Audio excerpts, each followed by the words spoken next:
Okay, we had a projectile day 1, I think. The stats are pretty good right now.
I should be able to make a tiara.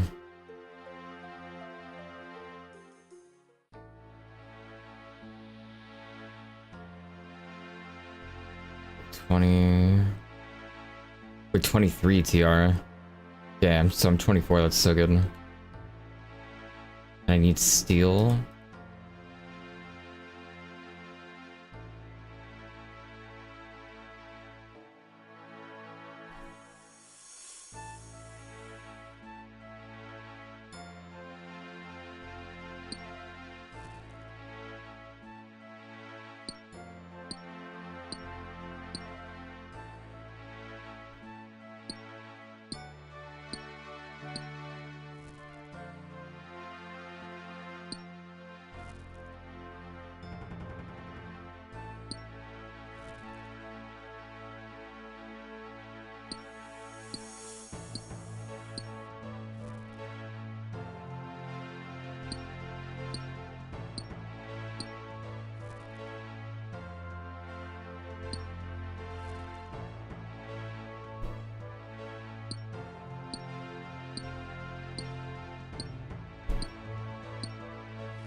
Free mining.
Yeah, only 136.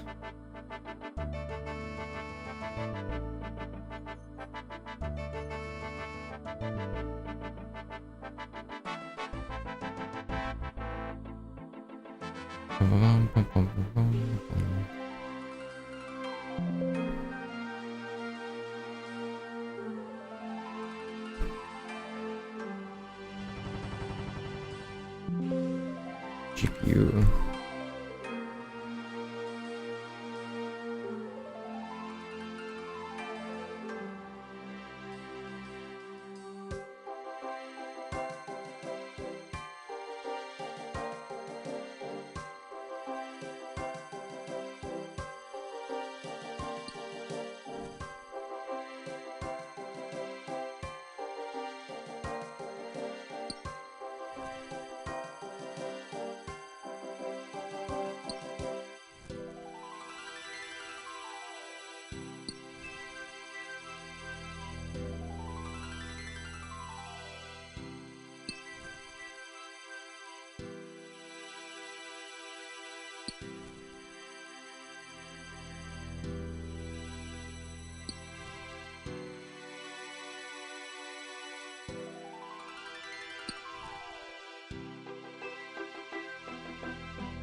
Okay, so we are at... I'm blind. 163. Not awful.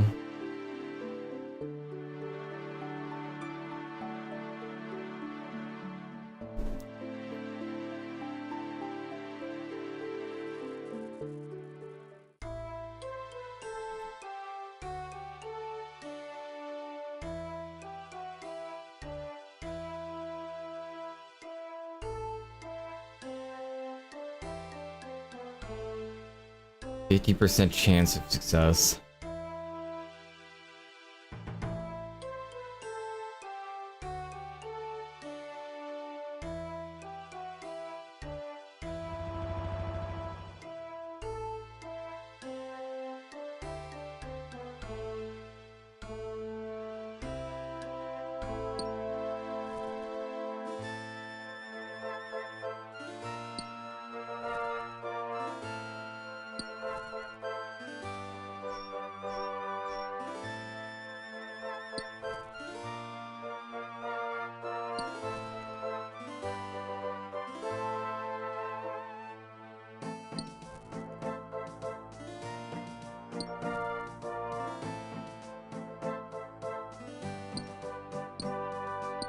$20-hour grind again. Yup. I'm ready. Got my coffee. Hey, big day, big day.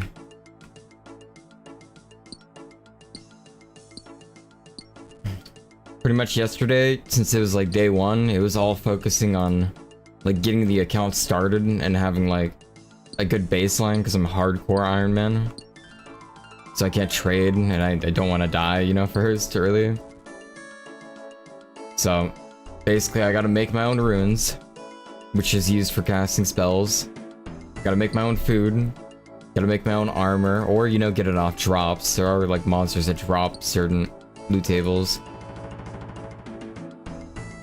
But this is like a consistent way.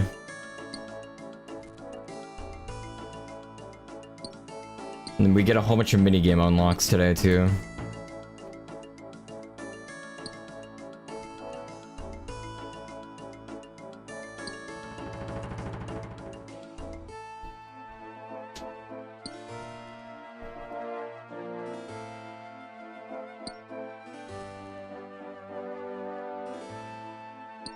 I still need to get my prayer up too. Because in this game, overheads are a big part of this game, to where I can block from magic, I can block from missile, which is ranged, and I can block from melee, and I toggle those on and off depending on like what the opponent's using to negate damage. And that's like a pretty big point of the game. And when it comes to like PvP, you're constantly swapping armor sets to try and bait like a higher damage scenario. From like using magic on plate, or like using range against magic.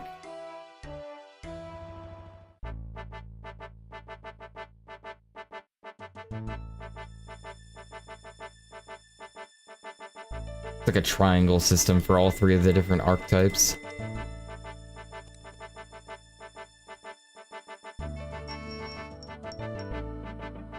We are at 190. So I think at 250 we'll be good to go. Because right now it's a 50% chance to craft an iron bar. So I don't know how many I'll need to hit 20. It shouldn't be that many. But I could get bad RNG on those like smelts.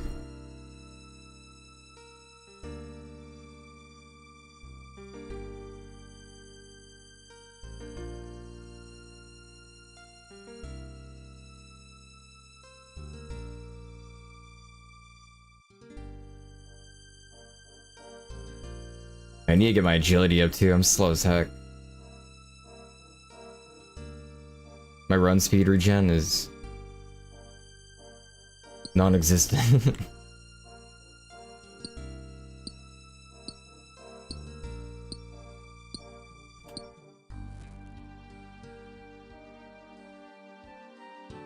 Navi, what's up?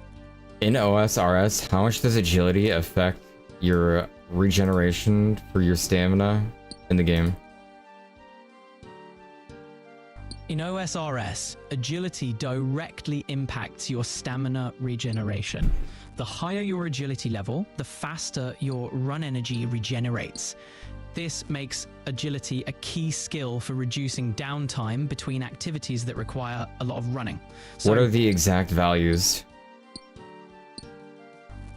the exact values in OSRS are pretty straightforward. For every 7 levels of agility, your natural run energy restoration rate increases by 1%.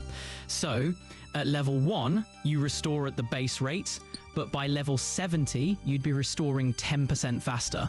It's a subtle but significant boost, especially for long treks or agility courses. Did you have a particular goal? Only 10%. Thought it was a little bit more, to be honest. 10% is a lot, though.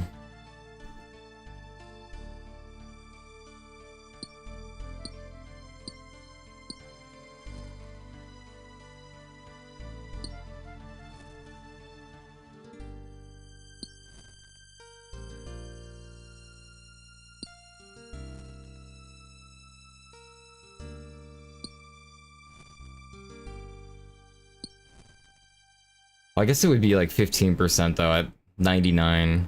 So that is kind of what I was ballparking for like max value would be.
Hey, Navi. How much iron ore in OSRS to hit from 15 to level 20? Short and sweet answer. Sure thing. You'll need about 100 iron ores. What's your next move?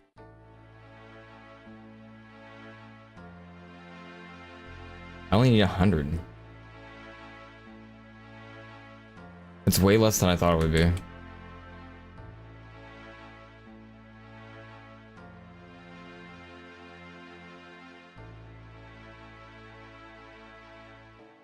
So I guess we're done here. I'm gonna get...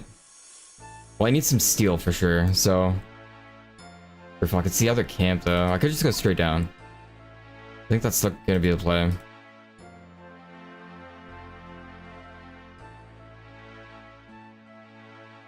I can't take the agility shortcut till 38 though.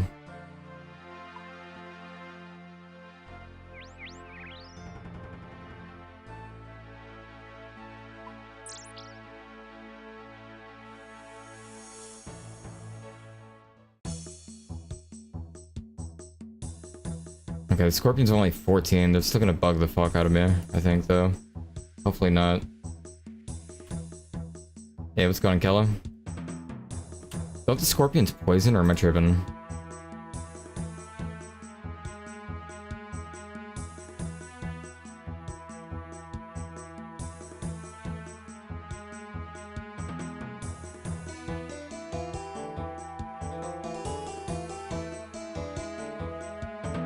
Hopefully they don't fuck with me. Alright, they're fucking with me. I didn't bring any food.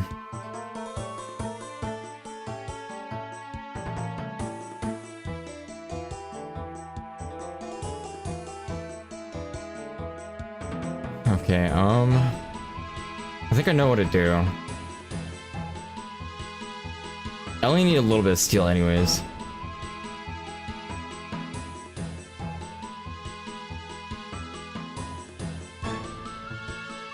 I just need some like ranged item to do what I want to do. I only have 25 arrows on me though.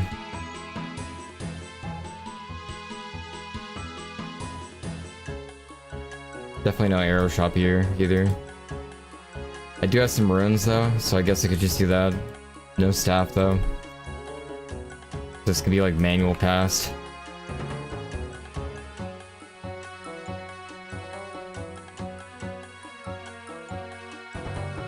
Manual cast while I'm mining.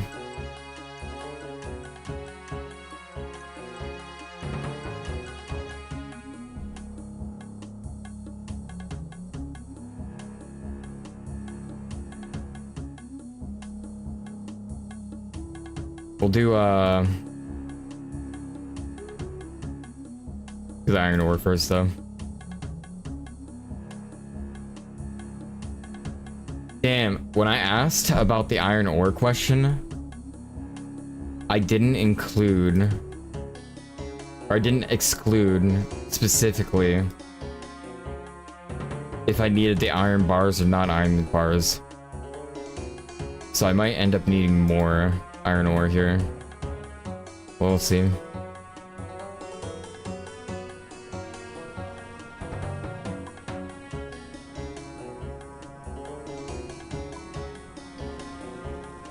Hey, Volpe. Cannonballs. I never... You know, I didn't actually. I did end up getting the cannonball at one point. Never really used it that much though.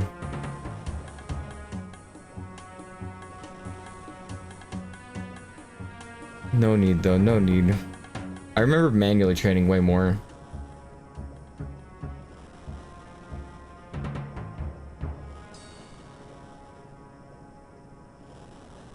Like when I was a kid playing this game, I was dumb as fuck, so everything was like manual leveled.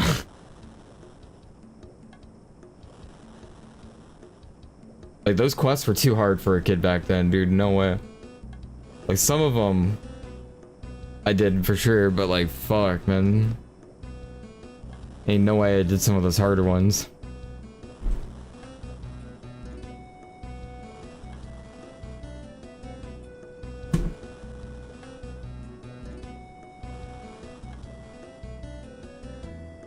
Big gains though yesterday. Big gains today too. Should be huge. I feel like I'm gonna need more iron bars.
Yeah, if I end up going back to Varrock, I can just smelt these instead and just hammer them, I mean.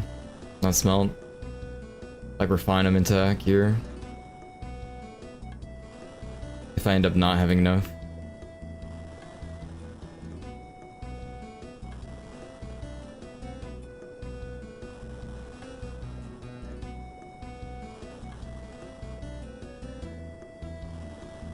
I can come back with a full inventory too from eating the steel, so it won't be so bad.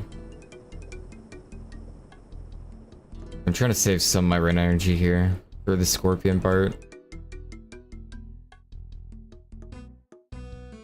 Hey, tungsten. Yeah, it's hot in California. It's awful. I hate it.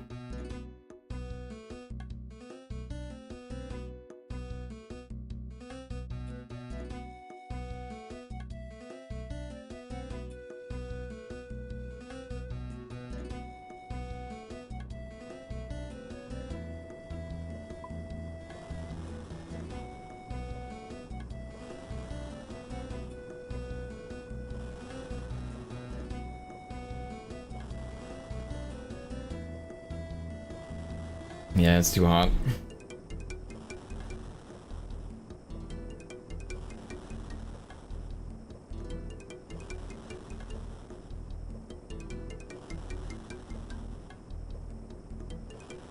Been hot and dry past couple days. Awful.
About to hit 17.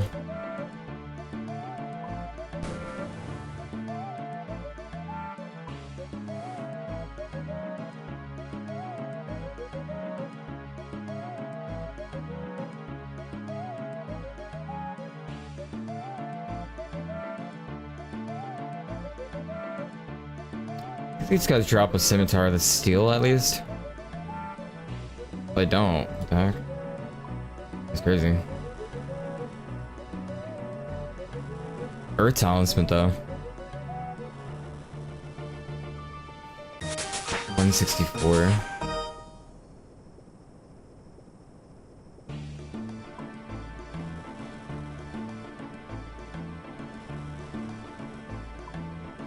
Which would be level 9.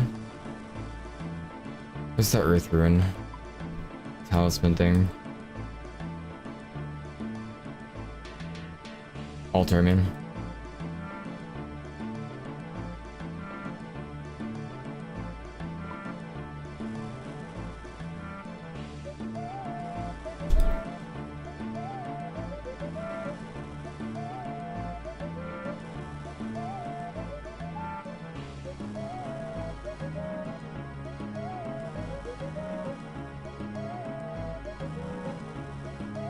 Why do I feel like Earth Talisman was way too far out of the way?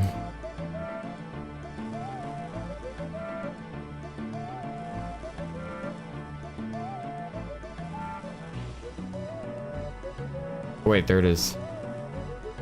Oh, it's not bad. It's not bad at all. Pretty short in fact, right?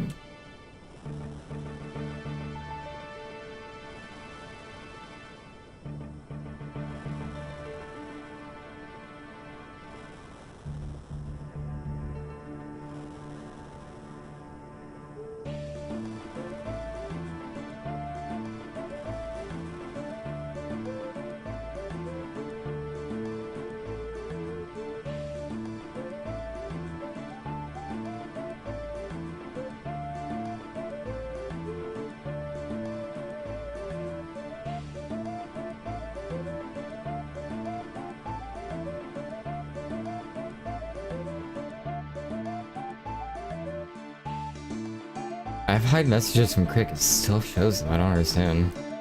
Oh. I didn't copy the new settings.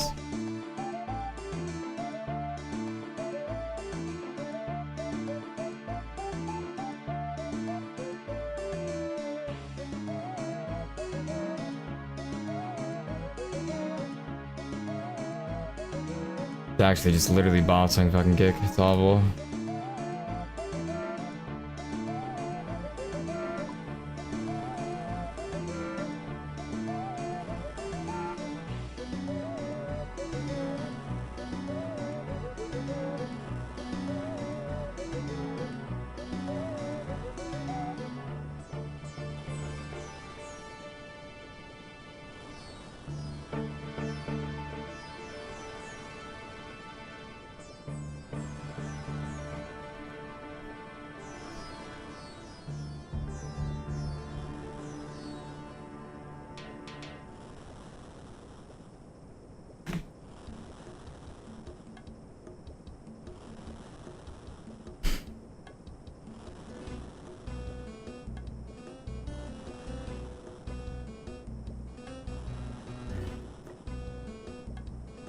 It really doesn't drop a scimitar, that's crazy.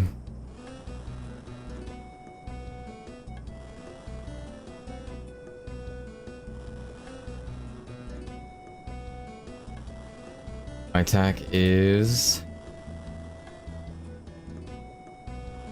that high.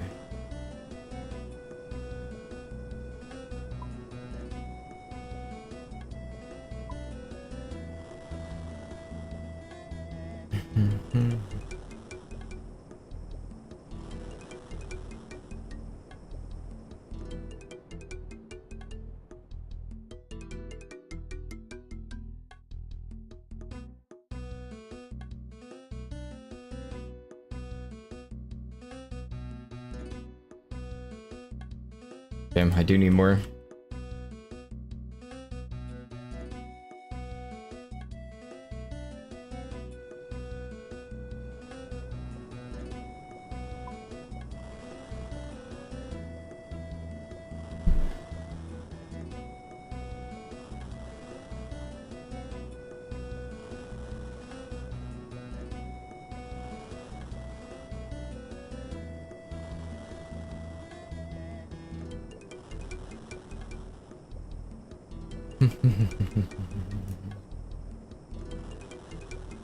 Forgot what this guy sells. I want to check out what he sells.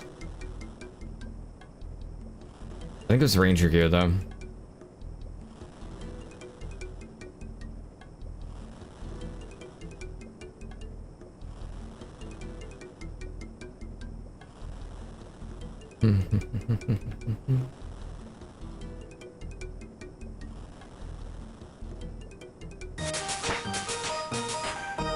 Level 18. Sweet.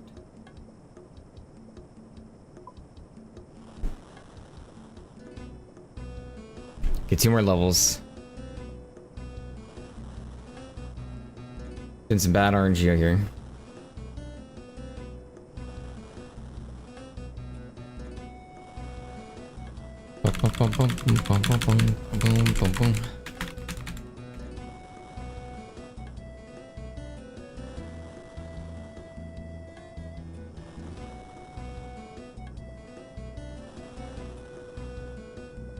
We'll go to the free-to-play world. The newbie world.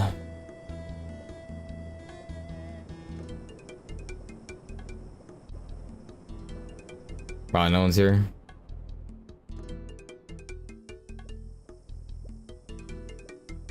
Oh, it's for tanning here.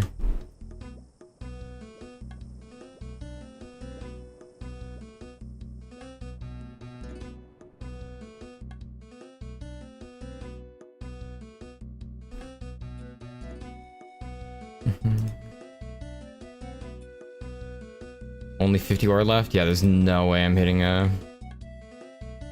Ain't no way I am hitting 20 off these.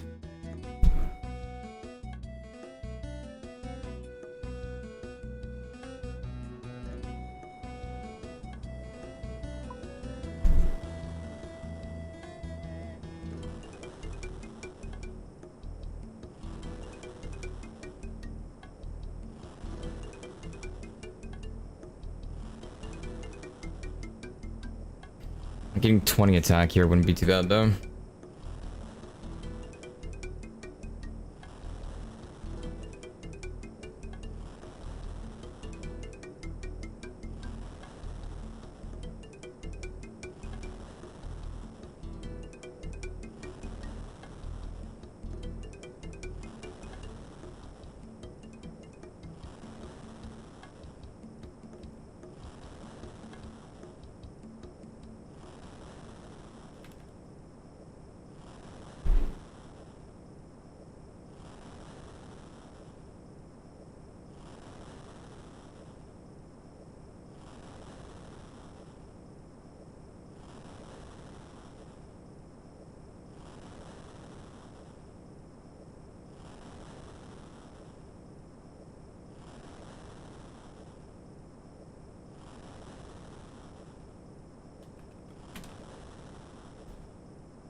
Yeah. There's an RPG command, by the way, chat.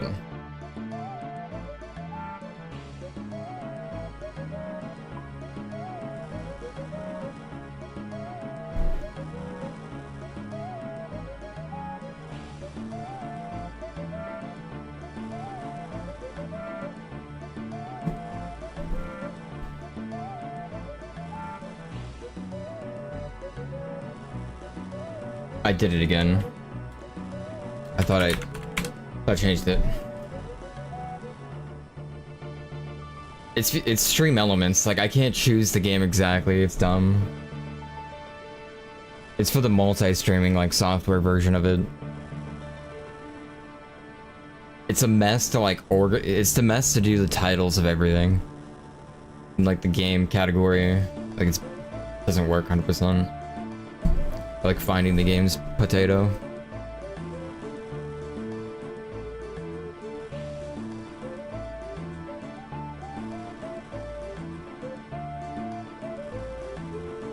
Dude, how did I fail crafting at least 20 of those bars?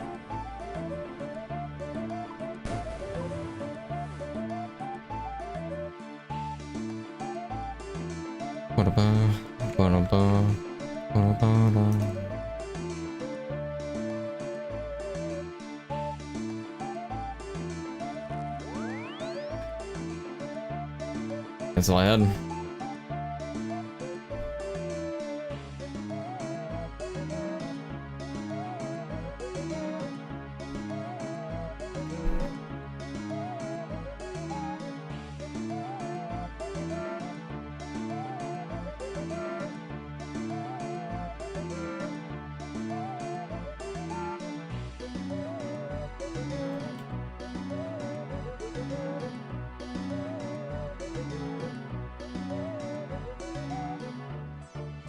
I've always felt that way. That shit's like a 40%.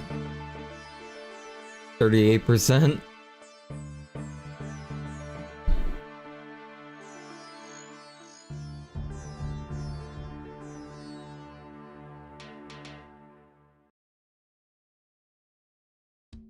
Like if it was truly a 50% ratio, then I would end up with more than half a category at least a couple times, but I feel like I never do.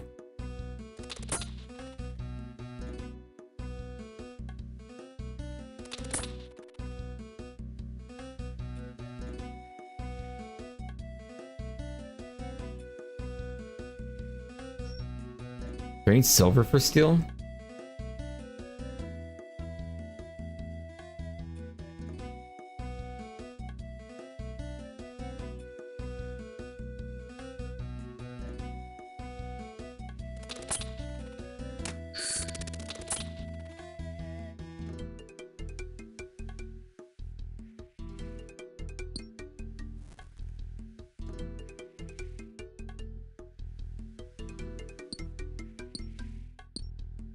I need a silver bar.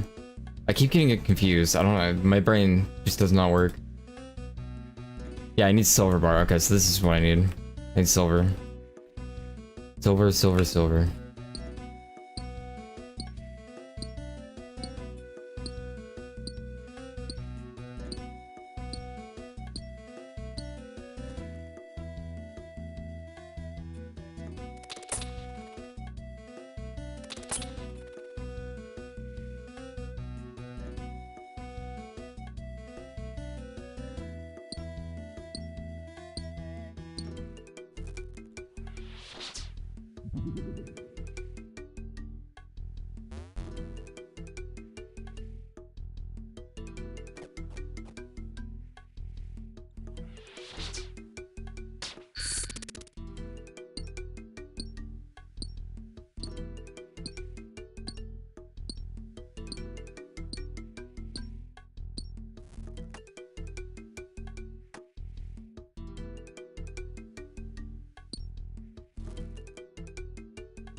You guys don't hurt that much.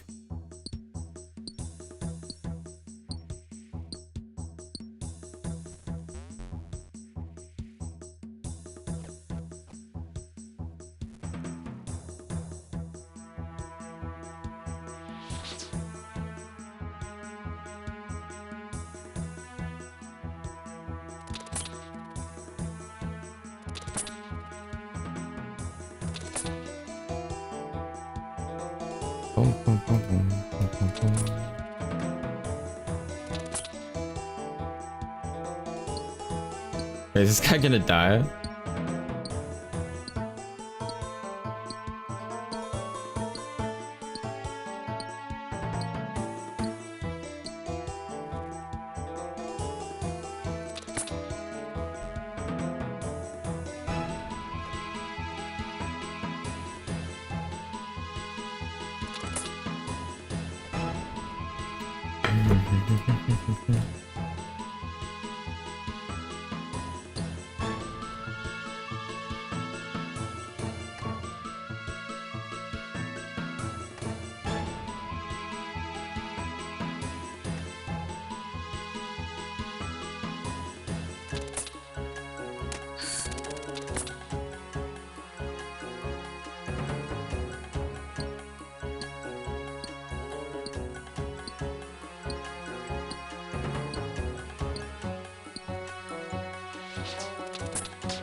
Oh, why'd that other scorpion hit me when I hit the other one?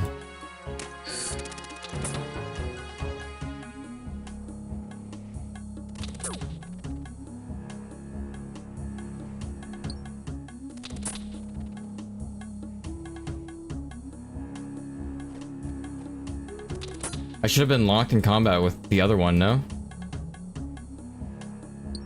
I don't know how I got hit twice there.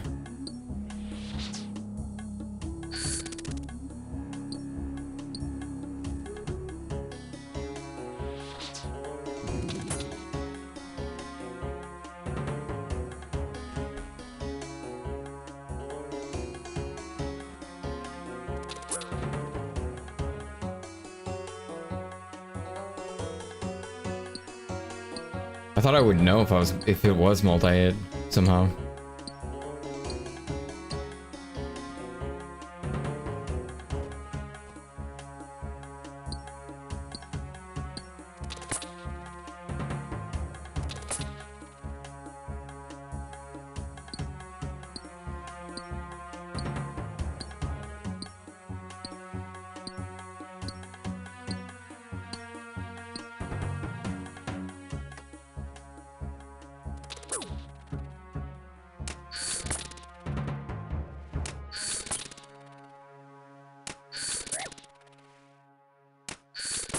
Give him the stabby stab and the jabby jab.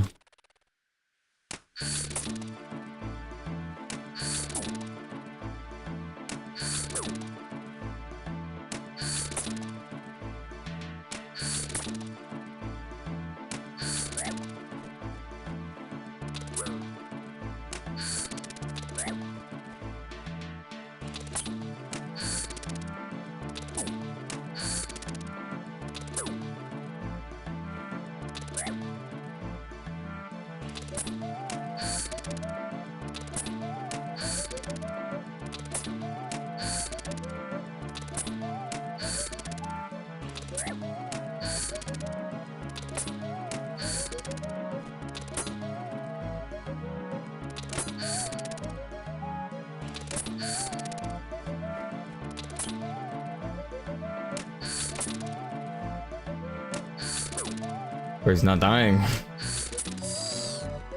Forever.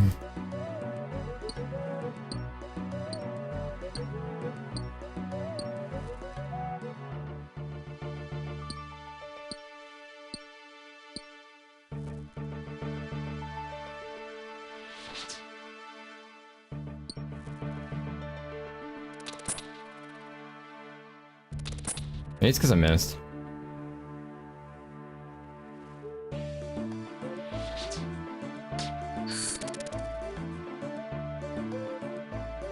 And fire runes are kind of hard to come by. We need to grab those.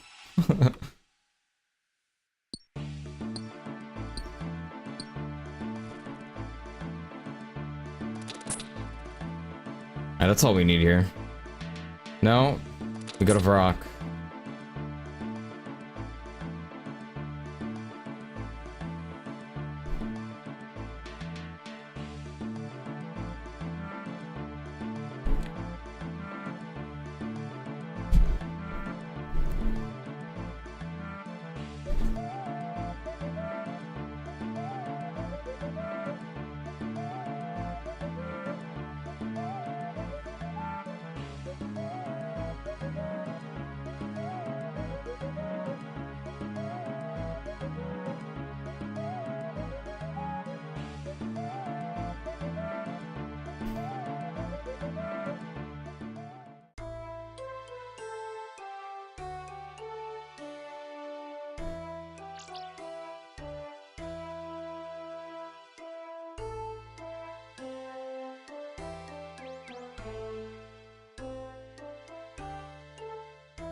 There is a museum quest we'll have to do.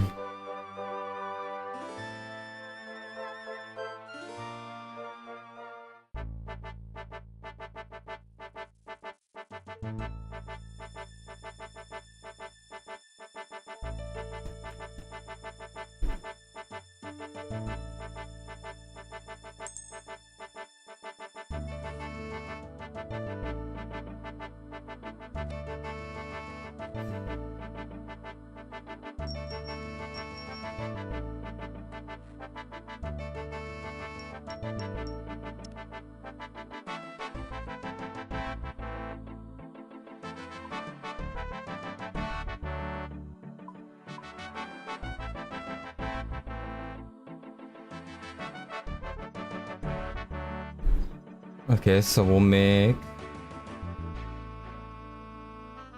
medium helm.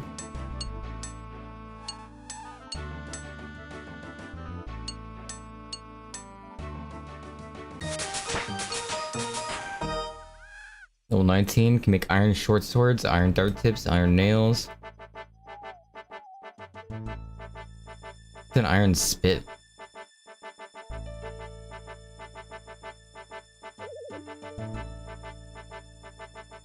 I should be making nails. It's current level 2. For the world hop though.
There it is, level 20. I can make a skimmy. We'll make one skimmy.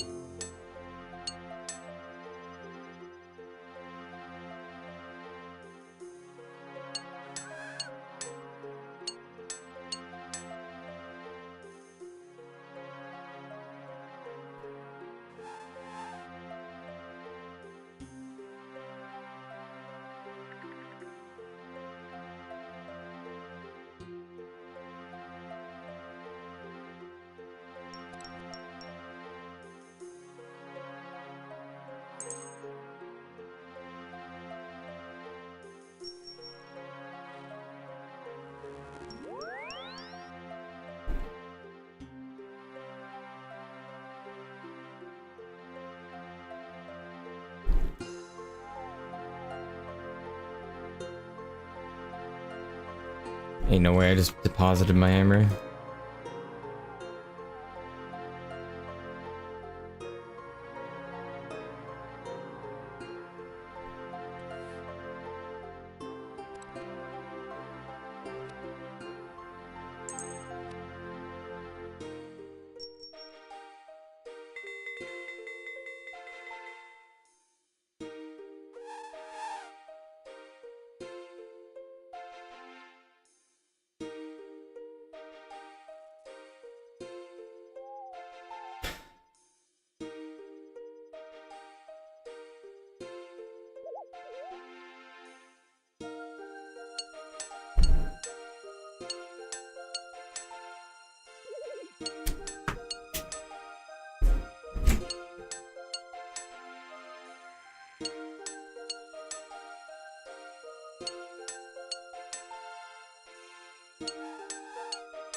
Make long swords.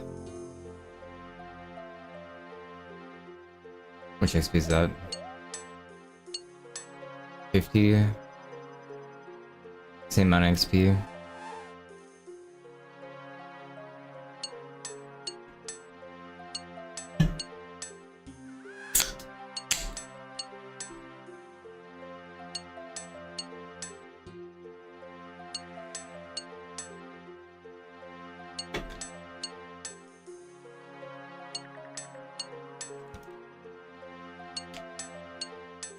Yeah, looks like it.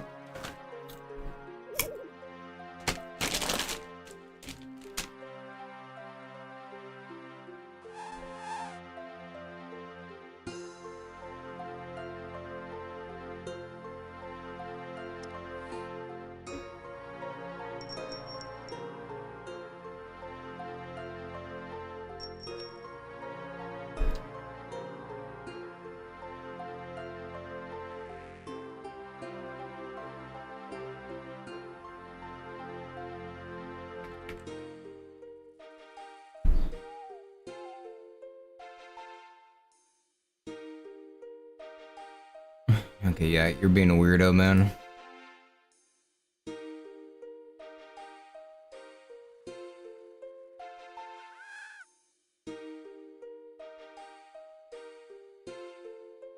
Bum, bum, bum.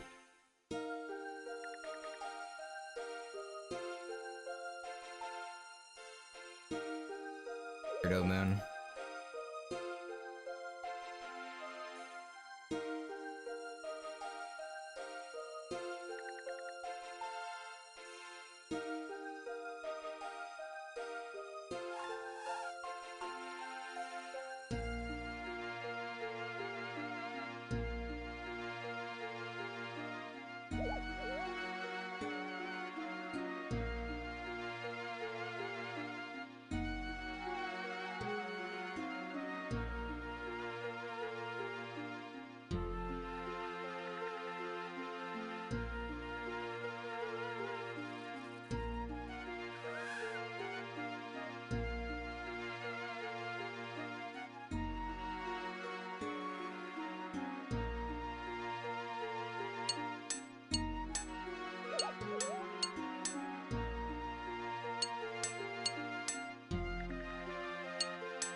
Whoops.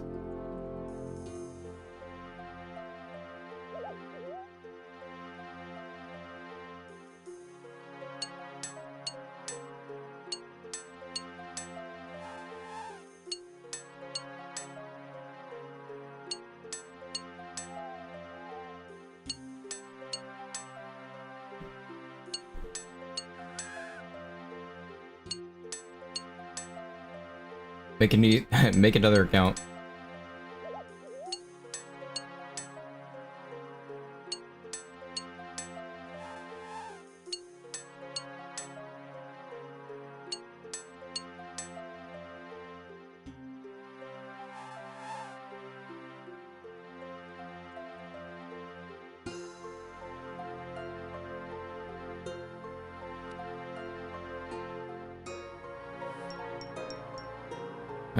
Some deranged 10-year-olds.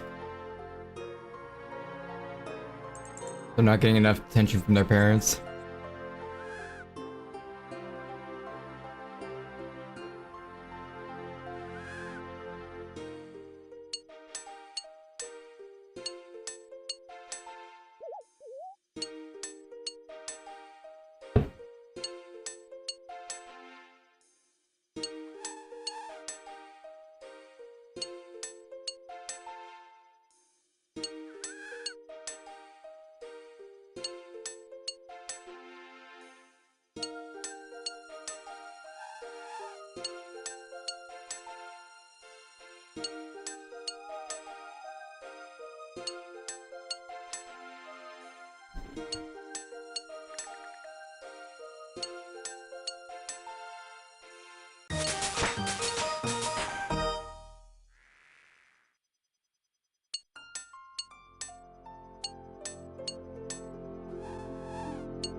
We got 5 bars left, and then we are out of here.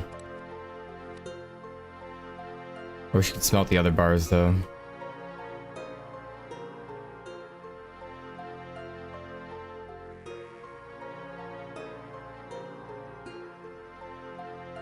What are limbs for?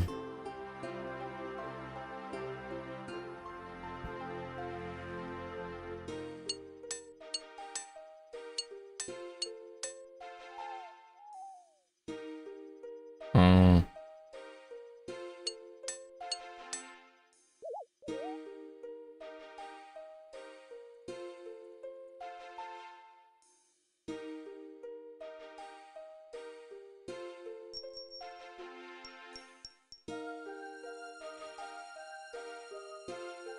Okay, so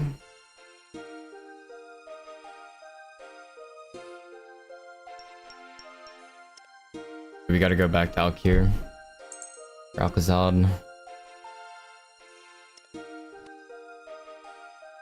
I think we just head there now.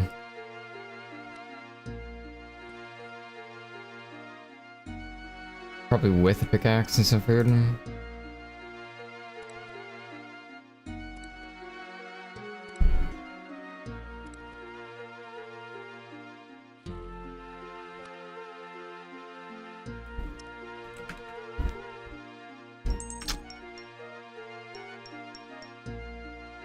I was so scared for a moment. I had no idea where my pickaxe was. Thought I sold it or dropped it or something. I was like, oh no.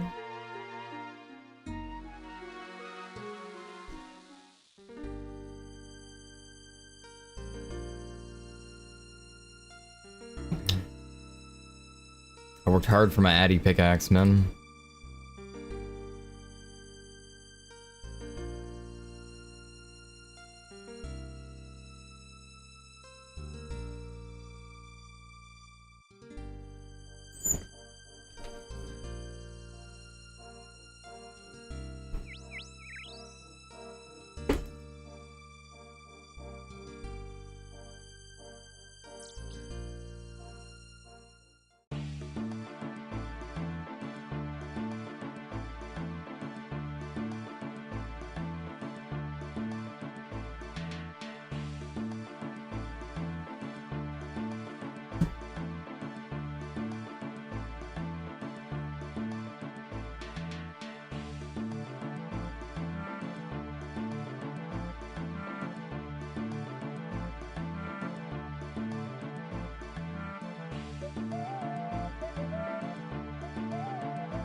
I'm gonna try and get one batch of silver before.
With sandwich? Pie?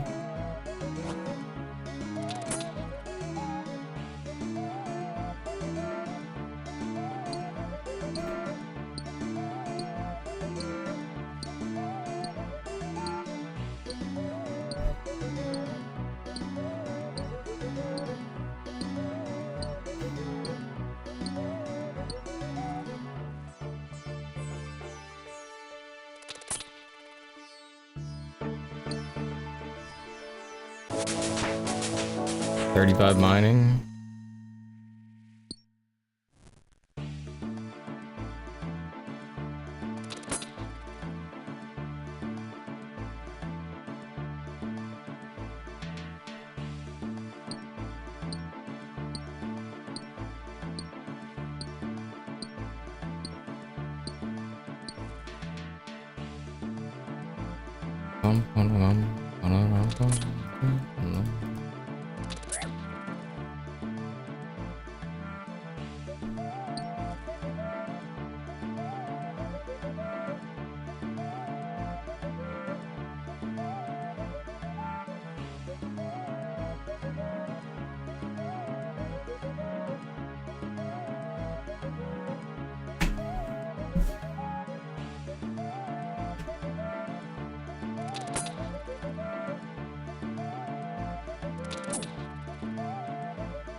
What a legend. Not all heroes wear capes. This one is.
Alright, that's all we need.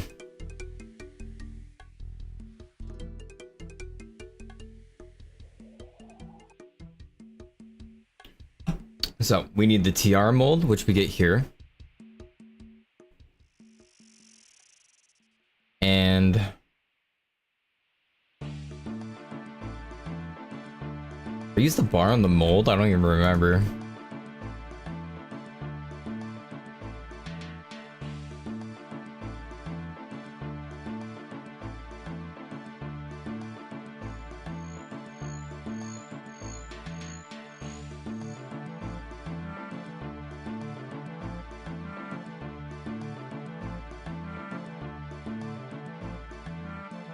So we'll find out.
Okay, so he sells nothing.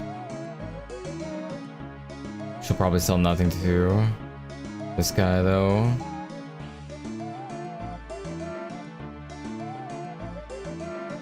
That was Met 200 though.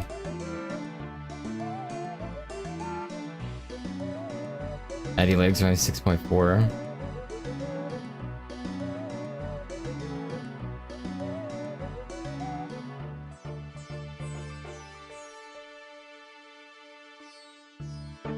Was there mage gear here?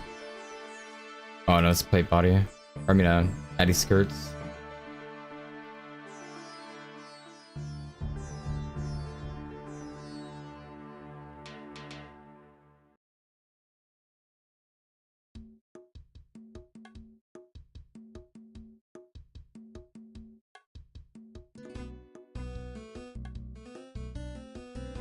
There we go. So we need...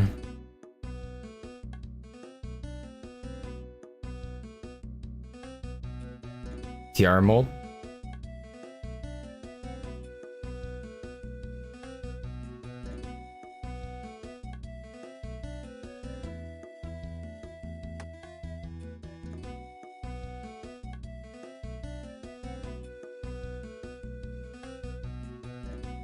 I should smelt it first, it's fine though.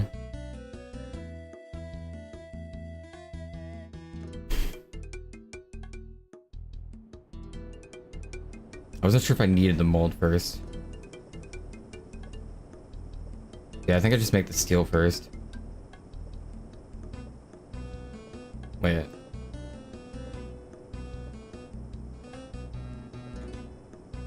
Silver.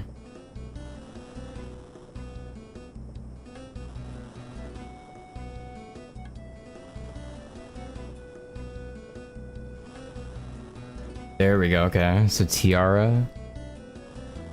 Ah, shit, there we go. There we go.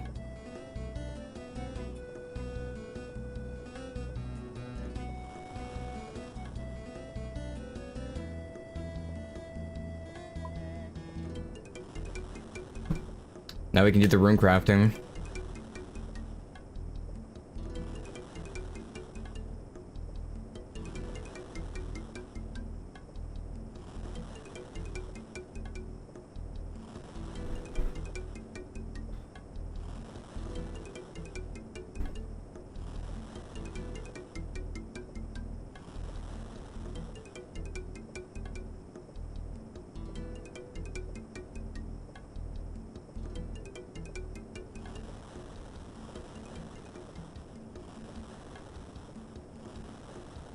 Big crafting XP too. And some massive crafting XP.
It's so beautiful that they're 1-to-1.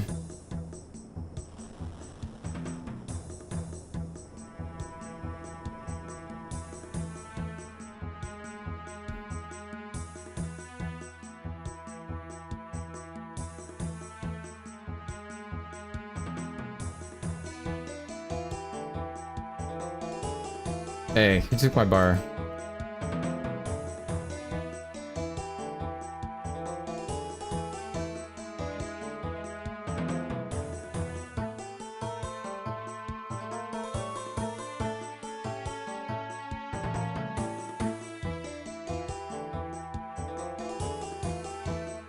I should probably just like one of each of these, huh? Pretty cheap. I'll probably need them, like all of them at one point.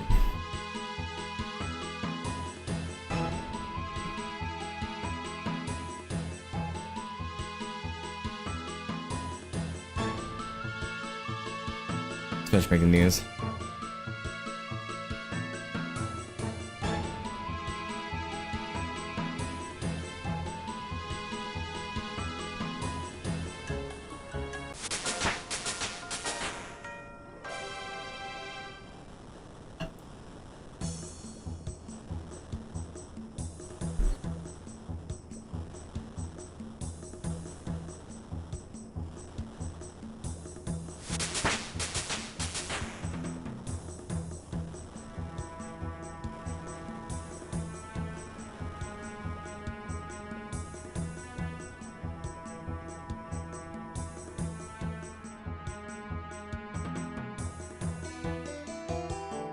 Yeah, that's the whole reason why I have the tiaras. I wanted to make use out of all the essence I could through the tiaras and have those already ready to...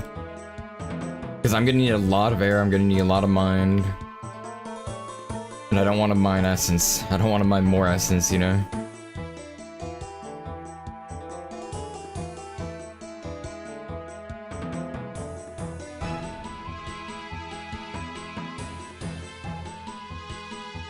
Mining essence is an XP loss, so minimizing on that XP loss there just feels better.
must finish if we can. Wait, are we going in?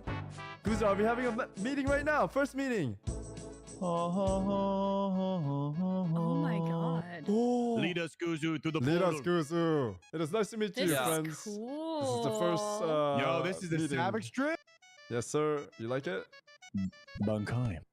Bro, why do you look so much cooler than? Why do I look like a bozo?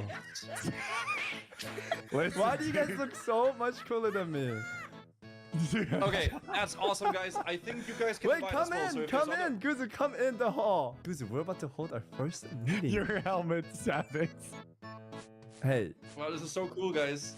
Guzu, you don't sound It's like excited cool. at all. No, this is, I'm You sorry, I'm don't just sound tired. I'm cool at tired, all. guys. You're I'm ruining tired. the moment. We did I'm it. tired. This is cool though. Look Okay, at us. follow me, follow me. Gentlemen, upstairs, please. Oh, Okay. going upstairs. It is an honor to have you in my guild. And our leader, Guzu, Clan. has a speech for us over here. So sit down, everyone. Speech. Oh, Speech. okay. Speech. Everyone take a seat, please, and quiet down. Our leader has something to say. Thank you so much for joining the clan, guys. This is gonna be really great. I'm excited to have you guys all here. Make sure you don't die, and have fun, and also make good friends with each other, and then we'll have a good time. And we will just see where this takes us. That's our clan Wow, leader. that's our leader right there! Yeah. That's our leader! What happens if our clan members die, though? Do they like go down a notch? You know. Ooh, Goose is gonna we whip might have you. to have a public shaming. We might have to have a public shaming because Yes. hardcore Ironmen are valued higher in this guild than normal Ironmen. Wait, Guzu, can I throw a proposition? Go on. If you die, you have to carry the guild banner from left to right of the whole map. You gotta go in the line and Okay, go. you start- You have to carry the banner through wilderness. Yes. Holy shit! No, I don't know about that one, brother. You're never gonna make it. Holy shit. How about we give that rule Alright, to Soda only? If he dies once, True. he has to put the banner up and walk through wilderness by himself. Yep. Okay? That's okay. Regardless, wrap. that's the clan. That's the clan. If you guys want to change the, I don't know if you guys can change the tabard. I'm not sure if you can. I think only you. But wait, Goose, there's a rule. okay. When you dismiss it, you have to say, "You guys are dismissed, and we're gonna go." We You- can't just walk you out. guys are guys. dismissed. No, wait, no. Go back in the room. Yeah, and go say back it. in the room, and then Go you back have to in say the room it. and say You have it. to RP. Yeah, we're in the room and it's all like all authority and stuff. Okay.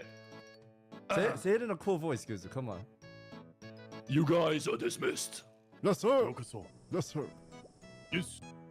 See you guys later in level 99, guys. Can't wait to see Alright, you guys. you guys should.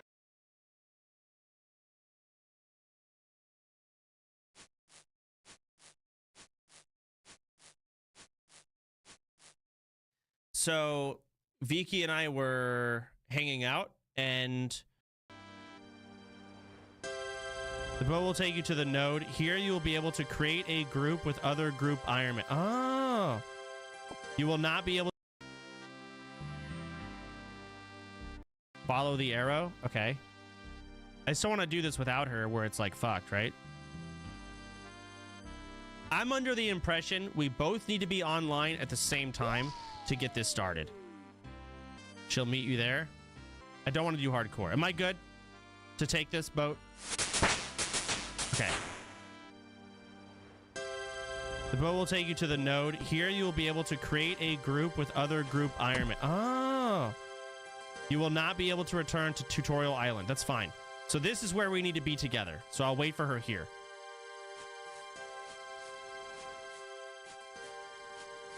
Welcome to the node. If you need some help, simply talk to the Ironman tutor. Blah, blah, blah. Group Ironman tutor. Hey there. Hail, Group Ironman. My name is Tony, and I'm here to teach you everything you need to know about Group Ironman. What can I do for you? How do I join or create a group? If you are a new Group Ironman on the island, you will have the option to apply to join other groups, as long as they are accepting new members. You can also create your own by clicking the Create Group button. Okay. You'll then be able to recruit people into your group. You're about to create a Prestige Ironman group. Prestige status indicates that your group has no outside help. The status will be visible to players outside of your group. It will be lost upon inviting anyone else to your group. or grouping with outside players in places such as shape. So will we lose our prestige if I, like, let's say Zaryu and Peekaboo started tomorrow and joined up?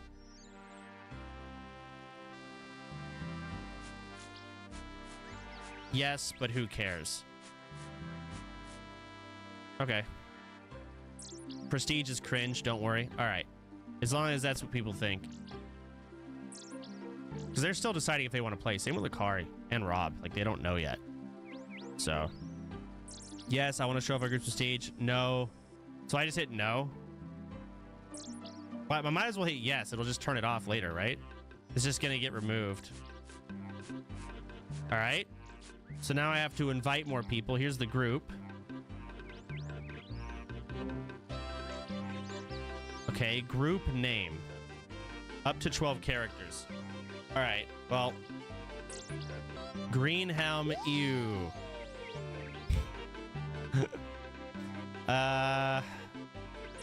She wanted me to surprise her. God, I read chat and y'all put me in the worst direction. Now y'all have me thinking about the word skibbity. And I'm just being... It's like a mental block. Completely hindering my creativity. Skibbity pee. Oh. Skibbity piss.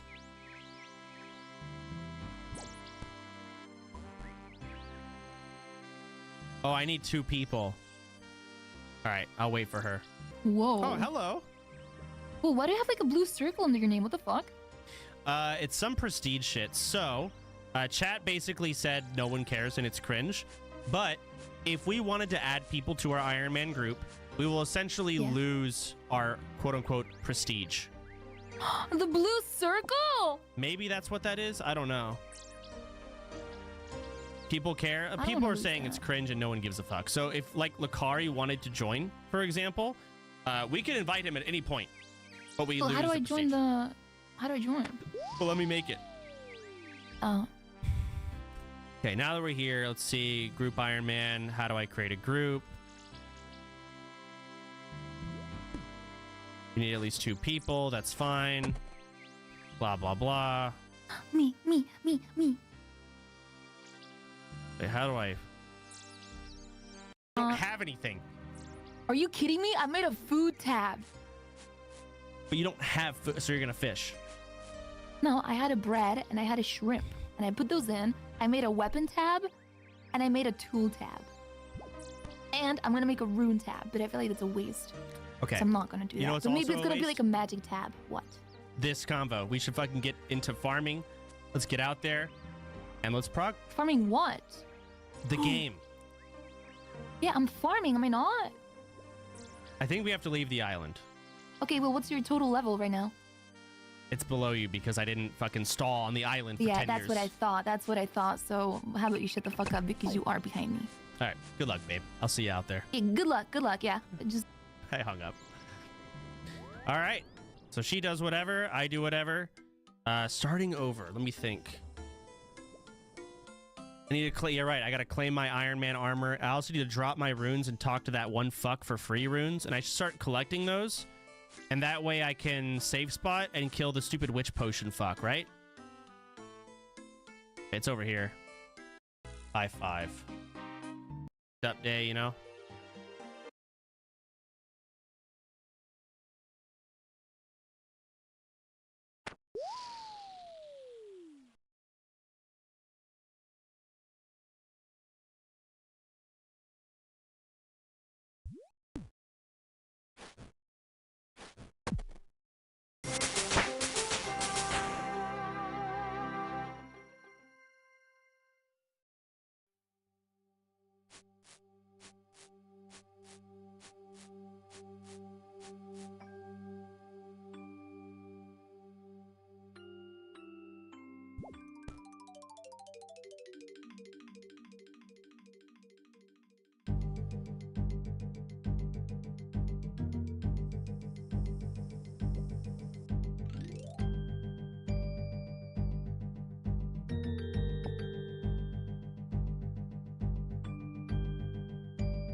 Song was good.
We gotta hit level 30 and then we're free from here.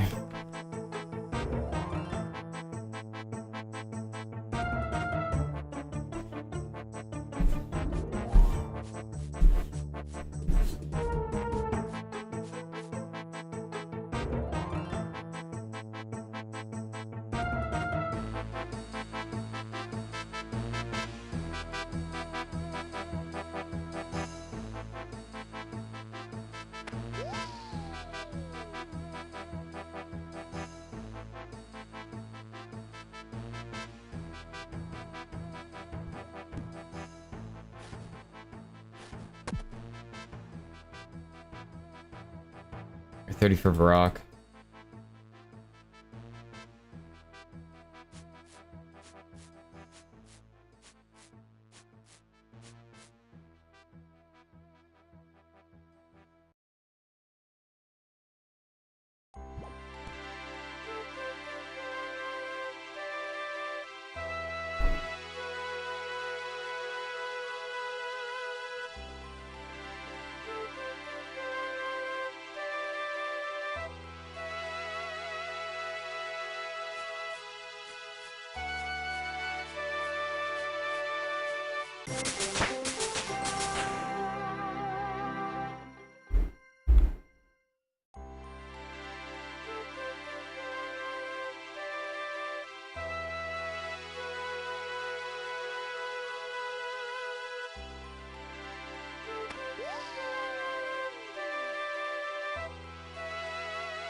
Oh, we have a mark.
Okay, we're sitting at level 28 after this.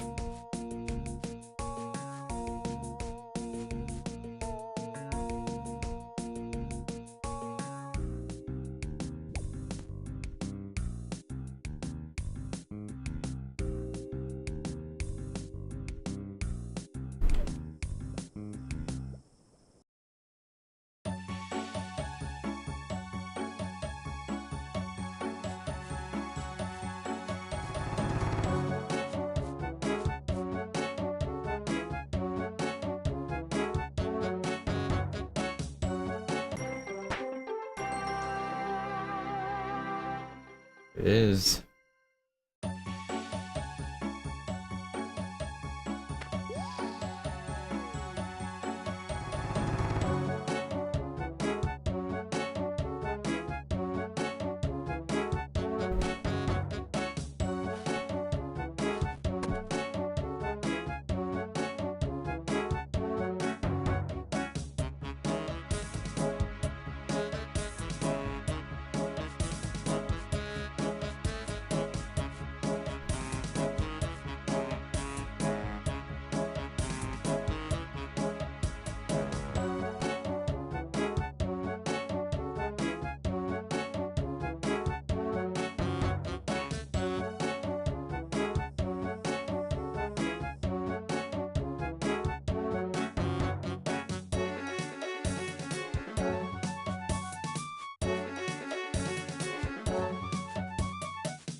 Oh, unlucky.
Hey, Zinky.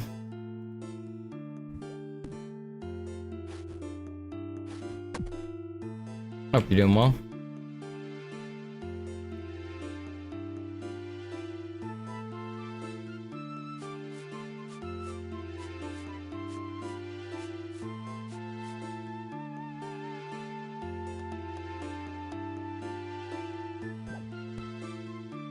That's good.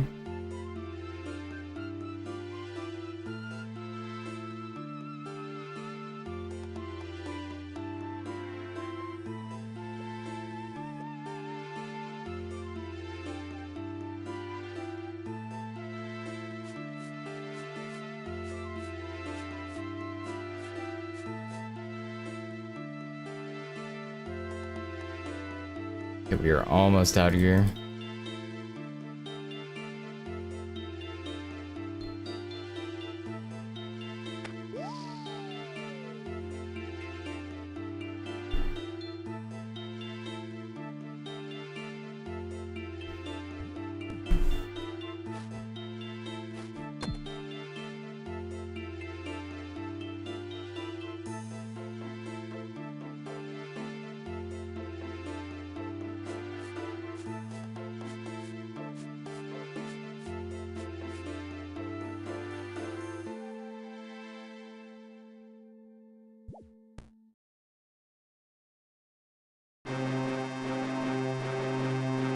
Here needs to get down.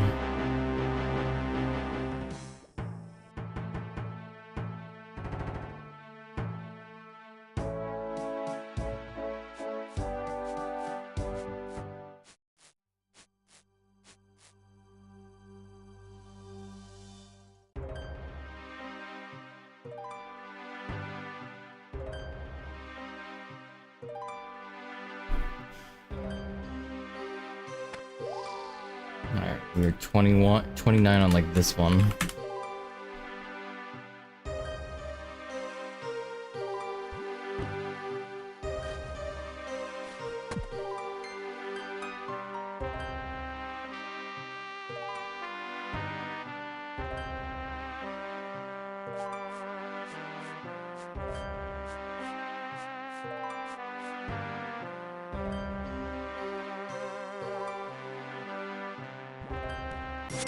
There it is. One more level.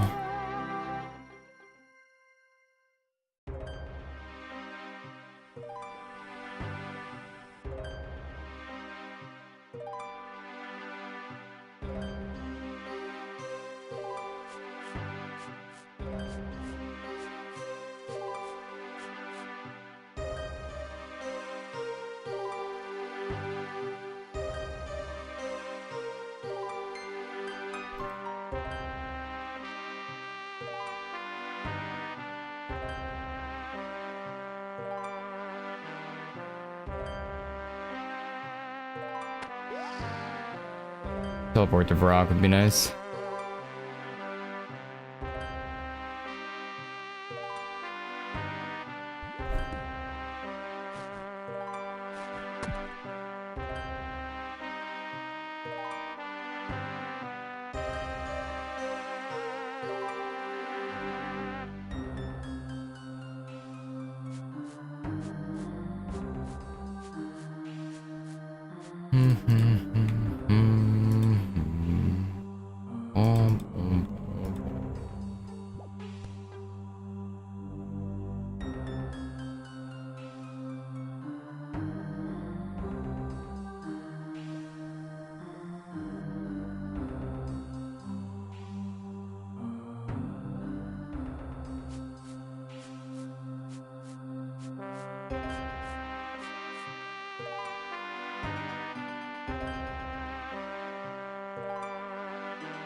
So 33 more clicks?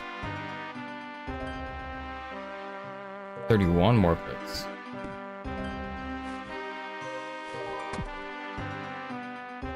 We're back at 34. Now it says 40. It's lying to me.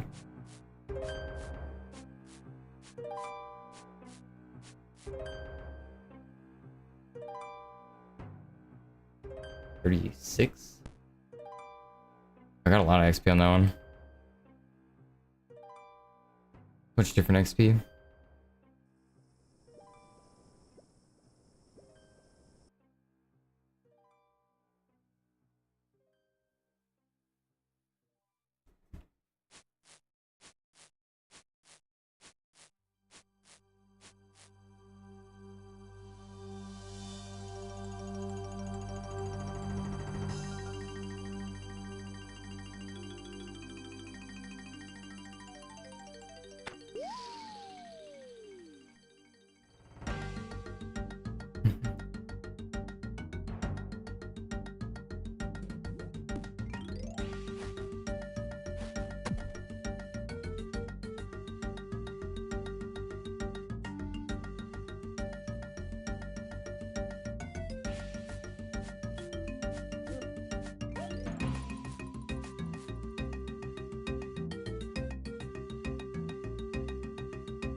We're almost at Vrock. Super soon.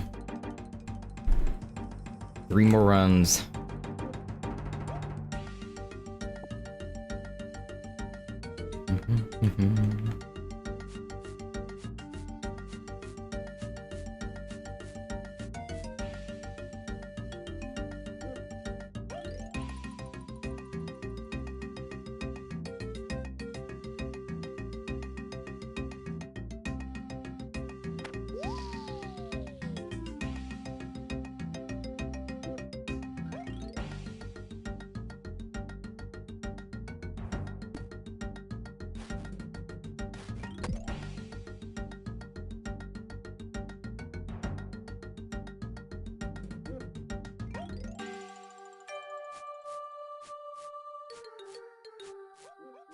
Trying to get the agility out of the way, though. Hey, welcome, DeadSec. Doing good, just on the grind per usual. Number 1, the gen.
There it is, level 30.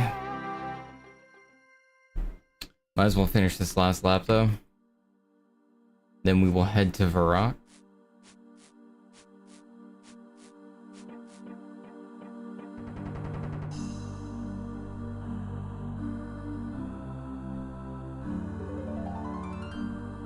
I just definitely wanted to get some of this agility training done now because it affects run regen. On top of it just being needed for everything. And I'm about to do a shit ton of runs for Ruin Essence, so... Along with some like mini games that require a lot of run energy, so... We need some agil. What I'm getting at.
Oh, my mic's muted. Whoops.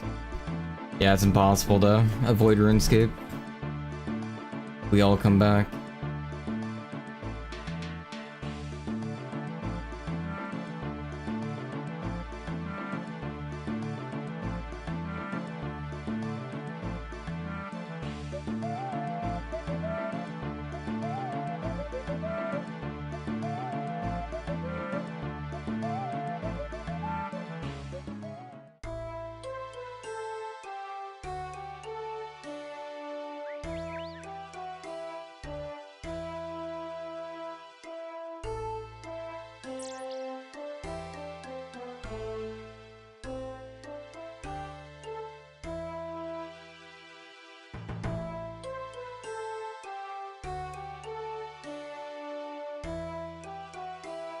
It's good when you get into it.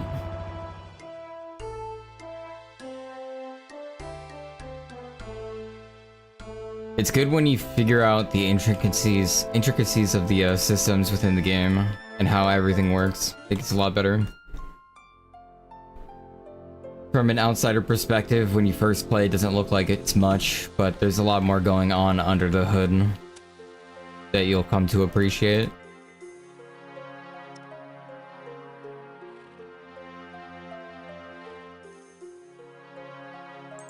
How do I even start this agility course? I don't remember.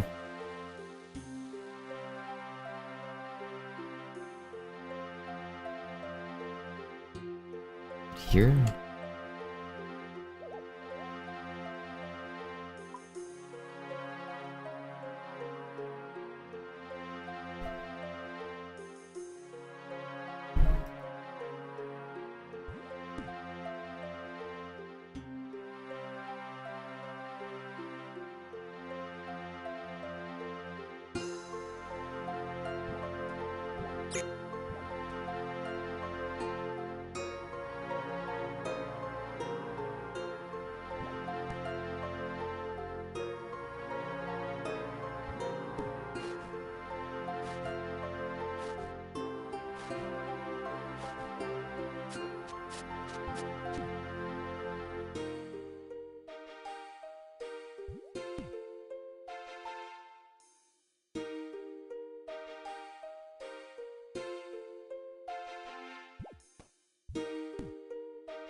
My stats are good right now.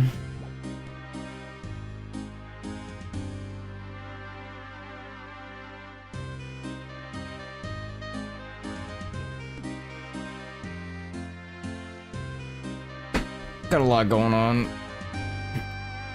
A lot of stuff to unlock.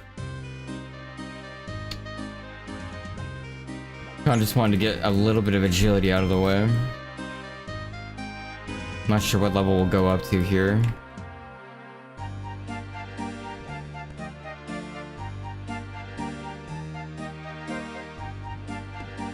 Ideally, we stop at 40 at least.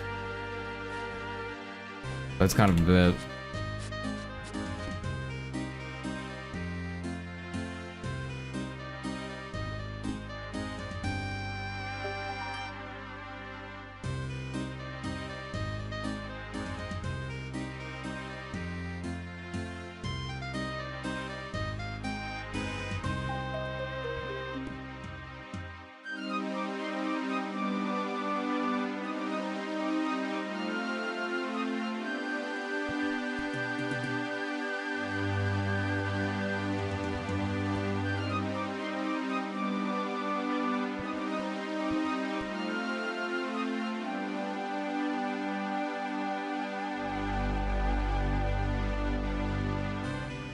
Alright, let's see how much more XP we're getting.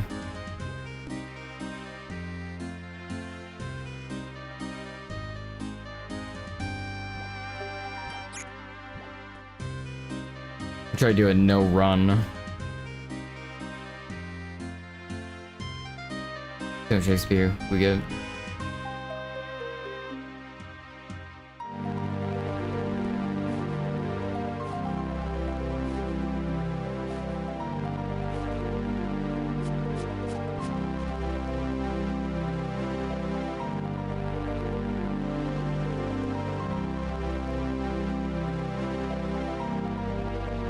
$5.6K an hour.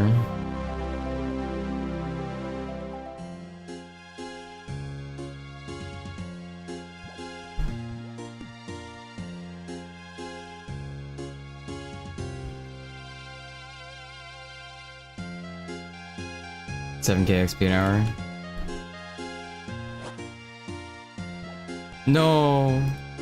Can I go back? Fuck, I can't go back.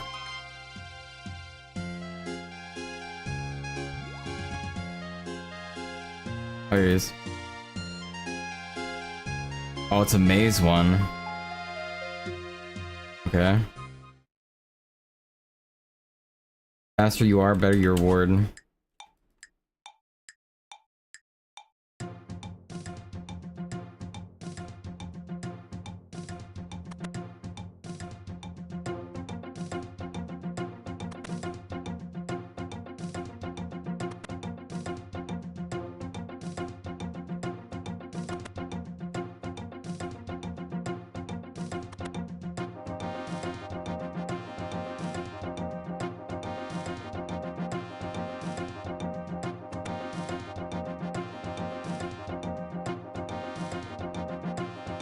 Iron arrows, sick.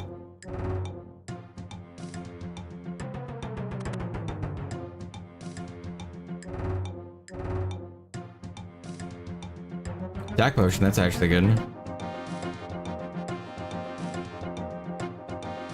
little bit, I think.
I can't go back.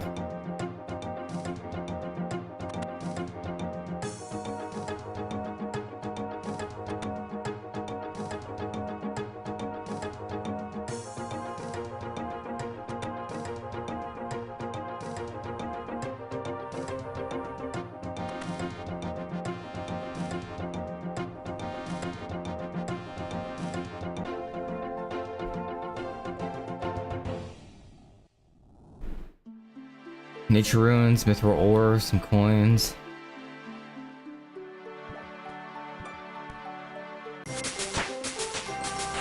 $31 agile. I messed up my XP meter. Now I don't know how much I'm actually getting. Let's reset that.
Yeah, it is still pretty going fast.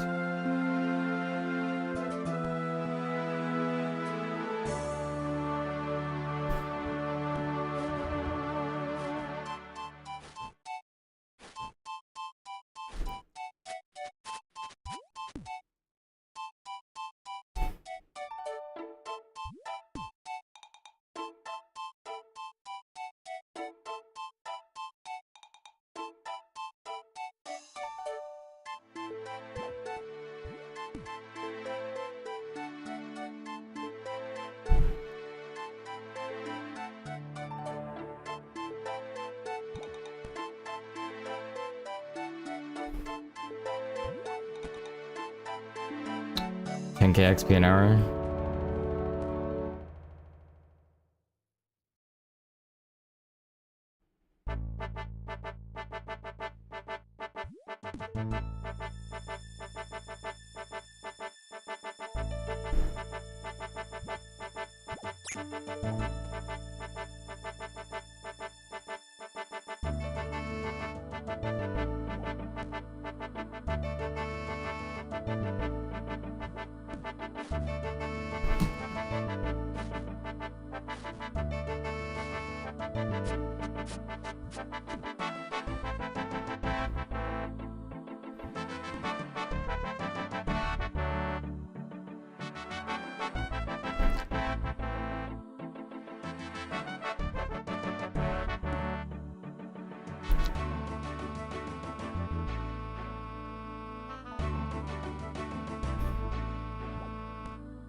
I think there's a better course soon.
Okay, so about 13k XP an hour.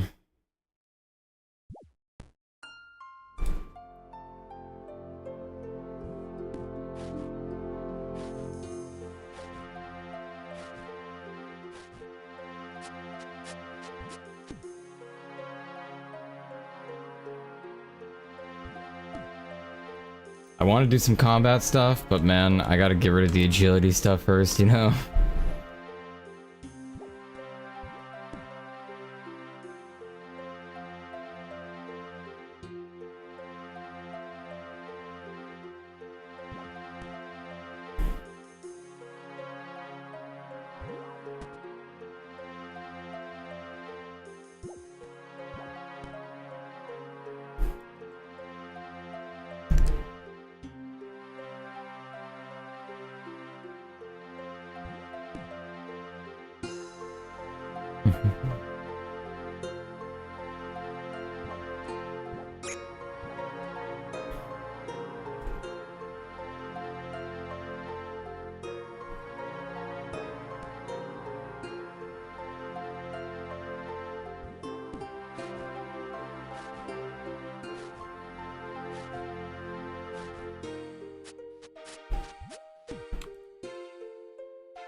The Shiloh Village now?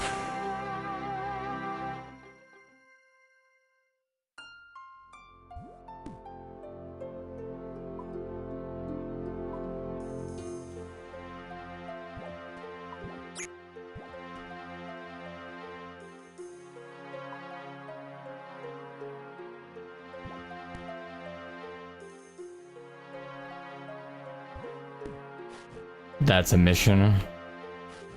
Some dangerous shit over there too.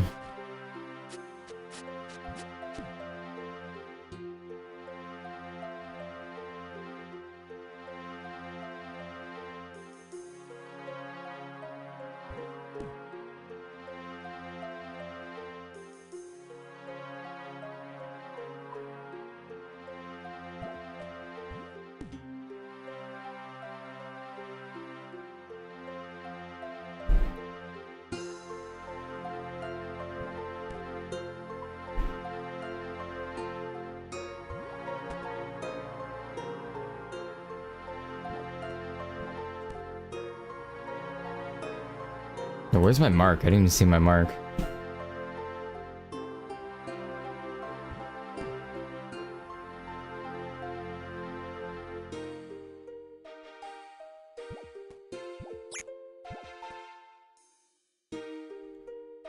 It's all the way over there.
Another grace.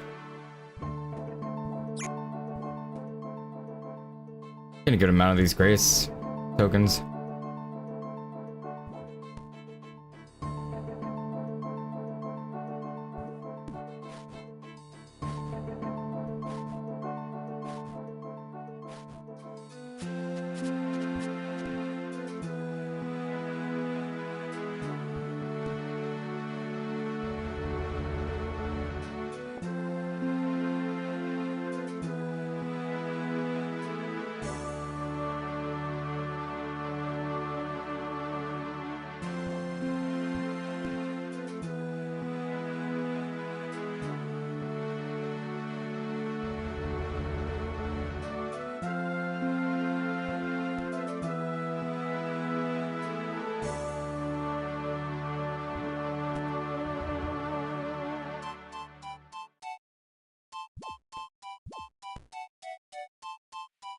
Back to Laparoo.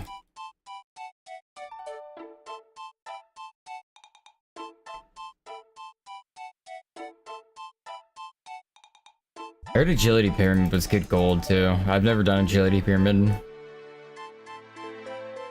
I could look up how to unlock that.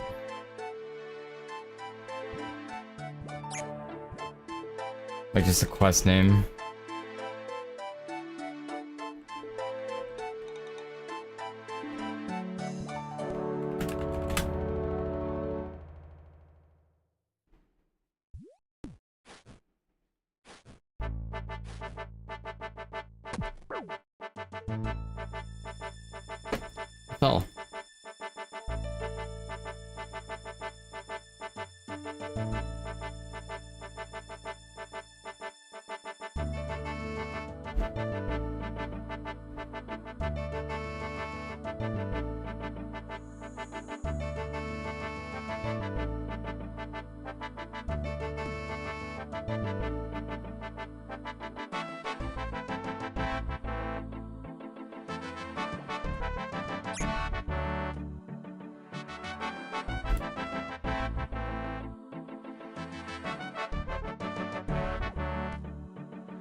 Oh, I can just go there.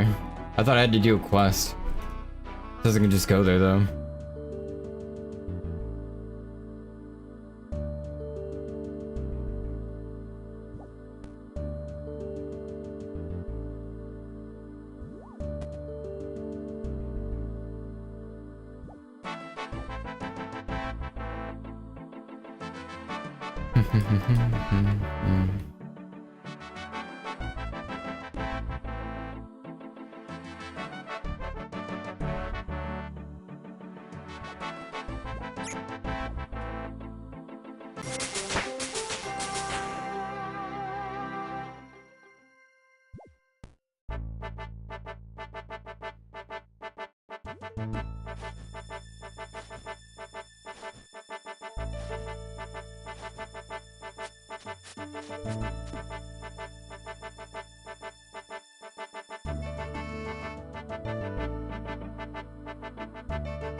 Ooh, another mark.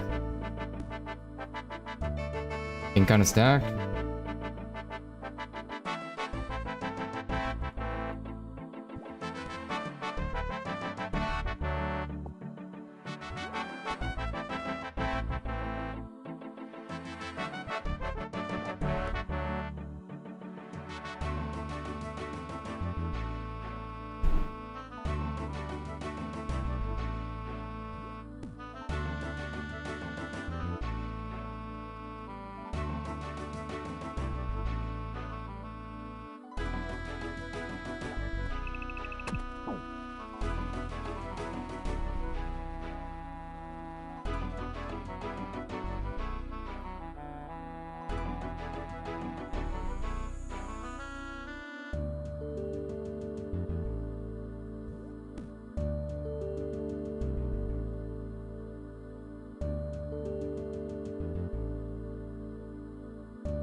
Yeah, 1600 for level now.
It's a big setback when you fall down.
I should do the cat quest soon. The kitty.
Agility is a tough one to level, man.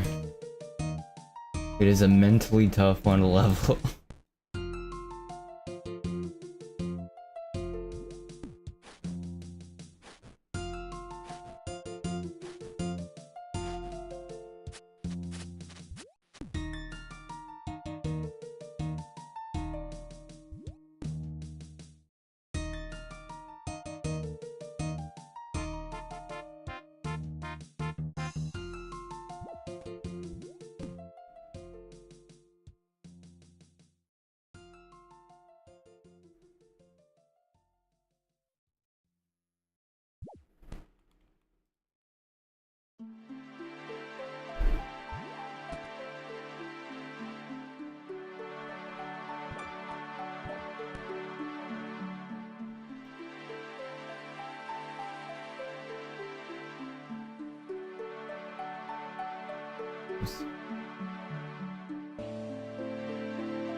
We have a forum post that I think is very interesting. So we actually have a community council member that has gone to bat for us PvPers. It's been a while since we've gotten the updates, any news.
anything new for PvP. And we have this post here.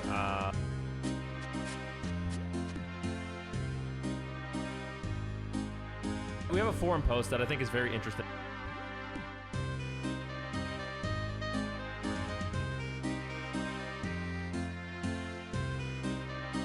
So we actually have a community council member that has... My picture's not working.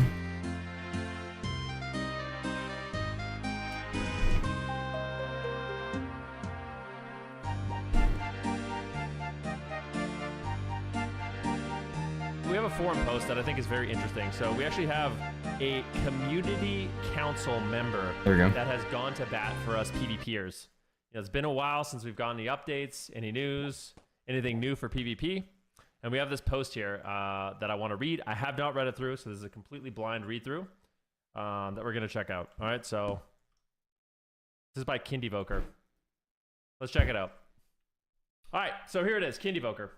Community council member, and he's one of the only PvPers on the council that I ever see, to be honest with you. So... let's see what he has to say. The thread is called "Serious Concern About Arena Health, a Call for Developer Attention." Hi, Blizzard team and fellow PvPers. I'm writing this post to highlight some glaring issues currently affecting the health and integrity of World of Warcraft's arena system, especially in the War Within Season 2. As someone who is deeply passionate about PvP, I want to serve as constructive feedback with the hope of motivating the developers to take a closer look at the state of arenas and consider much needed changes. So this is what Minpoike was talking about. You know, a well-constructed post. Let's see how it goes. Here it is. And let's be honest, these kind of posts have been made before. So here we go. Deflation in 3v3. We're nearing 4 months into Season 2, and deflation in the 3v3 bracket remains unaddressed. The rating compression is so extreme that many skilled players are struggling to obtain Gladiator or other competitive rewards, not due to lack of performance, but because the system isn't rewarding them appropriately. It's concerning that a Race to World First, one of the most difficult achievements in the game, gets completed within 1 or 2 weeks, yet top arena achievements can take months to reach due to artificially limited rating distribution. This is a very good point. You know, people complain that like Waz gets Gladiator the first couple of weeks, but who cares? That doesn't matter. It's fine. Like, the best AWC teams in the entire world should be getting Gladiator within the first 3 weeks. I think that is absolutely fine. Real. A previous post mentions surgical adjustments to PvP balance and health would be made necessary. However, the lack of updates and communication is deafening, and many of us feel left in the dark. Incentives in other brackets. Solo Shuffle is extremely popular, yet it lacks meaningful long-term incentives. Imagine the potential of a Gladiator equivalent mount, perhaps a recolor, equivalent transmogs, or healer-specific rewards were added. DPS queues are notoriously long, and rewarding healers more meaningfully could help reduce queue times and improve overall experience for everyone. So I just want to quickly interject. I want to show you guys something. So you actually get a little banner. You get a little banner right now if you PvP. You guys know what I'm talking about, right? Let me show you this. The Unbound Legends Pennant, this little toy. You can't even... So I was leveling up my monk, and I was in a dungeon, and I was like, dude, this is actually a perfect time for me to show off my new pennant. That's a toy, okay? Look at this, okay? You actually can't even use them until you're level 80. Why? That's Why pretty is there dumb. a level 80 requirement on these? Yeah, that's dumb. Like, I was like, Kung Fuchi, like, this is awesome. We could use our pennant. You literally can't even use it. So this toy that you unlock, it isn't even specific for your back. So you can't equip it as a back item. You can't even use it to level up. You can't use it in any rated game mode. It's just completely worthless. So anyways, yeah. That's the incentives he might be mentioning here. Gladiator mount design. The Gladiator mount for War Within Season 1 feels disconnected from the theme of the expansion. I mean, even if you look at the next season, all the new mounts for Mythic Plus and for rating, they're very themed for the new patch. The Gladiator one is just the same thing. It is nothing. Real. And on that note, let me just show you what somebody made in like... I need to show you guys this. Okay, so I was complaining about the Gladiator mount, and So here it is. Let me just quickly show you this. Okay, so the new mount rewards coming in 11.2 are absolutely beautiful. It's tough not to feel salty as a PvPer getting the third recolor of a mount the community has made clear they don't like. So it's like, this is the new raid mount, very on theme for the patch. This is the new Mythic Plus mount, very on theme for the patch. And somebody made a mock-up because the Gladiator's Fellbat is just an ugly bat. Again, it's the same thing. It's not that there's anything necessarily wrong with the bat, but at the very least, they could have made it like this, right? Like, why doesn't it look like this? Or something like that, you know? Like, it's not the worst model on Earth, but they could actually make it, like, themed towards the patch and make it look kind of cool and special. Very annoying. Like, this is something someone in the community made in 2 seconds. If they had shown this mount as the Glad mount, I don't think everyone would have been stoked about it. That's you making the mock-ups? Yeah, that's Donovan. So, insane. Okay? So, yeah. Beyond that, it seems low effort both in design and conveying the prestige that such a reward should represent. Earning Gladiator is one of the most difficult achievements in PvP and deserves a mount that reflects that. One of the most difficult achievements in the game, by the way, not just PvP. Gearing improvements and suggestions. There have been good steps. Removing the conquest cap, make alt gearing that much more accessible, and the ability to send gearboxes is fantastic. That said, certain items like the prize, gladiator's heraldries, and jeweler settings are still not warbound, making alt gearing unnecessarily clunking. Allowing the items to be transferable, like Vicious Bloodstones, would be a much welcome quality of life. I don't know why the sockets aren't warbound. I actually have empty sockets sitting on characters that I just can't use at all. It would be very helpful. Like, that's like such a small thing, but it would be a big dub. The Soul Shovel point system. The Soul Shovel point system remains one of the most frustrating aspects of the mode. Losing MMR after going 3-3 or gaining no rating after a 4-2 match is demoralizing. It feels like a flaw in the core design. Especially after waiting like fucking 30-40 minutes for a match too as DPS. Even if changes are experimental, the community would appreciate visible efforts to refine the system. This is true. Trinket set bonus tuning. Finally, the current trinket set bonus is creating burst heavy meta where players can die in under a second. This is not healthy for the gameplay. In the past, the development team reduced the primary stat gain from the set bonuses, and we urge you to revisit this decision. Burst should feel rewarding, but not oppressive or unreactable. I don't know if I agree with this. I feel like burst damage is high, but also I think I would rather them buff stamina. But the game's got to end. Like, you know what I mean? Like, there's already games in the AW.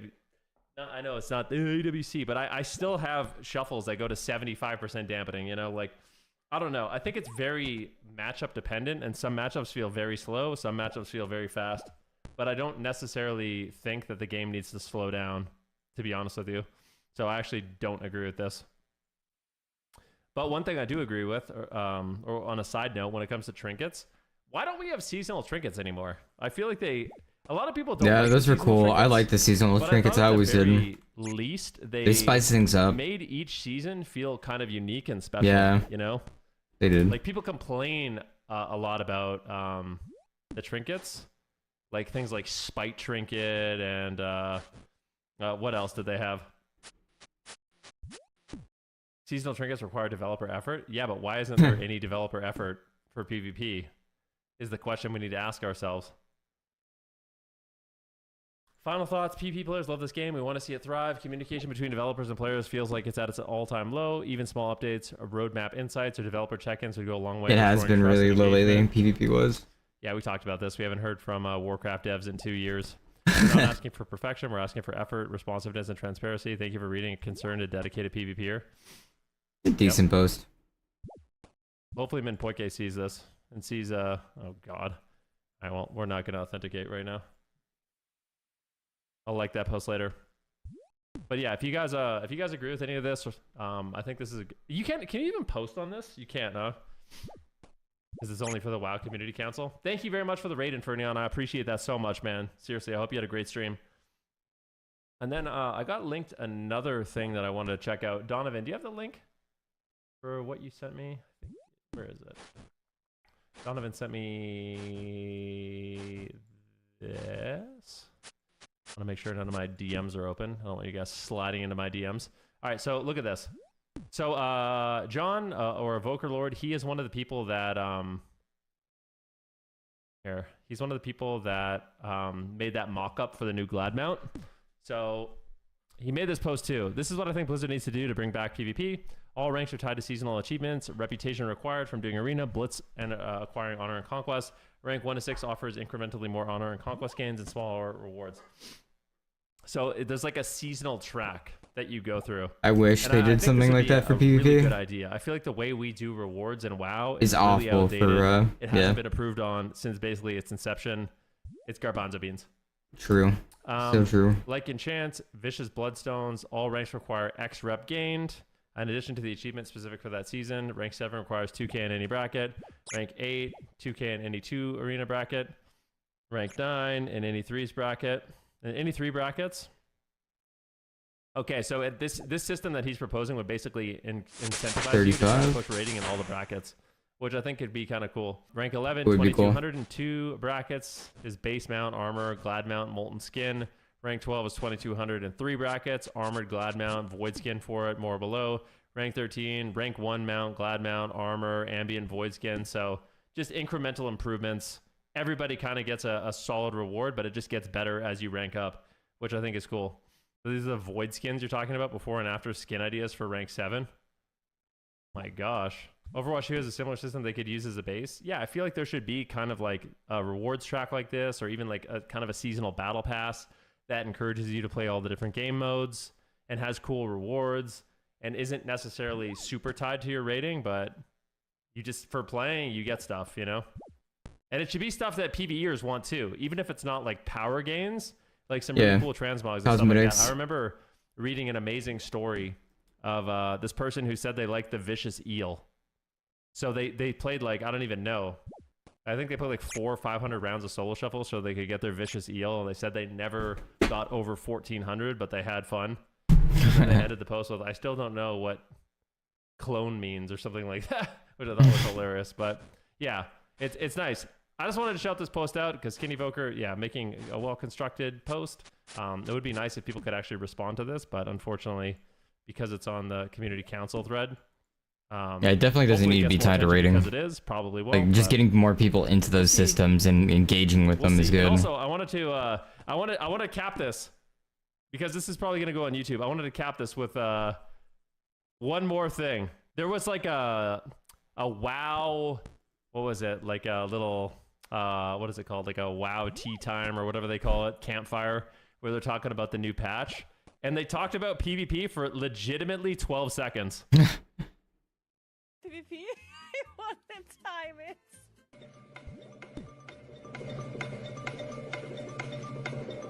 Yeah. Of course you would. 12 seconds! They talked about PvP for 12 seconds. I'm actually... The thing is, like, the people who develop these games and just are working on them, they're not really PvPers usually, you know? Like, they're not current top PvPers, and they don't put in the time to be at that level, you know? It's just, so they can't really understand, and they gotta listen, and they gotta not turn their ear to, like, community feedback by the high-end players. But, yeah. It is what it is. Okay, don't get me wrong, like, I understand, but, like, at that point, you might as well just not even talk about it. What are you both most excited for in this update? Yeah, we'll end it on that. So lame, bro. I no hate towards Negura. Real. I think it is hilarious too, to be honest with you. This is what happened too in Elder Scrolls Online. Like, they just avoided talking about it until there was suddenly an outburst to where he's just like, one of the developers' wives, I think it was, or no, I think it was his wife, bitched about the PvP players always complaining. So the guy got in like a little bit of trouble, like Reddit posts wise, you know, from the community about them neglecting PvP. It was just kind of funny. Yeah. How long was the They still discussion? That neglect might have been PvP, by the way, appropriately and weighted, ESO. by percentage of PvP players. I think the conversation was like 15 minutes and they spent 12 seconds on PvP. God dang, bro. God dang. Unlucky.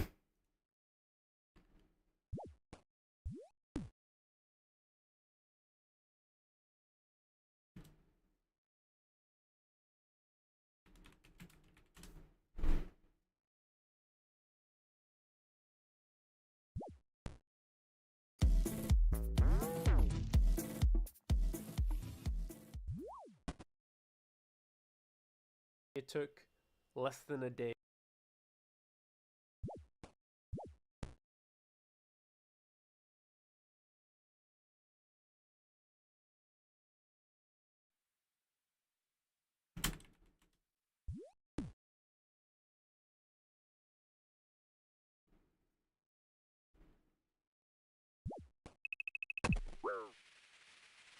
Damn.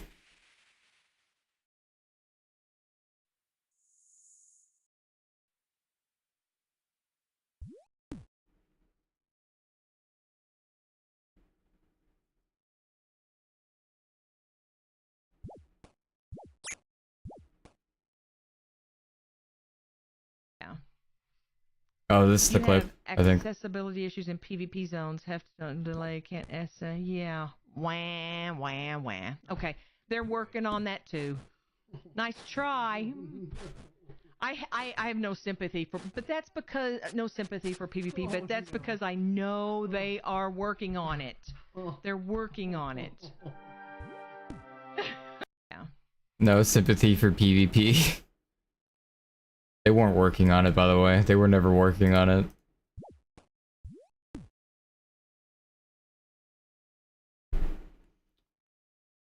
Survey shows that was a lie.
Should you play Mist of Pandaria in 2025? Some people think it's the best expansion of all time, while others, well, they just hated pandas. Mob Classic is set to release on July 21st, and people are wondering whether it can live up to the hype.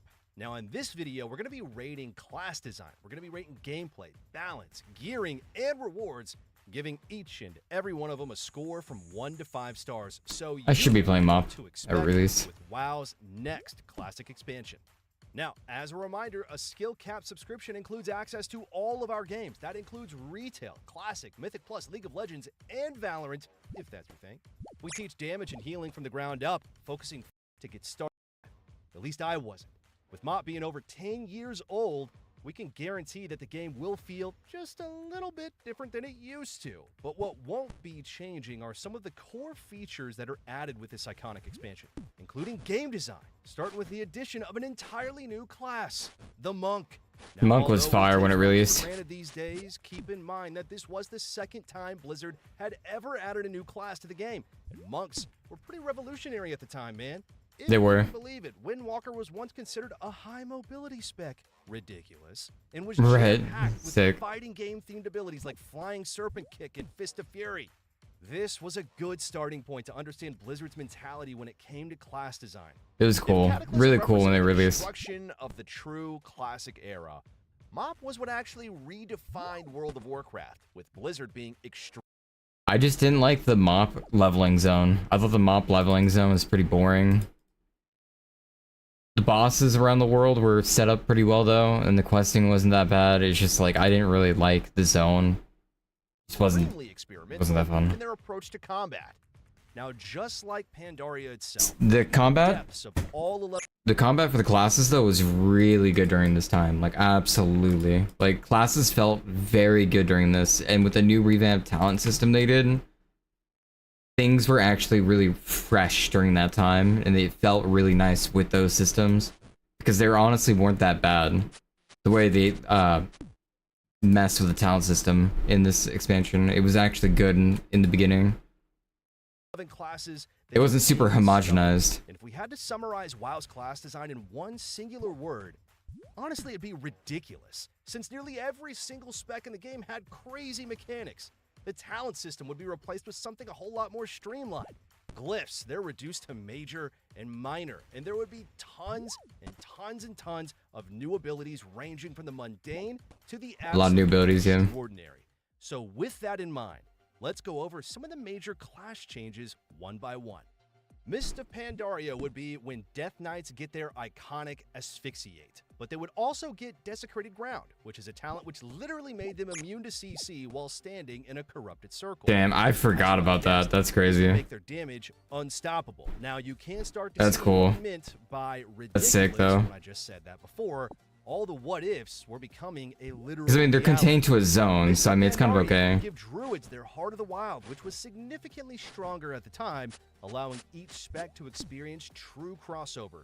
And if you wanted to deal unhealable damage as a resto druid, you could do it with this 6-minute cooldown.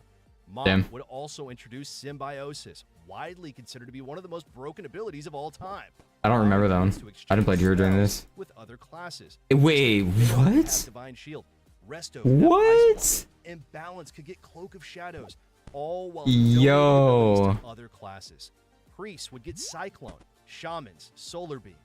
Man, it's Dude, honestly no what wonder the this ability would be fuck? scrapped just immediately after the expansion. Mop would look to give I hunters never knew melee this. attacks, including Glaive Toss and Power Shot. Glaive allowing Toss them was to sick. choose whether they wanted more sustained Glaive damage Toss was so or cool when it came one-shot out. gimmick. While both of these abilities would eventually be removed, some would stand the test of time, including Binding Shot, which was also added during this. Binding Shot was expansion and beautiful. still I thought that exists was. today. I thought that In was some BC, cases, honestly. These new abilities were significantly better than their modern versions. In Mop, Alter Time allowed mages to preserve their buffs, which meant being able to snapshot damage modifiers from procs and trinkets. Now, looking back, it's pretty crazy to think how powerful some spells actually were, including Temporal Shield, which healed 100% of damage taken and was Yeah, that one immune was to wild fucking instances, insane. all with a 25-second cooldown. Mop would also add That was a quality crazy life defensive classes, for like mage. increasing the holy power limit from 3 to 5 for paladins. Now, on top of this, paladins could Oh, also wow. pick up new talents, including Fist of Justice, to increase the range on Hodge, and Blinding Light, which was an entirely new addition at the time. Both of these abilities helped fill a void in their toolkit. Priests would get to Yeah, see they one of the needed Binding craziest Light. abilities ever in PvP, Spectral Guise, which allowed them to temporarily gain access to stealth, helping them land fears. And speaking of fears, Yeah, I don't they remember would the get stealth on Scything, Priest. which was way different than the Yeah, modern version, Scything was different back then. It was good. and cast fear on nearby targets. Mop was also the expansion to introduce Life Swap for the very first time. Even to this Life day, Swap this was a is good one. considered to be one of the strongest Pinnacle. abilities ever introduced in PvP. It's I think it's a really sick one too. On top of that, like it has a big downside. Like if you're swapping HP and you're a healer and you're like 10% HP, you know, all of a sudden, or vice versa, you know, it still leaves the option open to there being an outplay there, or having an idea of what's about to happen. You know, you can play against it. It's a cool ability. It's a sick one. This expansion would also give rogues their iconic Subterfuge. Now, until this point, getting knocked out of stealth was extremely detrimental. This new passive, it covered their crucial weakness while opening up the ability to cross CC outside That one's of crazy. Shadow Dance. Mop would also add the controversial Burst of Speed talent, which could be selected in place of Shadow Step and allowed rogues to remove snares while gaining a sprint effect, all with 0 cooldown and a low energy cost. Rogues would even get Shroud of Concealment, giving their entire team stealth for 20 seconds and enabling an even stronger opener for comps like RMP. Shamans would pick up Ascendance, offering them a strong damage or healing cooldown with unique benefits for every spec, including the ability for Enhanced to burst from range. I really want to play my Druid now. Also rework totems, giving him stronger and more temporary benefits, including the addition of entirely new abilities like Stormlash Totem, which was honestly like Wind Fury for every role.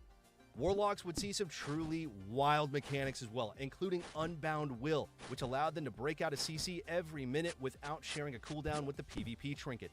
They would also pick up some new defensive tech like Dark Regeneration and Dark Bargain, one acting as a strong and temporary healing over time effect, and the other being complete damage immunity for a few seconds.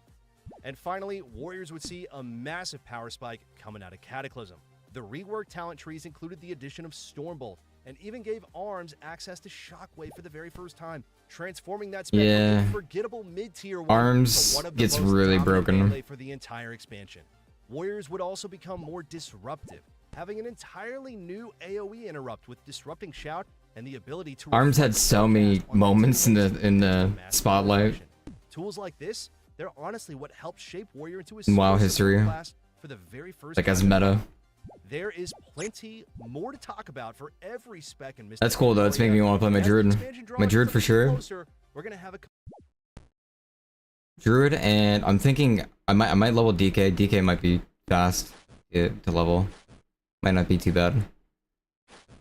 DK, Druid, and I have a Magi. I think I'll play my Magi. Because I don't think I'm gonna play anything else up here. Yeah, I might just level a DK. And then my Druid's up there. breakdown of every single class for you, and it's going to be awesome. You do not want to miss them. Since MOP helped push class design to its absolute limit, we're giving it at least 4 out of 5 stars. Yeah, absolutely. It's at least a 4, guaranteed. All those new tools that we just talked about, is MOP honestly fun to play? Well, PvP wise, yeah. Classic expansions, rotations I don't know about PvE. PvE was kind of boring a little bit then. Unlike the modern game where multiple weak ores are needed to really track barely visible procs, the combat systems in MOP are really trimmed down, really tight. While there are definitely ways to min-max, most specs really do rely on a few buttons to do their rotation. And as an older game, there isn't such a power creep in mobility. It's much easier for classes to cut. That's what was so good about back then, is there wasn't a power creep for mobility. Now, wow, everyone has mobility, everyone can catch up. It's a little bit too much. I don't know. Like,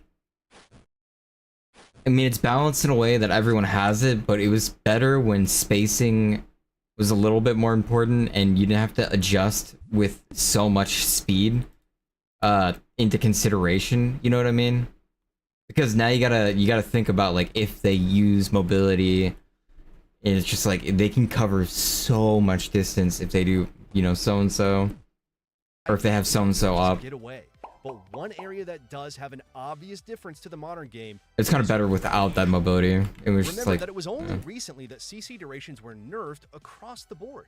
In Mist of Pandaria, CCs like Polymorph, Fear, and Blind, they last their unnerfed 8-second durations. And as a yeah, result, the 8 seconds ridiculous. so much less around one-shots and micro CC, and really more about coordinated group play. The whole team. Yeah, it was good though. Like it's good. It was like that.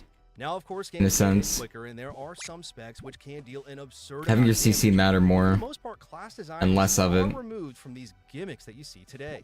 Another key difference from the modern game is the power of off healing. Hybrid DPS can once again contribute a fair. That's one of my favorite things about classic WoW. Also, is hybrid healing. You don't really get to hybrid heal much on like hybrid classes nowadays. Like it doesn't do any like beneficial healing. Like Red Mage is an example in FF14. You know, healing being a little bit weak there.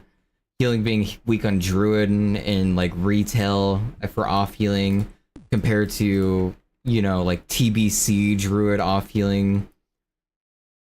It's just, I like those hybrid specs. Those hybrid specs add so much, and they have so much more depth to them. They're so much more skill based to play because you have so many more tools in your kit, and you're thinking not just of damage scenarios, but you're thinking of pre-healing hot scenarios, healing over time, just so you can mid-max a situation that looks like it would put you in a dire circumstance, you know? Like if they're doing too much damage, they're bursting, they're opening up on your teammate, you know, you can do something. There's a little bit more depth. You're not just a stun bot, you're not just doing damage, you're not just, you know, trying to peel. You can do a little bit more while peeling, you know. Which can contribute to longer games in specific situations. This even allows for some double DPS comps to be viable in 2v2. That's Unlike interesting. Modern WoW, where hybrids do minimal healing and healers hit like absolute dump trucks, Should be it's good possible for a to wide use. variety of compositions to play in this bracket. And speaking of healing, MOP is also the first expansion to introduce dampening and even an entirely new mechanic called Battle Fatigue, which is a passive MS effect that reduces all healing in PvP combat. Interesting. Now, I get it, Okay, if you've okay. never heard that, it could sound scary, but if this wasn't the case, then healers would be cool. unbelievably overpowered. Every character has PvP resilience and an entirely new stat called PvP power, which is exclusive to PvP gear and increases your damage and healing dealt to other players. PvP power is completely new, right? PvP resilience. In many ways, gameplay in MOP is I don't gonna be remember fast-paced PvP and power. punchy. While there is no doubt that elements of the modern game will seep through, the game will feel completely different from retail, with plenty of opportunities to outplay your opponents. Gameplay-wise, we think Mr. Pandaria gets 4 out of 5 stars. It's not perfect, Absolutely. but definitely fun. At least. But now it's time to talk about the meta. How The is balance, in Mr. I don't know. While there are I remember it being definitely decent. outliers, by classic standards, Like the it was game at itself least, is it wasn't relatively bad. balanced. Kind of hard to believe, but it's true. Now, don't get us wrong. There are Like it's definitely not a 2-star powerhouses in the during high then. tiers, and some clunky, sometimes gimmicky specs in the lower tiers. Now, over the next few Damn, months, is Frost from that, gimmicky? we Sad. can guarantee that there's going to be no shortage of tier lists in the community and all over YouTube. And that even includes ourselves here. But there are some important details that we don't want anyone to ignore here. For one, almost every spec in the game has a solid competitive composition in 3v3. It's awesome. With That's tournaments good. being That's so really good. dynamic, everyone has something unique to bring to the table. Even if you play an off-meta spec like Fire Mage or Ret Paladin, you're going to be able to reach the highest ratings. And with that said, even though there will be quote-unquote S-tier specs, what matters more in MOP is going to be class synergy. Unlike modern WoW, where specs have become homogenized to the point where the best comps are just a combination of the best classes, MOP really leans into class combos. That's good. For instance, the combination of Mage and Druid, they offer insane offensive control in 3v3. Yeah, the control's nuts. The CC. Stunts, silences, and more Yup. allows these two classes to absolutely take control of every single game. Pretty annoying Now, on what that one. means is that the third slot can be filled by multiple specs, whether it's a sub-rogue, an arms warrior, or a shadow priest. In MOP, the foundations of a comp are what truly carry. Now, That's cool. on the opposite end of the spectrum is Lock Shaman, the masters of defensive control. These are two classes designed to slow that game down, winning by attrition. Once again, you can just insert a bunch of different specs into the third slot, and you're going to have a solid composition no matter what. And of course, you should also expect the meta to gradually change as the expansion progresses. Despite that fact, though, the game will be played on the same patch 4 seasons in a row. We're going to see a shift in the relative strength of some of those classes, with melee being slightly better in the early expansion and casters scaling later on. This trend is not new, and it's been a hallmark of many classic expansions so far. Now, with all that said, class balance, it's definitely going to be good. Yeah, that's what I was about to say. Far Like from the 3. best. 3 out of 5 stars here from me, better than most classic expansions.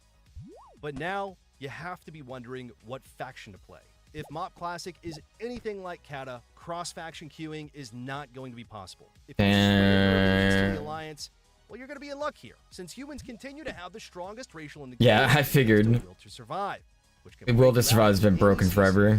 allowing you to use And you two can have an damage extra trinket, so yeah, damage Except trinkets. versus your best in-slot gear is going to almost exclusively come from PvP. But Always. more on that just a little bit later. And of course, Shadow Meld is also one of the strongest racial Yeah, styles, Shadow Meld. especially for healers. Shadow Meld. It's funny because I don't think people knew back in the day how good Shadow Meld was. I haven't looked at like the footage back then. I don't know how many people actually ran Night Elf, but I feel like Night Elf meta was really a thing during like the relaunch of Classic or like later on in the game, like way late. I don't know if MOP, if people were like utilizing Shadow Meld to its fullest extent. Retains its core functionality as a combat drop to drink, a temporary combat drop, or as a skillful immunity to spells. But what if your allegiance is to the Horde instead? Now, while Human may steal the show, don't sleep on Orc. That's what I say.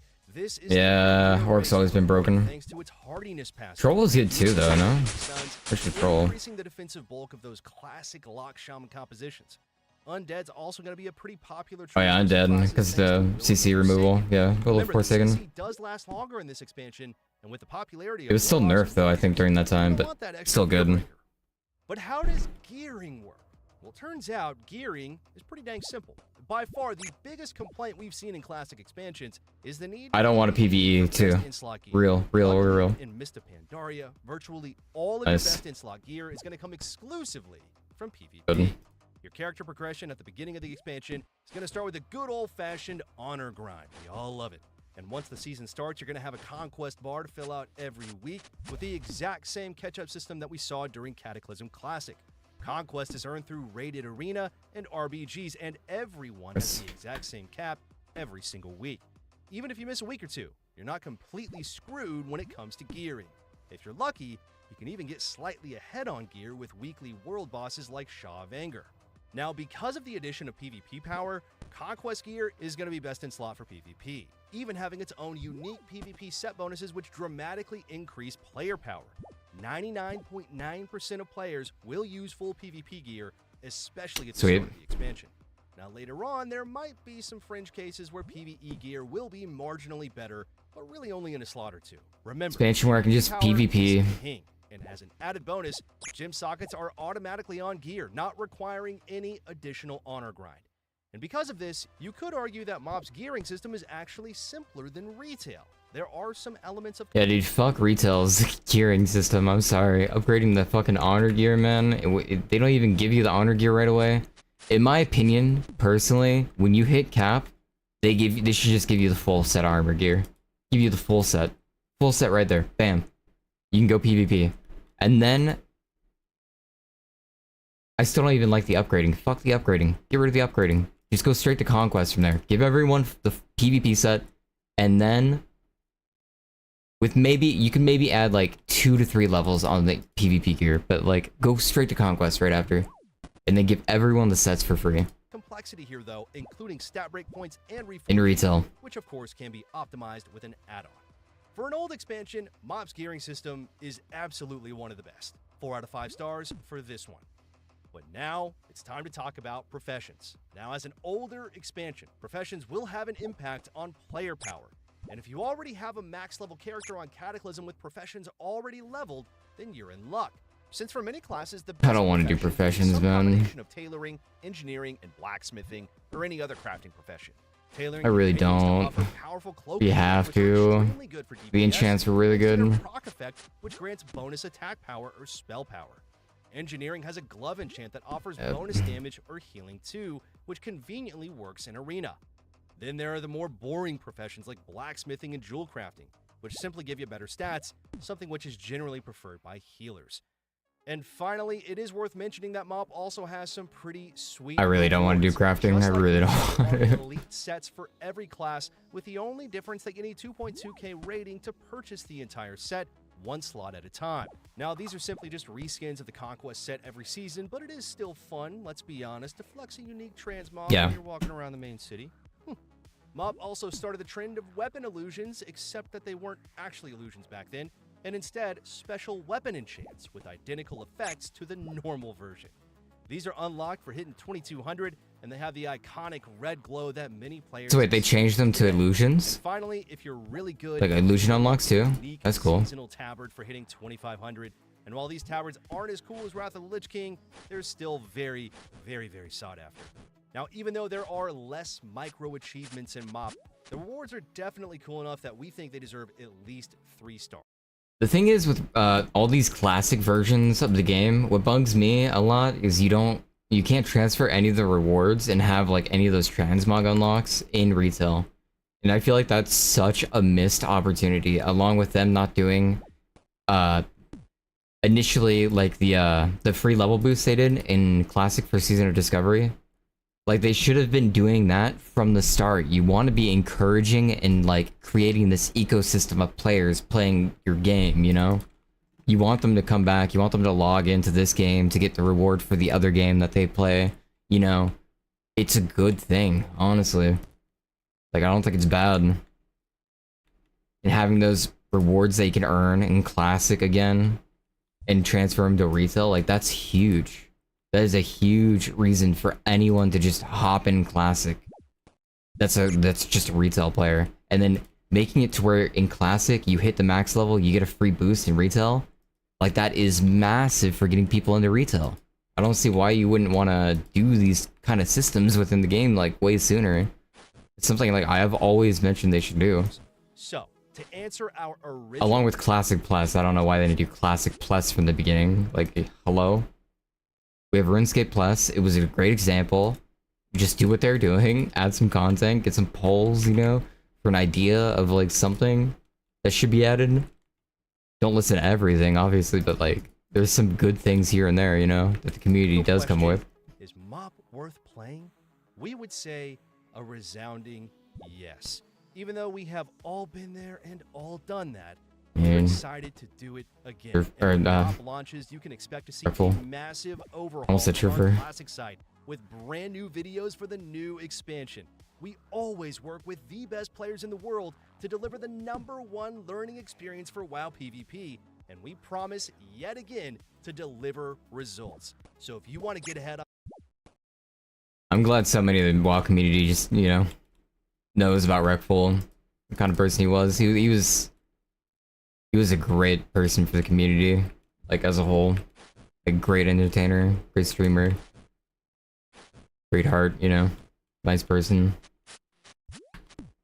Wreckful is the GOAT. Insane rogue player.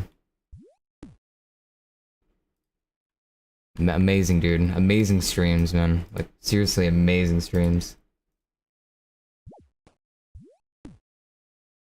Insane typewriter player, too.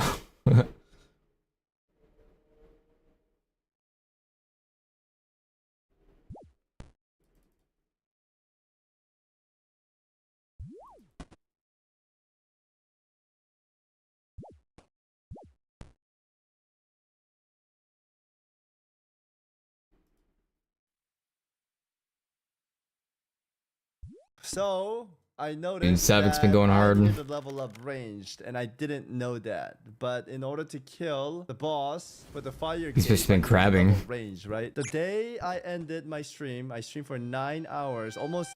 Can you not use magic against the boss? Do you need range specifically, or is he just like, he's probably weakest to range on? Dragon Defender, and we finally got it. It took fucking forever. I wish Soda doesn't get it for like 3 days. I hope he gets like a bug where he can't get the item and he's like stuck on Mithril Defender or something, because I suffered for this, guys. All right, I suffered for this defender. So Soda Poppin better take like 3 days getting it. I have to suffer by waddling 2 miles per hour while being berated by a bunch of fucking mosquito messages. You should do fairy rings. Why is he waddling? Why is he doing this? What an idiot. So bad. So I'm just sitting here waddling, getting emotionally beaten. Yeah. Viewers are different when it comes to advice in RuneScape. Like, legitimately. And like, yep. It's because it's been out for like fucking 20 years, man, and everyone knows everything. And there's so many people that just know absolutely like every little fucking minute detail about this game. I wish Soda doesn't get it for like 3 days. Anyways, I got the defender. You guys said this is the second best in slot, and I'm very, very happy about it. But turns out I won't be even using this for the Fire Cape challenge. And you guys said I need level up range. And then I... Low-key, it's honestly the same as not using the Zeppelin and walking around.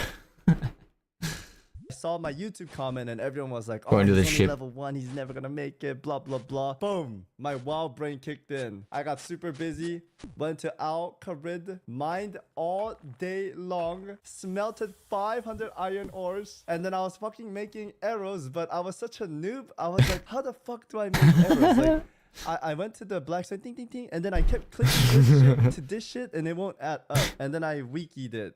After, We've all been there. Brute force it on, and We've then all been there. Feathers, and I was like, oh my god. All right, got the fucking wood feather, and then We've all been there. And then I made almost 8 40,000 arrows. And here I am. Boom! Hey, 54? That's actually not bad, not bad. He needs to do animal magnetism though. All day long. 43 smelting that bad boy. Even my fletching.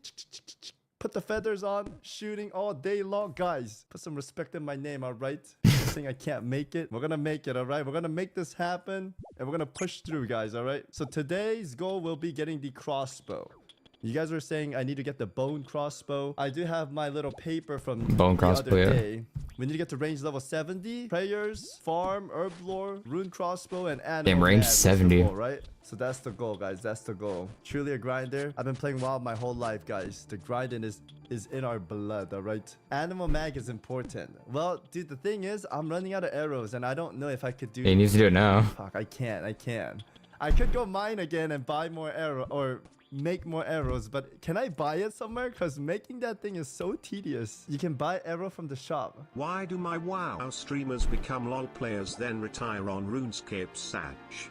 Because WoW doesn't give us the content like old school RuneScape, man. They're fucking up. They're losing their best players.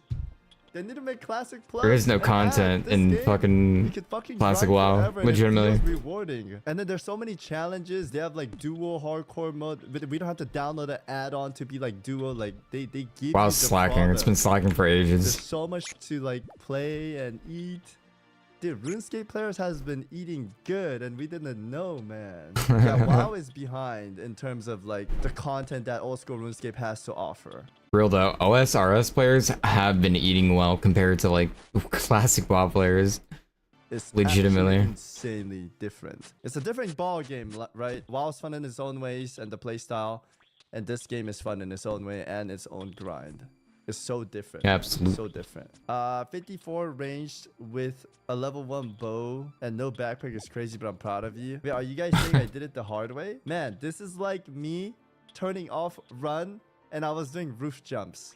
And do you know how fucking long that took? Man, I was such a noob. And then I was grinding crabs with a copper sword or something. And nobody told me anything. I could have been leveling faster, man. It's crazy. Show us your bow. My bow is really good. Look. I had like 5 Short different bow. bows, but the only plus I had was range on it. And this had the best attack on it. And you Oh guys my said god. having the biggest attack gets you the most level, right? Are you trying to tell me I could have leveled up faster? Man, why am I doing it the hard way every time? You guys are terrible teachers. This is on you guys. You could have leveled up 500% faster. This is fucking Real though. I hate this. I'm using imagine short what I bow and could do with a bronze. Good bow, guys. All right, it's the effort that counts. We shall go for the animal. Especially on that first. kind of monster, Now, dude. No what is way. the quest called, gentlemen? Holy If you moly. would be- Oh, that is what the quest is called. Might as well I have thought been that was chicken what the leveling, item like I plate brought armor. back was called. Yo, I don't have these. Oh, I could have left clicked that there the whole time. I always right click went down. Oh my goodness, dude. Guys, how many days do I need to play to fully understand like everything? Or are you guys in a state where you're playing for many years and you still didn't know some things could do that and this? Still learning every single day. Honestly, W for being honest, guys. To drop more stuff about player housing in WoW today. Dude, I love WoW, but I'm busy right now. I'm busy right now, babe. I can't look at WoW stuff. Also, for the record, I need you guys to defend me, okay? There's so many people. That's how I kind of feel thinking right now that, too. I'm like, in me or OSRS Fuze are grind right getting now. paid by Day getting 2. to play RuneScape. If we were getting paid, we would have to say hashtag sponsored or hashtag ad, or we have to let you guys know, especially working with a big company. And it's not that. And I want to tell you that I declined a $5,000 deal to play Miss Pandaria to fucking play this game. So put some respect on my name, man. Damn. I actually enjoyed this game. I rejected big money to play this, okay? So if you guys say like, oh, he's getting paid by RuneScape to play, brother, I actually like this game. And I'm rejecting big sponsors to play this game. Wait, should I buy like a bone spear or anything? These are kind of cool. Or Bone should I spear's only pretty buy sick. bow? Only bow? Okay, only bow. And then this is what I shoot out. Can I buy just a looks cool. bunch? Because I'm probably going to level up with this from now, right? Holy shit! Dude, I'm going to be broke. Dude, I really don't want to do fucking wine stealing again, guys. I need to find a new method to farm money. I'm tired of the fucking... Holy shit, dude. This Bone is crossbow is cool, yeah. Boom! Die, you foul beast. Wait, this is badass. Look at my pose too. It's like gangster. Sure. I need to do Slayer at some point too. I don't know when I'm gonna start. To buy this. You know what? I can make money. I can show you guys how to make money. I learned how. What a joker. So where do I go to buy this? Edgeville or Ranging Guild? I will show you guys how to print money. Are you ready? Guys, take notes. This is Savix's guide on how to make money, okay? First, you want to grab your nature runes, okay? And then if you did the quest to get the... Or not quest. If you killed thousands of Cyclops like I did in this prison, you should have a lot of these swords. And with it... Where the fuck is that? With it, you can! Yeah, that's right, guys. That's how you print some money. Boom! This is good, right, guys? Infinite glitch money, okay. Oh wait, I don't have to do them one by one. I can make it into a note and it would just destroy everything. It's still one by one, but you can hold more. Is that the concept? Okay, let's see how much money we end up with. Holy shit, 20,000, baby! Dude, this is like casino right here. I'm just printing money, guys. No! Where the fuck am I? I'm scared. I'm 5 years old. Mom, I'm scared. I'm gonna go to the corner. What the fuck happened? Where am I?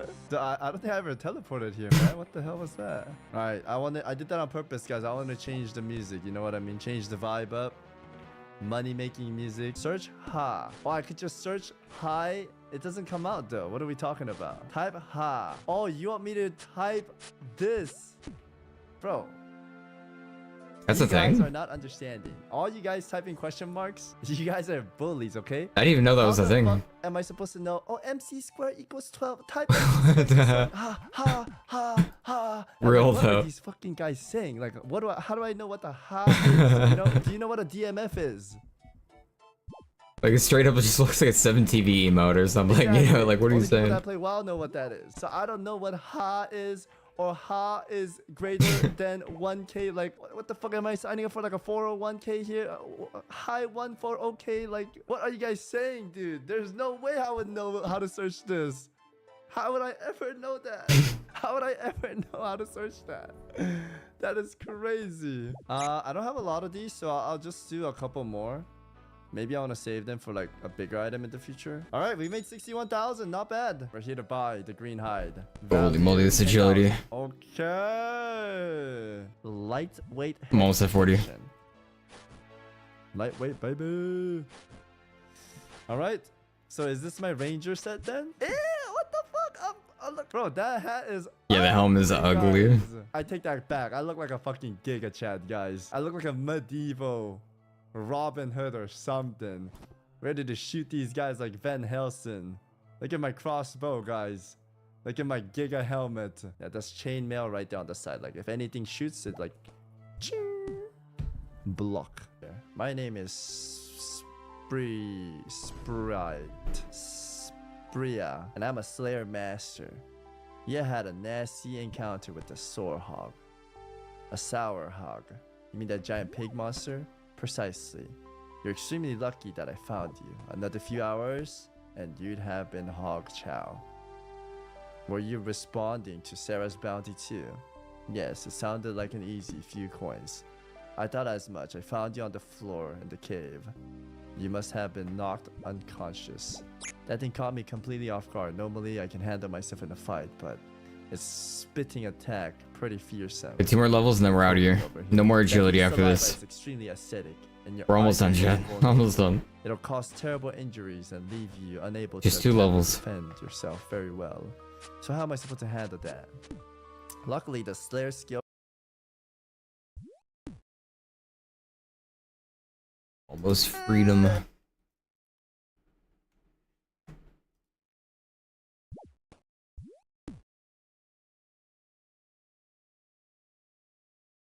Alright, what MMO died this time?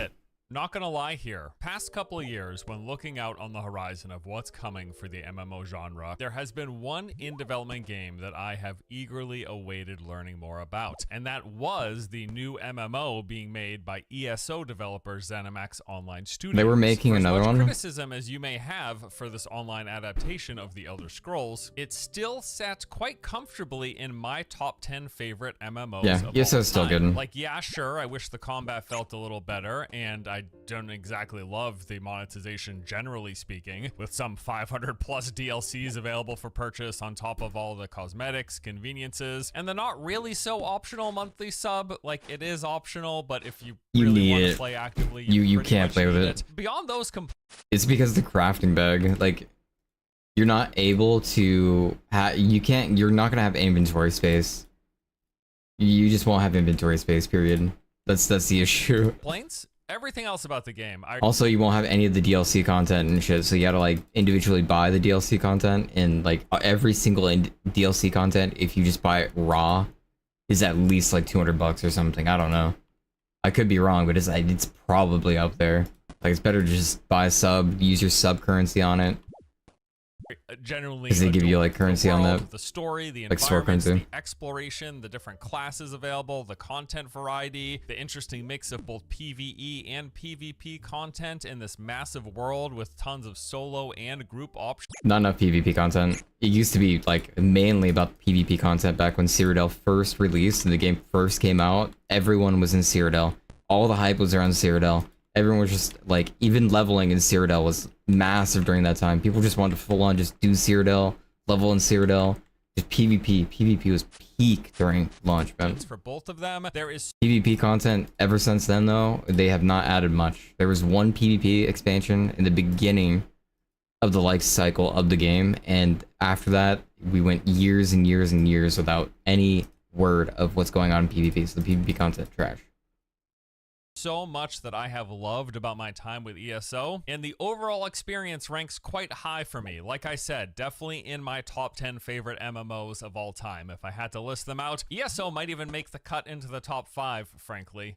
I'll think about that for another video, I guess, though. Anyways, but yes, point being, I was very interested when learning that they had a brand new MMO in development and could not wait to see more. With how few new Western AAA MMOs are being made these days, I mean, we can practically count them on one hand. This was 100% something that I was looking forward to. Well, as of this week, it's dead. After 7 years in development and just a few away from release. Damn, I didn't even know it was in development. 2028 launch. The new MMO from ZeniMax Online Studios, codenamed Blackbird, it has been officially canceled, courtesy of Microsoft. So now we have like Ashes of Creation, I guess, to look forward to, and then maybe that Riot MMO in 7 years or whenever it comes out. Yeah, I don't know that's pretty who much put it. a curse on this genre. I just hate this timeline so Real. much. I just want more.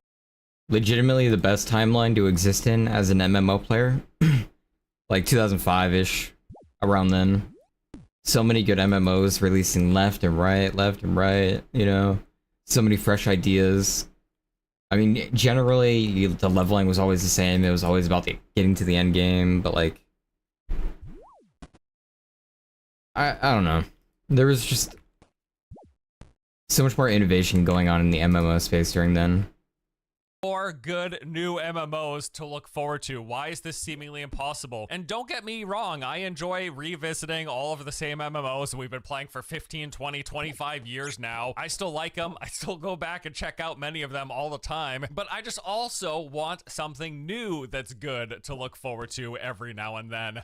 Wouldn't that be fun, right? Now, on top of that, this project's cancellation was part of this massive round of layoffs at Microsoft, with over 9,000 people losing their jobs, which always sucks, no matter how commonplace it may be. Firings, especially in the corporate world, this happens a lot. On the ground, nobody wants to lose their income. Nobody wants to be without pay, scrambling to find employment. Sure, life is uncertainty. The only guarantee we have is that everything can and will change eventually. That is true, yes, but it doesn't make going through something like this any more pleasant, for sure. So, as always, my sympathies and my heart goes out to anyone who lost their jobs in this process. I hope you get back on your feet quickly. Now, if there is any silver lining here from like the game playing perspective and what's happening, I would say I suppose, the following. For starters, maybe Microsoft wants ZeniMax Online Studios to redouble their efforts in the Elder Scrolls Online and put maybe a similar amount of energy and updates as we've seen for other long-standing I mean, that'd be good. MMOs. It's definitely the case that ESO has been getting consistent updates over the years, but ESO it's still also has a the lot of case that potential a lot of it has felt really as a game. samey in terms of what it is, in terms of new content they're delivering. It's basically like,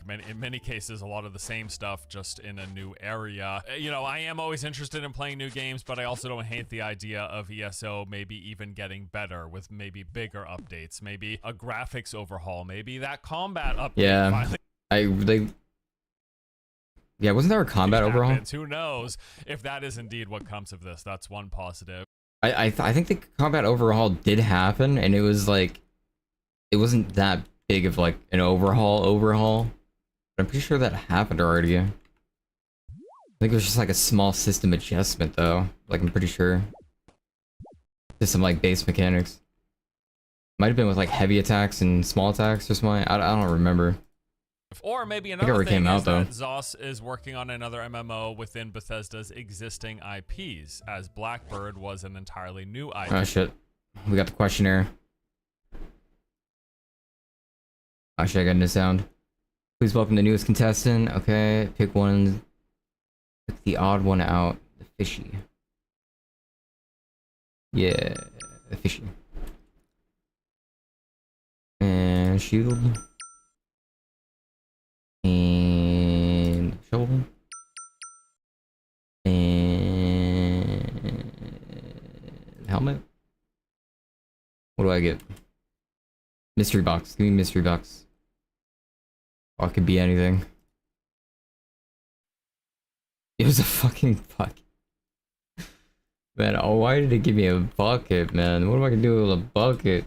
In fact, from what I understand, they initially wanted to make a Fallout MMO, but were then redirected into making the Elder Scrolls one instead. So maybe now is the time where a Fallout MMO makes sense. Maybe they consider making a Starfield MMO. That one might make less sense, but who knows exactly. And then lastly, on the silver lining side of this, I would say that I'm just happy to hear that interesting ideas are still being pursued in this genre, despite the fact that this one got canned prior to us ever getting to see or play it. In the fallout, haha, of this cancellation, we have gotten a bunch of details about what this game was planned to be and how it was shaping up, and it all looked and sound pretty darn good. And those ideas came from people, and some of those people may revisit them again in the future. So again, that is one additional potential silver lining if we're looking for it. Now in today's video, we're going to jump into everything we have learned about Project Blackbird, which has actually been quite a lot, what people who saw and played the game thought of it, and what any of this might mean going forward for ZeniMax Online Studios, for the MMOs in general, and all of that. Before we get into it though, we do got a quick word from today's sponsor. Big shout out and thanks to and Ice, and a habitable zone in between known as the Twilight Band. All of this wrapped up in a shooter MMO package. Another quote would have been a shooter MMO. as saying the following: Blackbird was a third-person online looter shooter, not unlike the popular game We need more of those, Destiny, honestly. set within a new franchise. It had a sci-fi noir aesthetic similar to films like Blade Runner, and placed a heavy emphasis on vertical movement, which sounds amazing to me. I quite enjoy the vertical this movement hybrid part of open world MMO, third-person looter shooter, and have wished for us getting more games in this subgenre for quite some time. The recently released Dune Awakening is sort of like this, although much more of a survival game than an MMO looter shooter. And then there are of course games like Destiny, Division, Once One more Human, level and we're done with the agility. We also had Defiance and Firefall, which kind of fit the mold. And apparently there was another new Firefall was peak, by the way, chat. Just throwing it out there. The PvP was so fucking fun. The open world PvP, it was a third person looter shooter kinda. Dynamic events. They were testing out like the raids affecting your base before. I'm pretty sure before even Guild Wars 2 came out, like the Firefall was out, and they were already testing these dynamic events in like a movement shooter where you've had jetpacks and you're flying around. There's giant alien dudes, alien bugs, you know, taking over cities, and it was a dynamic event where they would actually take over the city. They had like a PvP world zone. It was so cool. like a little island that was just like PvP with bases and shit in factions. It was so cool. It was a class shooter too. It was New one coming, which I would have loved to see and play, but not anymore, which is definitely a bummer for me personally. Now, from a few different sources across numerous articles, we also learned many of the basics about the game's world, its setting, the classes, and even some of the planned content variety. So let's jump into that. So it was going to be a fully open world to explore with the requisite mix of biomes, with its typical visual diversity of locations, a bunch of different points of interest, and then a major city known as Exodus. Now, this was said to be a massive, elaborate zone in and of itself, located smack in the center of the game's world, referred to as a mega city with many, many vertical layers, hidden secrets, and mysteries to be found within, which also played into the game's traversal system. And then on either side of the city, as you go from that habitable twilight band in the middle towards those outer extreme ends, that is where the biome diversity would come in. So say in the dead center, I don't know this for certain, but you could imagine that the dead center would be something like a lush tropical rainforest, dense, full of plant and animal variety,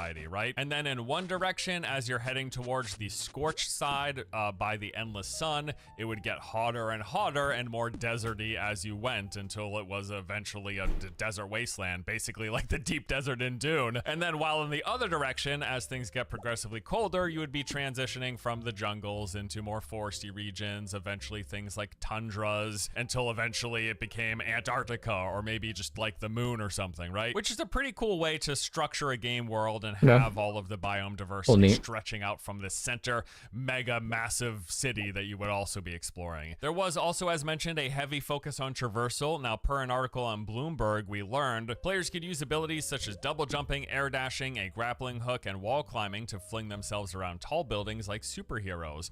Movement already sounds like it has a bit, but it's like not.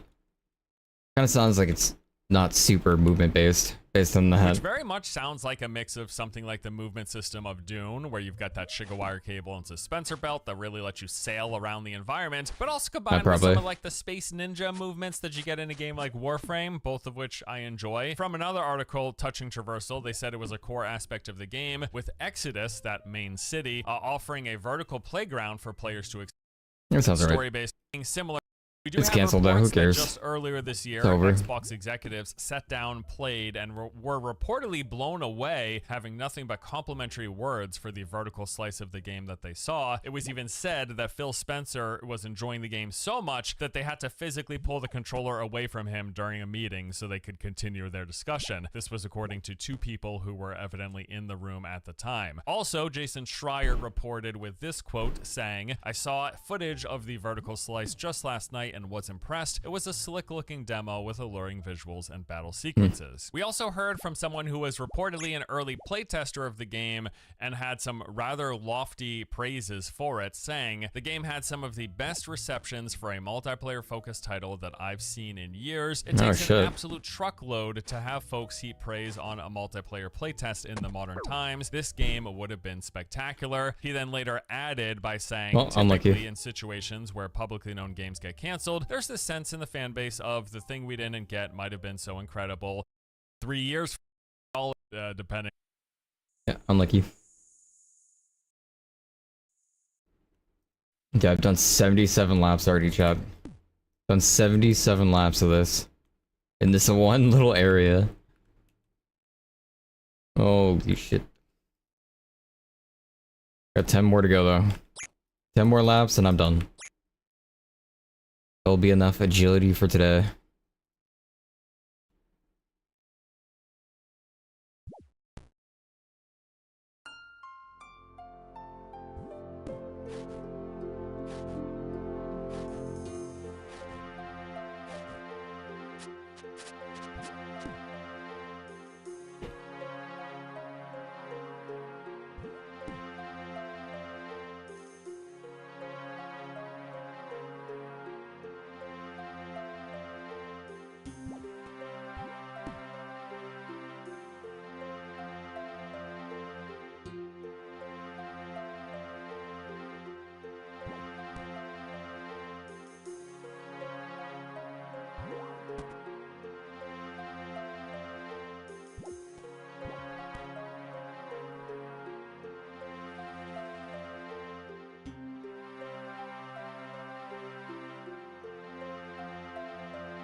Chat, highlight player when click. Highlight player when click name in chat. Huh.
Wait, can you really buy these off the Grand Exchange? I didn't know you could buy these off the Grand Exchange.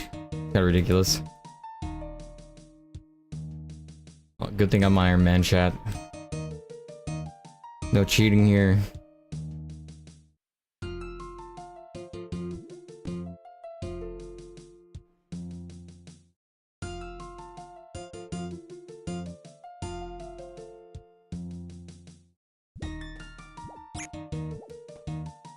Got 7 laps to go and we are done. We're gonna move on to some rune crafting after this, I think. I think that's the play.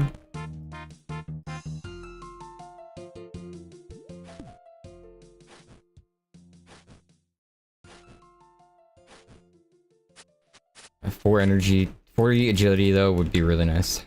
Just to end on here at least. 60s when there's another good course I can do. Yeah, 60 was Sears. Sears was really good. Falador, I think is one I'm supposed to skip or something. I'm pretty sure there's like a better one. I think it was the high level agility arena obstacle course. I think it's that one. At 40. I think that was the good one.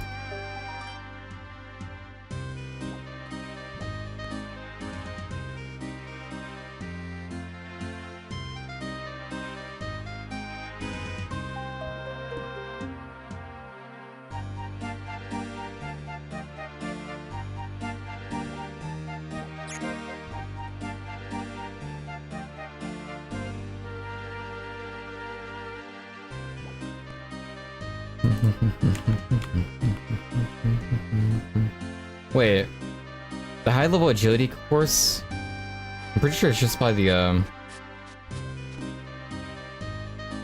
think it's by the Gnome Village. I think it's the pipe one. I go through the pipe. Maybe it's not though. Maybe it's the lower level one.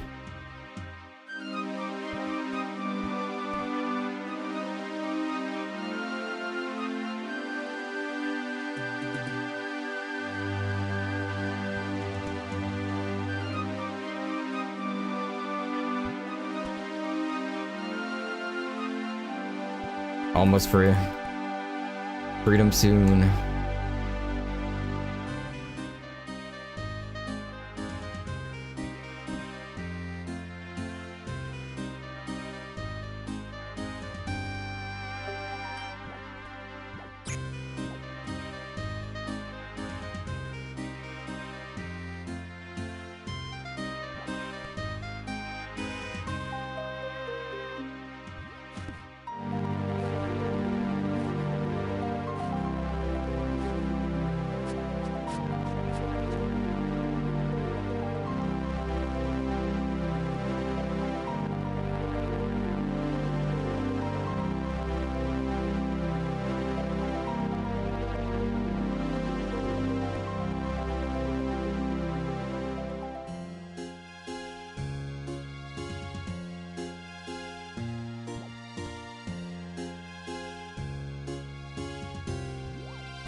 Okay, 4 laps until goal.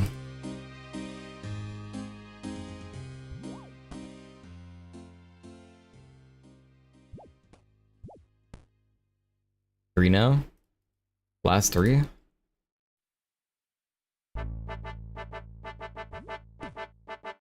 On random. Putting on random. Oh. Mark Grace.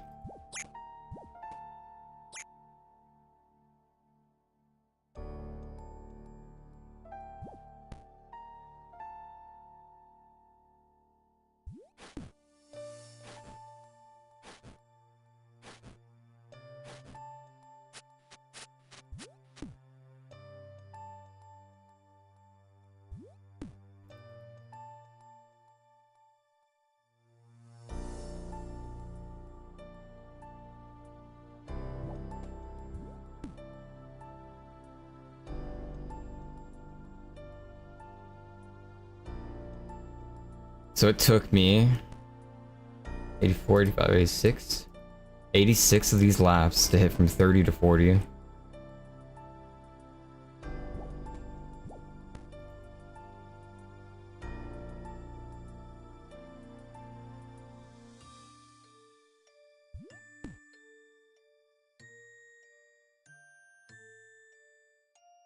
Or no, 87, I think.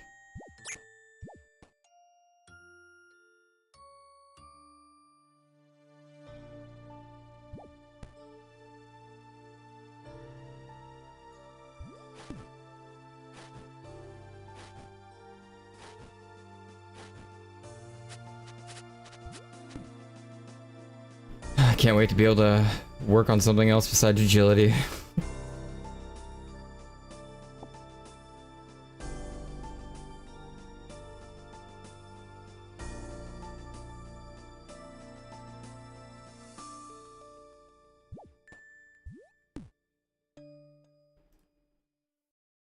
The agility grind was good though.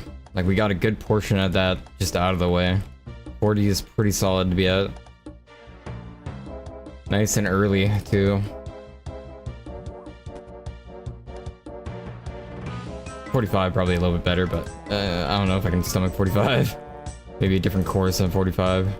45.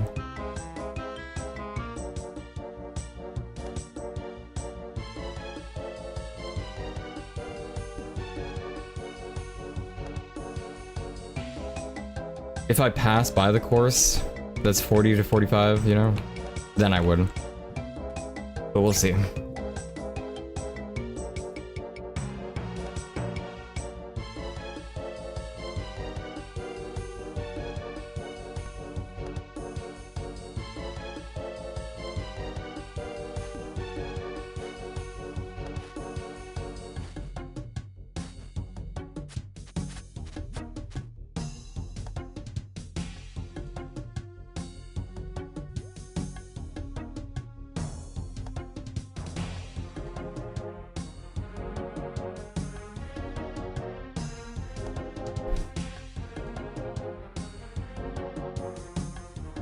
Run got turned off.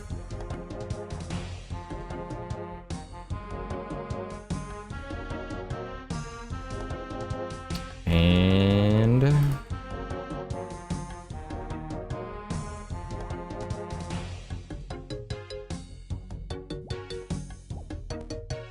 really? Oh, God, I was gonna say, there it is. 40. We're done. We can take a break from that. I'm gonna use the restroom real quick though, chat. I'll be right back.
Alright, chat, I'm back. Yeah, we're 40 on the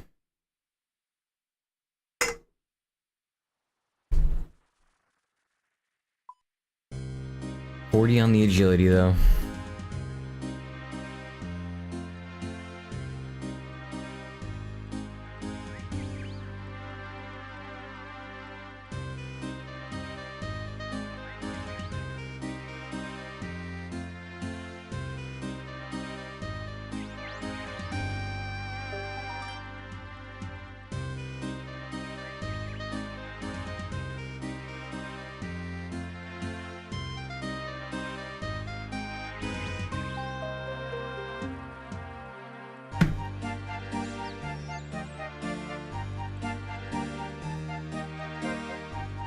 Alright, so where were we at?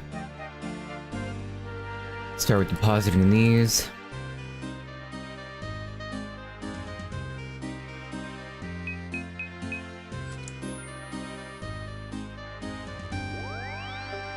We start organizing at some point. It's pretty bad right now.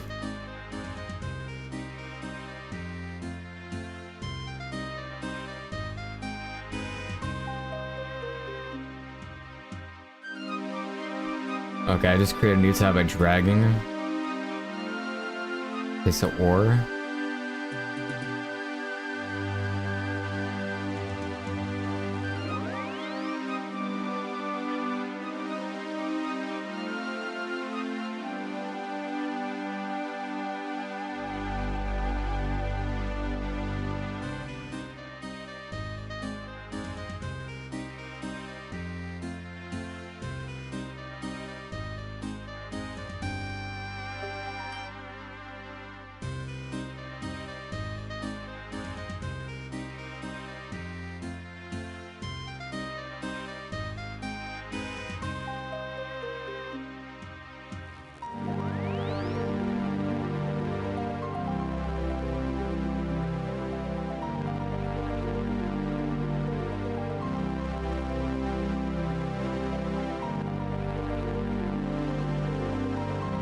So I have the tiara, I need the air talisman.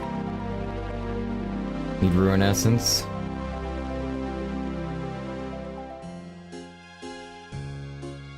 And then that's it. Then we gotta find the air altar. Which I don't remember where the air altar was. I think it was like... I think it was Falador. I think it was South... Yeah, South Falador. So that's where we're going. Has control teleport? Okay.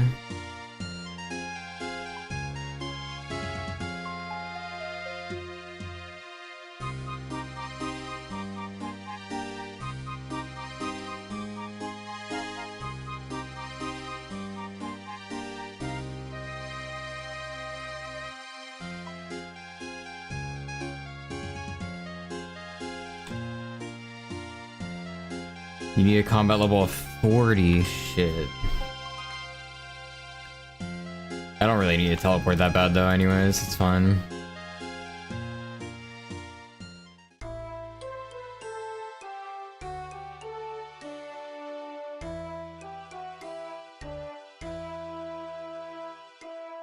Bum, bum, bum, bum, bum, bum, bum, bum, bum.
Alright, so.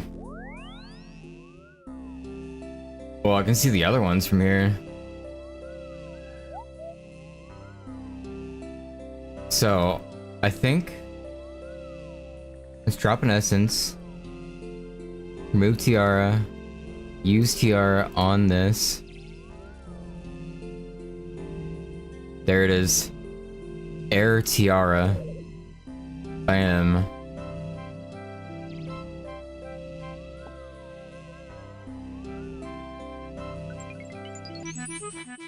Level 2 already? To make mind runes? About the level?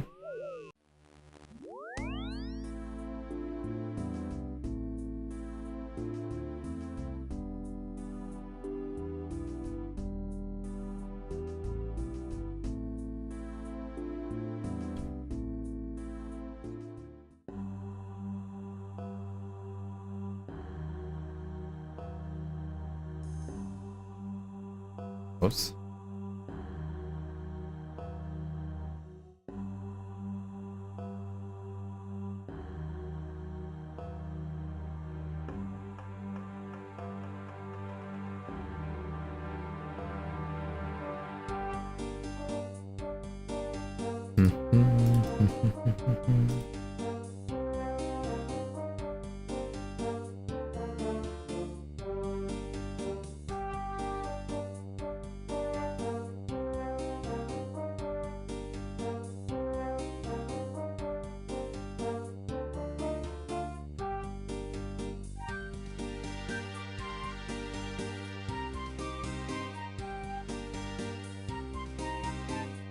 That's better.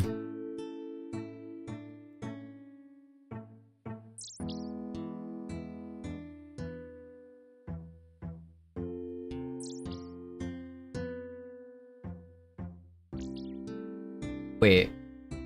If I have the TR, can I just go in? Okay, good.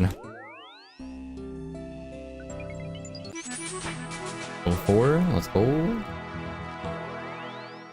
We got the zoomies on the XPs.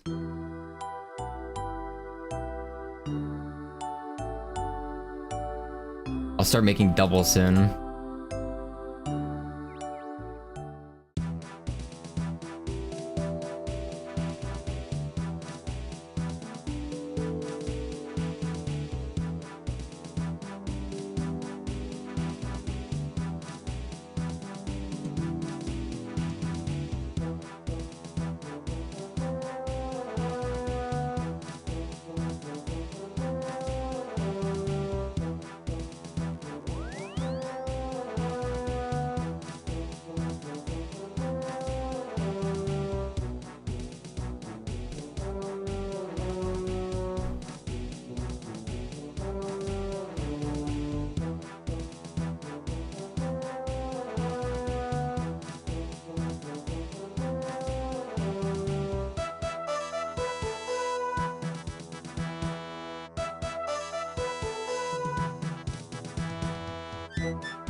Yeah, that guy's got a Slayer cave. Or hunting cape.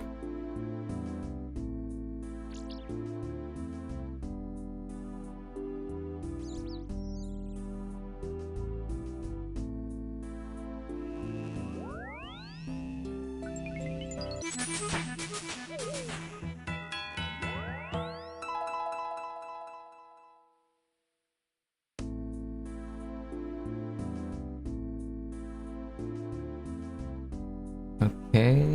So wait. I should start making. Oh, there it is. Multiple runes at level 11 and level 14.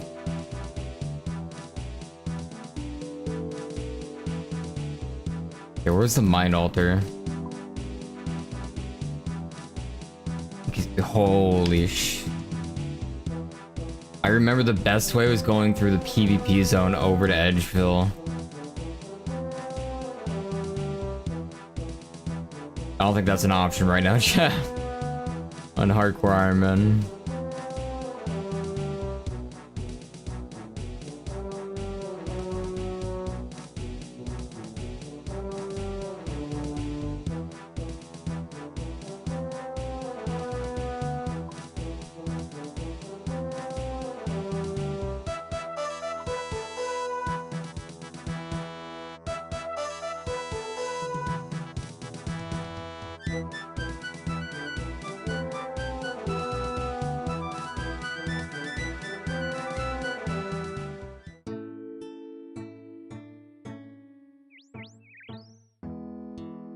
How do I make my run energy not automatically start?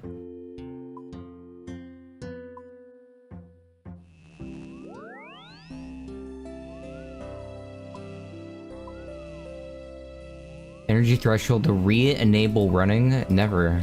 Don't. Do not enable.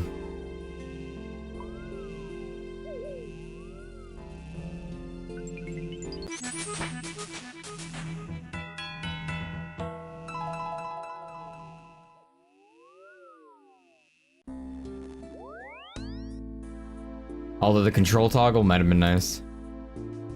You want that one on.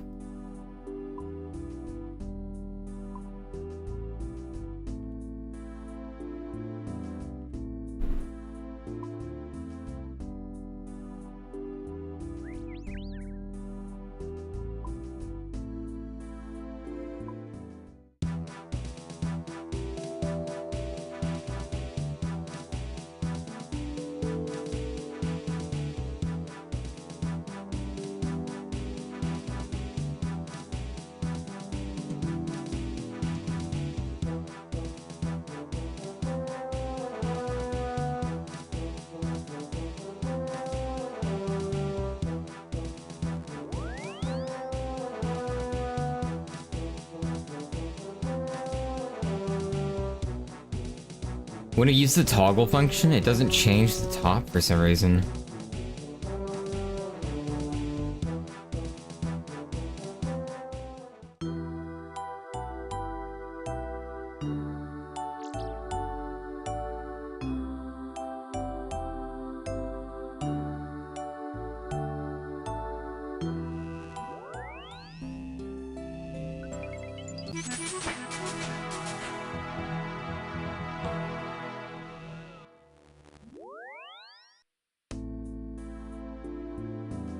I'm gonna need mind runs though for sure. I have to do mind run runs at 14.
Level 8 already?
I'm gonna need so many crafting levels.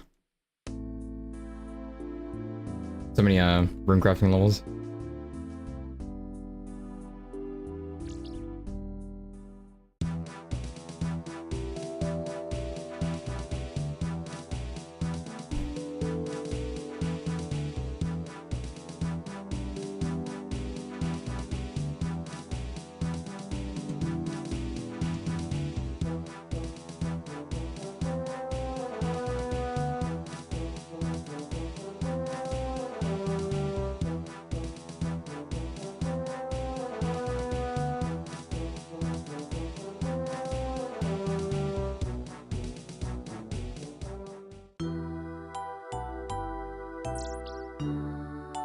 Swamp bark. I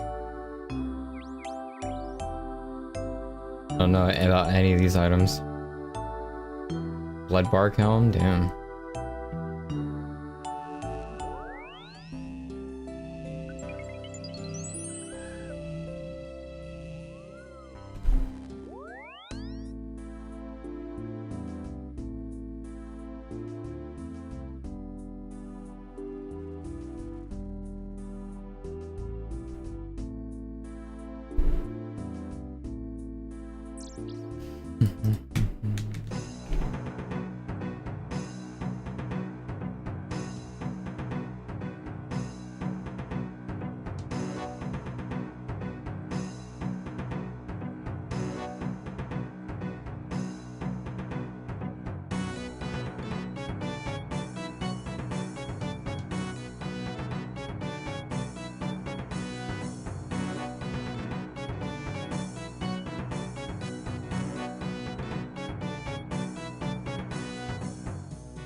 I'm gonna need an Earth Talisman too.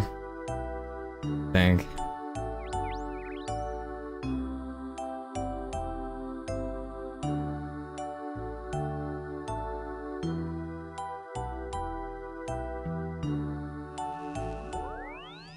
Oh, water actually. Water's next.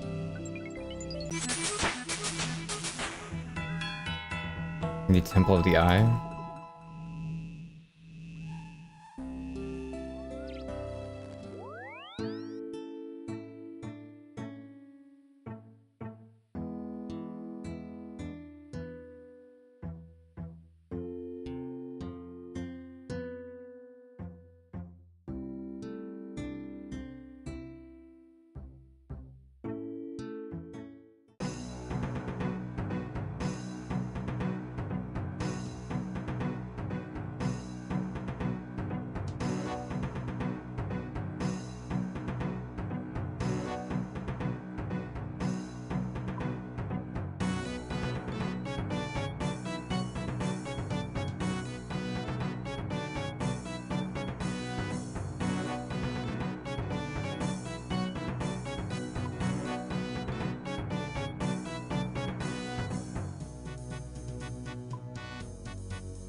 Wait, doesn't that start the rune crafting minigame? Temple of the Eye?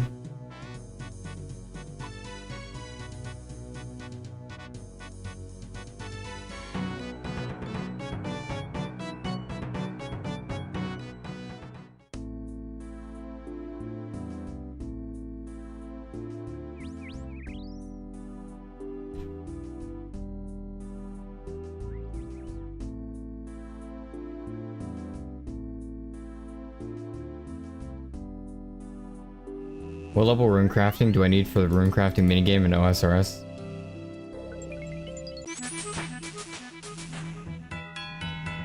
Hello? Can you work? Need 27 rune crafting to play the minigame.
So now I can make 2 ruins per run, so it should be a lot better.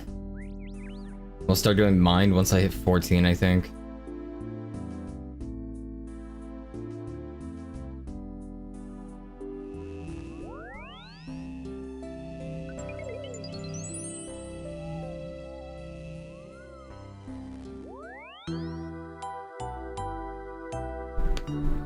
Yeah, I thought the XP would go up too if I did double runes, but it's not.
I have 100 more energy and shit.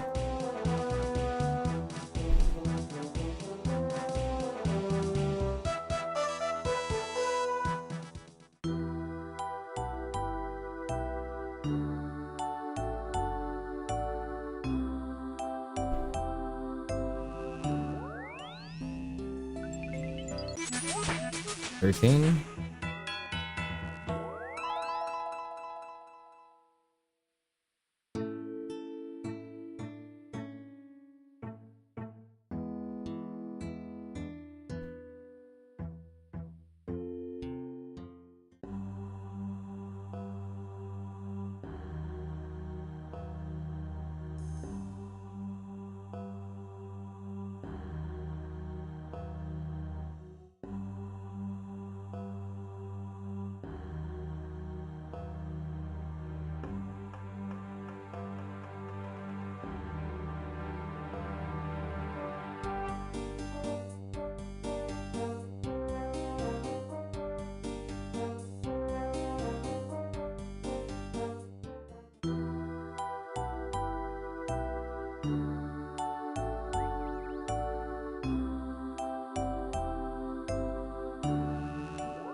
Nice. Level 14.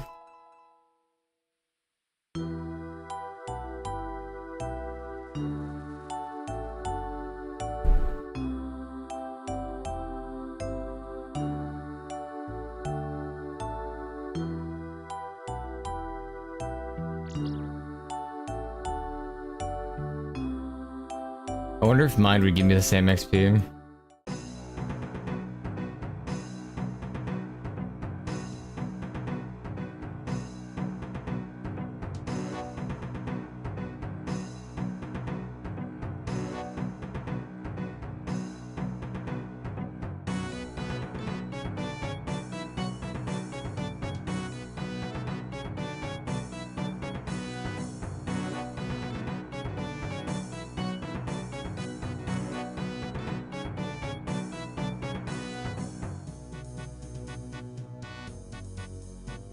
Okay, so we need one tiara, Earth Talisman, Mind Talisman.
No, I'm not fresh to ORS. I played long ass time ago. I haven't played in a long time though, like super long time.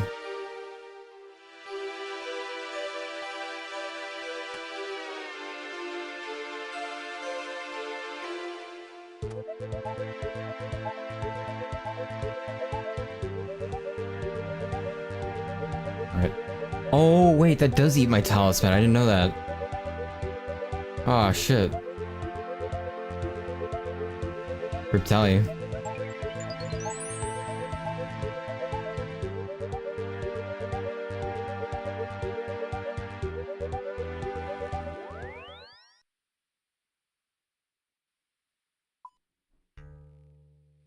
Oh, that sucks.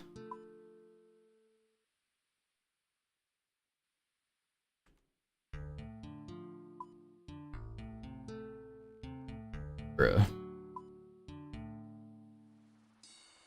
Wait. Wait. Is that Wildy on the other side of here? It is, right?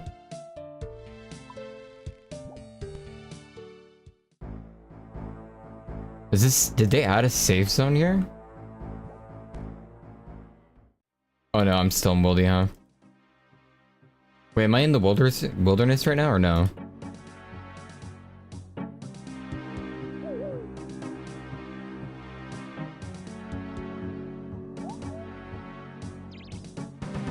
Oh, I still have to go around, I guess, a little. Oh, I mean, that's not that bad. Going around's still better, I guess, but yeah.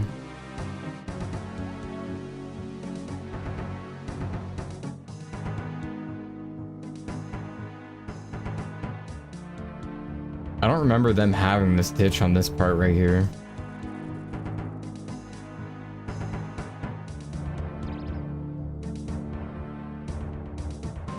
I'm spooked.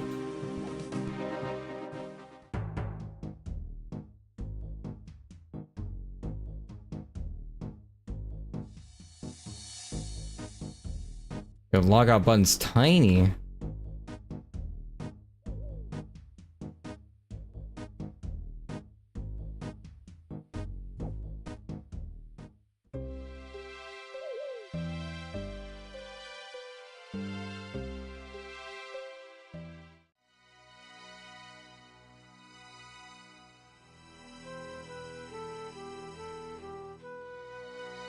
Okay, low key. My TR is a dead giveaway. I hate it.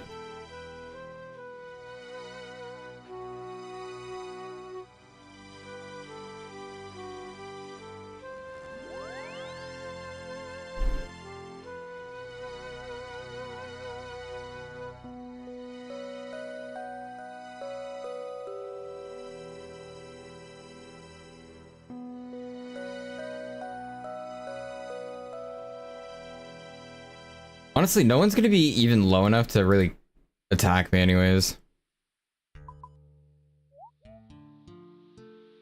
I'm gonna keep hopping worlds though. I still want to be safe about it.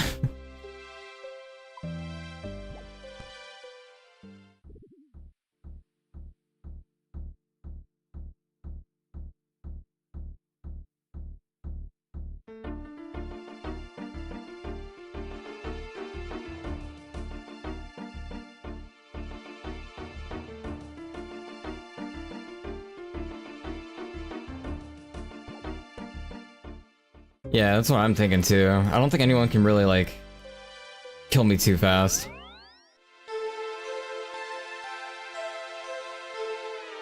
Along with my level being, like, it's just so low. My level's so low.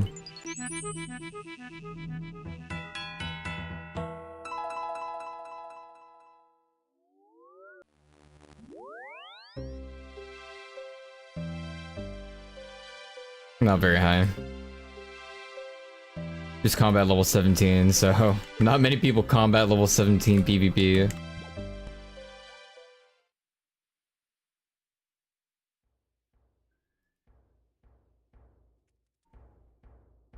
My hand is still on the logout button now, I'm ready. I'll insta logout, don't make me.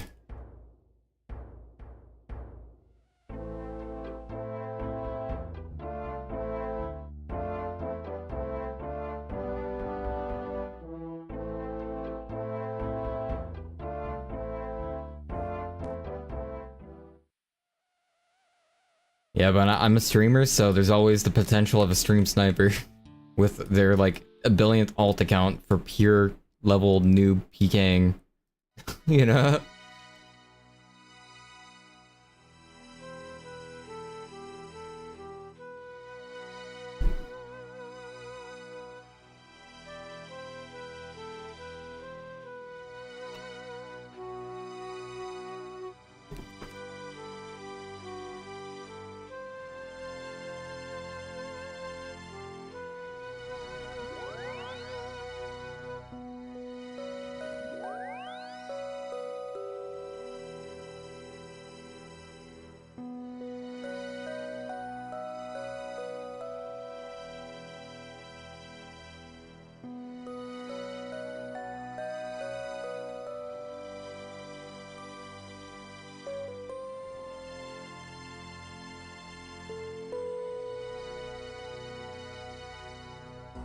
Nah, I don't need any help.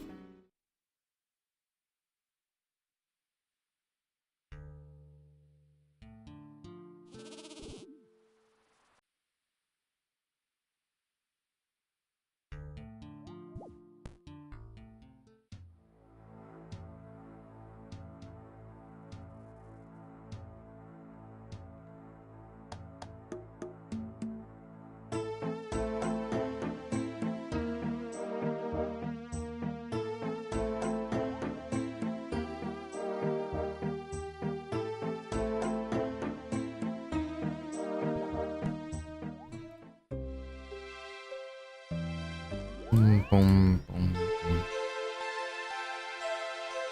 Not yet. I've been working on all my other stuff. Because I wanted to level up magic earlier.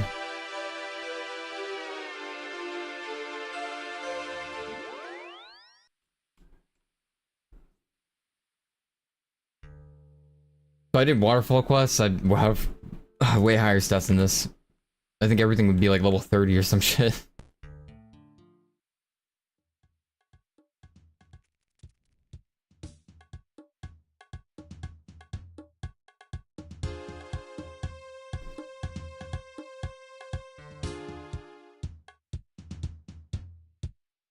Honestly, if I did waterfall quests, it would have been harder to do this.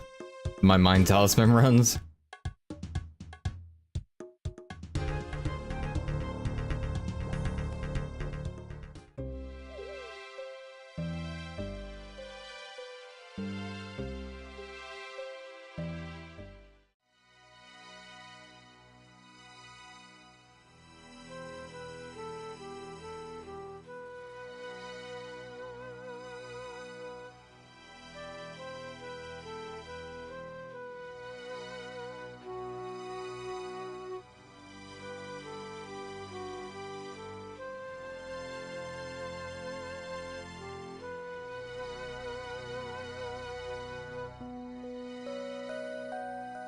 I don't know how many more of these I'm gonna make here.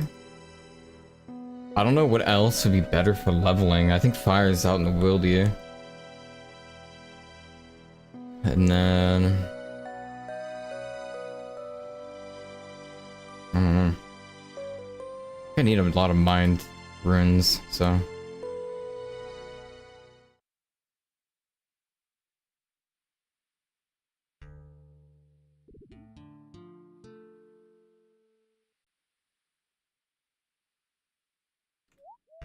I think I'm still using my bronze starter shield from the tutorial.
Yeah, Merc's a great little RNG.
Wait, that guy's level 37. He's almost within range. Scold too. Level 52 too. If I did waterfall quests, I'd be in trouble.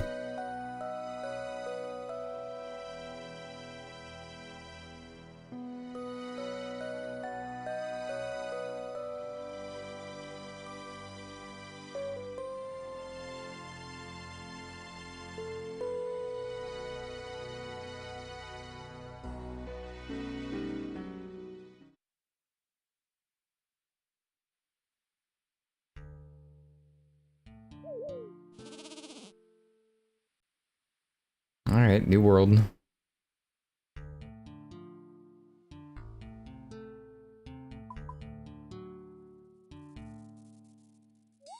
Wait, that's PvP world? Holy shit. Let's not do that one.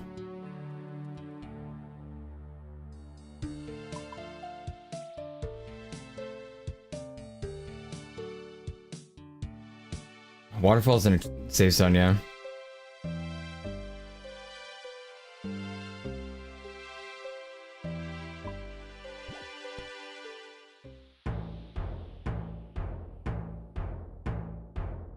I'm saying the combat level from Waterfall would have made me within range to get attacked by all those 3 different people I saw.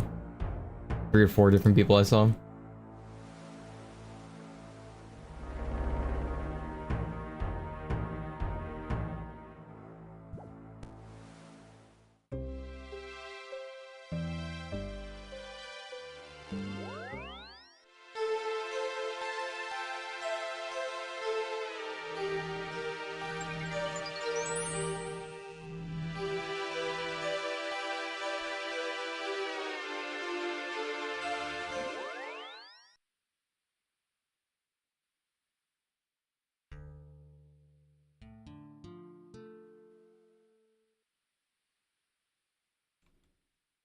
Appreciate the follow.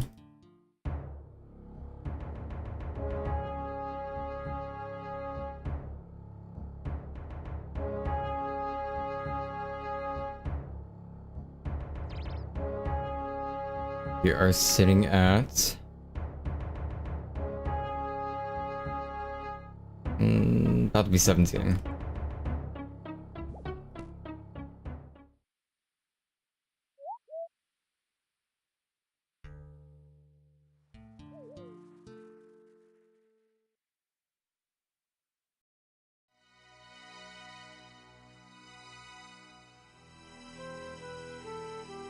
Oh, it starts becoming 3 runes at 22.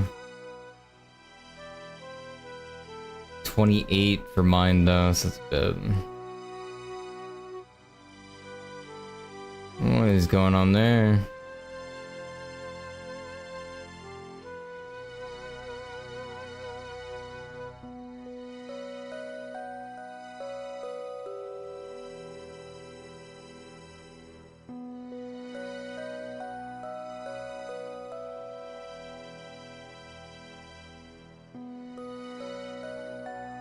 And with this essence, I definitely don't hit 20.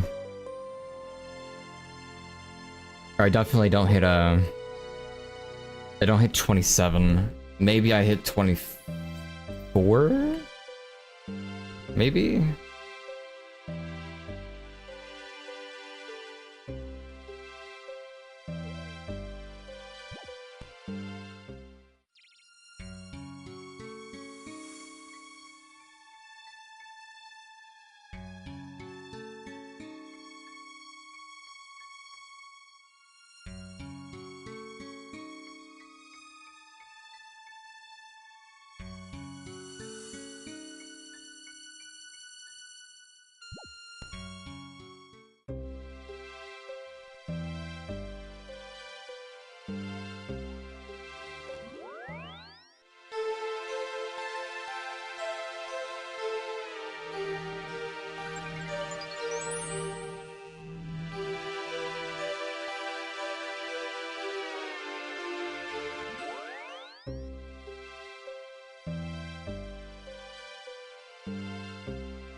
I just want to be able to do the rune crafting minigame again.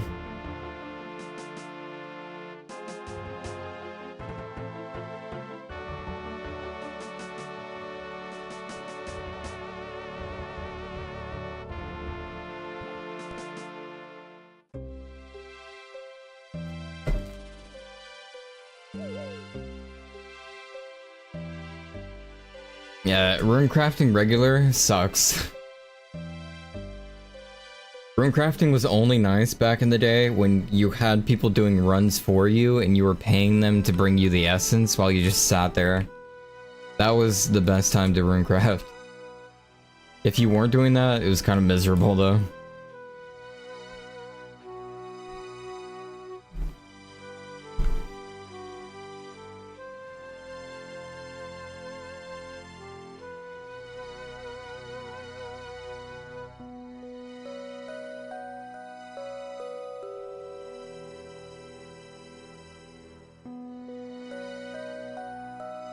Yep.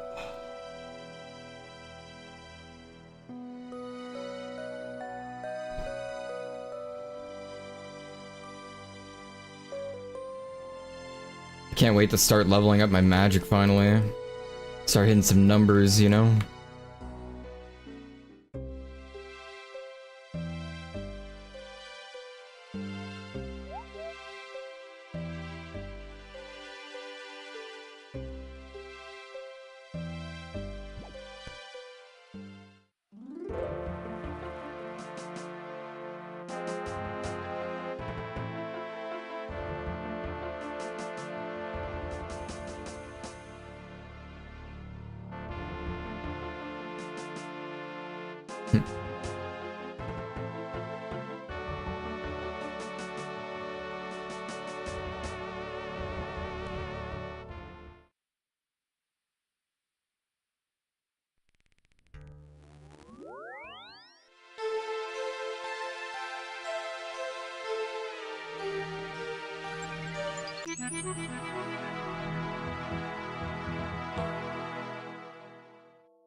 $17 right now.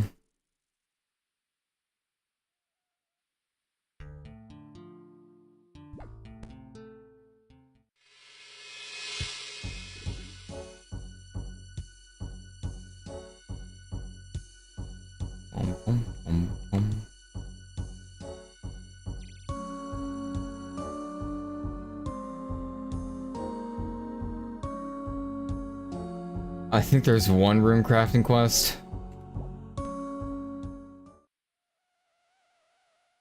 I might as well just do it when I like finish my essence though. If I can. I don't remember the name of it.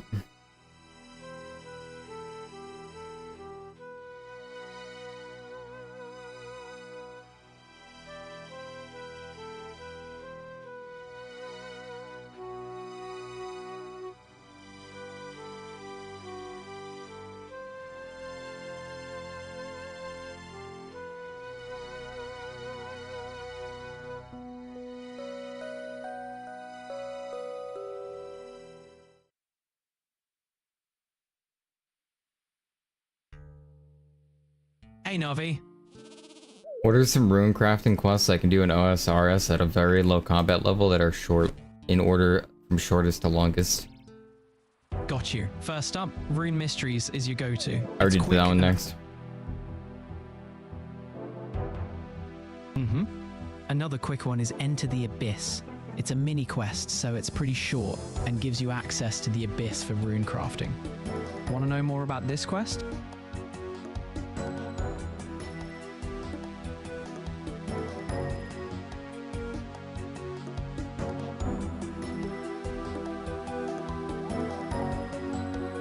Yeah, it's co-pilot.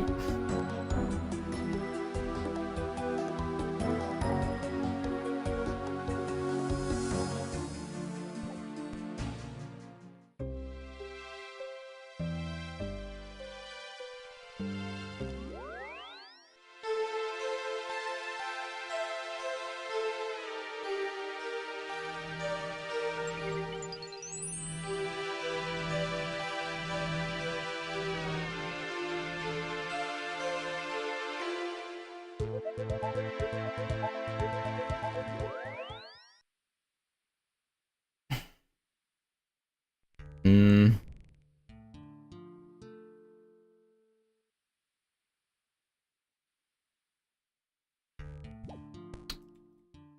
Could.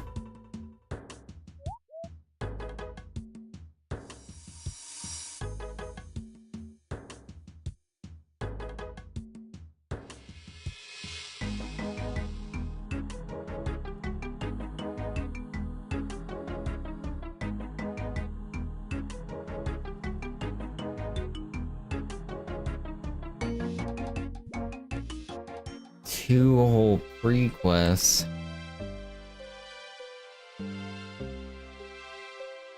A lot of pre.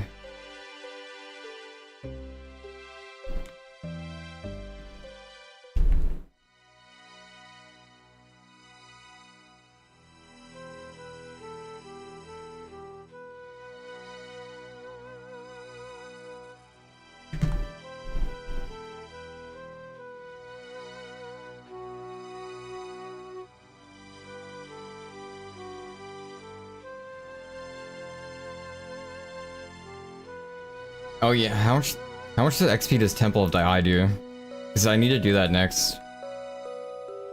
It's one I could do.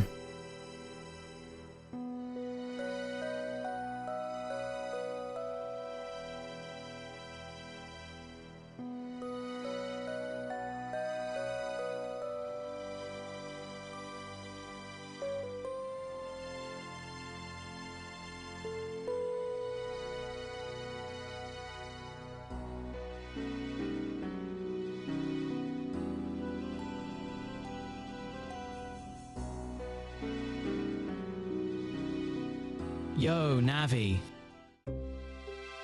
I am at level 18 rune crafting. If I were to do the quest Temple of the Abyss, or sorry, Temple of the Eye, what rune crafting level would I be at the end of it? Doing Temple of the Eye would boost your rune crafting level to around 24. Sounds like a solid way to ramp up. That's not bad.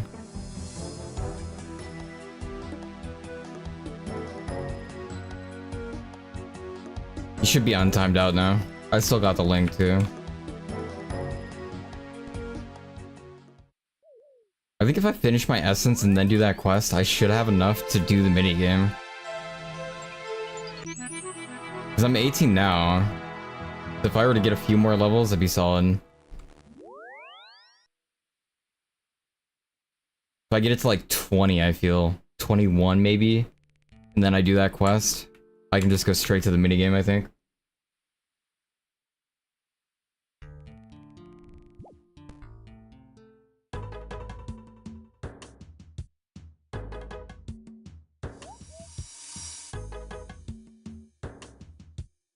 It's because, like, if there's a bot ever sending a link, it's annoying, so... I have links completely turned off. Unless permitted.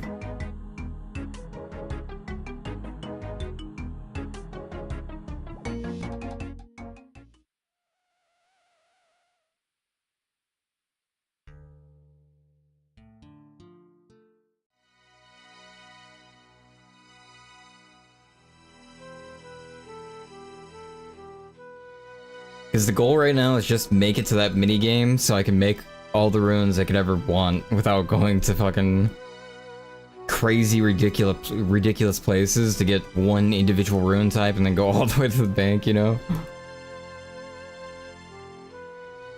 No need.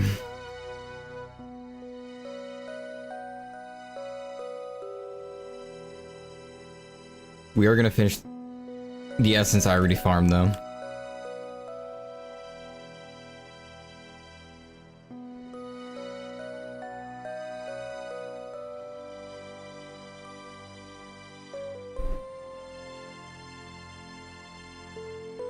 Especially since it's like rune essence, non-pure, you know? We gotta get rid of this shit. This cannot stay in my bank. This is gross to look at. That shit's gotta go.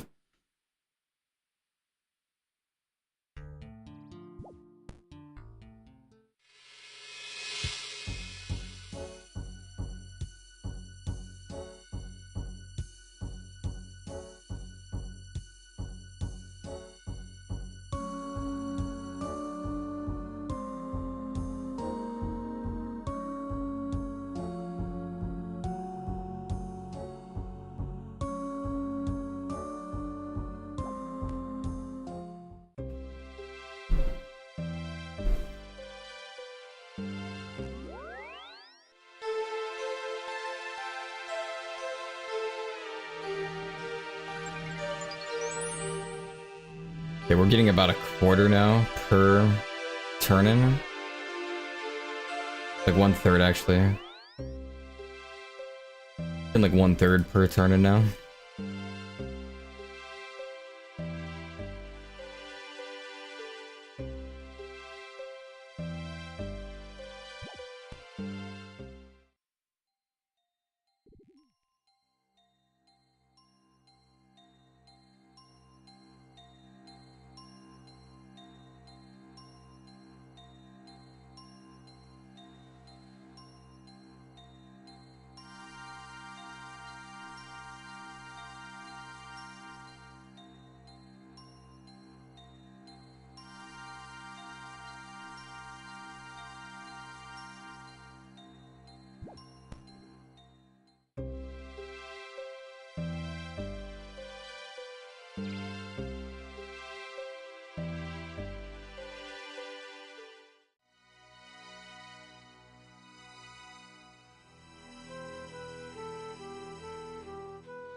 I should be able to make triple way later, never mind.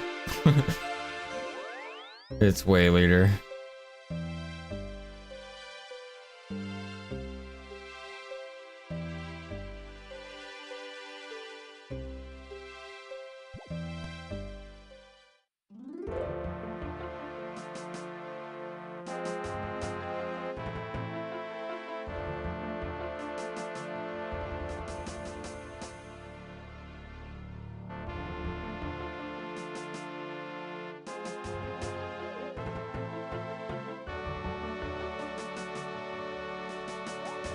I wonder if I should start doing Slayer? Like once I start... Like once I get my runes, like maybe I should start doing Slayer right away. Cause you can start Slayer early, I'm pretty sure, no?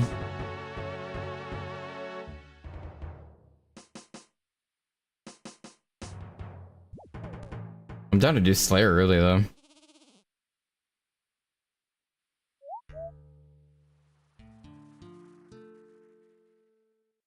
Have some Slayer tasks, go Giga Chad.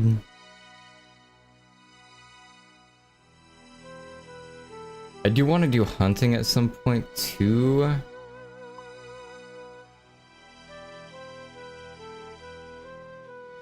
Hunting can be a little bit chill.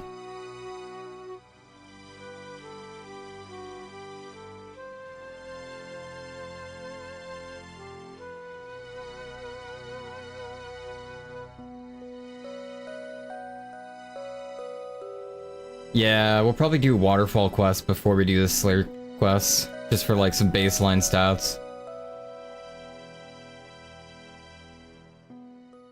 That's after I start doing some temporas too, because I want to make food. Got a lot to do, a lot to do. I've never done forestry. I have no idea what footwear she's about. I think that's like a newer one they added or someone.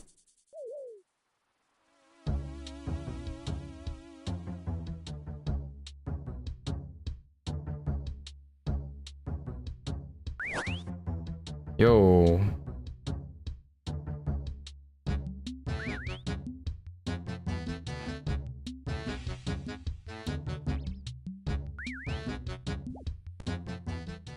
Wait, what?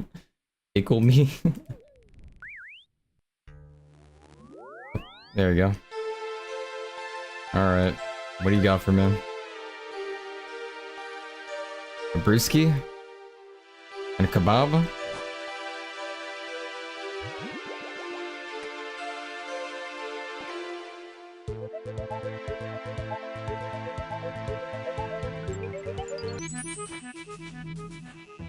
Yeah, I've done Winter VOD, or whatever it's called. Winter Todd. Forgot the name.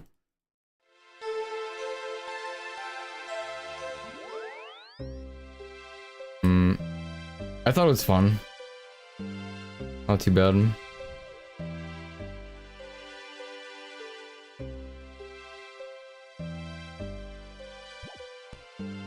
Plus, I think I get a book there that's like goated for magic, so getting that book early would be pretty major.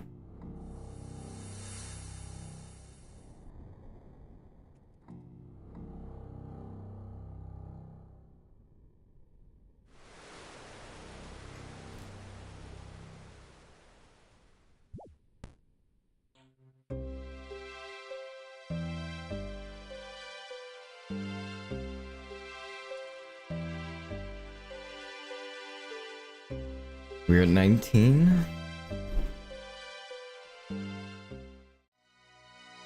Should have a decent amount of mind runes too.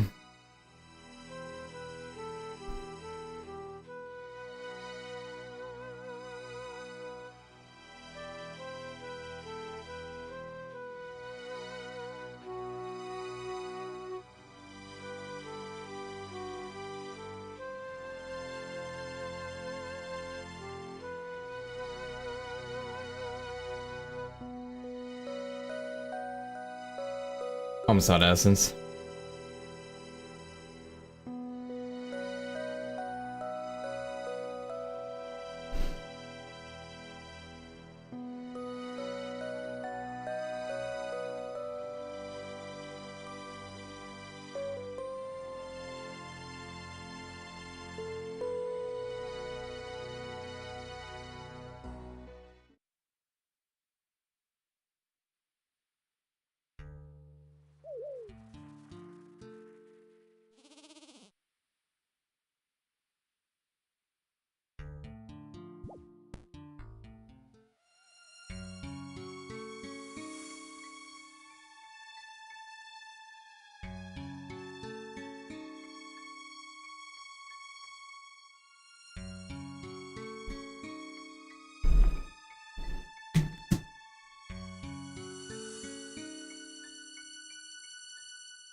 There's the lumberjack outfit too. And forestry's just in wood cutting, right? I think she's a wood cutting stat, right? Wood cutting shit. Forestry kit at level 1, yeah. I don't know how to get that shit. Did you say?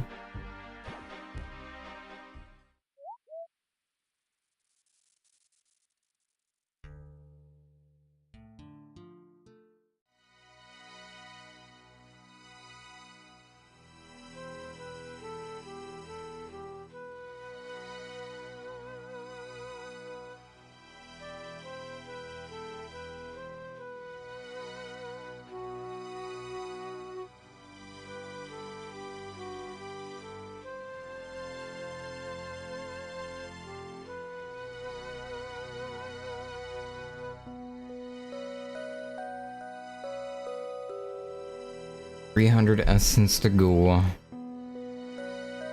300 essence definitely hits me 20. That's for sure. 21 for sure.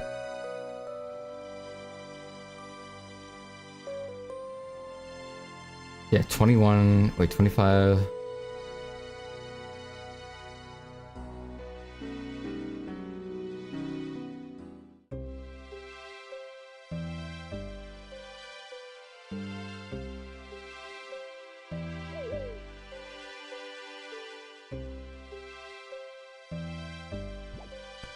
Yeah, it gets me 21, I think. Yeah, I'm using Runelight.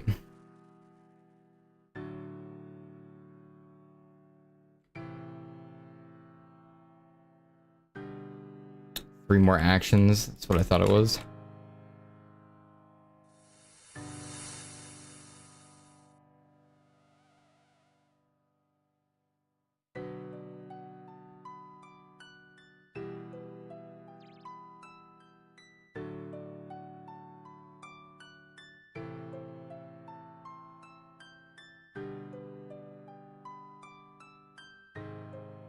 So wait, three more actions.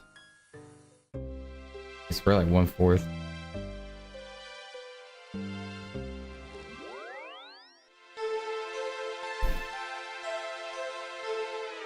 Probably reset it.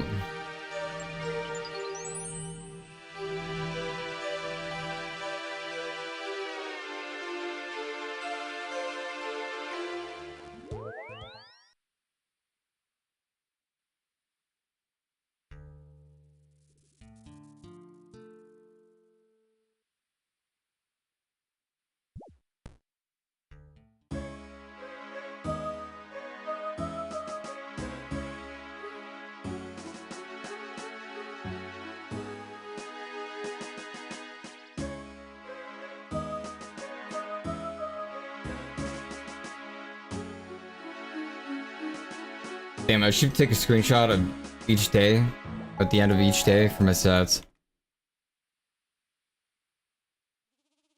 So I can see the real prog.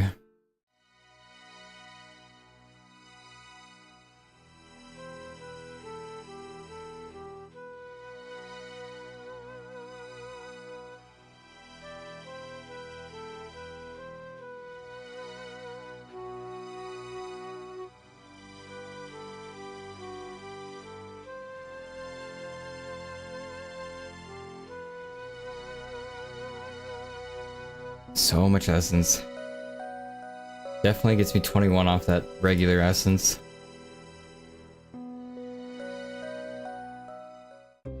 Yeah, we're looking really good. We're looking definitely on route.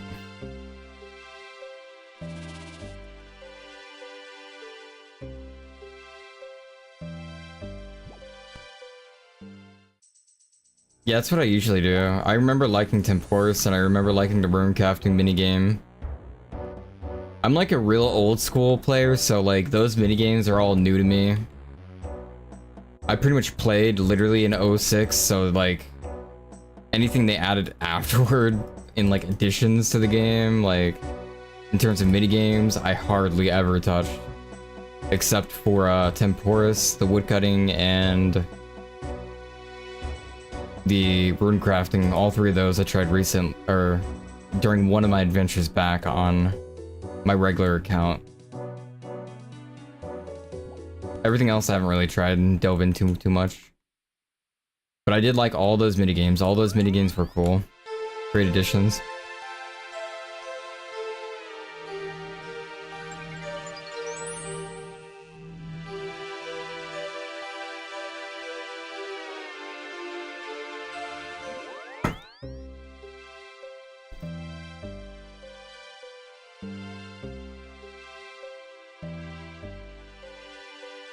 Winter Todd is the only one I think I haven't tried to like solo. Temporis I've soloed, and then the rune crafting one you don't solo. I think that's just like, I think everyone's just in that one. I don't think it matters if it's not solo, I mean, for the rune crafting one.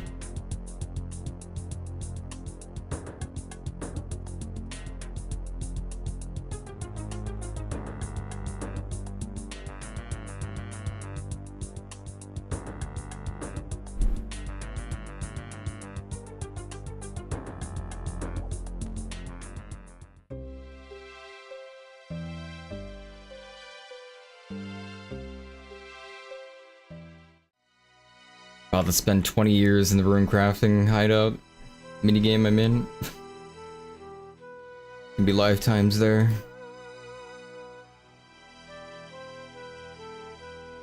I need to do medium clue scrolls too, really bad. Because there's a mask I want to get, the wolf mask. And the chances of getting that are pretty damn low. I have to do so many medium scrolls. Getting it in the auction house is easy on the normal account, but doing the clue scrolls myself for a chance to get it is pretty rough.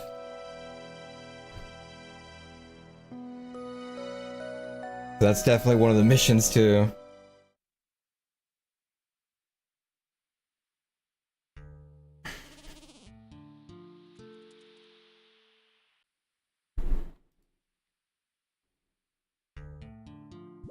Drop rate on the... I don't think there is a drop rate on it, but it's like a really... I think it's supposed to be a really low chance on a medium clue scroll. And I don't know what level medium clue scrolls usually are, like how hard those are. I was never a clue scroll doer.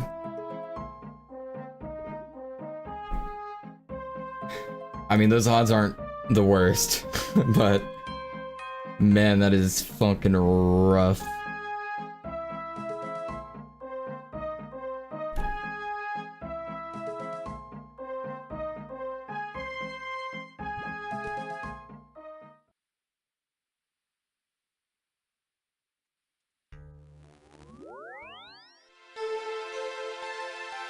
You're right, odds are luck, so I should go gamble. I could win right now. I should hit the casino is what you're telling me. I think it's time. Let's go bet some CSGO skins real quick.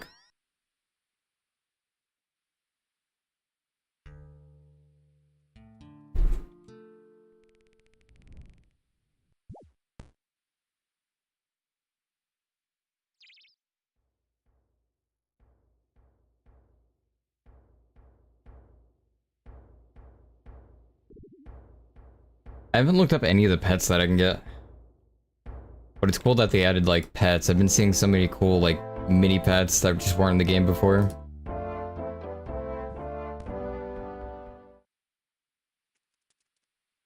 Like, so all the PVM bosses have mini versions of them, right? Or someone?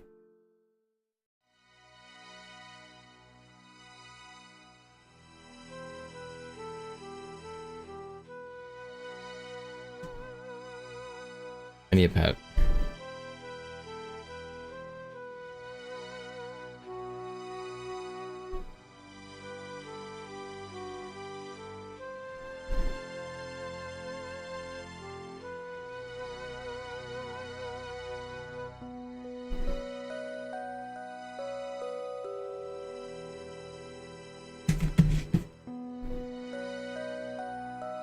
Yeah, I saw the mini temporas. It was pretty crazy.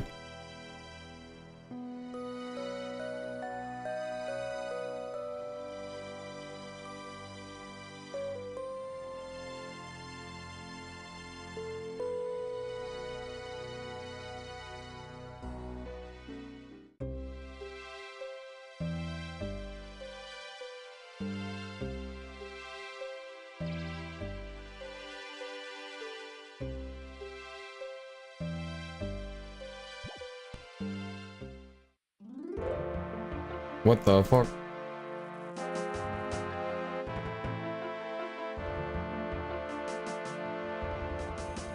Someone here?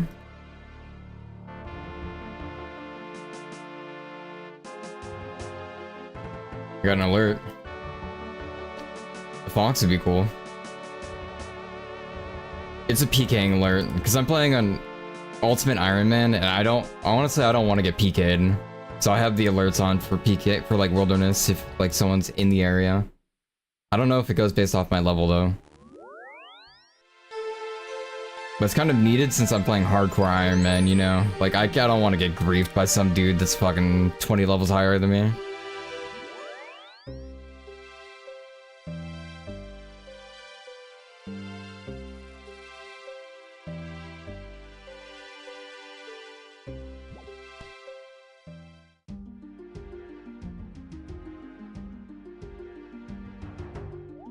If I wasn't playing hardcore Ironman though, I wouldn't have that add-on.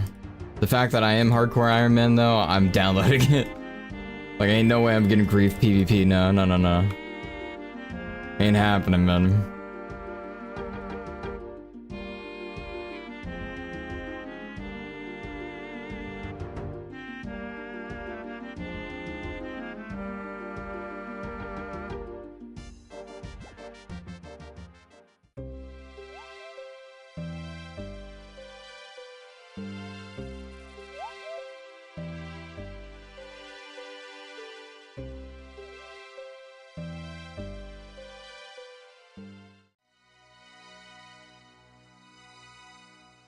Nah. I've been out of the OSRS scene since like 2013 or something.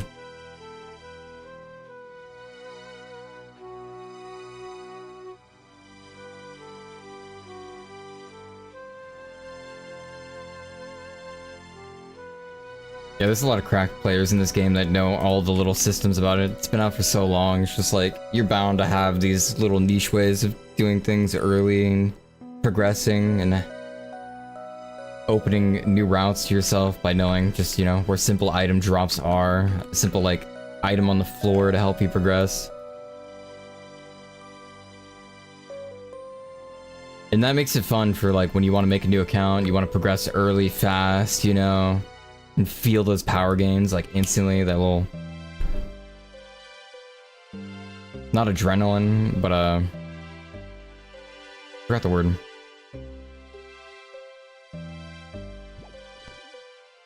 That little hit of, getting that XP, though, you know?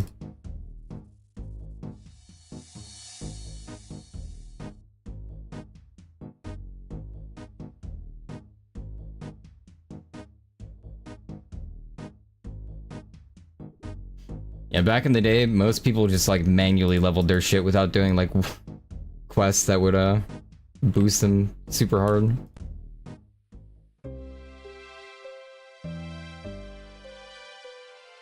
But those quests they would usually do later, no? People found ways just... Found out just, like, doing them earlier is better.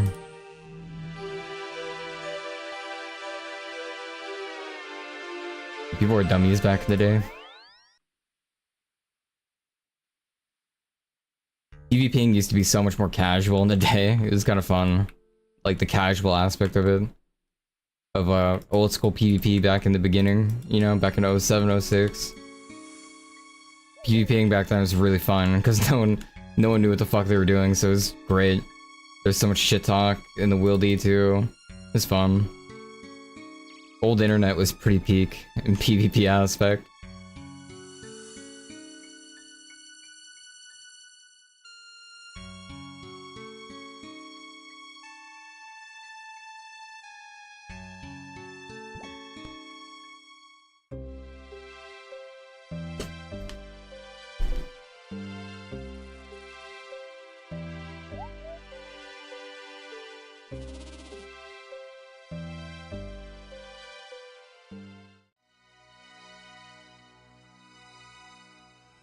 Yeah, so we definitely hit 21 off this. That's pretty good.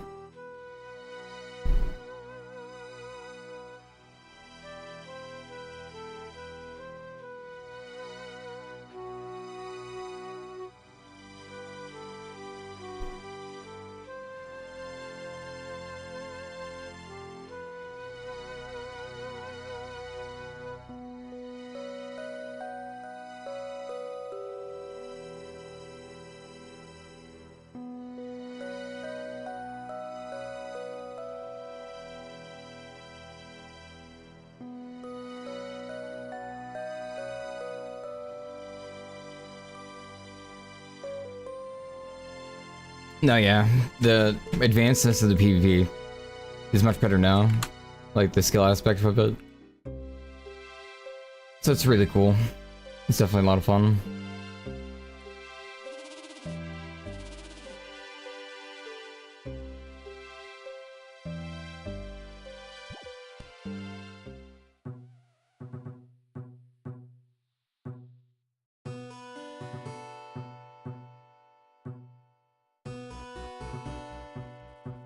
Dude, that guy was level like 120 something as an ultimate Ironman. Magic.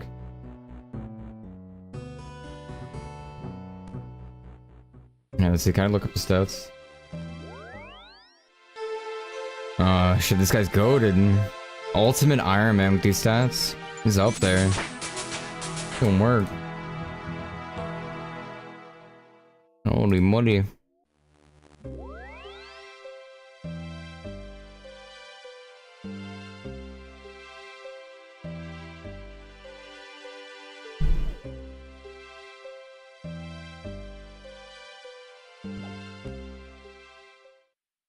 Like, there's no banking whatsoever on Ultimate Iron Man, right? Like, there's no possible way for you to get more inventory slots besides ruined pouches, right? That's crazy. Because then you would have to, like, restart every time you die. Like, how do you even get more ruins again? You just have to start... I guess you would minigame for your ruins again. Ridiculous, though. Ridiculous.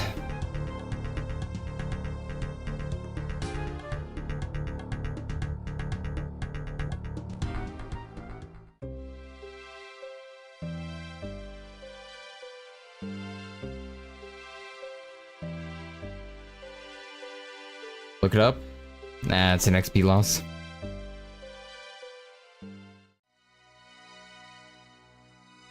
Oh, Terrathorn.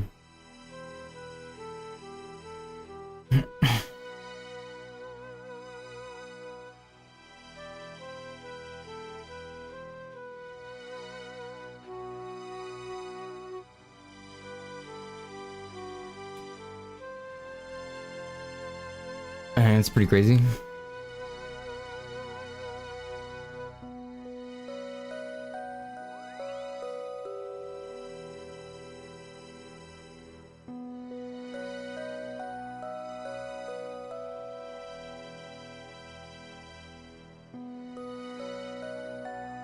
I gotta be on alert, man. You're telling me to AFK and Wildy?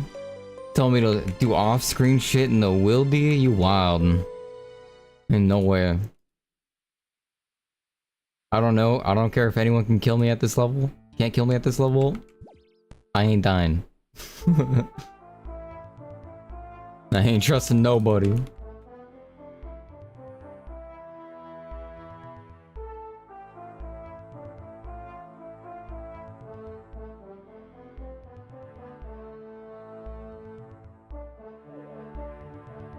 Hey, what up, Opossum?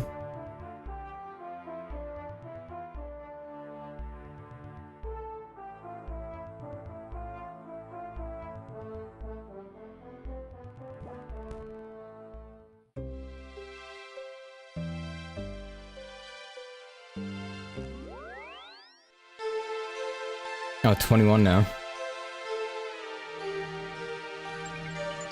Wait, you're kidding me. Okay, wait, it's bugged out. I was gonna say, I thought I got like no XP off that. I was gonna lose my mind.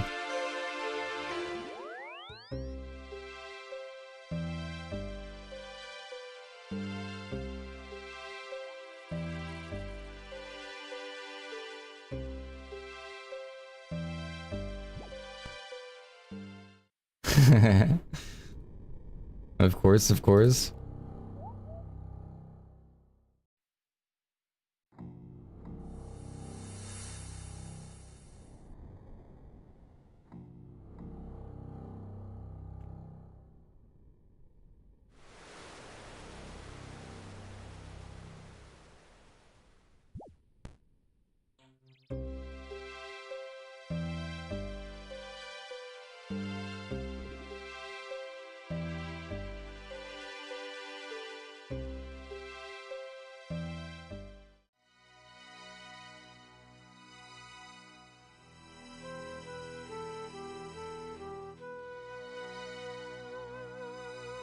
How do I hide people from seeing my world, though? Like, for the future?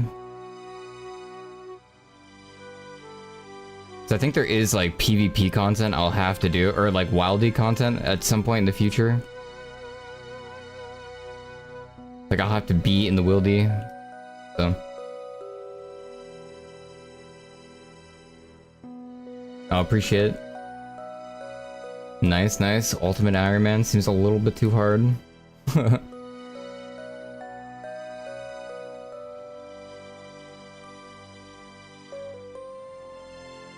Right click private. On which one? Oh, this one?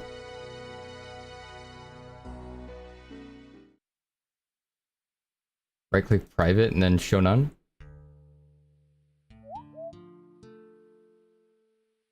Is it private off or private friends? Okay, cool. Gotcha. Appreciate it.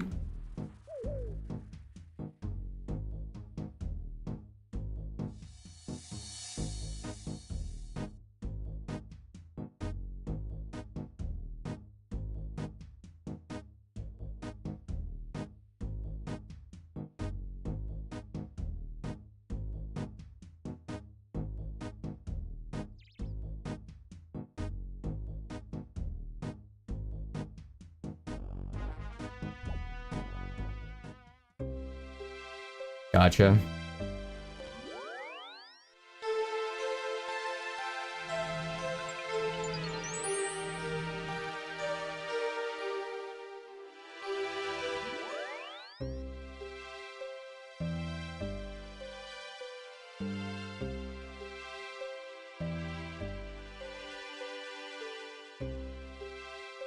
There's no world number anymore though, no?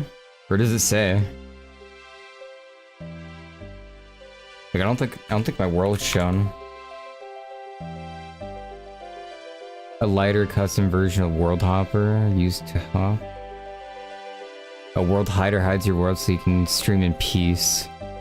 Oh, you're right, it is.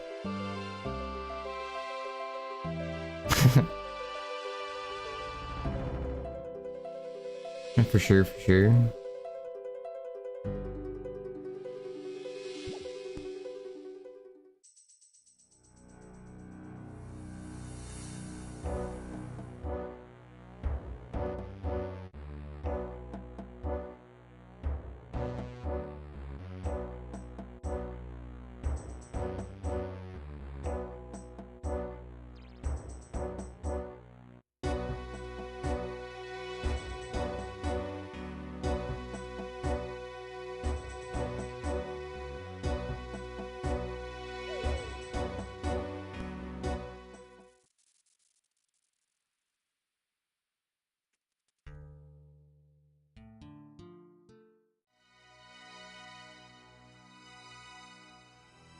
Emoji madness.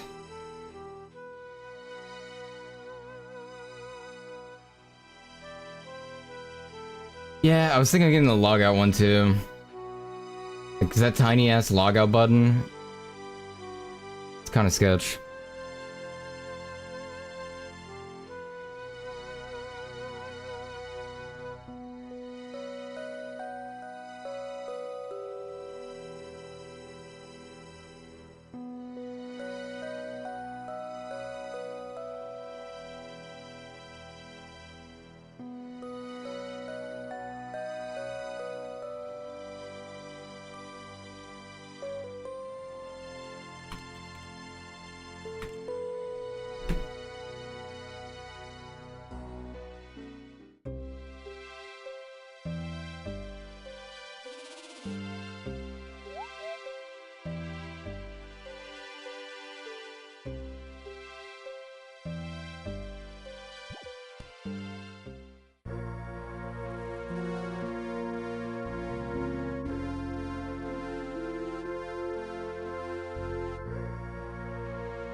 So...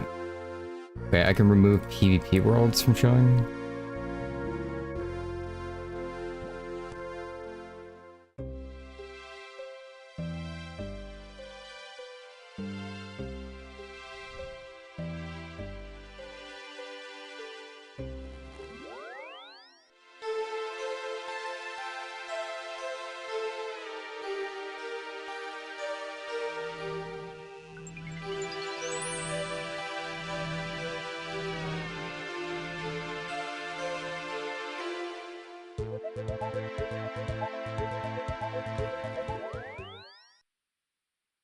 You can change. Wait. You can shift right click NPCs and objects to change left click to whatever you want.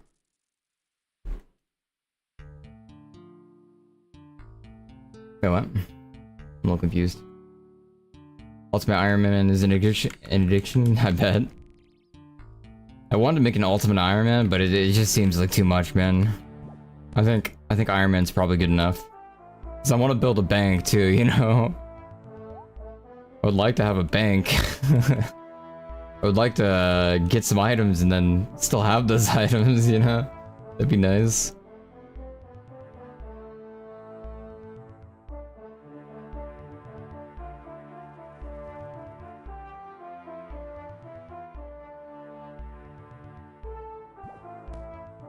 The ultimatist of the Ironmans.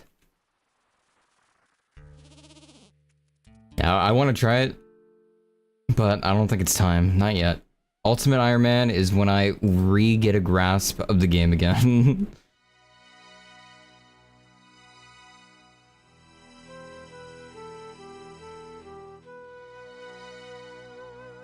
Yeah, for sure. RuneScape players are all addicted. They all got multiple accounts like crazy. We all had our pure accounts and shit. It's bound to happen. Iron Man was bound to be the next step of multiple account addiction.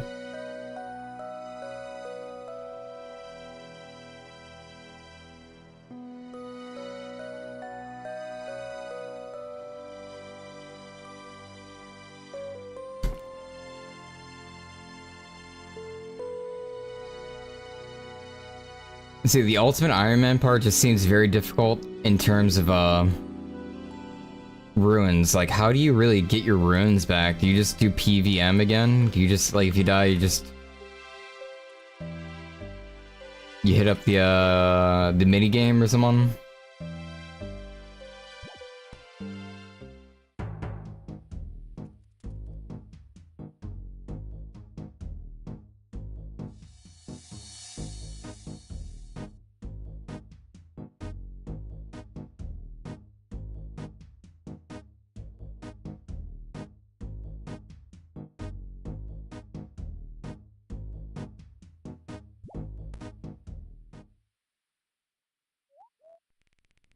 I don't know what an Australian possum looks like. Possums are cool though.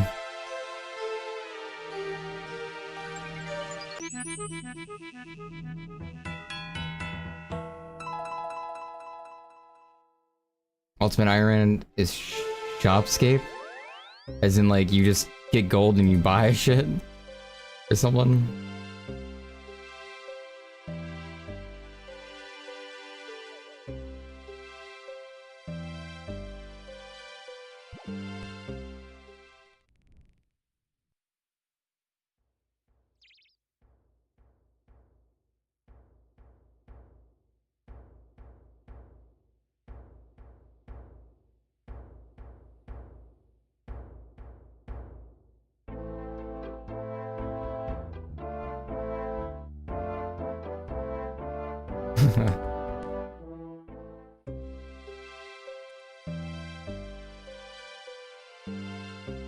Alright.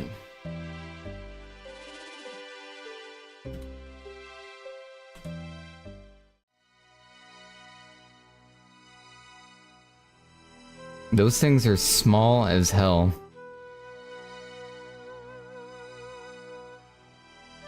I think American possums are better.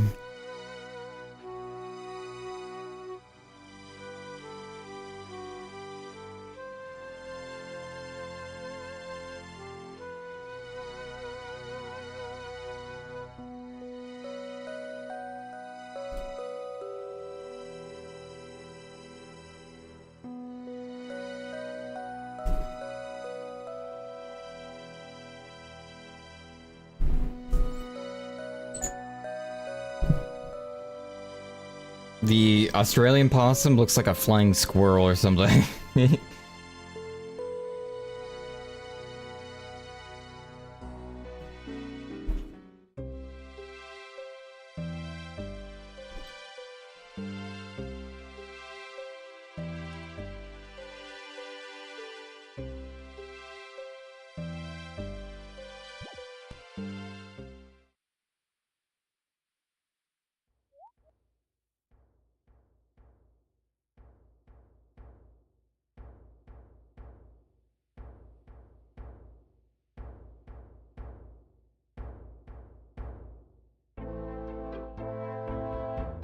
Boom, boom, boom.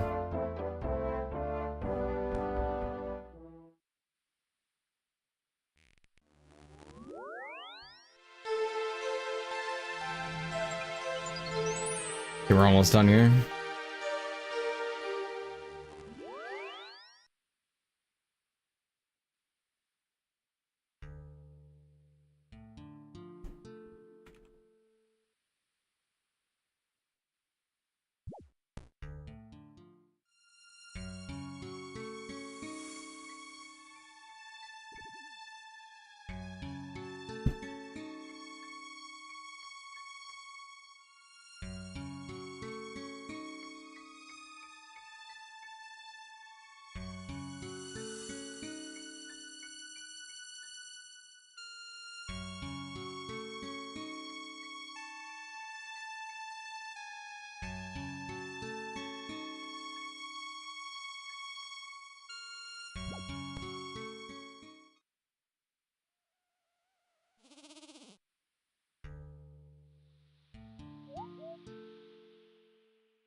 I might hit 23 off this.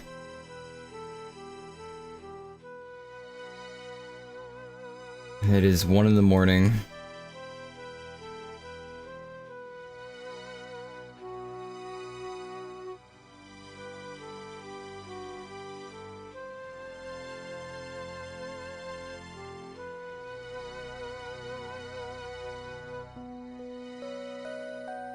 And start working on pure essence now.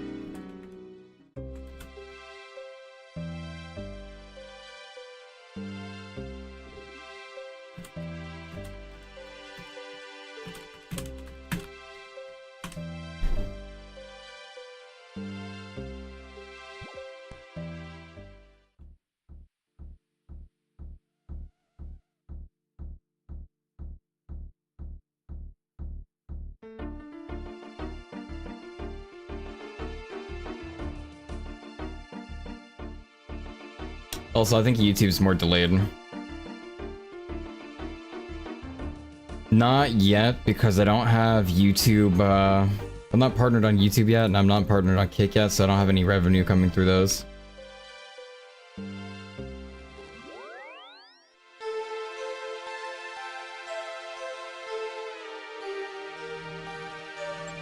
Yeah, a lot of my money comes from ad revenue, so...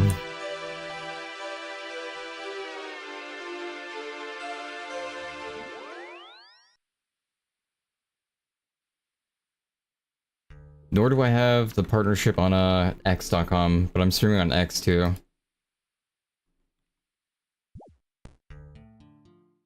I only started multi-streaming recently. I usually just did Twitch the whole time.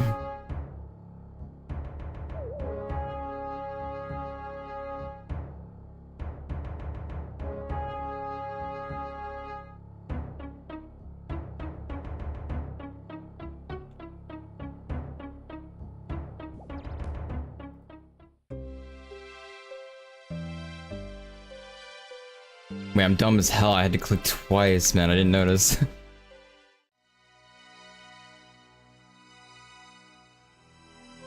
Because I had 2 different essence types in my inventory.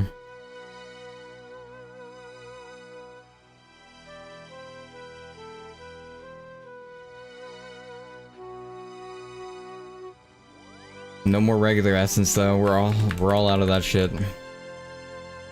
No more peasant essence. We got the pure essence.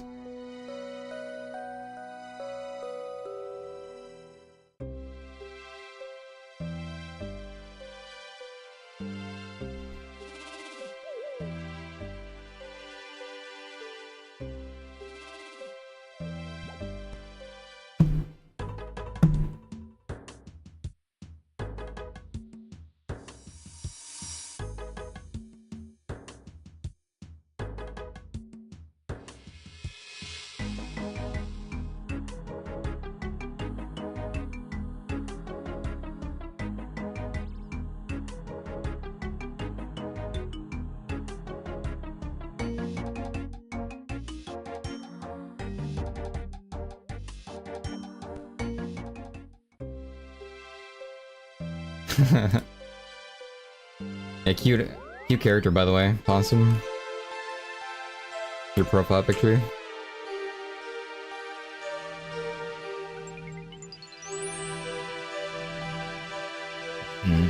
Yeah, I'm all over the place though.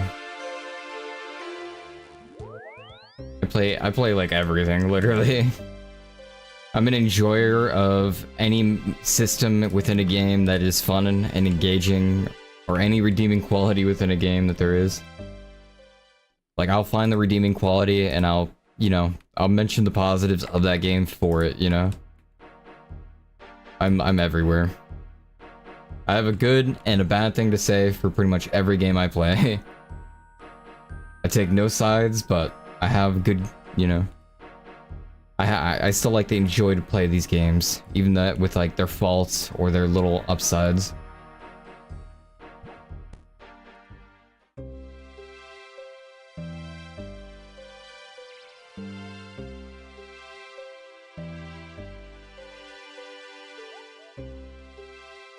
You mean the game Postal? I've played Postal before. That's what you mean.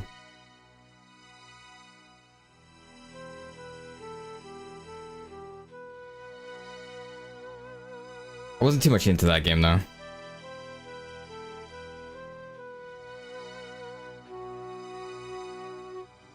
I did try the game like way later though, as like another thing.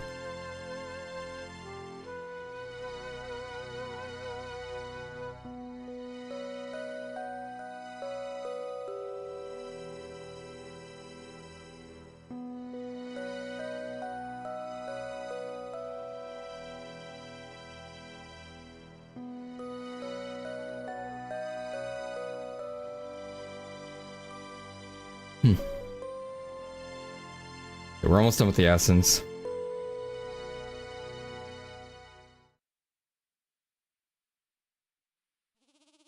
I should have the minigame unlocked too, by the time I do the quest.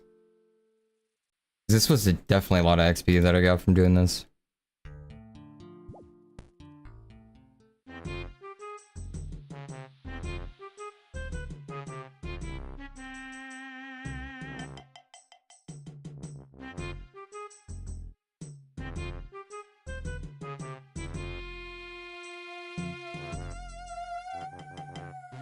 That's how I treat it. I do like to focus on certain things at a time though, like sometimes.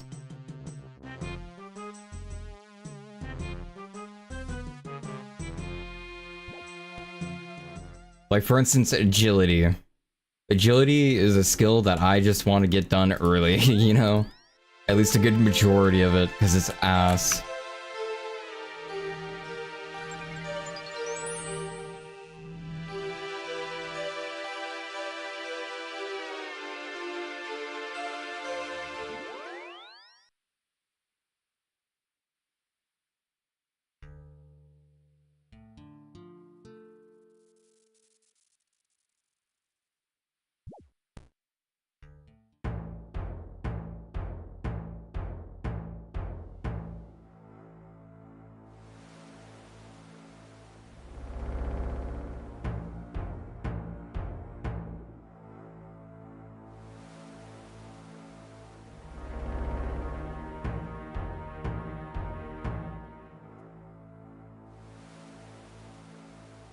What up, Tread?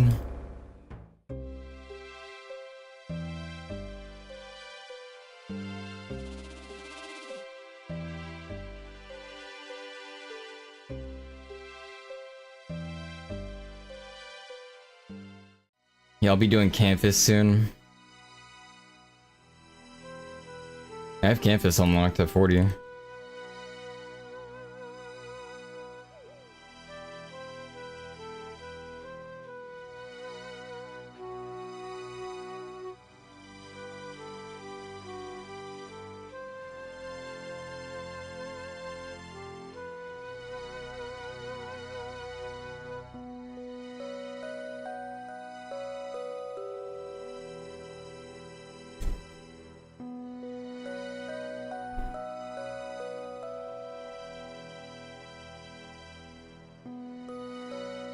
I think Campus was the only rooftop one though, I didn't mind that much. The campus wasn't that bad.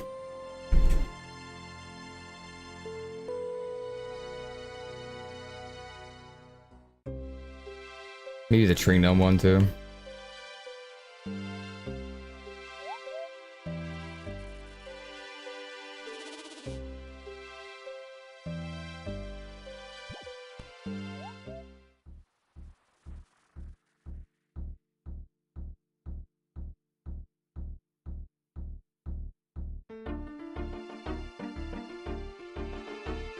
Jeez. 6 months of mining.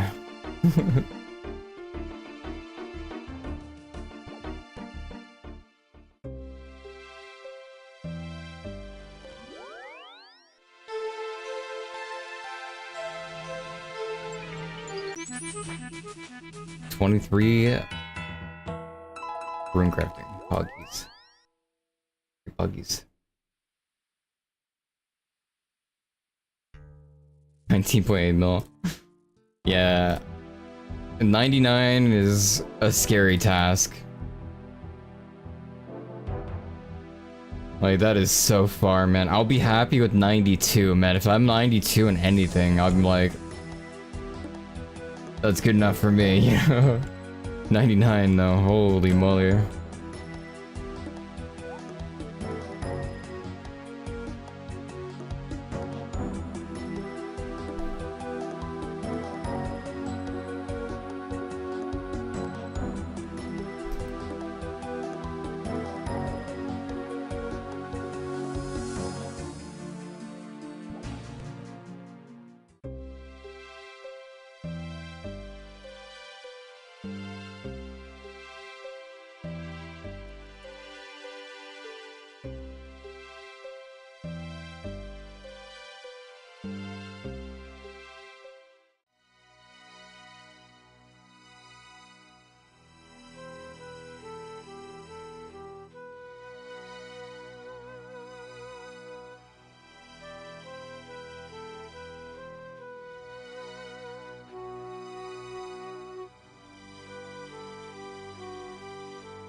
We're almost done.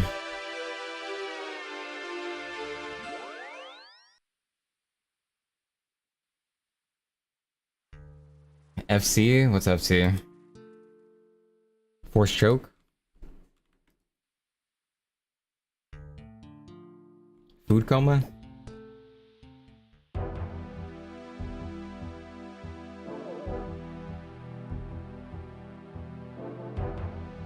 Fire cape? No, I've never done fire cape. I was a PvPer and all I did was PvP. I didn't really PvE.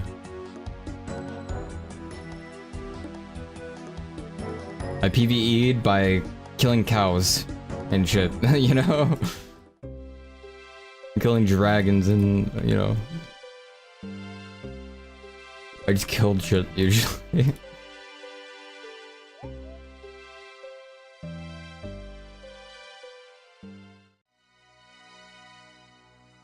Yeah, I don't know if I want to do it on my ultimate hardcore first attempt. I guess if I can teleport out, it's fine. I gotta learn how to prayer flick. I don't even know how to prayer flick, I'm gonna be honest. So, that's step 1. Step 1's actually hitting 43 prayer. As in, I don't know if I want to do it first on this character, like, because I have another character. I could attempt and see just what it's like first on another character. Because I already have... This is my other character right here.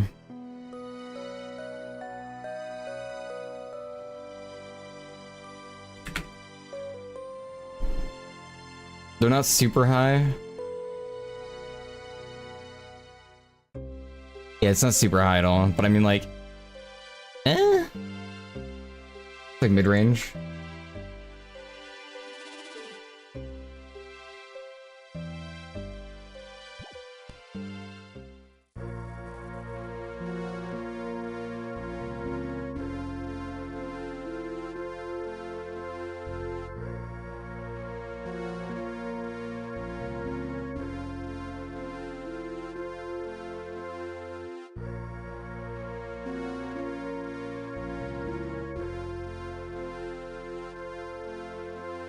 Fight caves are safe death except for group hardcore. Fight caves are safe. Wait, like the fire cave thing? The fire cave thing is a safe death?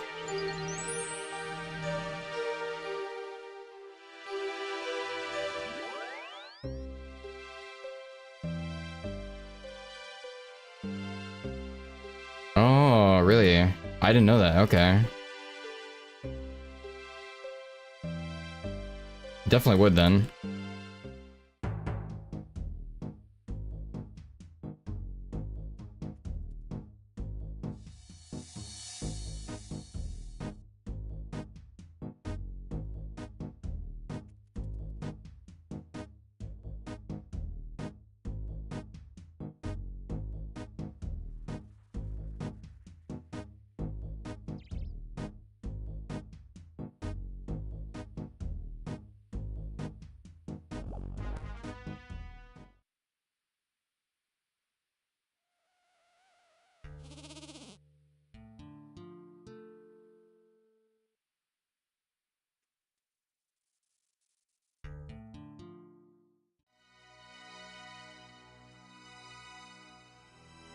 I would want to learn how to one-tick prayer though, because that just sounds like one of the fun aspects of it.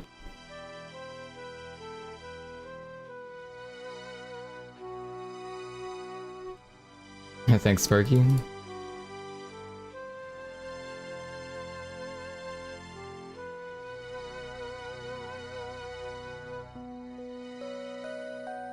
The last 200S.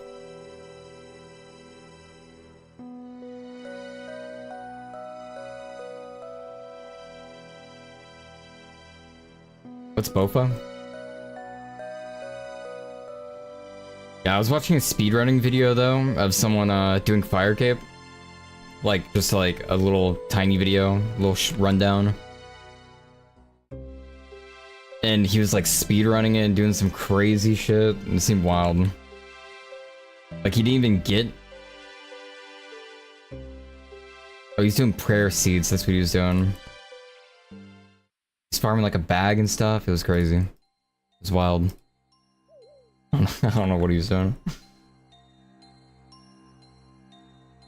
Seemed like a nutty speedrun video though for doing the fire cape.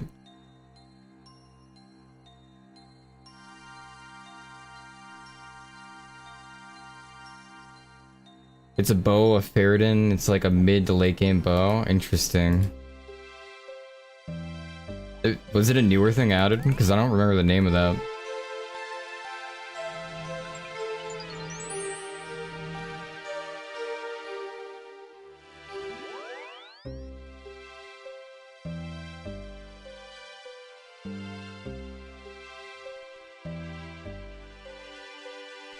Ah, okay.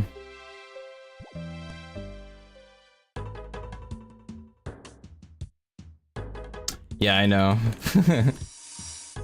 Like, they've added so much on the classic, it's crazy. It's so cool, too. Like, there's so many different weapons that I've just never seen before, and I'm I'm looking at all this like armor and like this wood cutting shit. And it's just like everything's so new. Like even like we're trying to pull up the wood cutting. Like even forestry is like, what the hell is that? You know? I'm just seeing so much shit I haven't seen.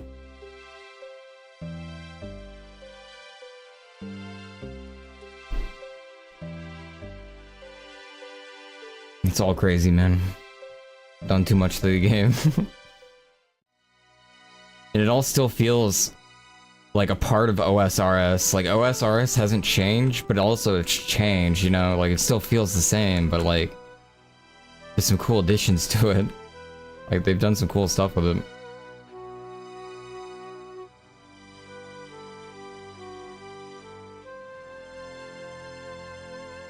And it still feels true to the game.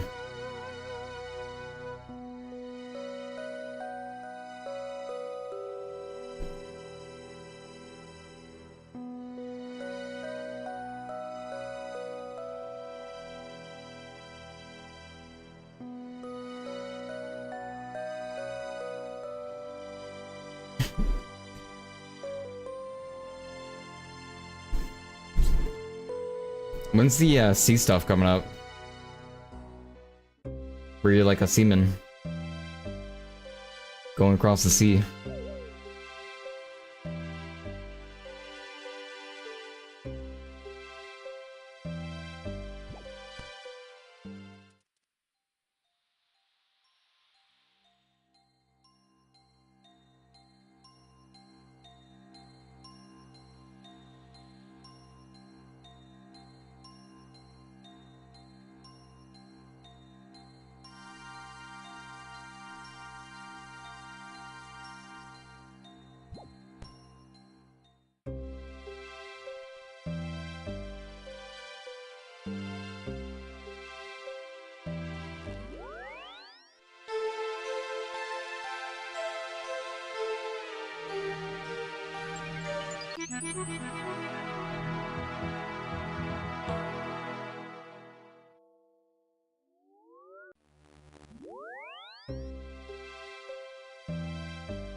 Yeah, 3 hours is pretty crazy.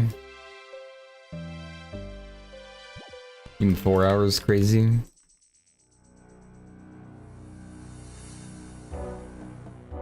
It was probably a regular account though. Like, probably bought the mats and then, you know. Cause there ain't no way you're farming that much wood and tips in that time. Any achievement that's not on an Ironman count is cringe. I said it. I said it. I just invalidated everyone with a regular account. That's right.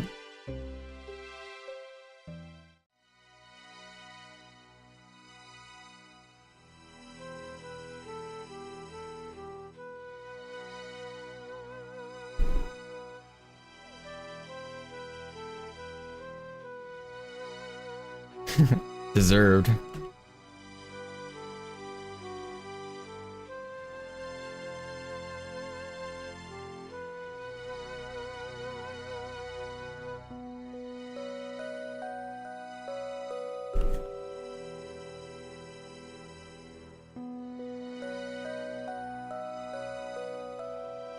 $24 rune crafting. Nice. Noise chat.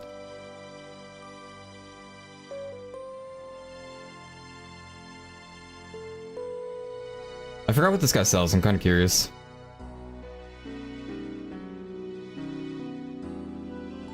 I think it was capes though. Okay, you won't sell me anything. Never mind. That's the plate body. That's what it is.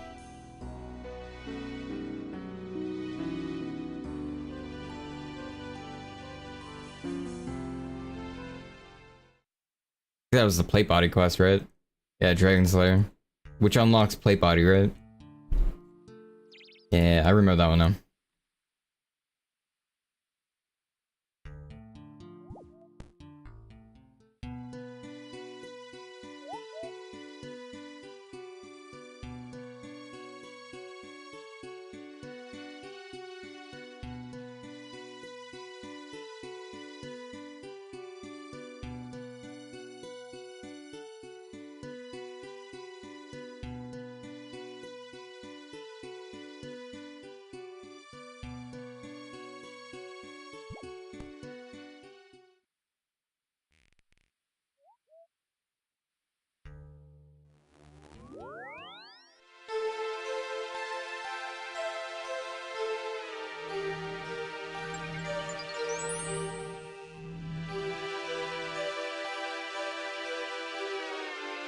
I'll probably teleport to Lumpy after this.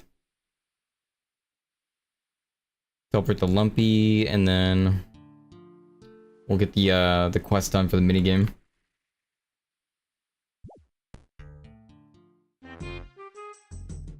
Yeah, I heard about those. I haven't done them because I'm pretty sure they're like higher level shit. Like really higher level shit.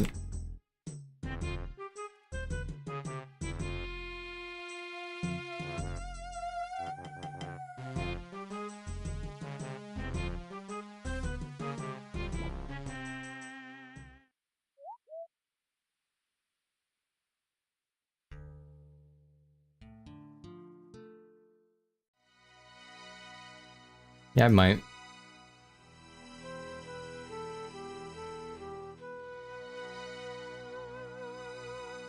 Let me see how many runes I have now. If I had to guess how many mind runes I have, I want to say 768.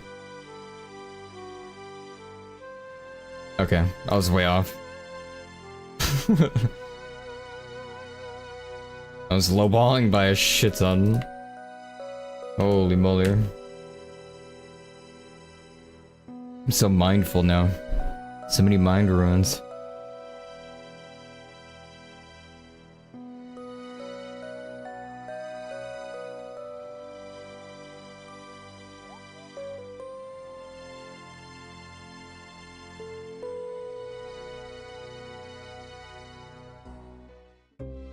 They changed the icon for that, didn't they? The like demon-esque icon for the whatever icon that is. That icon looks different than what I remember. The little demon looking ass.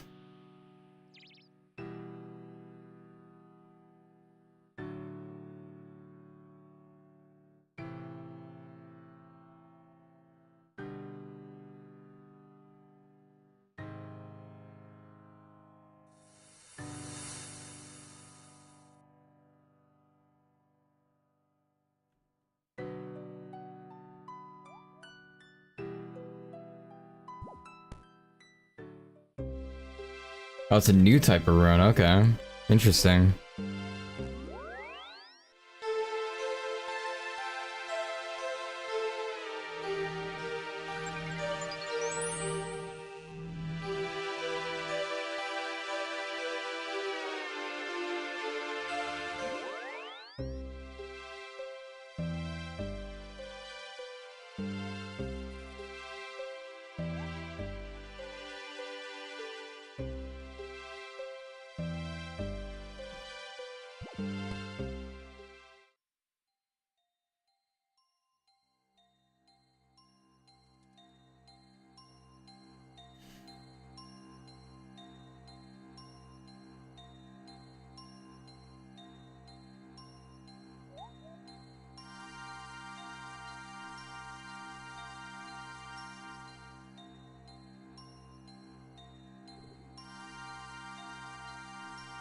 Yeah, people do be rich.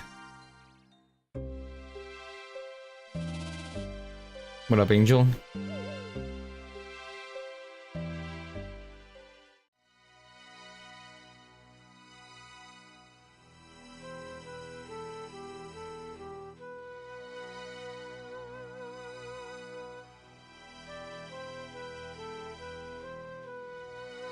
Low key though, honestly, chat.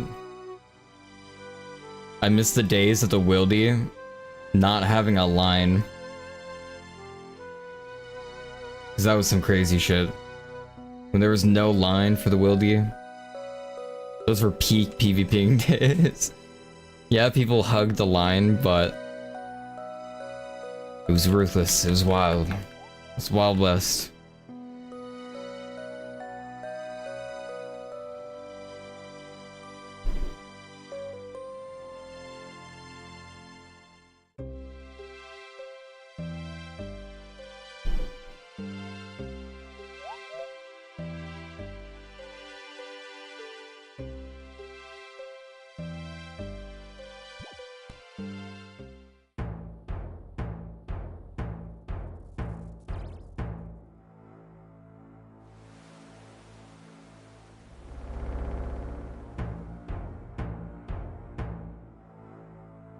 Yeah, that too. I also miss that. Being able to see the loot on the ground from like anyone who dies. People just ratted though, like so much. Yeah. But it was still so cool to just have a chance, you know, of getting something off the ground. Or even just seeing that moment to where you're just like, oh shit, I could use that extra food.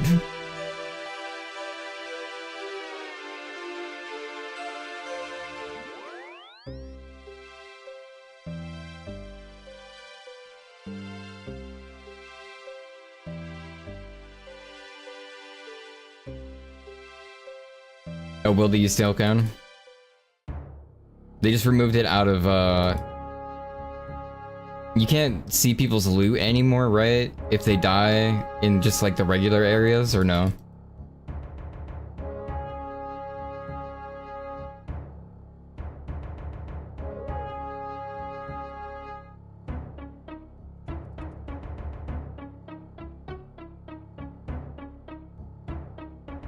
Yeah, lame.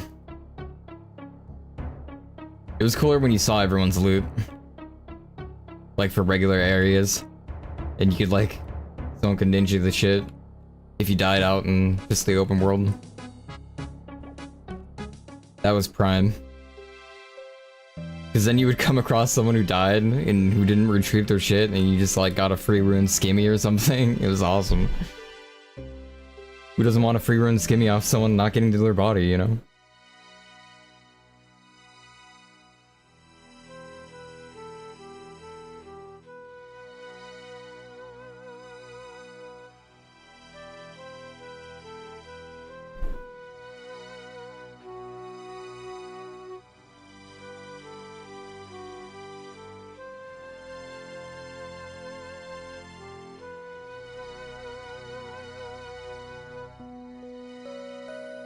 Out of all the things they've taken away from me, though, there's one thing I want back, and it will never fill the void until it is back. And that's the duel arena. Bring back the duel arena. Let me gamba all my money on a stake of me possibly winning.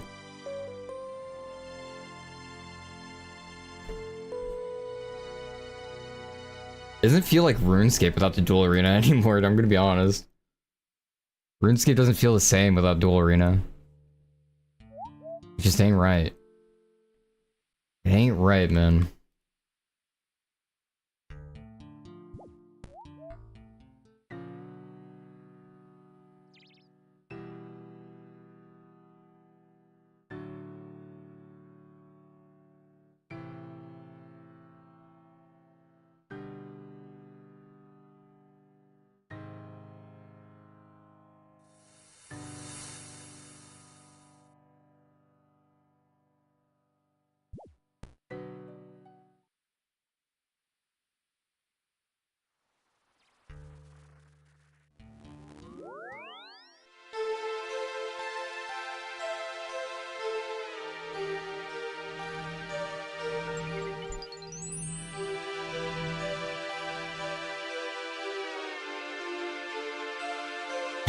There's a lot of real world trading going on in duel arena, dude. There's a lot of real world trading going on in fucking RuneScape. Just buy the fucking bond, sell bond. That argument does not work, in my opinion, when you have RMTing that's built in already. Like, I feel like that argument's just like out of the water once you add RMTing to the game. Like, once you're able to buy a token and sell it to another player, it's already an RMT. It's just people were doing it under the table before too, though.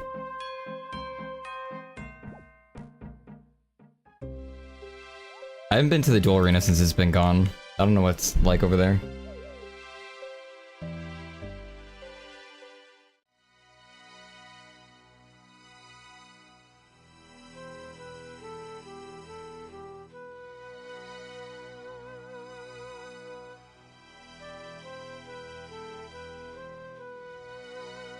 Alright, we got 1 to 2 more inventories left.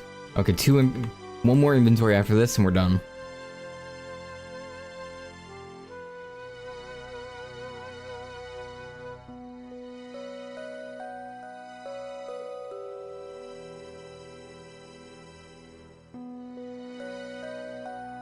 But yeah, the real world trading though, it is better if Jagex is getting the money rather than, you know, a third party source, you know, because then they're not seeing that money whatsoever, but still, it still makes it feel, you know,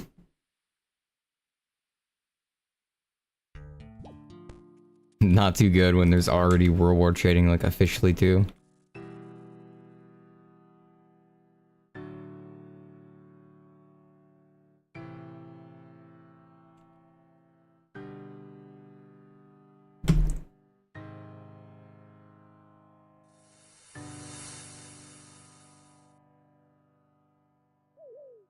Yeah, but people in literally all these games were doing it under the table anyways, like the real world trading, like buying gold through a website, you know, type shit. Or, you know, whatever, off a friend who has a abundance of gold, you just give him like fucking 20 bucks or something, you know? Like, it's just, it's always been going on, and it's not really preventable, to be honest. So it's kind of, it is what it is, sadly.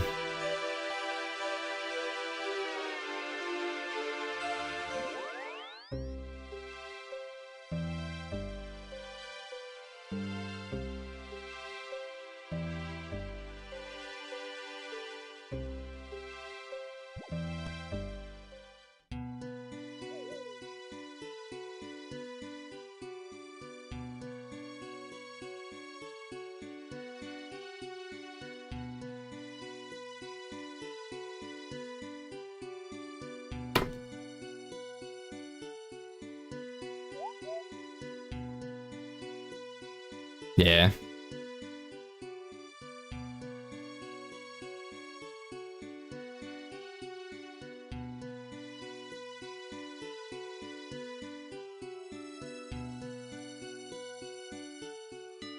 Although real world trading is worse now than it's ever been across literally all games.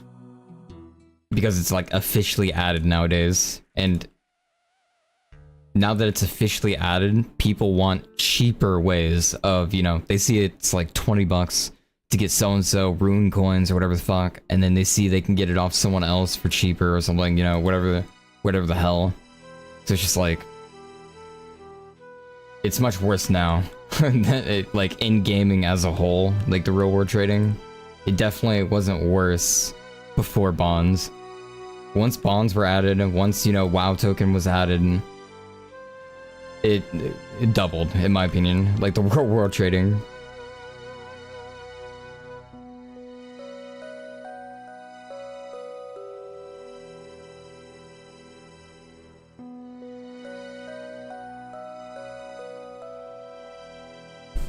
Thing is, like back then it was more discreet and there wasn't as many people doing it, and it was like also bannable, you know, on top of there just like not being a token within the game to officially promote the real world trading.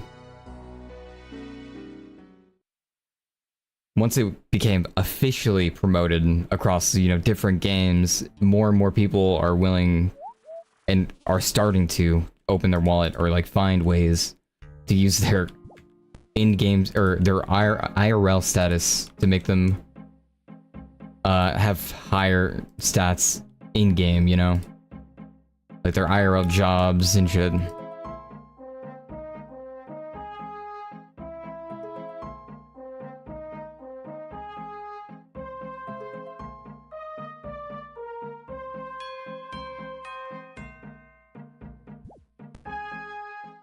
It's kind of why it feels like the only way to really enjoy a game like this nowadays is to play as like Ironman.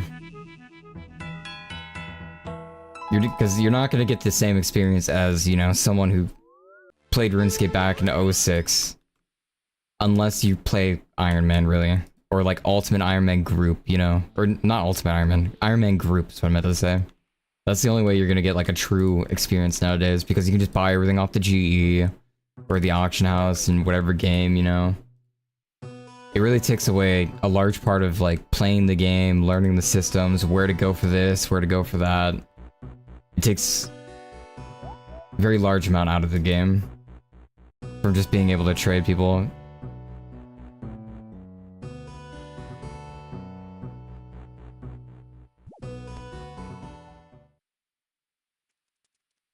It was much better back then because like people were clueless. So if you did trade someone, you didn't know what you were trading for. Like you didn't know the value really as like a player back then. Things were a lot more dynamic in price, I would say, rather than like static in terms of a price number. You could be getting ripped off, you could be the one doing the scamming. It was all more Wild West back in the day. There's no, value on things and stuff. Nice. Alright, so we're done. Done with the rune crafting. Now we can do the temple quest. Temple of the Eye. Go Lumbee. Get some gold first.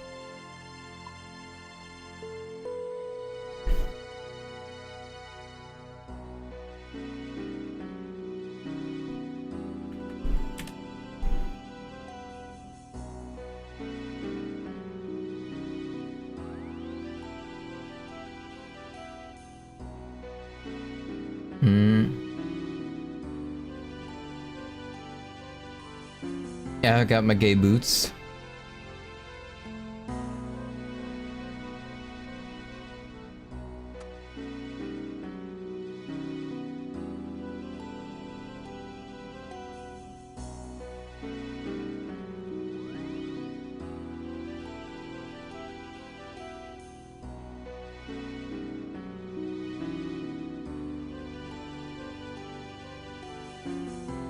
I don't think I need anything else.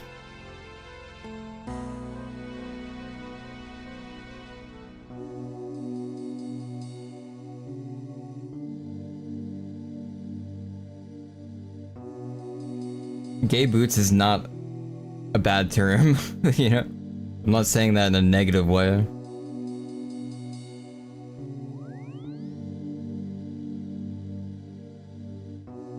Gay boots is a positive thing. Like, wouldn't you want gay boots?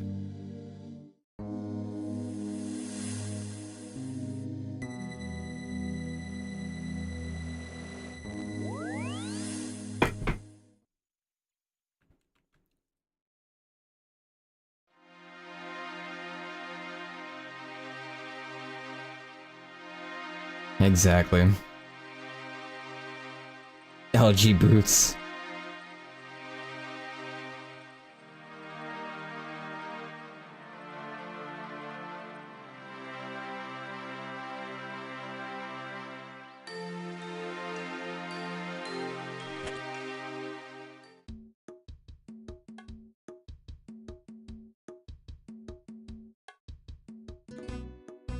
Bum bum. Hello, hey there. Let's skip a little bit of this. I already read this.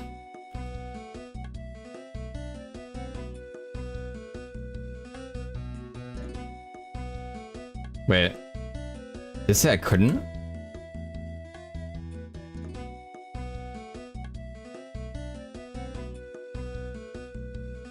I might need higher stats. I thought I had enough.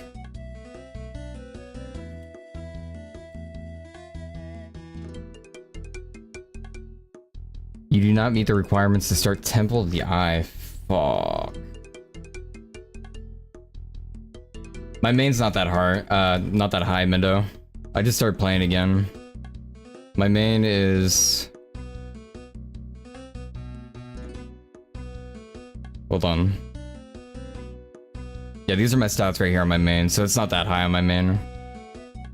That's my regular. Like, regular account, and then this one's Hardcore Ironman.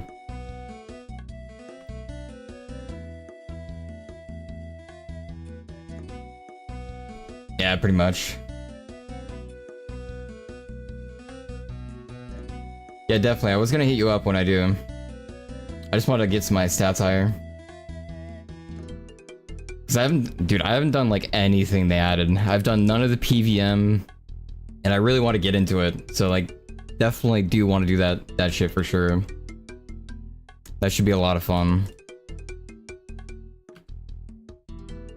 Let me look up what I need for this quest again.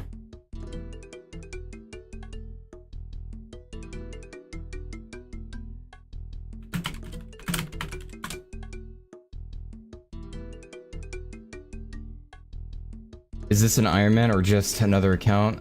This one's Ironman right here, which is like completely fresh. And then the other one was just a regular account.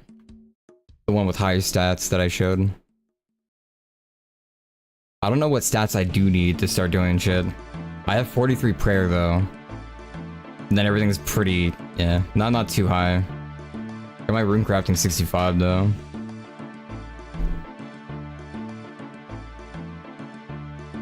Temple of Storms. You want like base 90 combats and 70 everything else doing stuff? Okay. 200 quest points. Got it.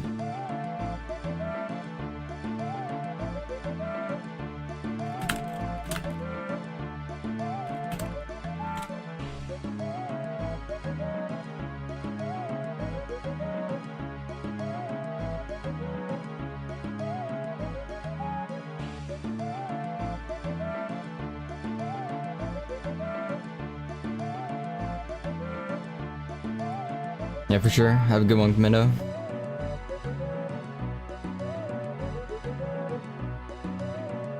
I put Temple to Storm. Temple of the Eye.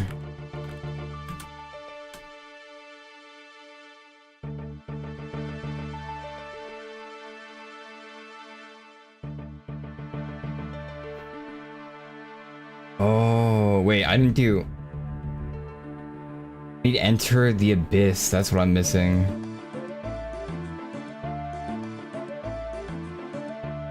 Yeah, that's the one. Okay.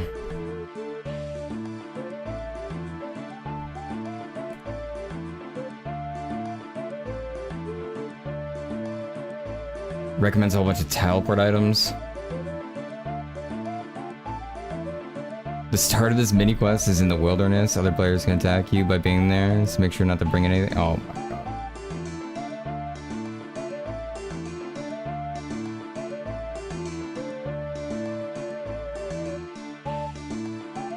My dodge.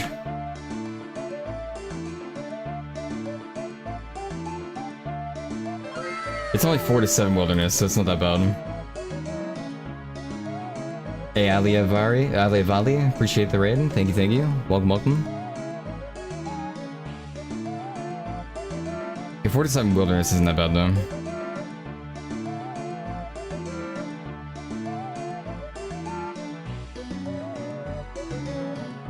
No enemies to defeat either, okay.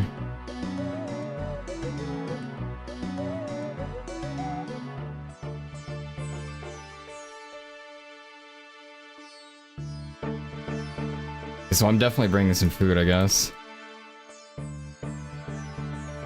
I do need to get my pickpocketing to 5 real quick. Just so I can access one of the stalls.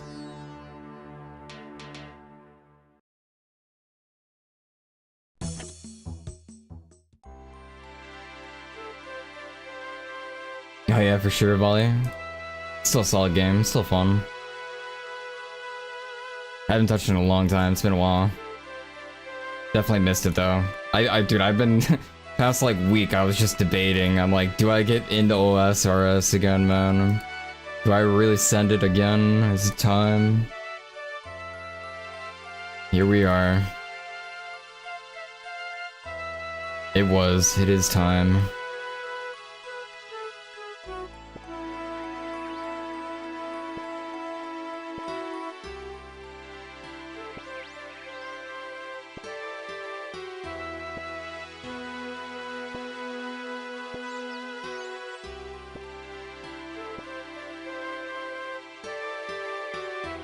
Yeah, pickbox is 3 right now, about to be 4.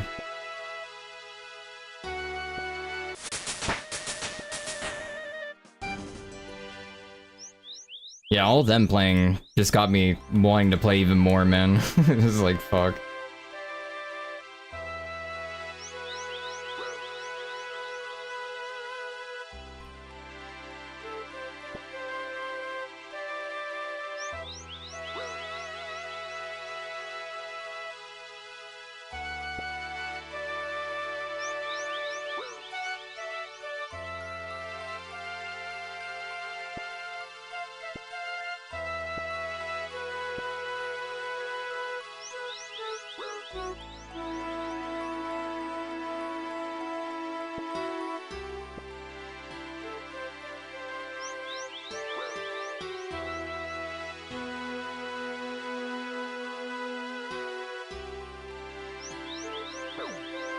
we both able to pick back at this guy?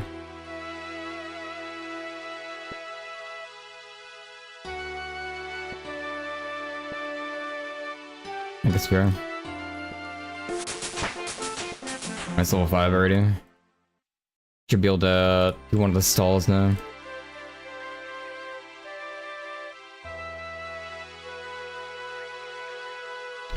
I still need 35 fishing too. I could do that here. It's only 5 levels fishing. There should be a fishing spot here for fly fishing. Except I'm a little bit blind. How come I'm not seeing a fishing spot here?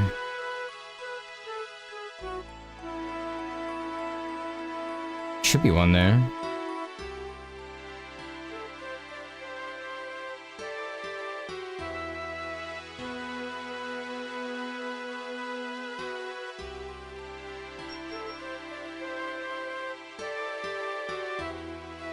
Yeah, right? There should be one there.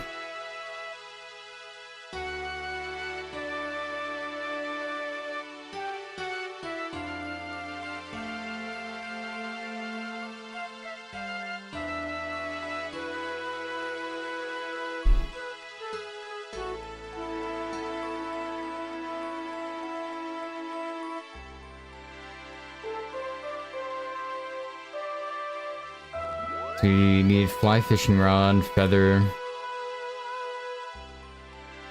and bait.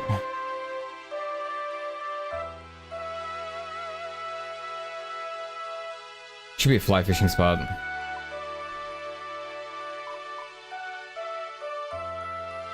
Salmon's fly fishing, right? Can I do salmon?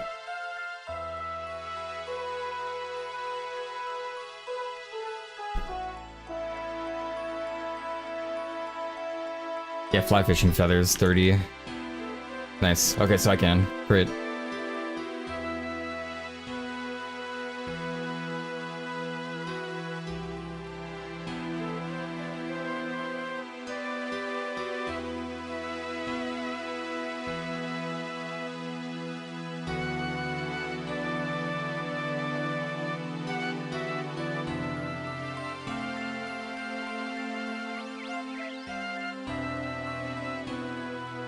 Oh, here we go.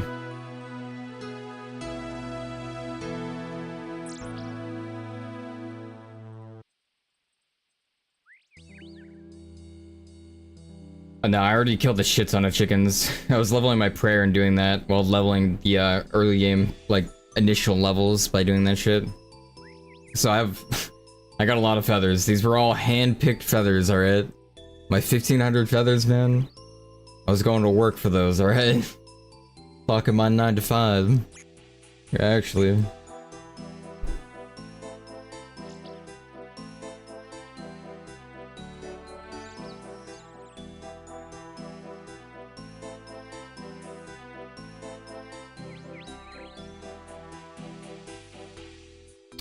Boom, boom, boom, boom, boom. Wait, how do I tick fish? Am I able to, like, fish with 2 different types here? Or something?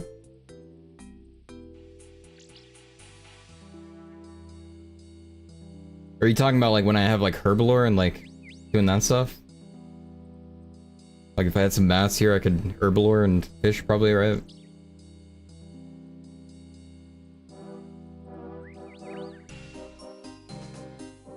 I'm just trying to get 35 right now, though.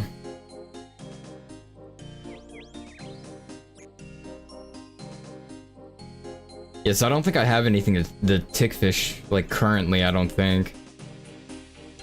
But I haven't really dove too much into, like, what I can use to do that. Like, I know herbalore stuff I can.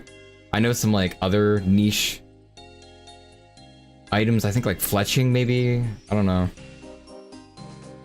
Alchemy. Alchemy, I think, was one of them, too, for the 2 ticking. Or someone.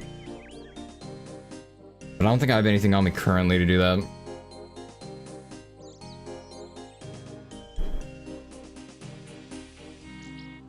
Yeah, I sure got an axe. I could level my cooking at the same time.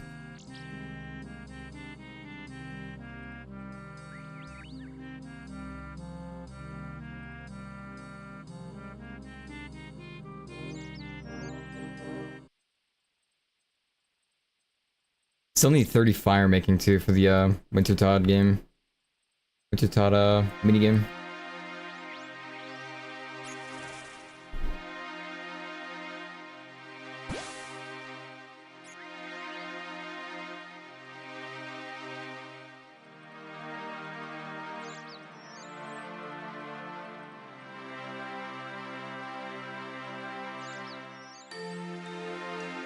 So wait, range attacks work for doing that too? I thought they didn't. Like I can attack and then mine with like a range attack, right? Or no? Like range attack and or like magic attack, and then like fish. That's a thing.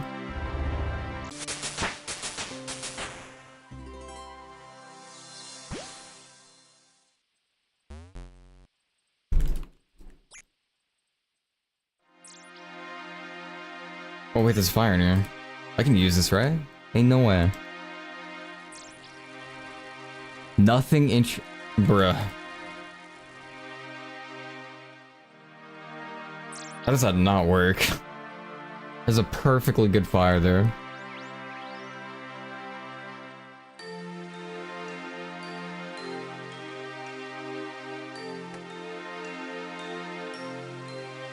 I might as well just go to the bank full on.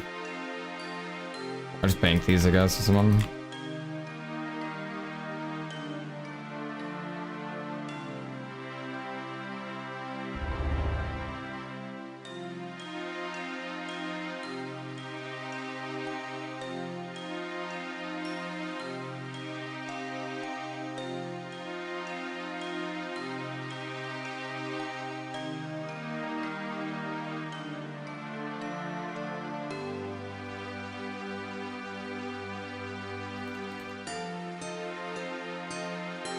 Okay, axe and then hinder.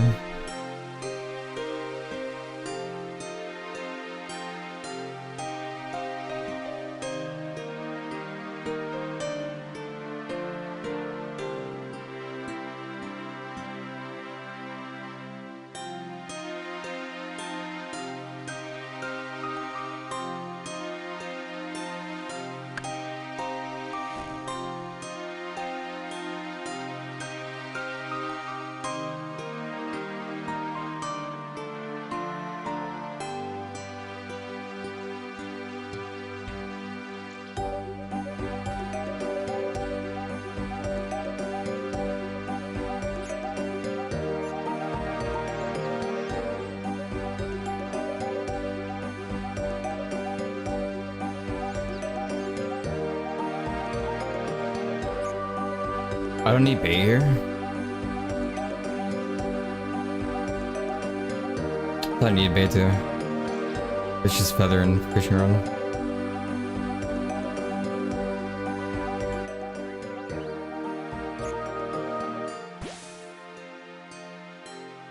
Okay, I'll be right back, chat.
I'm back, chat.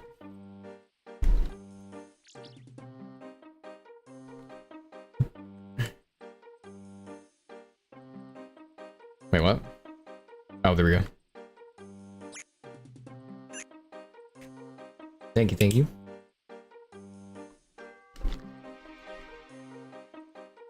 I had to get some Wawa.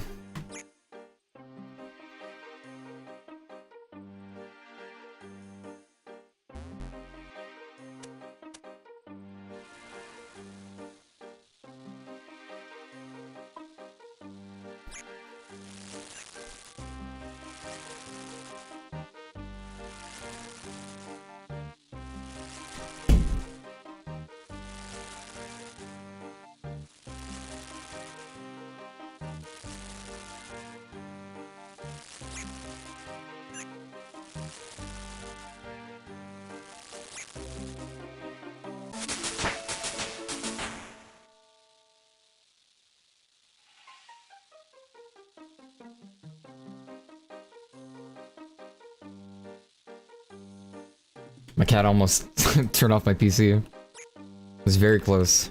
Yeah, I perfected all that food. Oh wait, no, there's one burn.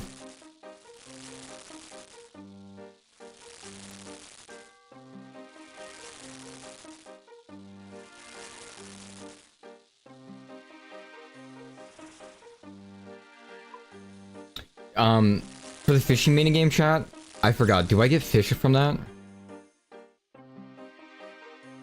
Also, that went away so fast.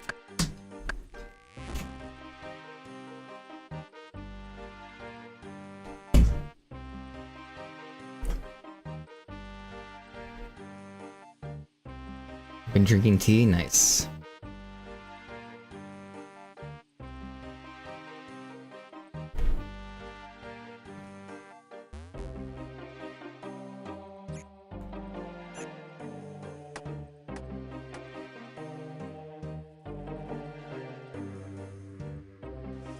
Wait, that's cooked salmon. Oh.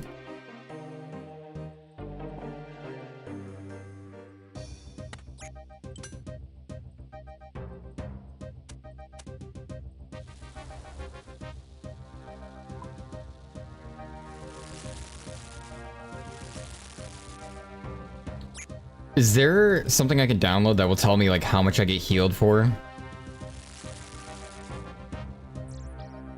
From like food?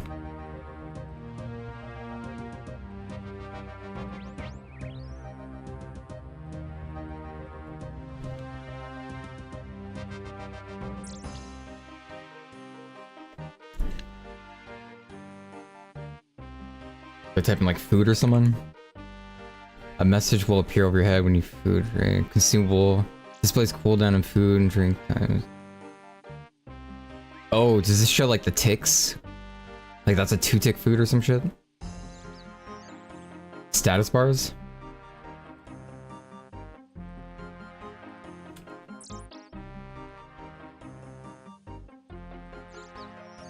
Custom vital?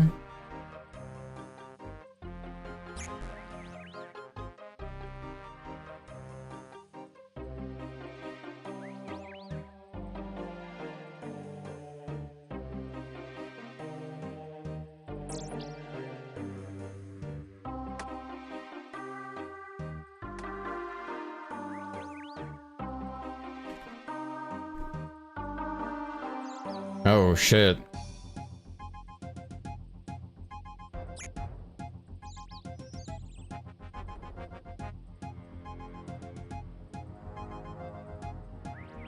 Show restores?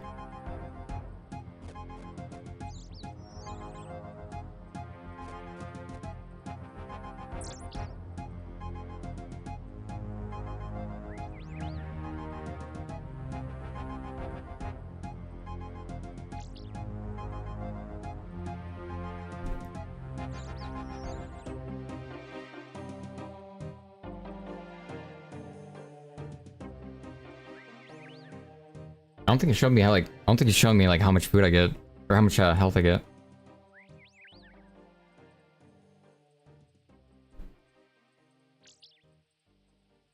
Like, I just want to know like how much my trout heals me and stuff.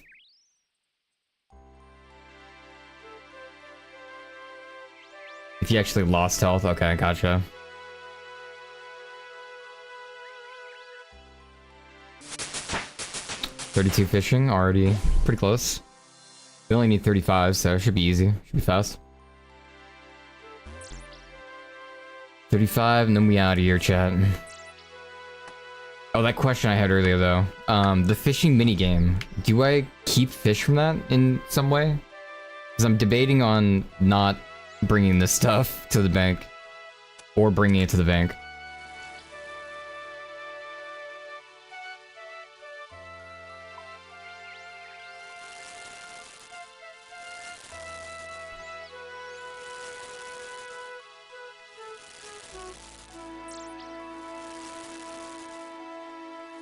Much fewer sources of food. Give fishes rewards from Timboros. So do you guys think I should bank the food I'm making right now, or nah, not worth? What are your thoughts on that? Because that's what I'm debating right now. I don't know if I should bank this food.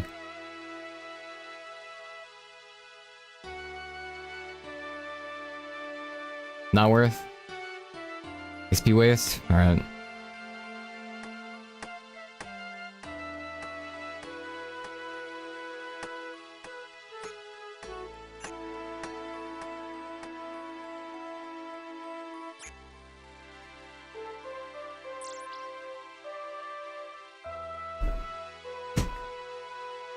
You'll get good amounts of food from temp, especially trout and salmon. Okay, cool. Yeah, we'll just wait till temp then.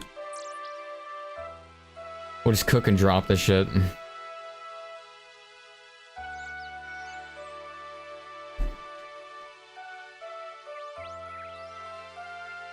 Goes off fishing level? Okay, nice.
Bum, bum, bum, bum.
$28 cooking.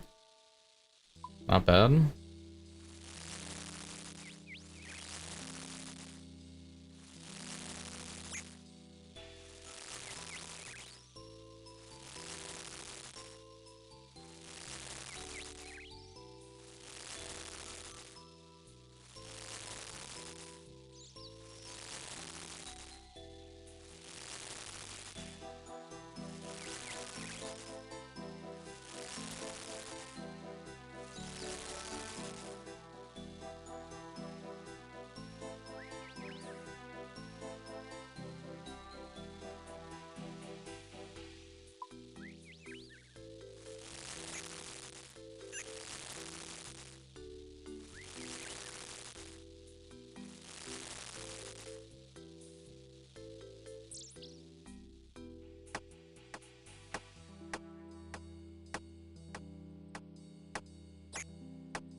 Might as well go the world one, huh?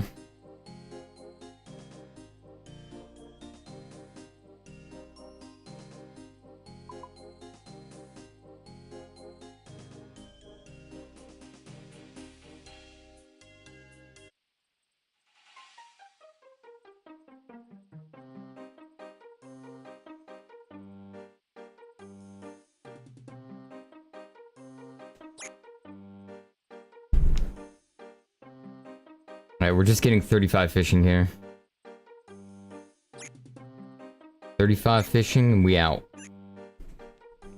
Should be real fast. This is 33 here coming up.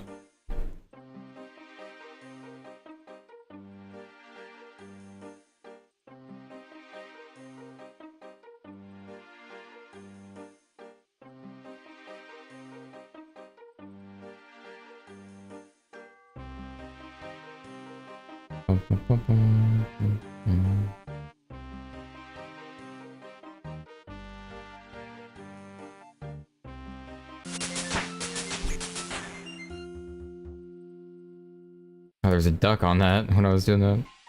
Bastard.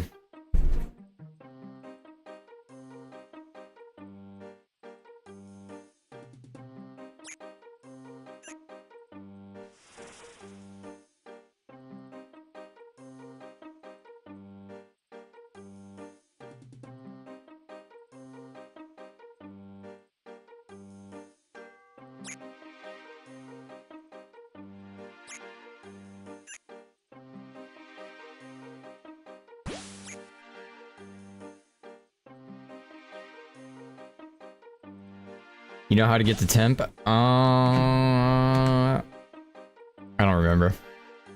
I'll figure it out. Oh, no, I do. I was there. I did the quest, actually. I'm pretty sure I have it unlocked already. I think I just need to go there. I did that yesterday. I did the, yeah. I think I'm all set to just straight up go there and have it and just do what I mean.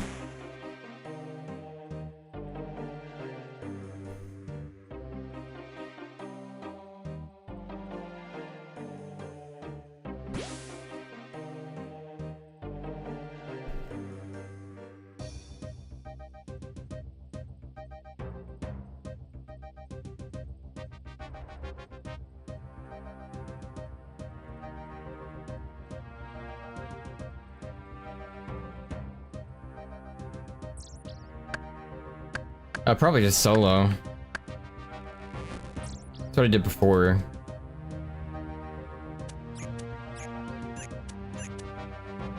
I remember it being like an easy one solo.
Halfway to 34, and then just one more.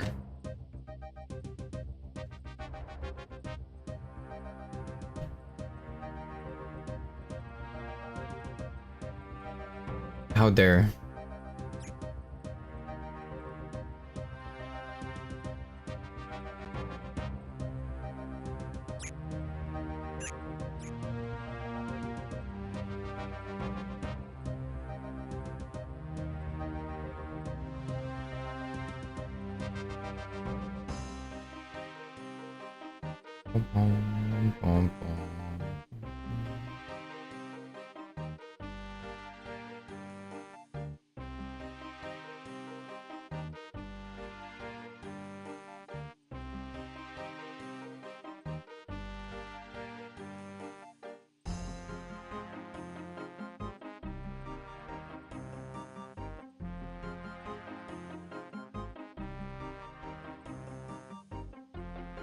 I don't hate the camera controls now that there's a plugin for WASD. So now I can just WASD the camera, so that's beautiful.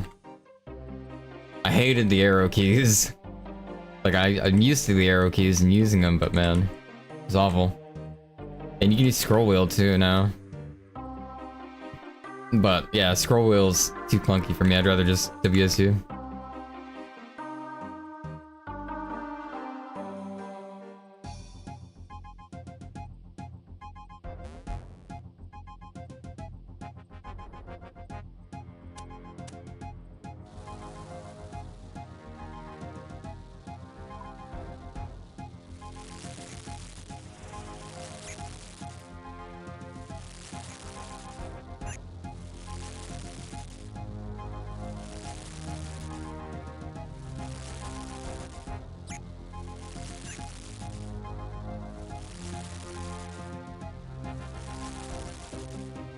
Yeah, but if you're right clicking, are you prayer flicking? I don't think so.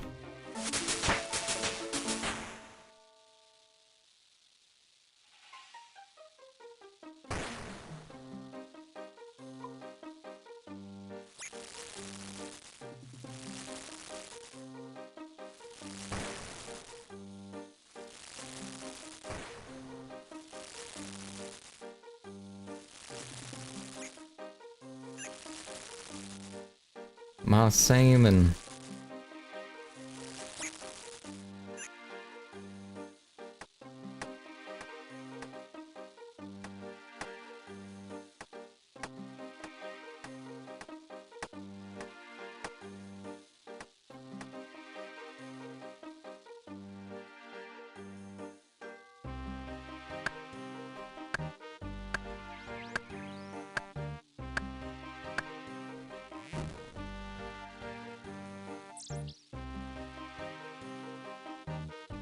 Alright, 34 on this fish. And we got one more. Una mas.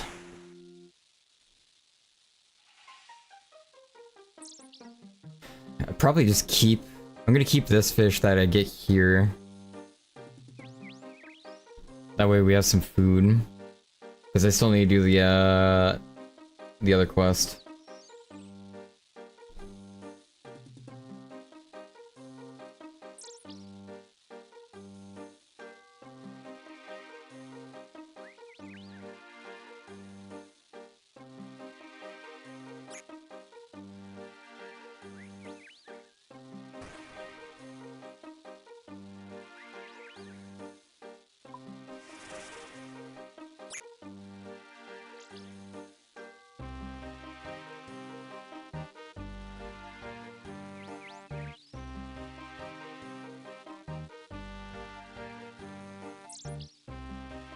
Clan Wars?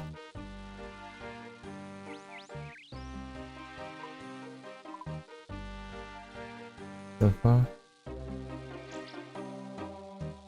Wait.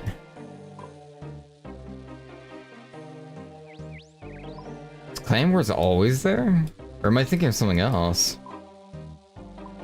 I think of like Castle Wars or something.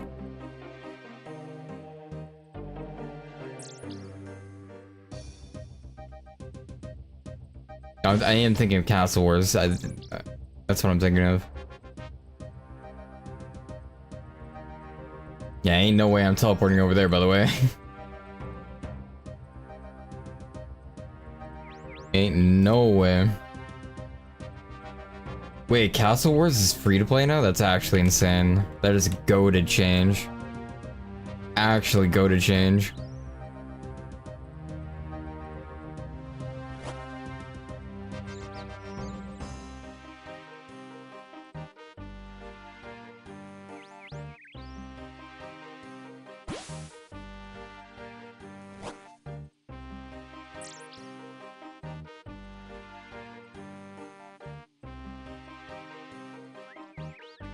Yeah, it's really cool that they did that.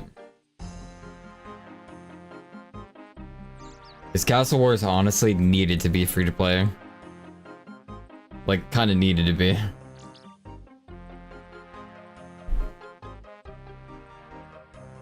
Just to get more people into that mode.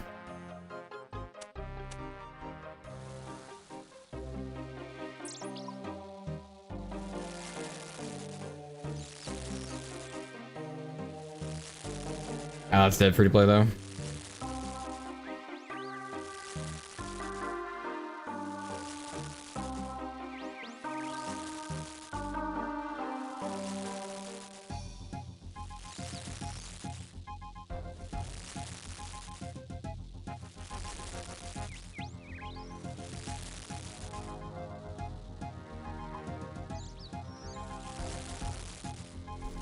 Oh.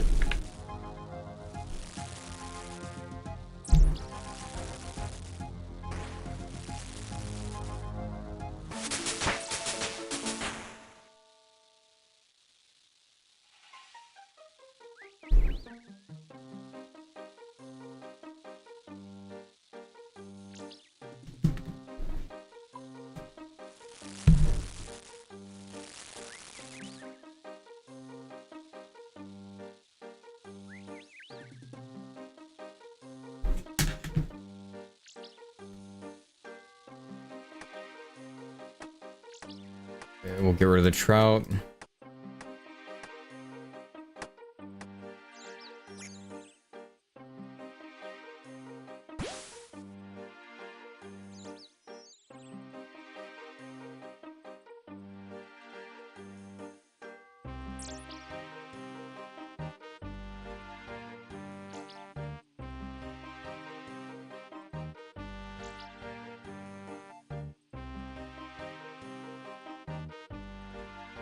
Is the...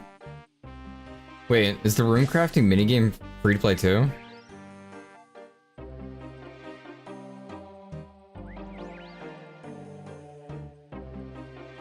Do people not do the rune craft? Oh, you're talking about the guild one. I don't know the guild one. There's like another one.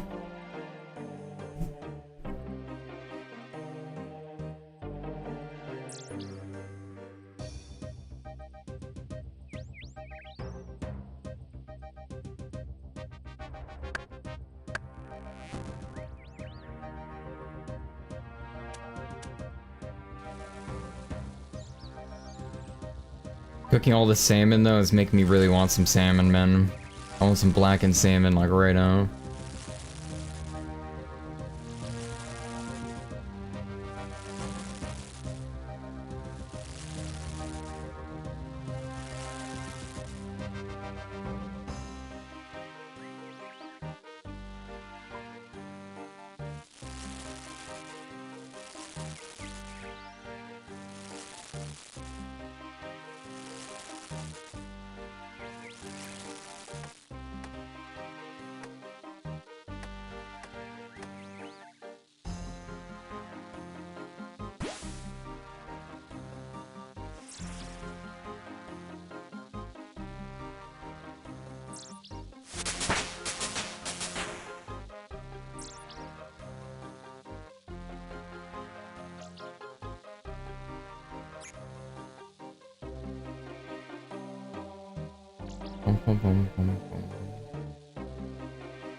There it is, 35. We are done.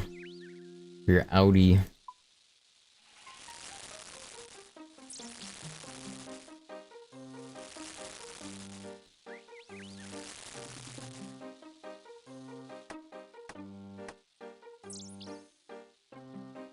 Okay, so I can stop by Varrock. stop by the bank here.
I should be able to take the shortcut.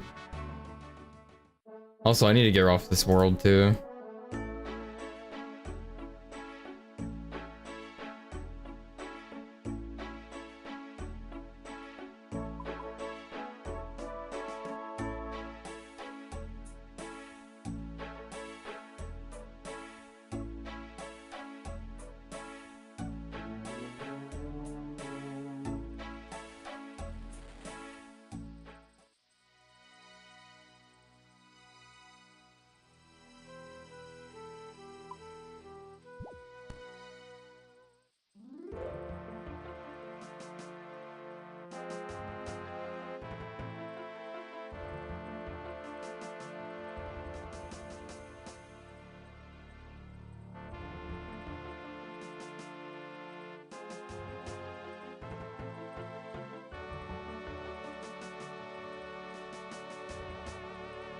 Okay, if you want to talk, this isn't the place to meet. Meet me in Varrock's Chaos Temple by the Rune Shop unless you're here. Unless you're here to buy something. Let's see what you're selling. Oh, you sell stuff here.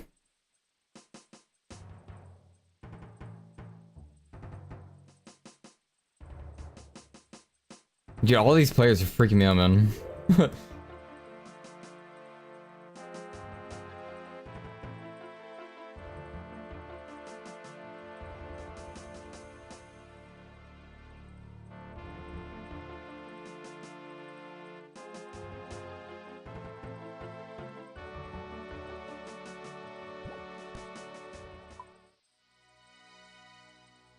Alright.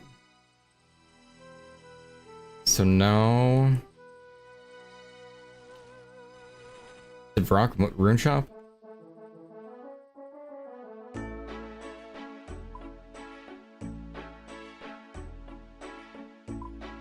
Oh, over there.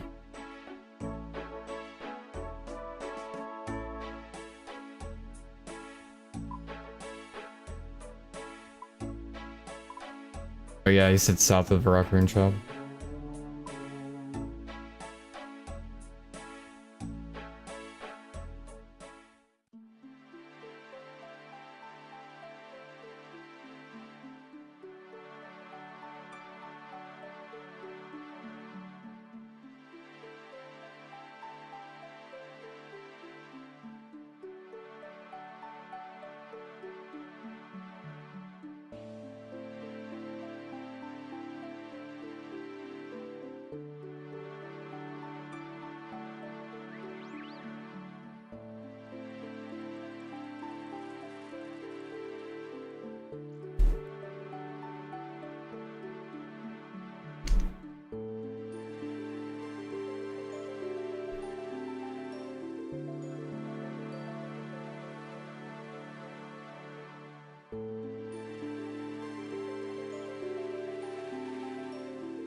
Ah, you again. The wilderness is hardly the appropriate place for conversation now, is it?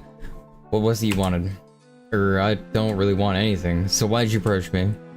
I was just wondering why you saw the ruins in the wilderness. Well, I can't go doing it in the middle of rock, can I? In case you haven't noticed, I'm a servant of Zamarok. The Saradominus have made sure that people like me are not welcome in these parts. Where do you get your runes from? Well, we craft them, of course. My associates and I, despite our best attempts of the Sardominus, there's still more of us around than they'd like. I can't imagine they like crafting runes much. Do they not try to stop you? I'm sure they would love to, but we have methods of rune crafting that they can only dream of. Care to share? Why would I? You are not a member of our institution. Why or how do I know that you won't go and share all of our secrets with the Saradominus fools of the order, like the order, Saradominus fools in the Order of Wizards? Maybe I could make it worth your while, but I'm a loyal servant of Zamarok as well. Even if you speak the truth, it takes more than just being a follower of the Zamarok to give secrets of the Institute. You would need to offer something in return. Like what? Until recently, our rune crafting secrets allowed us to produce runes at a far superior rate compared to the inept Order of the Wizards, but something has changed.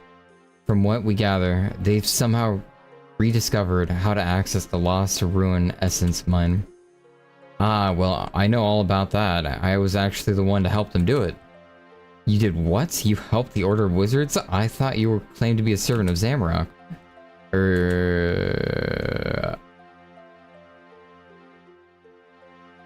I did it. We'll do the second one. Okay, fine. I don't really serve Zamarok. Then give me a good reason why I shouldn't have you teleport to the depths of the volcano. Oh shit. Please don't. Because I can still help you. You would help both sides for your own gain. I suppose as a Zamarokian, I can respect that even if I don't like it. Alright, if you help us access the rune essence mine, we will share our rune crafting secrets with you in return. Deal. Okay, now all I need from you is that spell that will teleport me to the rune essence mine. Or I actually don't know the spell. What? Then how do you get there? Oh well, the people who do know the spell just teleport me there directly. I see. That makes it slightly more complex, but no matter. You can still help us. How? I'll give you a scrying orb with a standard cipher spell with a cast upon it. The orb will absorb mystical energies that it is exposed to. If you teleport the rune essence mine from 3 different locations, the orb will absorb the energies of the spell and allow us to reverse engineer the magic behind it.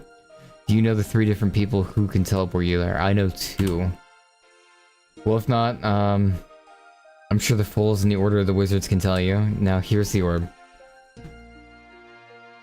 Alright, he gives me the orb.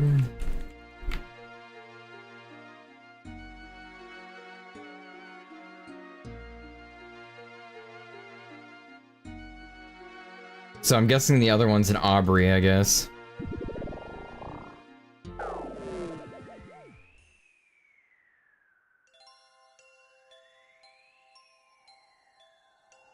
I don't know if I got the charge from that.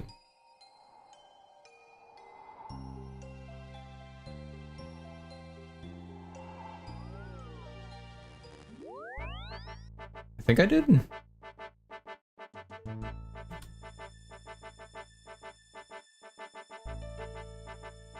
Yeah, I think he did.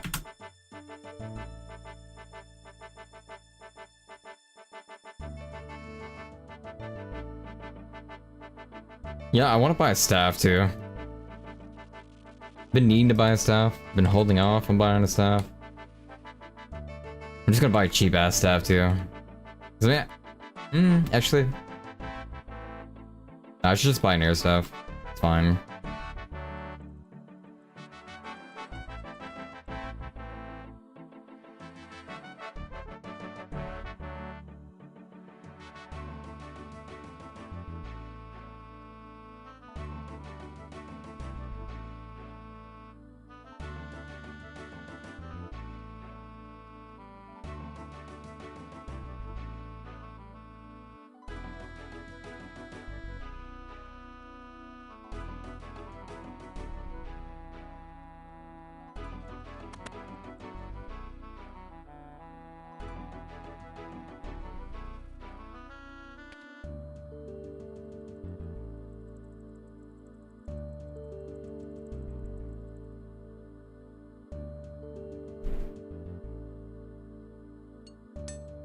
Grab my runes.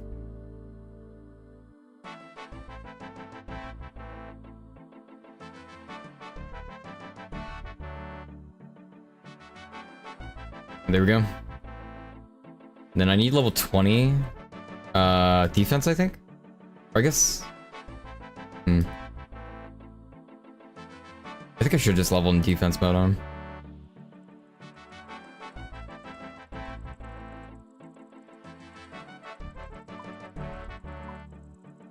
And then Wizard Tower. So we could just go Lumbee, I think. And then I go. Wait, no. Is it faster for me to just go south? No, yeah, Lumbee's way faster. Lumbee's absolutely so much faster. Welcome, welcome, Kami.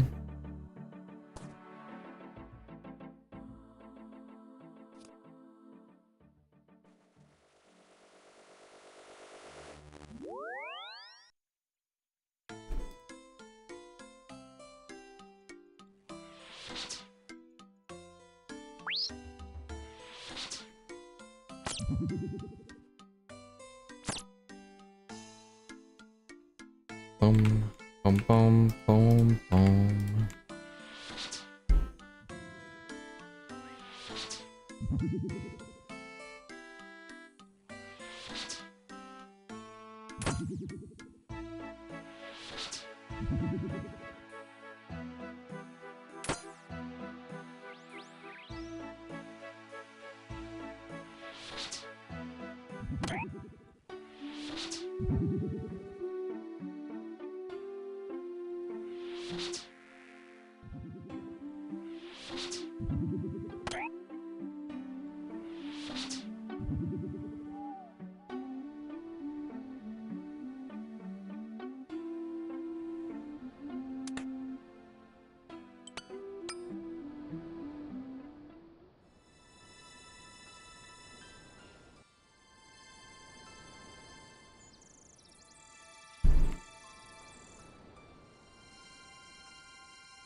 These guys drop again?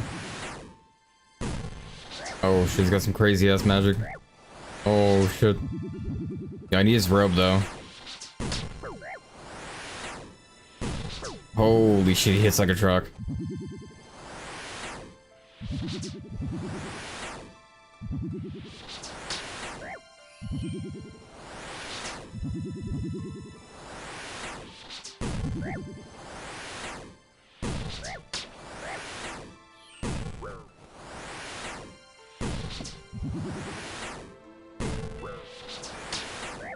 Oh shit, dude, I hit a 6. I ain't fucking around.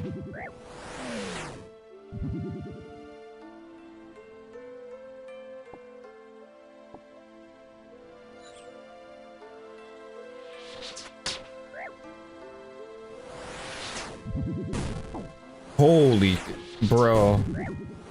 Bro, he hits so hard.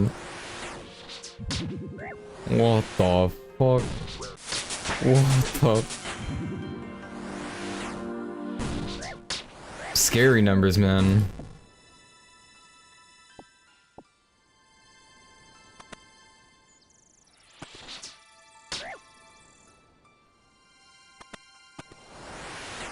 That did not work.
Alright, come on, just drop your robe.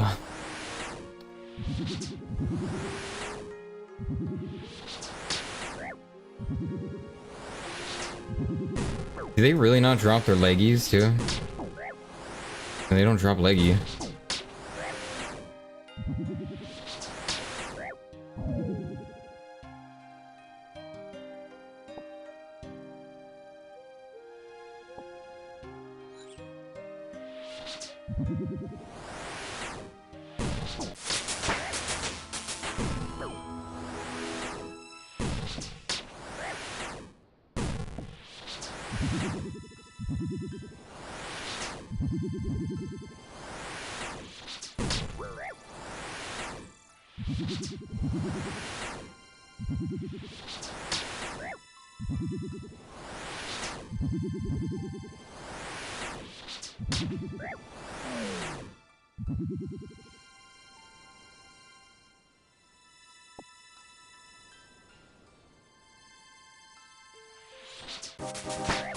So 11 defense.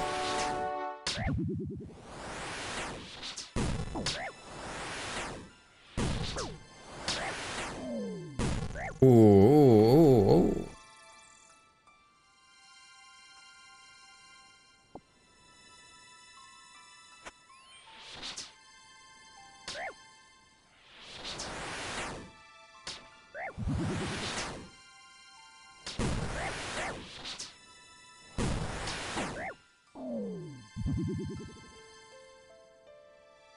It's bad RNG here.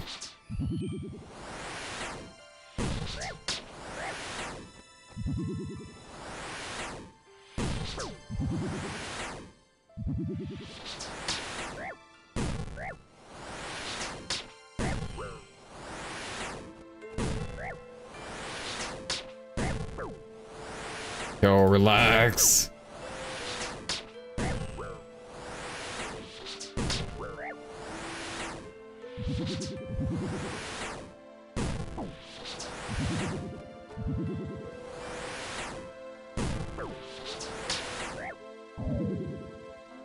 Damn. I don't want to waste any more food.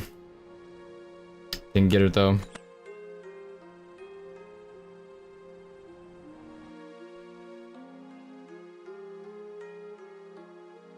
Okay, we need to go Aubrey now.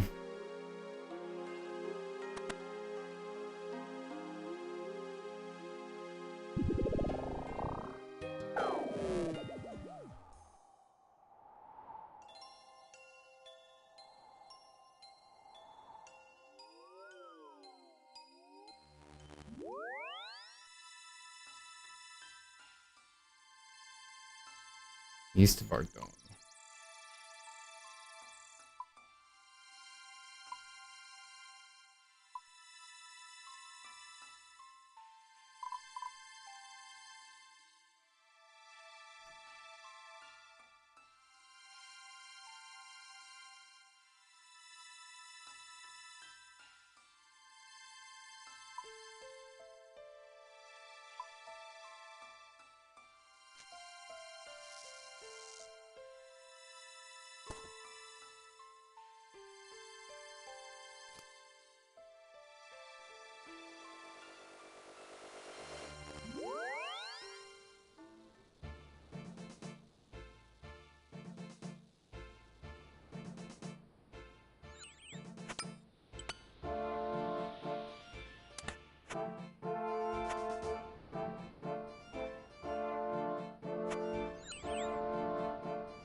Just realized I had I had energy.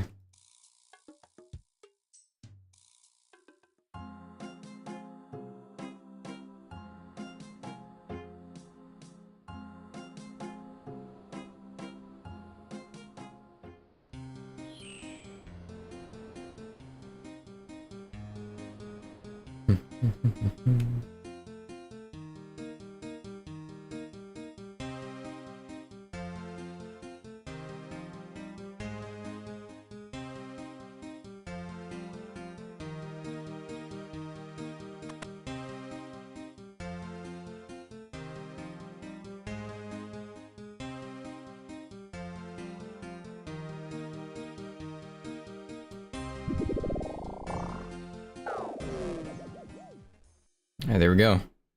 Now talk to the Mage Zamrock. Okay, so we go back to Varrock.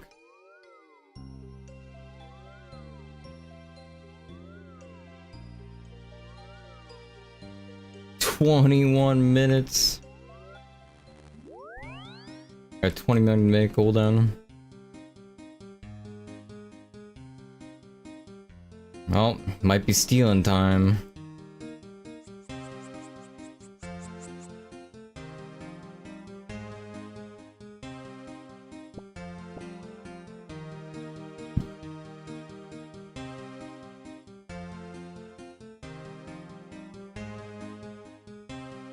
Yo, it was an accident, chill.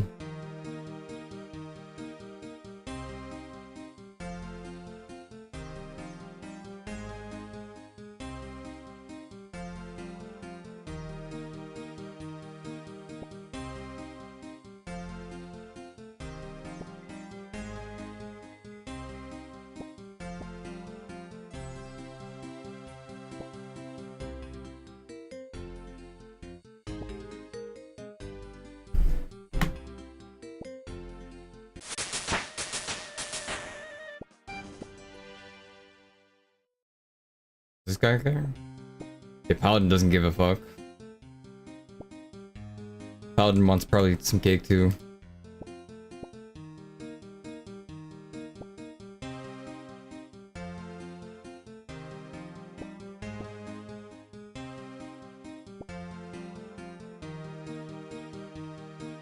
Okay, that's when I have to be careful.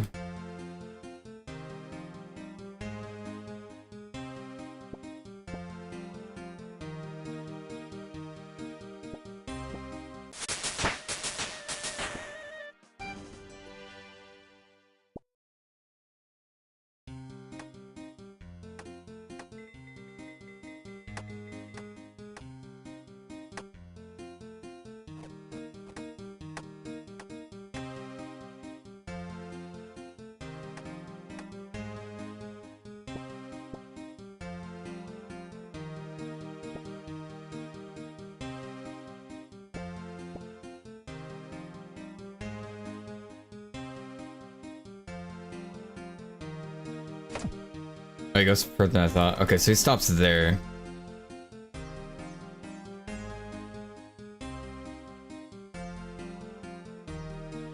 Yo, you can see behind him?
It's be easy beginning levels on thieving.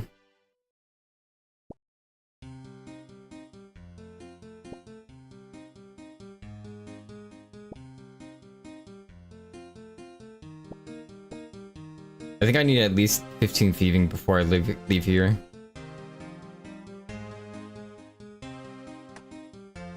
Not sure if I need more than that.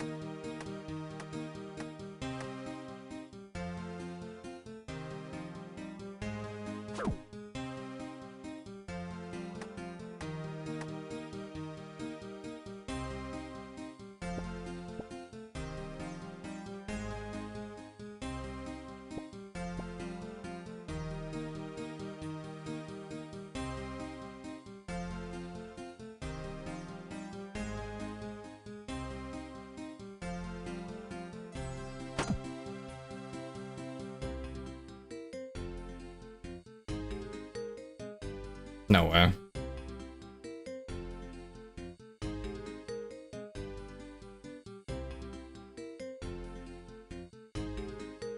No way. This is RNG. Go, shoot. What?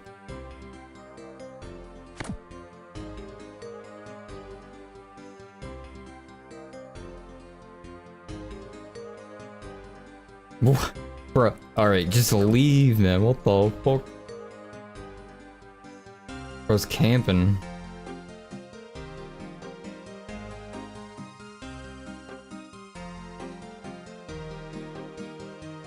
You're kidding me. What is going on right now?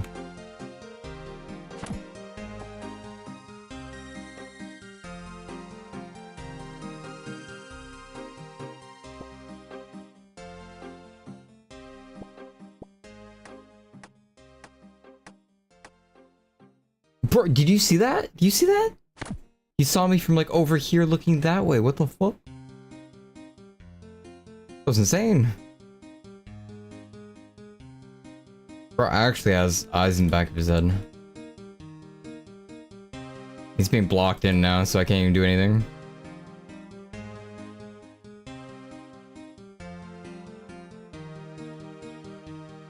Please move.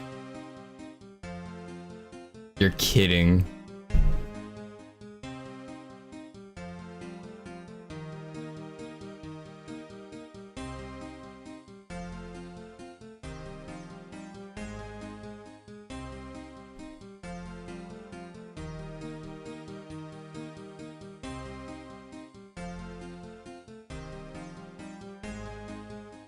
They're like camping the stall now, man.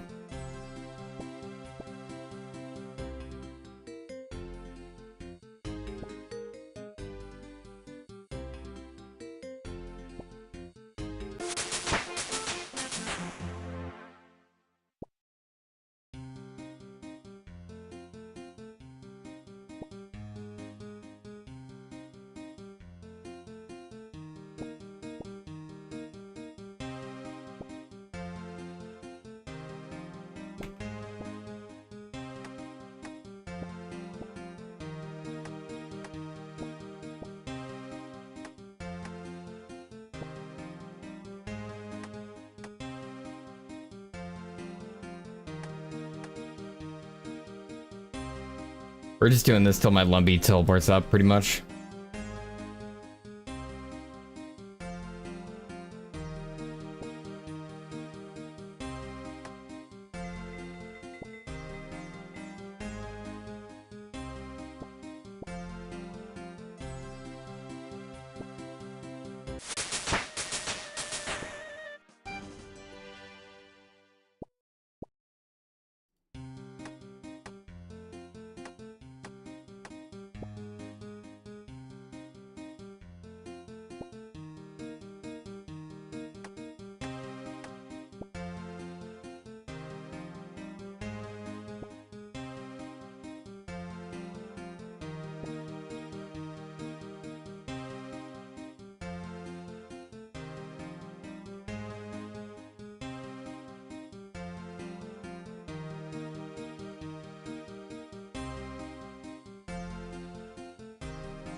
and 12.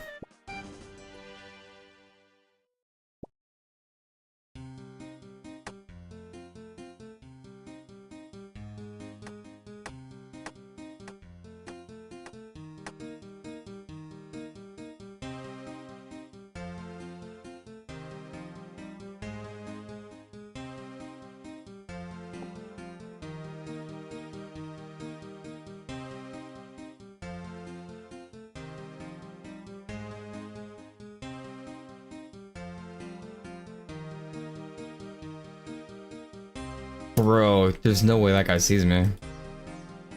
It's cheating.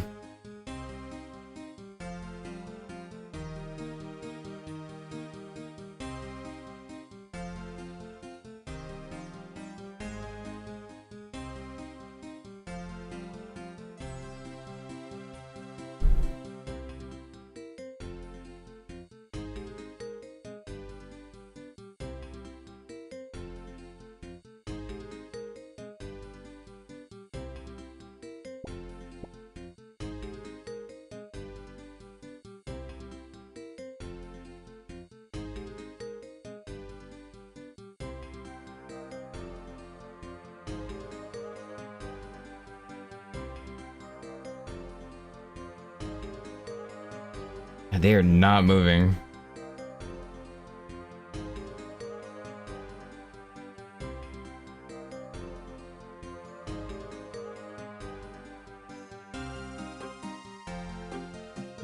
That was like the best. That was the best option out of like all the ones I saw.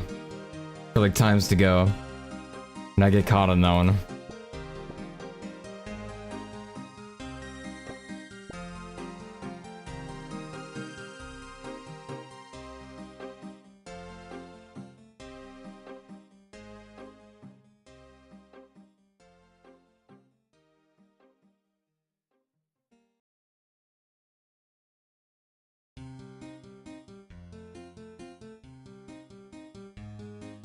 Why is this guy going over here? Get out of here. What are you doing?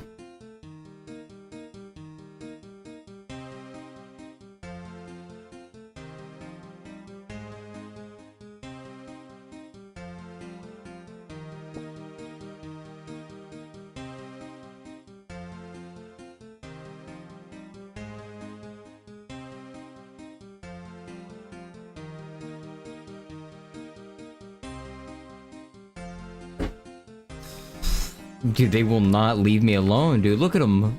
Look at him. It's crazy. They're actually stalking me.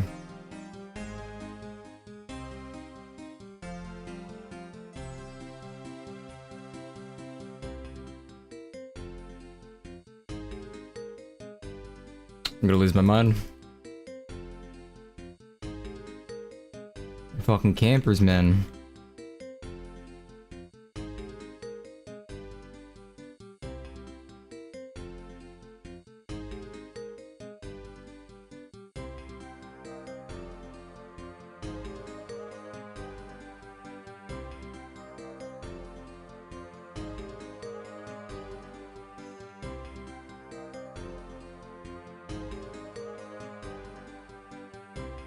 Is he gonna stay there all day?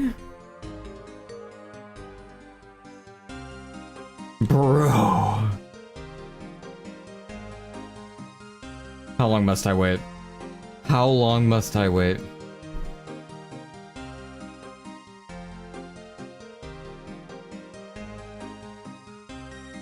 Maybe I can steal.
I'm losing my mind at this stall.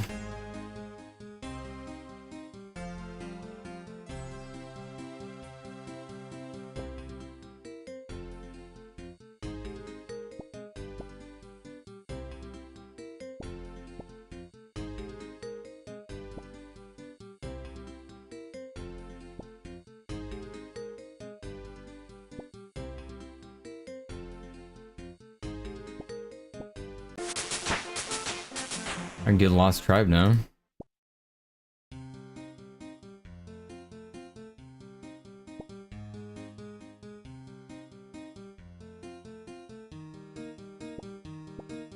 I don't know how I didn't get caught on that one. That's so crazy.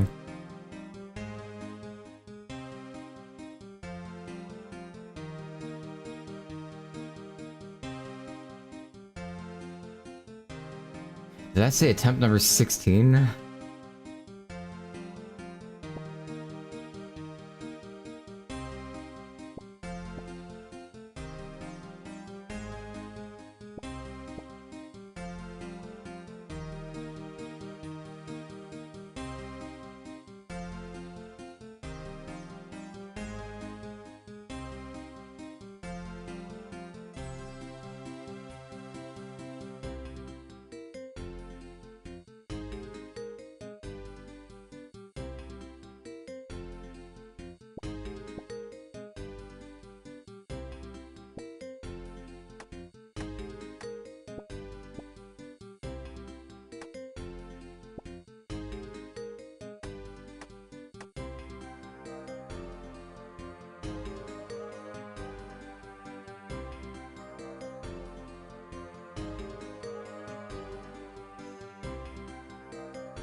Yeah, Lumbridge TP up in 3 minutes. Should hit level 15 here.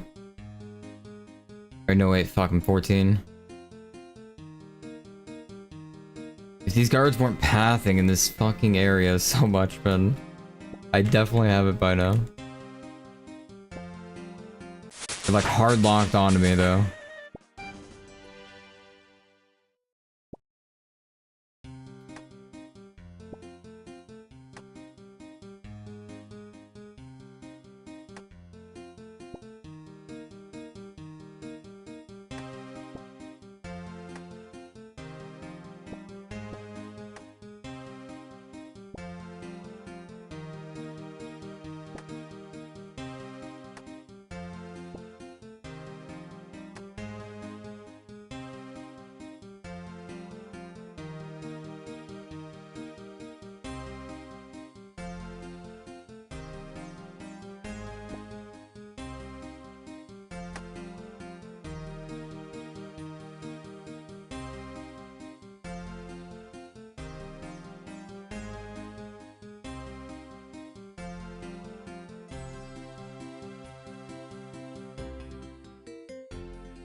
Hey, Shakewell.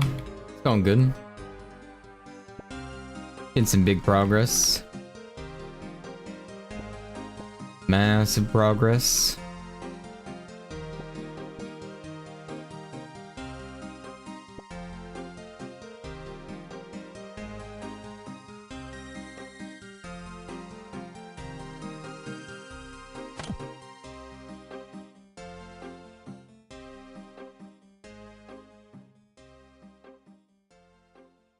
Okay, Lumber's TP is about to be up. And I should be hitting 15 here in a second too, so that works out. 3 more steel.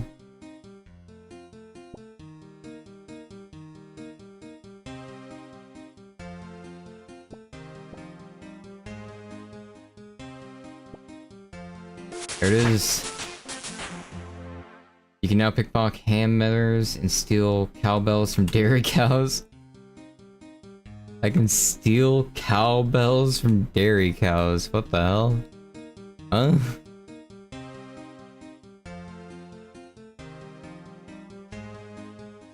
Actually, is there anything cool here in like shop-wise? Before I leave?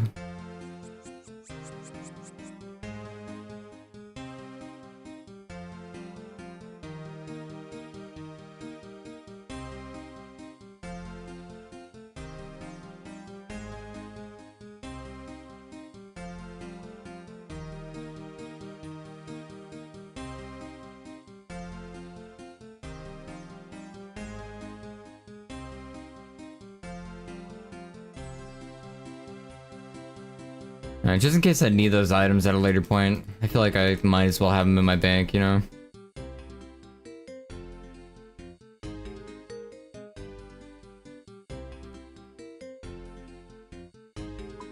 Is there a mage vendor here?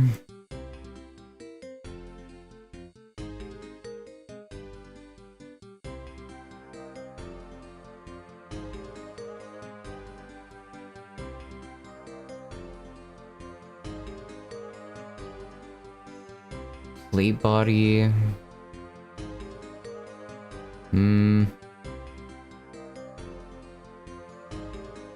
don't think there is, huh?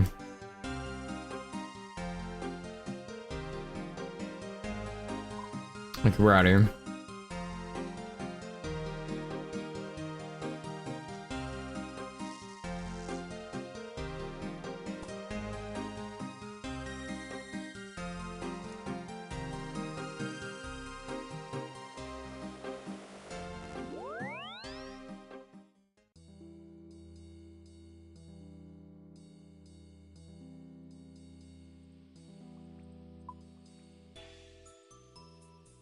Boom, boom, boom, boom.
Alright, you again. Have you managed to use the scrying orb to obtain the information I need? Here you go. You hand over the mage of Zamrock. You hand it over to the mage of Zamrock. Right. Let's take a look at this orb. Yes, this will do nicely. Once again, the Zamrock Magical Institution has overcome the Order of Wizards. You have done well. Now time for us to uphold our end of the bargain. The reason we are able to craft so many runes is because we do not visit the runic altars in the traditional way. Instead, we have found a way to teleport to them directly. How? Via another plane known as the Abyss. It is a complex place that cannot be easily explained, but I will share our research notes with you so that you may better understand it. So can I see you? Wait, can I go to the Abyss? Yes, visit me in the wilderness whenever you wish to be teleported there. Just be careful, for it is a dangerous place. Still, I'm sure you'll agree to that risk. It is worth the reward. How is it dangerous? There are creatures there that will hunt and attack visitors on site. The magic we use for teleporting there can also be a bit unstable. What do you mean? Just don't expect to be using any prayer in there. Anyway, you may have this pouch as well. I'm sure you will find it useful. Now we're done here.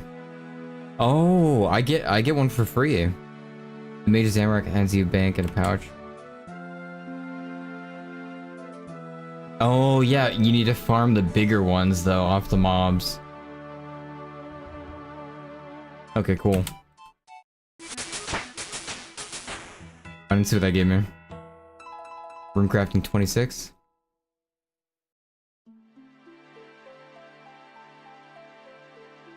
Okay, so now we have to go back to Lumbridge.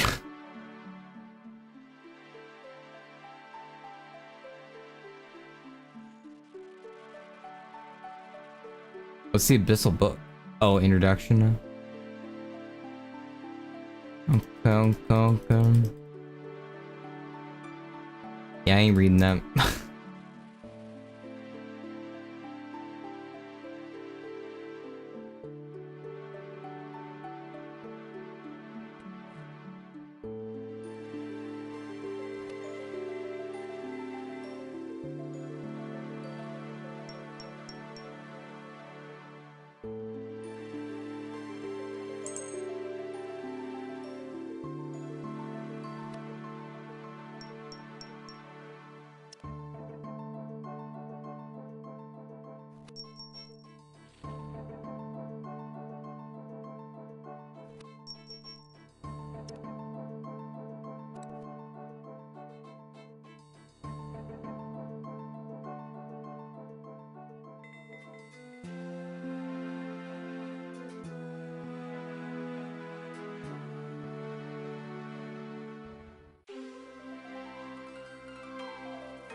I want to bank that, whoops.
Okay, now we should finally be able to do this.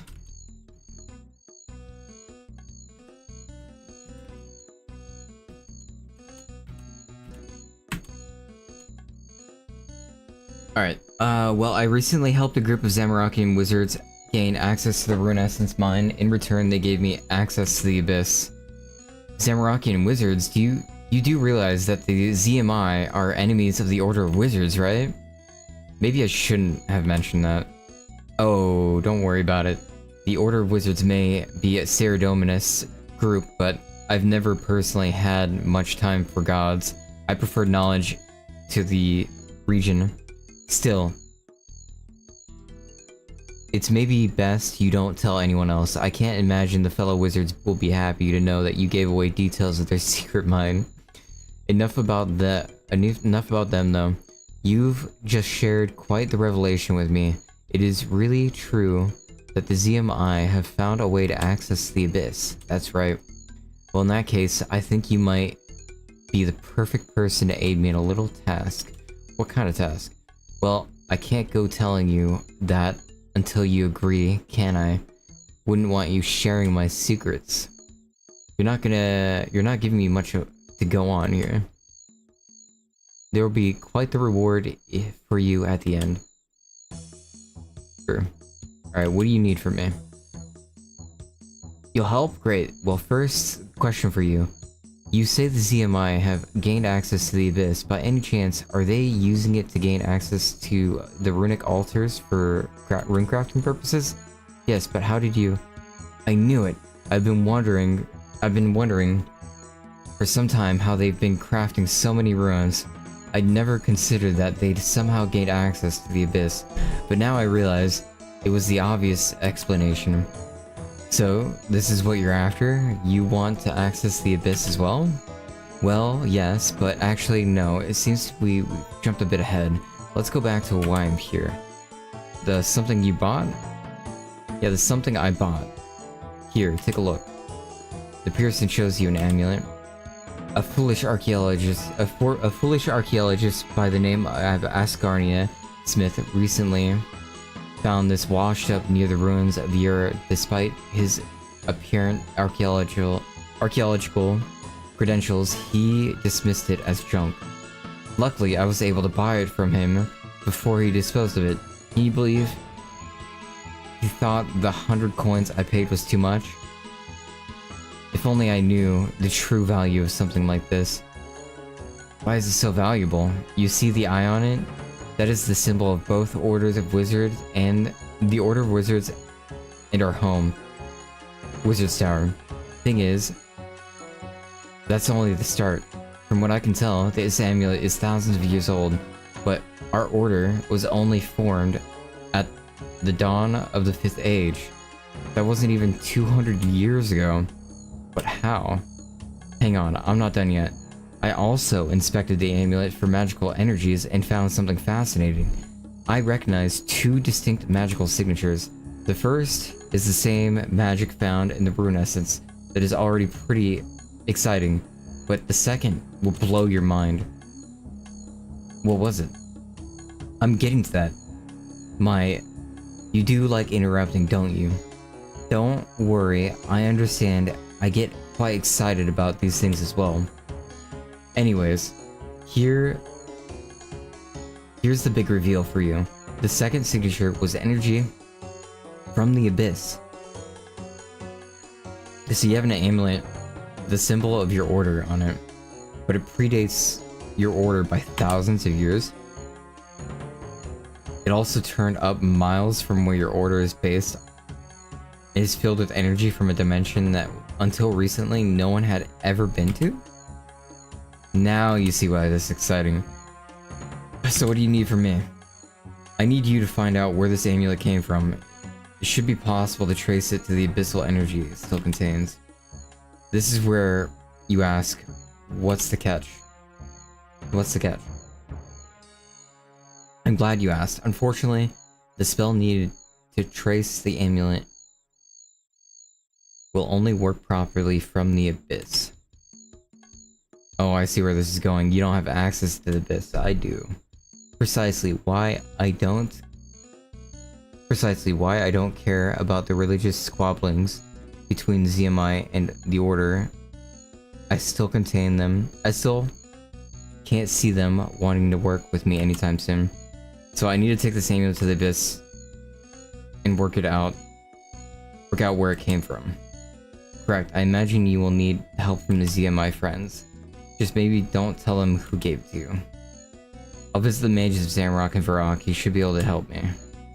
Return to me once you're done, and don't forget the amulet. Okay, damn. Is this not going to be dangerous?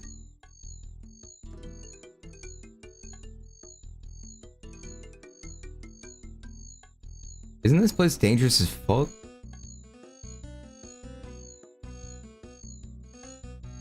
Bucket of water, chisel, pickaxe.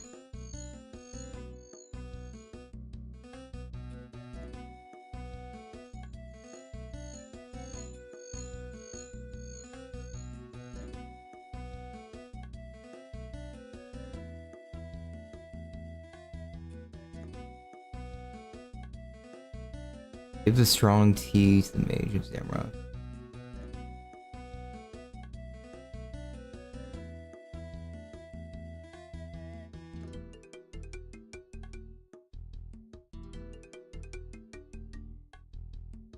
I'm pretty sure this is dangerous as fuck, is it not? I'm gonna look it up, because I've already done this before. I'm pretty sure it takes me to the abyss area, and isn't that like... Ain't I fucking dead if I go there?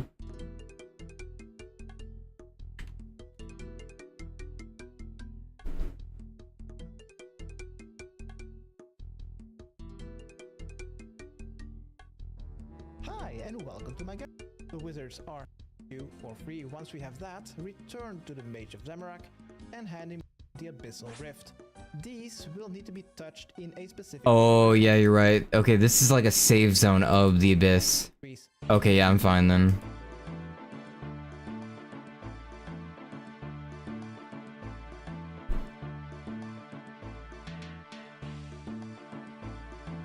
I just want to make sure I wasn't going like to the actual abyss. Because if I was going the actual abyss, like, I'm fucking dead. But going there, I'm pretty sure I'm fine.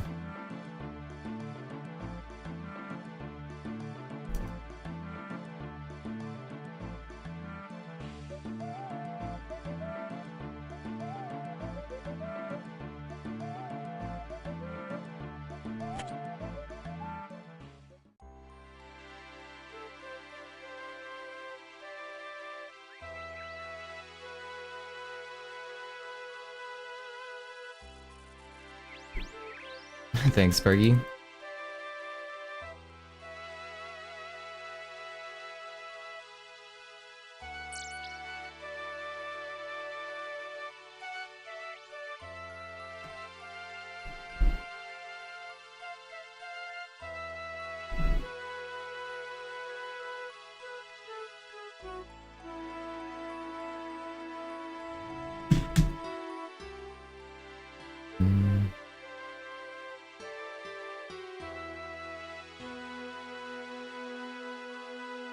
Alright, so we got 2 minigames unlocked after this, should be hype as fuck.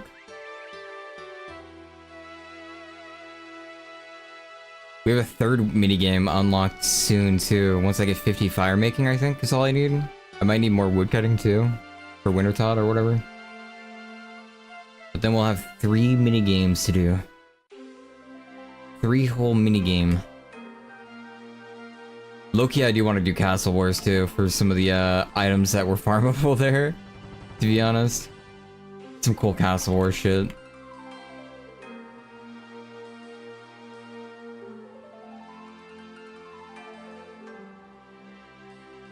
$40 woodcutting, 50 fire making. Okay, cool. It shouldn't be too bad.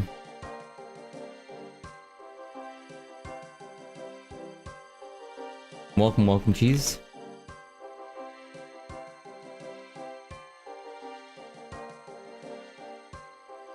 I'm just excited to be able to make a ruins again, though. And the fishing minigame I remember liking when I did it last.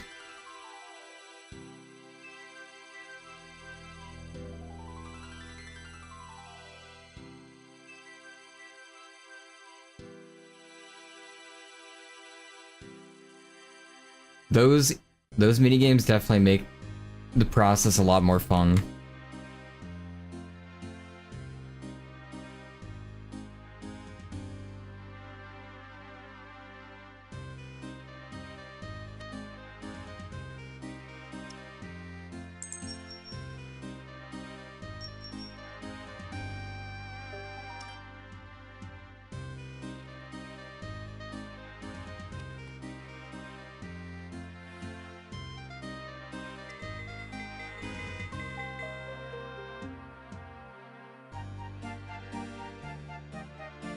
Which one's GOTR? Oh, Guardians of the Rift, so that's the room crafting one, right? Yeah, it's easy to get burnt out on that one too.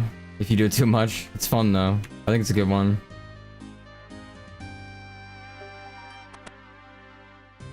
Better than actual room crafting, I'll tell you that. At the very least. I need your help with an amulet. An amulet? What amulet? You show the amulet to the Mage of Zamrock. That eye on it. Wait, is that the symbol of the Order of Wizards? What is all that about? The amulet is giving abyssal energy. I was hoping you could help me work out where it came from. Why should I? Well, I did help you gain access to the Rune Essence Mine, and we gave you knowledge of the Abyss in return. We owe no further favors. Are you not even slightly curious about the amulet with the symbol of the Order of Wizards on it, giving the abyssal energy, giving off abyssal energy? After all, they don't have access to the Abyss. I hope you're not about to tell me that you shared our secrets with the same Zetarama. Of course not. Then where did you get the amulet? I bought it from an archaeologist. There's something off about all of this. Show it to me again. You show me the amulet. You show the amulet to the Mage of Zamrock again. As you do, he casts a spell on it. What was that for? Just a spell to tell me more about it. It seems this amulet is very unusual. So you'll help? Very well, but first you must do something for me. Bring me a bucket of water and a strong cup of tea. A strong cup of tea? That's right. The tea the cellar northeast of here can give you. The one he owes me, in fact. So just tell him Herbert's name. Wait, your name is Herbert? Is that a problem? I guess not. I just never had you down for Herbert. I'll be back soon.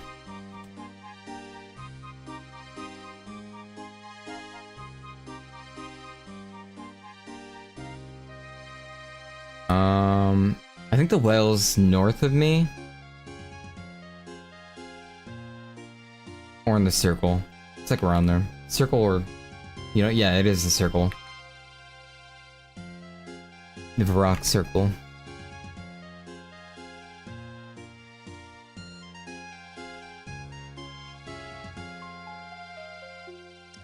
Okay, so bucket, chisel. Surely I have a bucket. Chisel. Wait, I don't have a chisel? Legitimately?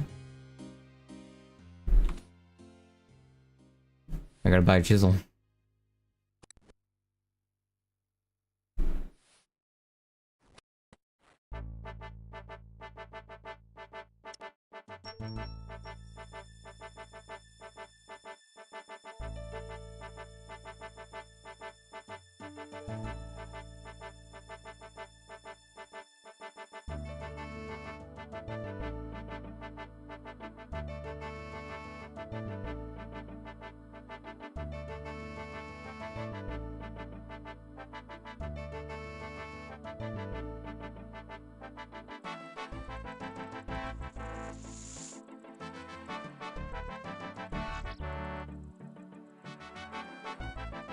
It's just occurring to me right now.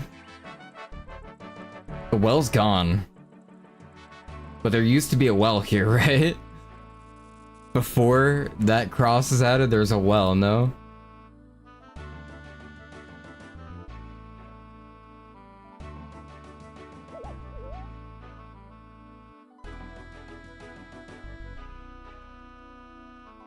Pretty damn sure there's a well there.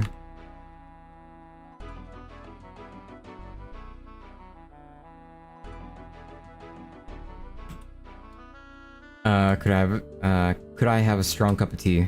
A strong cup of tea? What do you mean? Herbert sent me for one. Ah, well, why don't you say that? Between you and me, Herbert's strong cups of teas are actually just regular cups of teas, but if it makes him happy. Gives me a strong cup of tea. I hope Herbert enjoys it.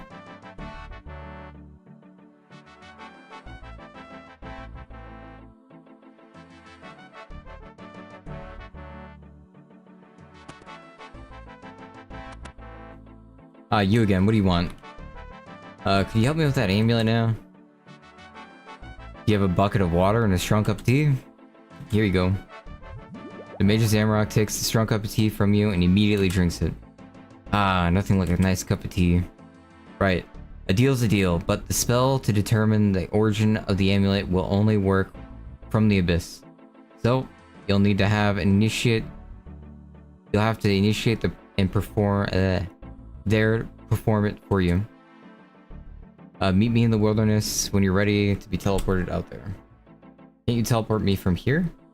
From the middle of Varrock? What if someone's watching? If someone was watching, they'd know you have a secret chaos temple here in Varrock. I reckon you're pretty safe. Fine, but don't expect me to make a habit of this. I will only offer you a single teleport from here directly to the initiate in the abyss. Make sure you are definitely ready. Hang on, what was the bucket for? Ah, well, while time passes slower in the abyss, the initiate maintaining the rift has still been there for quite a while. He needs a good bath. Do you want me to just throw it over him? Exactly. Now, are you ready to be teleported? Don't forget, this is a one-time offer. In the future, you'll need to meet me in the wilderness to access the abyss. Yes.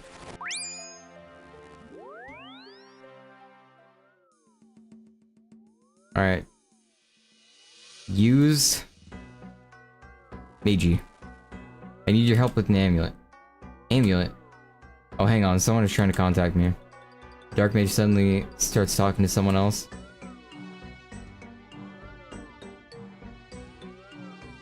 What do you want? Can't you see I'm busy? Fine, a simple transfiguration spell should solve things for you. Now, you have to leave me alone. I can't keep affording these distractions. The Dark Mage turns back to you. What do you want? Something about the amulet? Yes, but first, you throw the bucket of water over the Dark Mage. What in the actual? Sorry, but Herbert said you needed a good wash. Are you serious? What if I'd lost concentration and let the rift collapse? Do you like having a brain that isn't made of mush? Because mush is all that would have been left. I like my brain how it is, thank you very much. Now, could you help me? Why should I? I am soaked thanks to you. Herbert said you would. Of course he did. Alright then, what do you want? The amulet is going off abyssal energy. I need you to cast a spell to it to tell me where it came from. Let's have a look then. Right. Just give me a moment. The Dark Mage casts a spell on the amulet. Okay. This spell will allow me to triangulate the origin of this amulet. To make things easier, I'm going to use this rift to compare the energy from that origin with energy from the runic altars.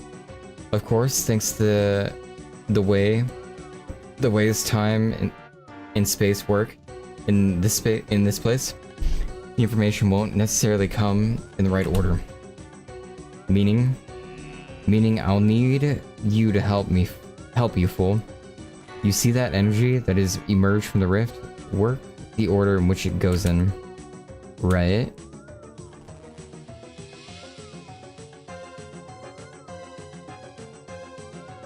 Work out the order to activate through trial and error. Okay, law. Does not respond. Does not. Does not. Does not. Cosmic energy reacts. Ooh.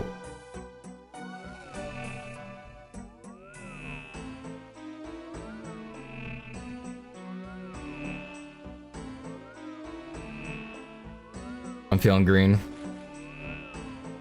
little bit of red. Okay, not red. A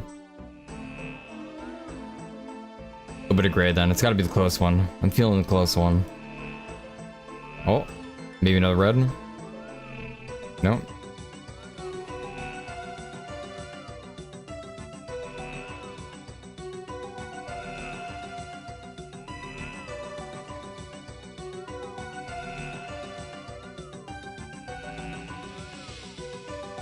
I've worked out which order the energy goes in. Yes, I can see that. Now hang on. The Dark Mage pauses for a moment, as if lost in thought. He then hastily pulls out a scroll with scribbles something on it. I've noted the details on the scroll. A competent enough wizard should be able to use it to cast a teleport spell to take you right there. Can you tell me anything about this place? With all the time I've spent here, I'd like to consider myself an expert on the abyss, but there's something strange, very strange about the place this amulet came from. Strange how? Well, if I knew, it wouldn't be strange, would it? Now, if you're done bothering me, I need to stay focused on this rift. The Dark Age hands you an incantation.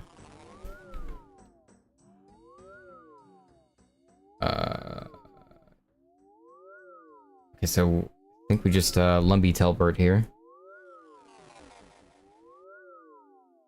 I need to wait 2 minutes though. What's gonna take me back?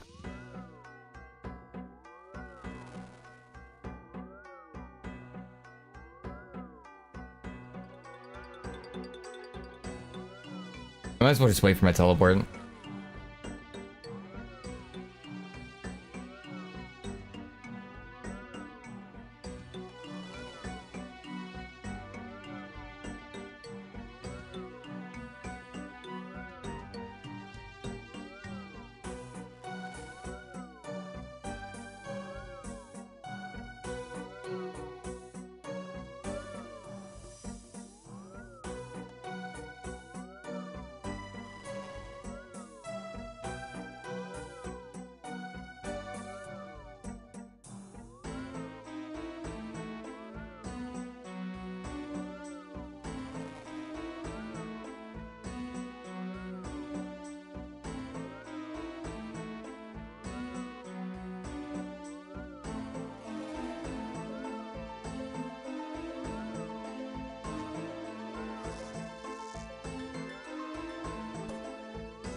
Alright, finally.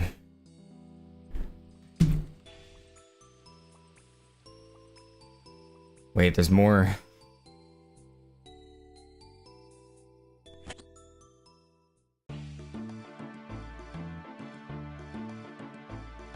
Hello again, any luck with the amulet? Yes, I have the incantation that led us to the wherever it came from. Brilliant, let's have a look. You show the incantation to Pearson and she quickly makes a copy for herself. Oh, fascinating. But that would mean... That would mean what? Shh, I'm thinking. Yes, 2. No, 3. More silly me. Counted myself, didn't I?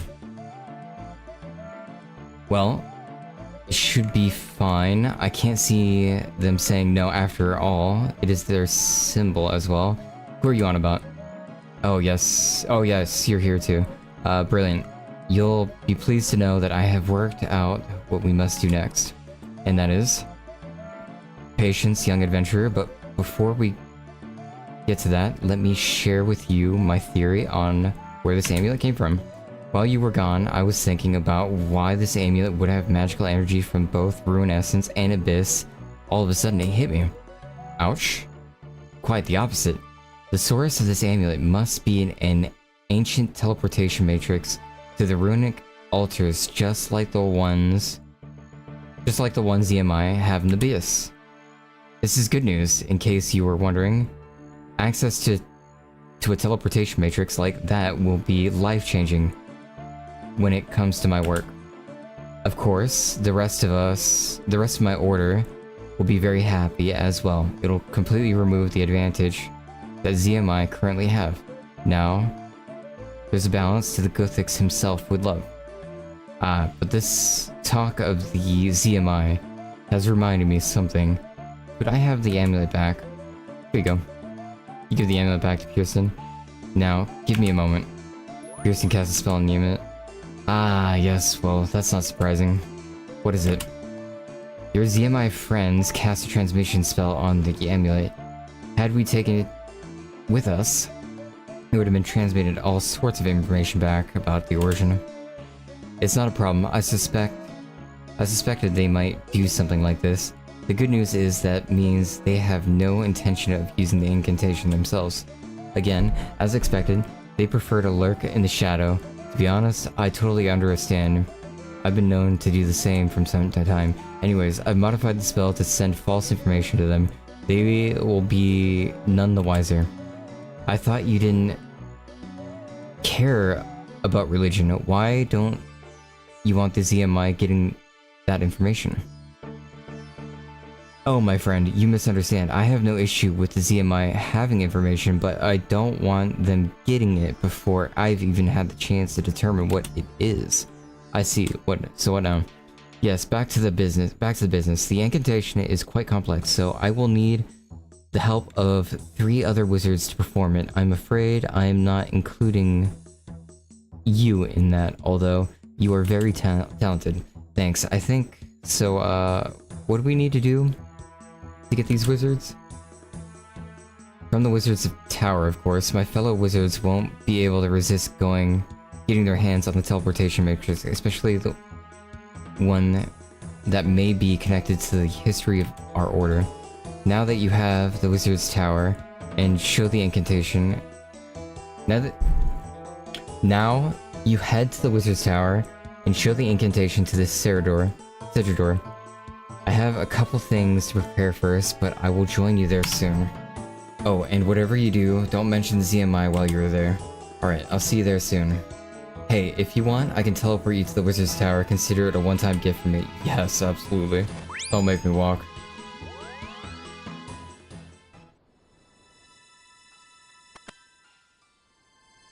Okay. AM1, welcome.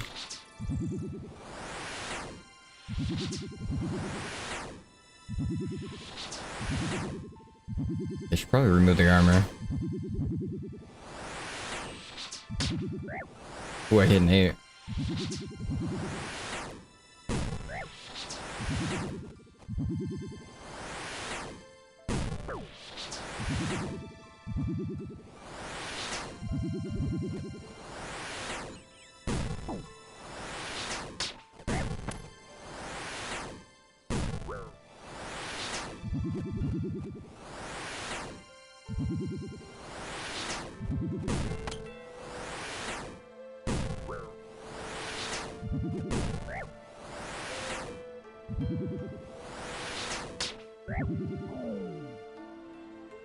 Can they just drop this mage robe?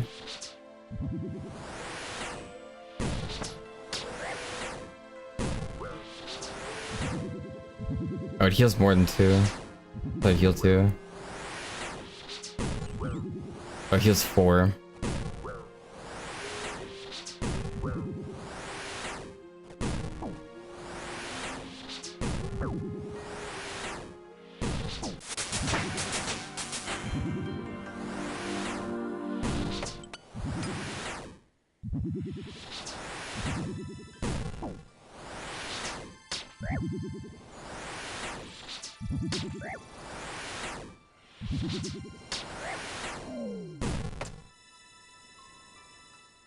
Not want to drop me their robe.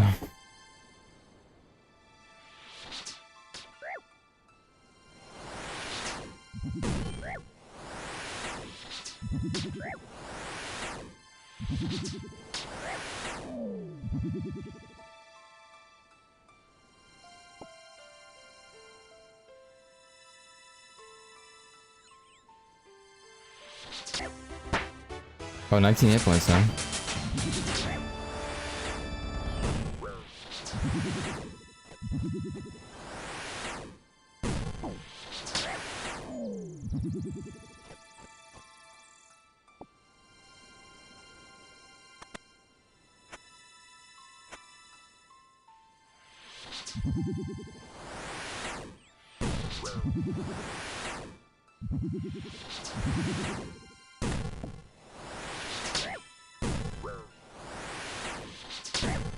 Oh wait, shield doesn't reduce magic at all. The shield, I mean.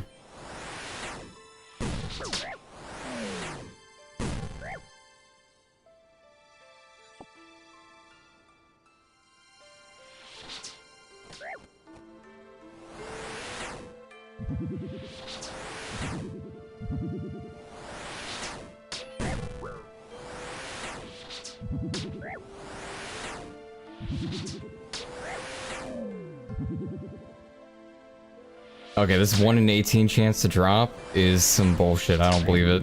Ain't real.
Okay, I need your help with an incantation.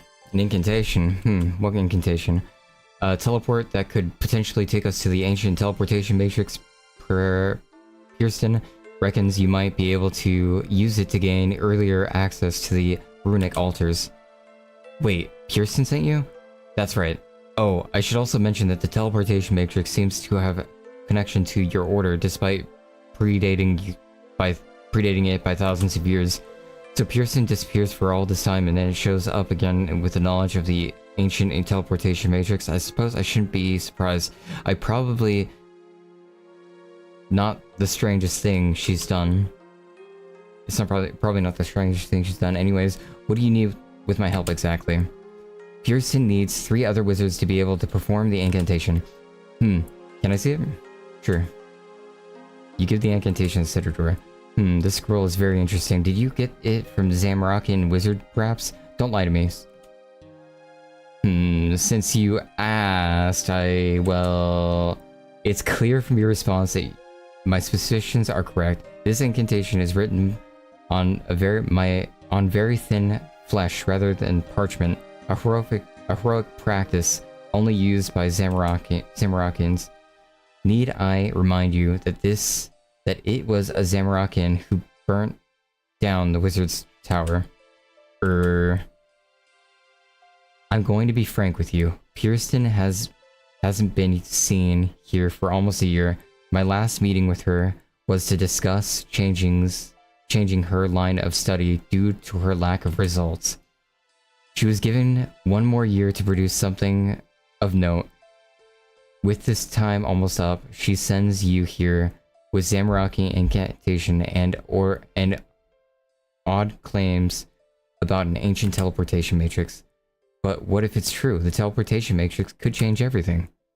Okay, I admit, we went to some Zamorakian for help with the incantation, but they've had no other involvement. Pearson has even made sure they won't get anything beneficial out of this.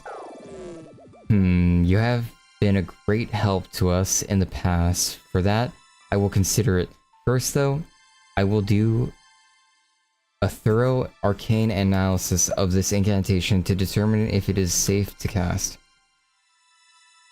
Now, as for you 3 wizards, I cannot be wasting the others with this sort of thing, especially when I haven't agreed to allow it yet.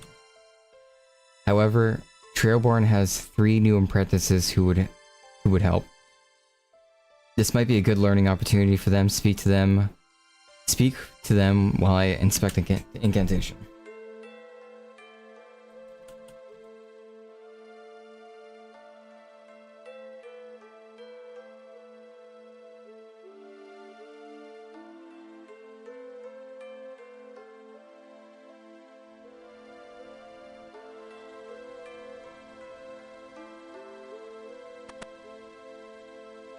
Hello, young thingama-what? I need your apprentice to help me with an incantation right now, but we're having a party. A party? Party? What party? You said you were having a party. Well, I suppose it was a party of sorts, a studying party. Would you like to join us? You look like you could use one. I'll pass. Anyways, Citrador said your apprentice could help me with the incantation? What kind of incantation? One that would lead us to the ancient teleportation matrix? I'm not suggesting we move the party, I'm not suggesting we move the party there. I'm just suggesting that we cancel the party and discover secrets of this teleportation matrix instead. Cancel the party? You're certainly a party pooper. Alright, how about instead of canceling the party, we finish it with a bang? What's currently on the agenda? Finish it with a bang. Citrador won't be happy if we burn the place down again, will he? Still, I like it. I've currently tasked each of the apprentices with solving a problem. If they all solve it, we can celebrate together. Sounds good. So, what's the problem? Problem? There's no problem. Everything's fine here. We're having a party. I mean, what's the problem that they have to solve? Oh, it's trivial. They have to just figure out what a thingamawhat is. A thingamawhat? Precisely. Right. I'll speak with the apprentice. Perhaps together we can figure it out. Good luck. So, if that's 6 and that's 8, then if we divide... No, not that either. Sounds like you're trying to solve a puzzle. Perhaps I could help? Oh, hey there. Yes, I'm trying to solve a puzzle set by the world-renowned Treyborn himself. It's truly an honor to have someone like him take time to teach an up-and-coming wizard like myself. Why do you think so highly of him? Oh, so many reasons, but the biggest is amongst all of the wizards, he is the foremost expert in extra-planar magic. Why else would you think he has the smallest room in the tower? Because he doesn't need space. He can open a portal to create more. I see. And this branch of magic you want to specialize in? Oh, absolutely. That's why I'm here. I need to solve this puzzle to prove that I am ready to learn all that he has to teach. Well, that's actually not too different from the reason I'm here. I'm currently helping a wizard called Pearson, and she seems to be quite knowledgeable on a different plane. She tasked me with recruiting some wizards to help her uncover the teleportation matrix. Would you like to join us? You met Pearson? She studied directly under Treyborn for multiple years. I'd love to meet her, but she's hard to track down. Would you introduce us? Sure, I can do that. We need to solve this puzzle of yours first, though. Treyborn won't let you leave until you do. Perhaps I could help you solve it? I'm not sure. I wouldn't want Treyborn to think poorly of me. I've cheated and asked for help. If I've cheated and asked for help, but I do want to work with Pearson. Okay, I'll show you the puzzle. Water is 6, mud is 8, a thingamawhat is less than 2 body and more than 2 earth. What is the thingamawhat?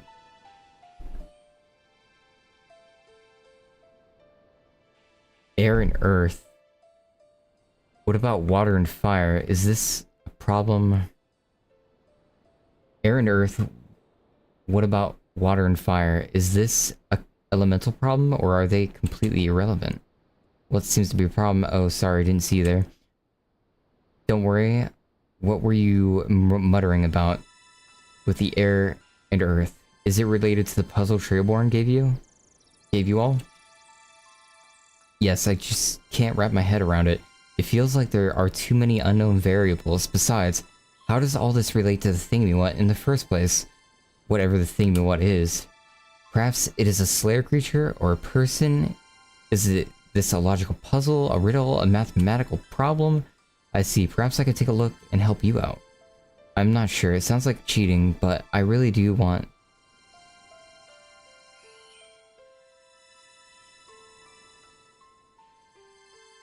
am I supposed to talk to this person? Okay. I think it's the same thing. Well, I'm actually here to recruit 3 people. Issue. Okay, he won't let you leave the puzzle. Oh, do you see teleportation matrix? Teleportation magic is my specialty. I'd love to help. Well, I'd be glad to have you along, so will you show me the puzzle? Sure, here, don't tell anyone that I helped you. Earth is 5, air is 3, a thingy-what is less than 3, fire and mud. More than 1 mind. What is the thingy-what? Thingy-what, thingy... gummy... thingy... what? Triborn asked me to help you solve a puzzle. May I help you help? Why do you think I need your help to solve this? I'll prove I'm smarter than these two. Oh, I don't doubt that you're smart enough to solve this puzzle on your own. I just like to see the puzzle to further my own knowledge and understanding. You think I'll be persuaded that easily? I'm not easy as full as the others, but I admire your efforts nonetheless. I'll be honest then, in truth, I don't care about the puzzle at all. I'm actually looking to recruit some talented wizards to help uncover the long-lasting teleportation matrix. The hope here is to use it to gain access to runic altars for runecrafting purposes. Well, if that infinitely... well, that's infinitely more interesting in the case, why don't you just... why do you... in that case, why do you care about the puzzle? Triborn said that he wouldn't give the permission for you to join me unless the puzzle is solved, so I thought I'd lend you a hand. Very well. You appear to be telling the truth, and I'd rather be uncovering the teleportation matrix and be doing this. Here it is. Fire is 4, body is 7, a thingy-what is less than 3, water is more than 3, air. What is the thingy-what? So these are equaling out to another ruin with math or something, I don't know. Hello, young thingy-what. I think I know what the thingy-what is. Chaos rune. What do you tell me? Oh, it's 11. Okay. I guess it was a math problem. Well then, that's correct. Well done, that's correct. See, it's easier to solve problems when you put aside what's best for you and instead focus on what's best for the team. Congratulations, you all. You pass. But you said that only the first of us to solve it would pass. Oh, did I? I forgot. Either way, I hope you've all learned a valuable lesson in teamwork. You have this... dude, this is a full-on Naruto reference, is it not? It's 3 people, too. It's absolutely a Naruto reference. There's no doubt in my mind. This game came out. When did this quest come out? This was actually after, too. This is like a later quest for the mini. This is absolutely a fucking Naruto thing.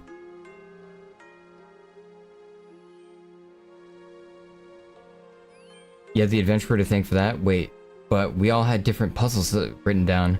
Of course, we needed to combine our puzzles to solve it. Wow, that's a genius. What a great way to teach us all teamwork. Now, finish with a bang, did you say? Yeah, he leveled up. What the fuck was that for? Well, it was your idea after all. Now why don't you go to Cedrador and tell my apprentices, my apprentices are free to help.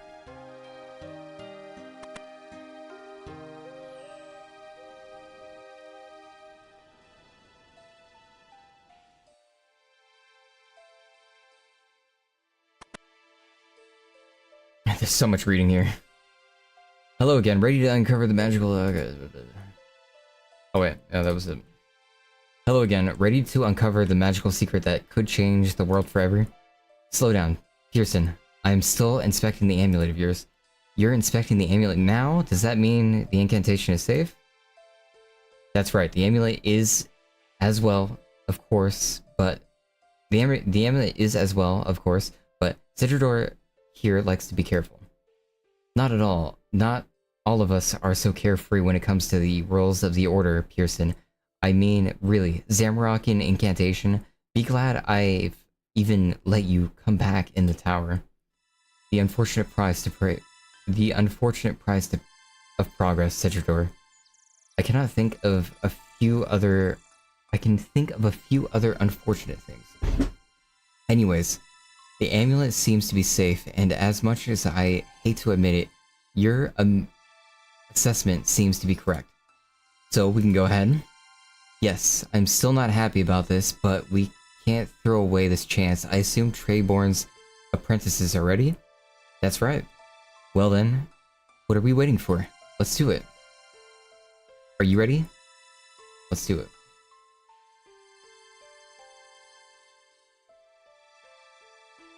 Everyone ready? We won't let you down, Pearson. Alright, with me. It worked. Well, what are we waiting for? Let's go in. Go in? You three aren't going through that portal. We have no idea what's on the other side. I have given Pearson and Navi your permission to go through until we know what is safe. No one else may enter. You cannot be serious. Please let us help. We've all worked so hard for an opportunity like this. We have Pearson look after us. No, you are only apprentices. You are here to help with the incantation. You've done that now. You can go back to your studies. Come on now, Cedrador. The young thingamawats have proven themselves to be more than capable. Let them have their party. It's going to be quite something. You really should let them help. Quiet, Pearson. Let it be known that I consider this to be a bad idea. That said, they are your apprentices, Triborn. If they have your permission, I won't stop them. Alright, ready to make history? Let's go. Finally.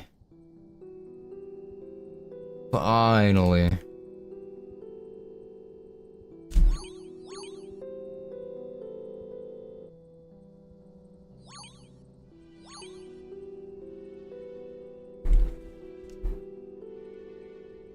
Well, this is unexpected. Where are we? Are we underwater?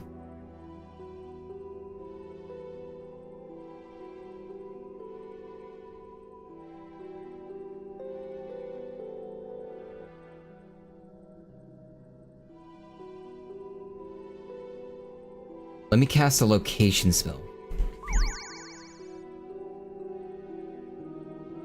It seems we are deep below the sea, just south of Mortania. Fascinating. Come, let's look around.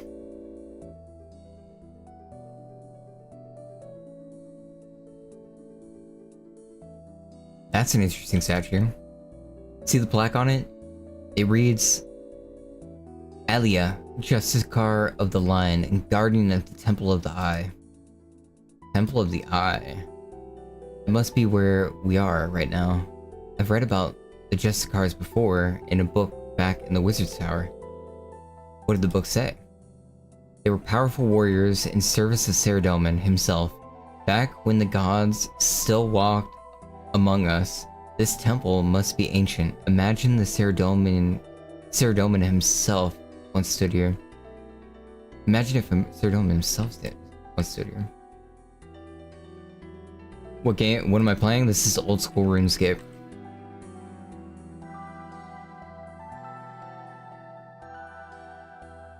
What are you looking at? Look, Rune Guardians like that were ones at the mage training arena. Oh yeah.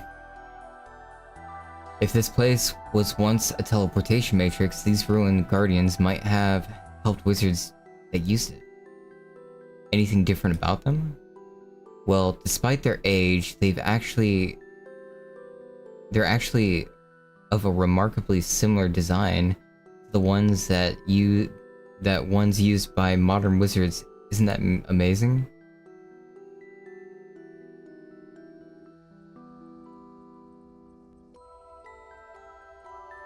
Found anything interesting? There's something strange about this big hole there. It isn't giving out the tiniest amount of magical energy. I can't work out what it is though. It's giving out the tiniest amount of magical energy. You know, those plants look similar to the stuff I've seen in the... Quiet!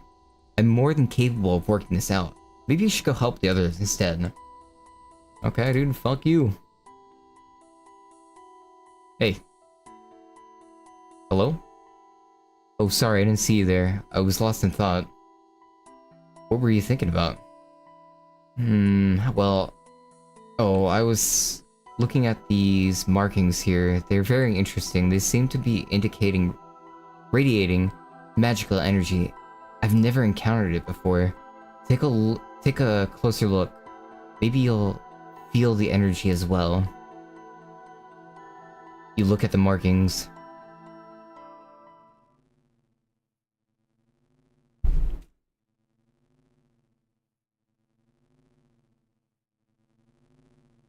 Whoa, cinematic quest.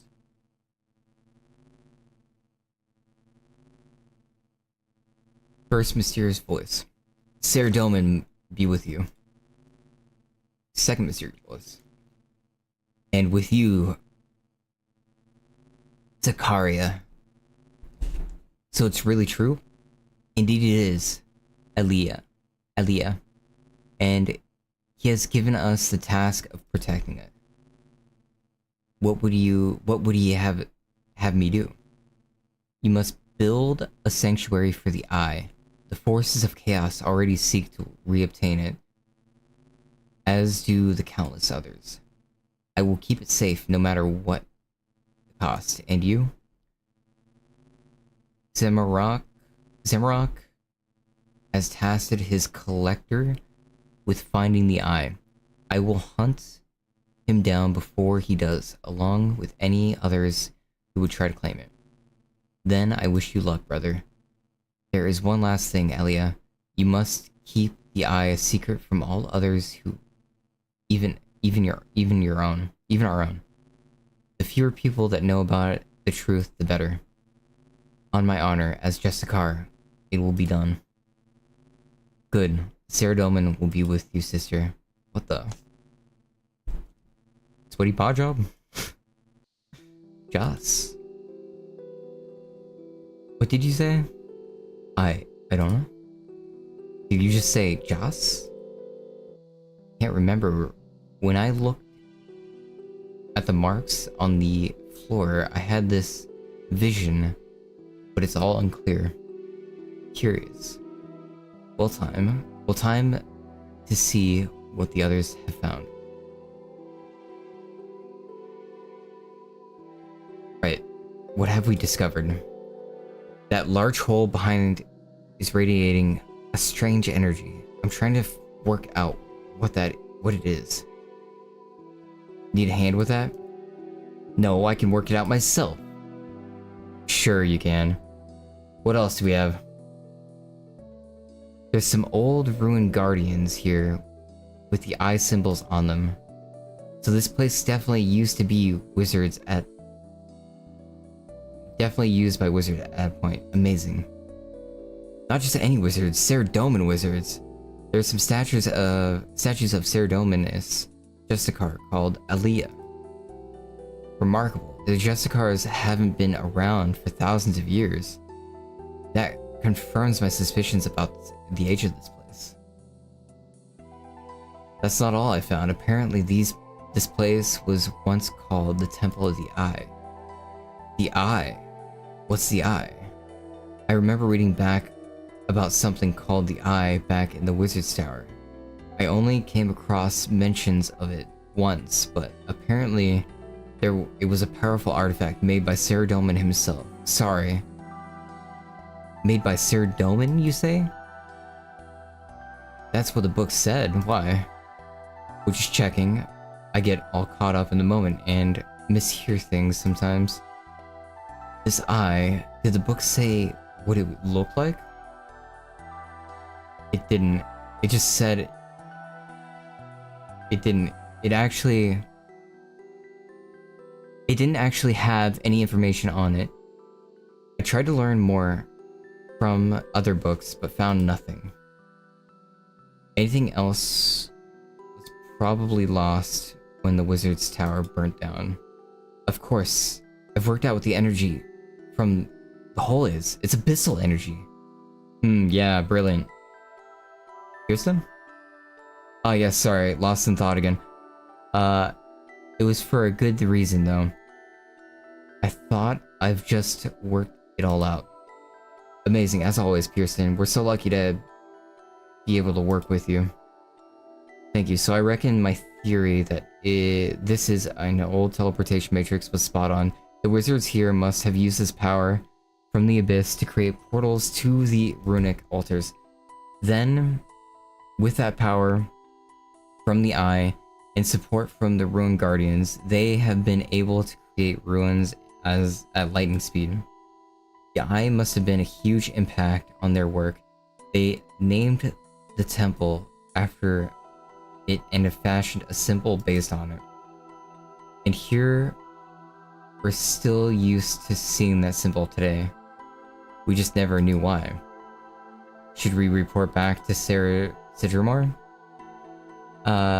In a moment, I'm just going to cast a simple revealing spell first, just in case there's anything hidden here. Oh shit, what'd you do? What's happening? Don't worry, I'm sure everything is fine. Let me handle this. Yeah, totally fine. Totally. Now that's a problem. Oh shit! Houston! Damn, she's gone. What the fuck? That is a problem. You don't belong in the temple of cursed filth. Yo, wait, it's kinda nutty. And so the rift to the scar is opened once more. Humans fight with us. Let us hold back the abyss. Okay, we're helping him out. What do we do now? What if more of those creatures come through the rift? Well, don't think I'll be stopping them all again. I may be powerful, but that spell still took a lot out of me. Humans, use the cells. Use the cells. Protect me while I close the rift. Cells? Samantha. Navi, I think I found something over here. On my way.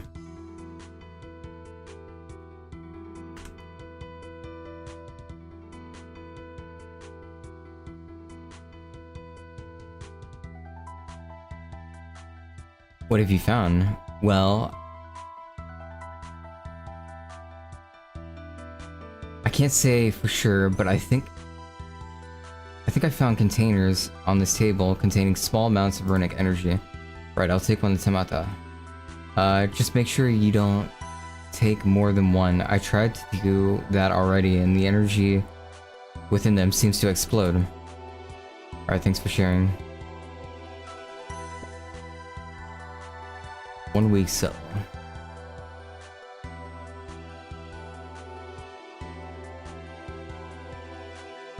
You take the cell to Tamatha. This is what Felix found.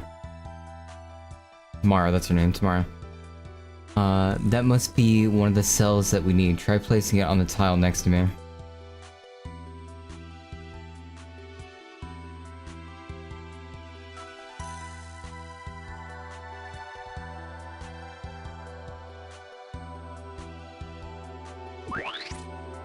It worked. That barrier should protect us against those creatures. And just in time, too. Here come more of them. What do we do now? I'm not sure. The barrier won't hold for that long. Humans, we need more support. Restore the brethren. Place cells within the imbued rocks, and they will continue to do the rest. Imbued rocks? What does this mean? I'll see if Felix can help. Be careful.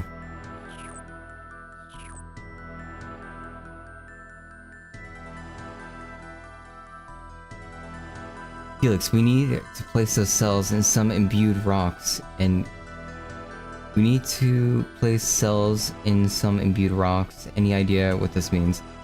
I think the essence piles here are actually remains of old guardians. They seem to contain elemental and catalytic energies. Perhaps you could try to infusing one with a cell. Good idea. You'll probably need a chisel to shape the essence first. Looks like there's one on the floor here.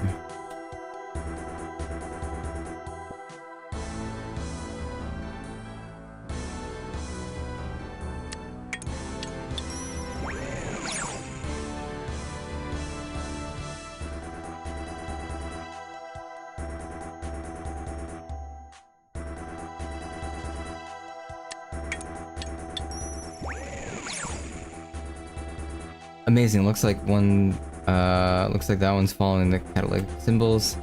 These guardians should be strong enough to fend off those creatures. Head back to Tamara.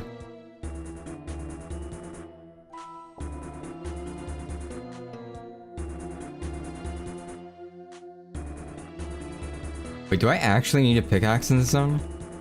Made some guardians, and they seem to be holding back the creatures. Humans, I lack the power needed to close the rift. I require runic energy. Runic energy? How do we get more of those cells? I don't think they'll work for us. I think we'll need something else. Of course, we can use the rune guardians to see all the fallen guardians around here. They'd have to be powered by runic energy. If you were to obtain some fragments from them, you might be able to make something to capture the runic energy needed. Exactly. Hopefully you can find a pickaxe somewhere once you have a few fragments. Go and speak to the Felix. I'm sure you'll be able to use them. Okay.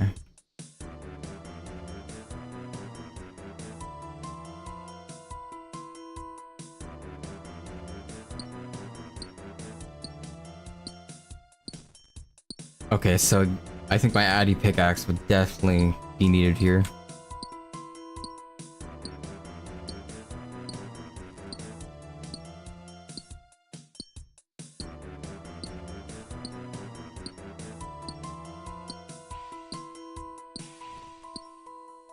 I think I have enough fragments. I should speak to Felix.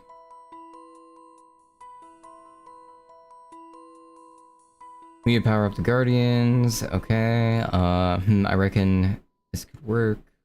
Blah.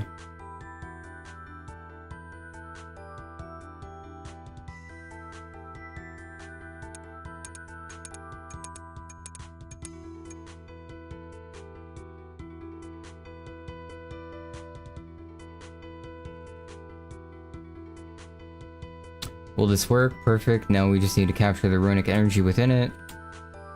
I shall now use power from the abyss to open up a portal to the runic altar of mind. Well, I guess you have your answer. Head to that mind altar and craft some runes. The essence you have should capture the runic essence. Release the take. Okay. We take a cell too. I have a theory to test. Fair enough. I'll be back soon.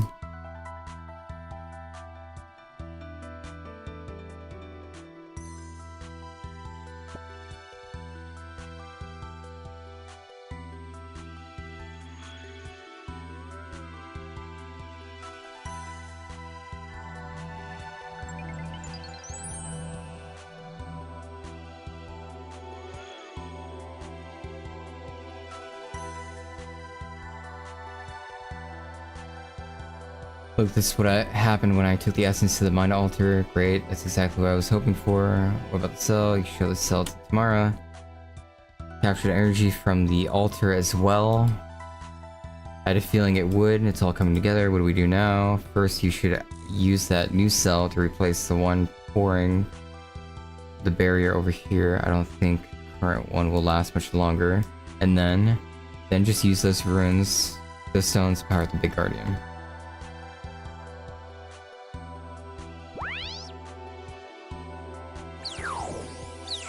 Human, the stones have fueled me, but more are needed. I'm crafting 27. Nice. I shall now use the power to open the water. Okay. Looks like a portal opened. Okay.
And some zoomy levels.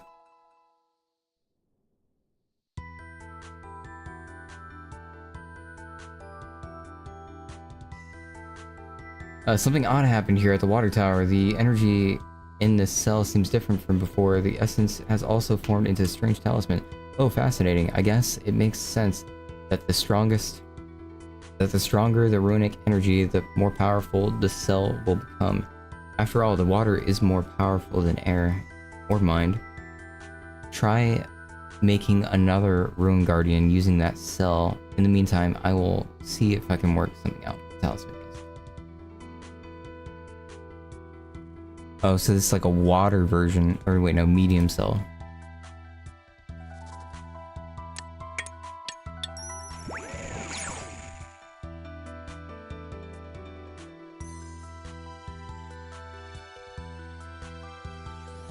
Well, that cell made a more powerful rune guardian. Great, we're almost done here. I think we just need to power up the guardian one more time for it to be able to close that rift. I must conserve my power. The portal to the runic altar water has closed. But we need a portal. Don't worry, I think there's another way. I reckon the talisman you gave us can be used to return to the water altar at any time. Just present the talisman to the statue where the portal is, the west altar. Okay. When I need essence first. So essence and then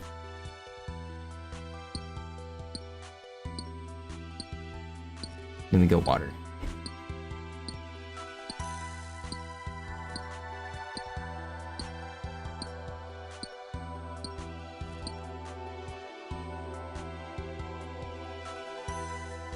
I need to unlock the Mage's Guild stuff too. Kind of forgot about the Mage's Guild a little bit. I think I have enough fragments for now. I think the Mage's Guild stuff though is like way later. I definitely need more magic for it, I'm pretty sure. I think it's like 40 or 60. Probably 40. I think it's 40 magic, I feel.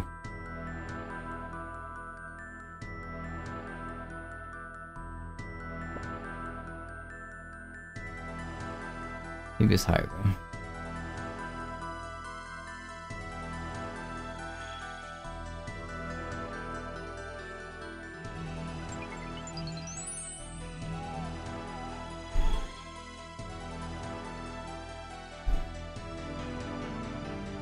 I have another cell. Do you want me to power up the barrier again? That's right. If my theory is correct, it should produce an even stronger barrier. The barrier has been changed. Okay. Okay, now we close the rift. And then I think we're finally done. Humans, I now have the power to close the rift. Brace yourselves. So powerful, so strong. We are safe for now. What was that all about? What happened? That was a rift into the area of the abyss known as the Scar. The Scar, but I thought this was meant to be a teleportation matrix. You are mistaken. While it is true that the teleportation magic is strong here, that is only the side effect of this temple's history. What history? The temple was built to house a powerful artifact Many sought to claim the artifact for themselves, including servants of the fallen empire. In their attempt to claim the artifact, they used magic they did not understand. The rift to the scar was created as a result. The artifact, you mean the eye? You are correct. The eye was removed after the battle, but not before the Justicar of the Lion used it to seal the rift once more. She then created us, the Guardians of the Rift, to protect this place in the event the rift was ever reopened. And we reopened it, but it's been sealed again. Now the danger is gone. Incorrect. Without the power of the eye, we have no way to seal the rift permanently. It will soon reopen once more, and you should leave before that happens. No, this is our mistake. I'm staying to help fix it. Me too. Well, if you two are staying, I guess I will too. Your support will be invaluable. Could you go back to the Wizard's Tower and let Cedrador know what happened here? Alright, if you're absolutely sure about this. What about Pearson? We have to help her. No part of the Abyss is too dangerous for this. Part of the Abyss is more dangerous than the scar. Your friend will have already been consumed. Now the power of the Abyss grows. The rift will soon reopen. Once more, those of you staying would prepare yourselves. Then I guess I better go to Cedrador. Good luck.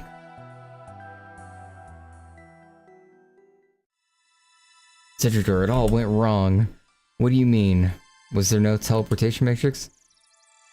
Kind of, but not really. The portal took us back to the Temple of the Eye, an ancient Ceradomian temple built to the house of powerful artifacts. Long ago, a rift to Abyss created the temple. Long ago, a rift to the Abyss was created in the temple, but it was sealed, at least it was, until Pearson accidentally opened it again. She was sucked into the Abyss, and all of these Abyss creatures came out. Abyssal creatures? We have to go in there and stop this. It's okay. It's okay again, for now. Some ruined guardians, called the Guardians of the Rift, were built to protect the temple from the Abyss. They helped us close the rift again, but they say it will reopen. This is a disaster. I knew this teleportation matrix was too good to be true. I should have stopped this, but I was blinded by my own desires for the matrix. What of the Trailborn apprentices? They're safe. They chose to stay and help the Guardians of the Rift, help close the rift. And I will ensure that they have all that they need. I will also begin researching this rift at once. Maybe we can still find a way to close it permanently.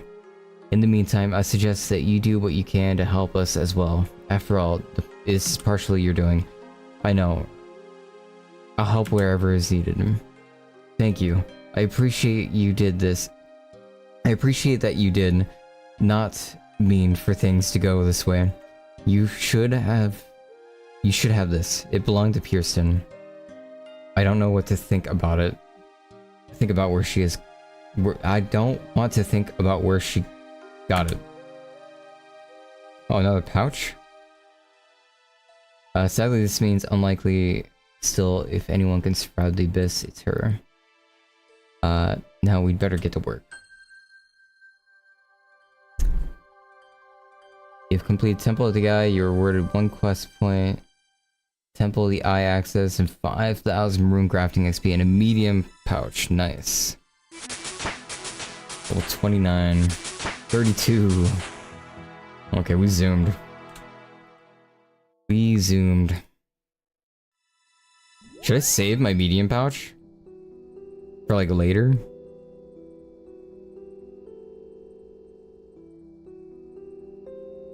I guess it doesn't... Or, no, it does break. Wait, I forgot how to... I can recharge it, can't I? I don't know if I can recharge it safely, though. I think I can recharge it safely, no?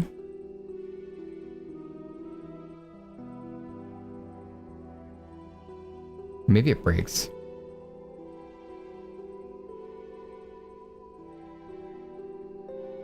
Alright, I need a quick, like, 5-minute break, though. That was a lot of reading, man. I did so much reading. I need a quick moment. Maybe I make some food. I don't know. I'll be right back.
Bring some food.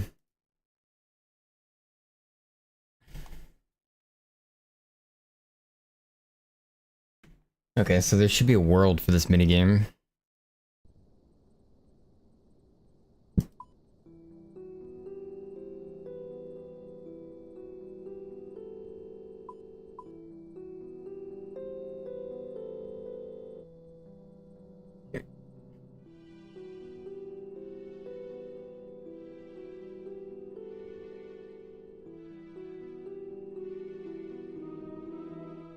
I just saw it.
There we go. Guardians of the Rift. Yeah, there's some full channels of it. A lot of people.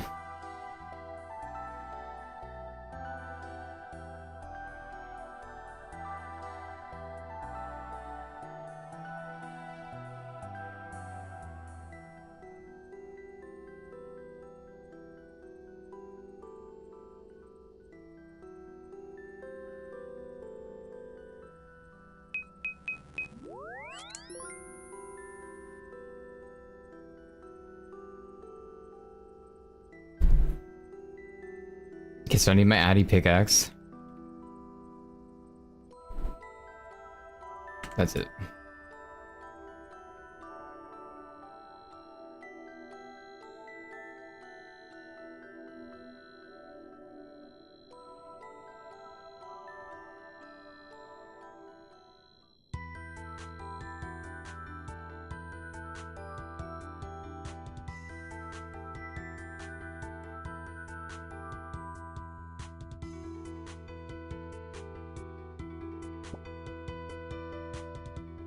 One charge cell. Chisel. Wait, that's not chisel, that's weak cell. God, there's so many people here. Holy moly.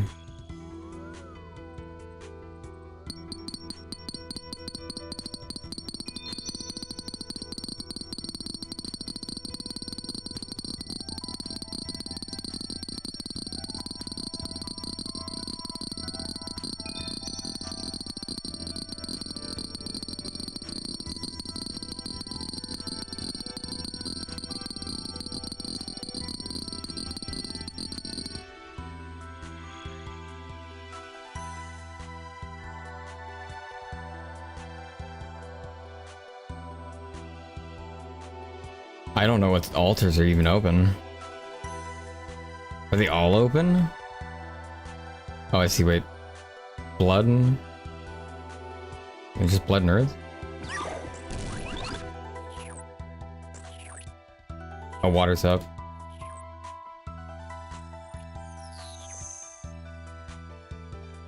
Wait, that's law. Oh, that guy had a fox pet. Can I make fire already? Oh shit, I can.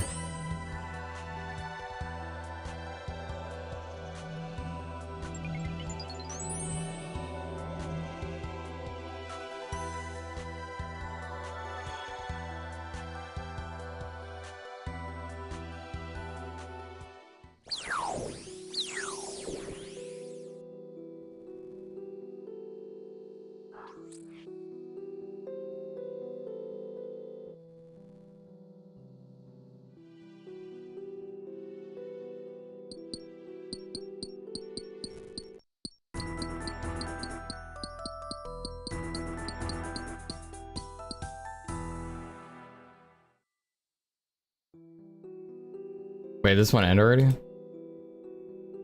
Oh, it ended.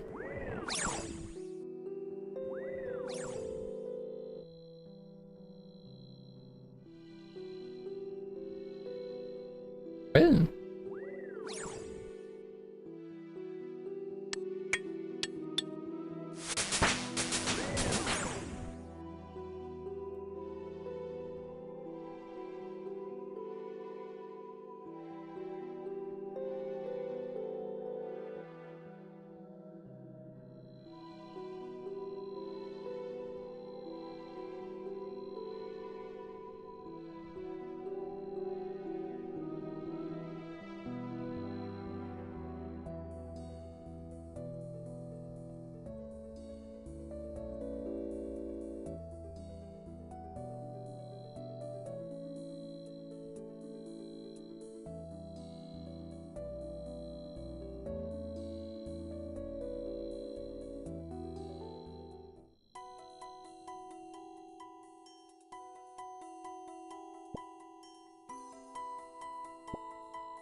I didn't bring a chisel.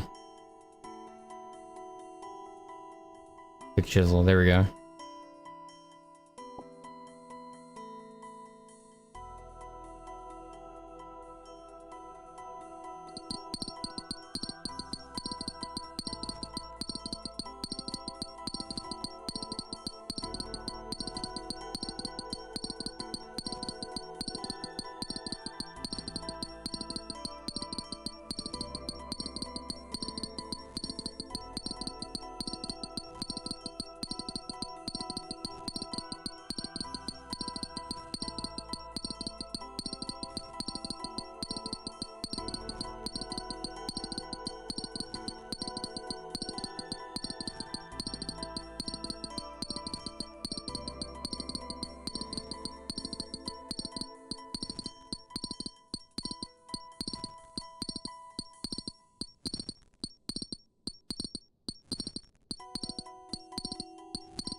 It's chaos. Can't do chaos until 35.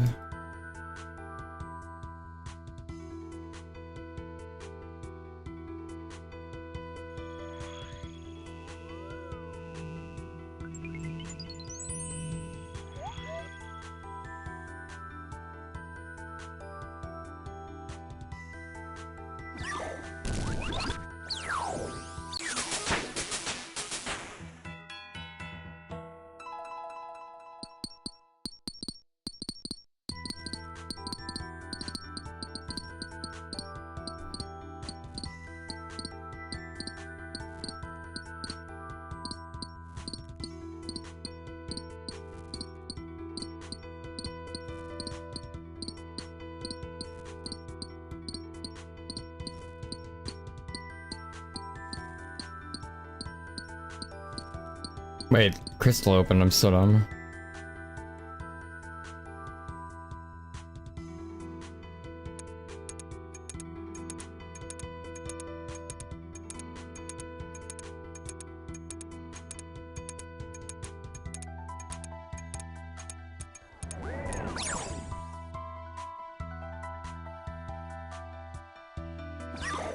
You need water runes.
Okay, water's open.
Yeah, fire close fast.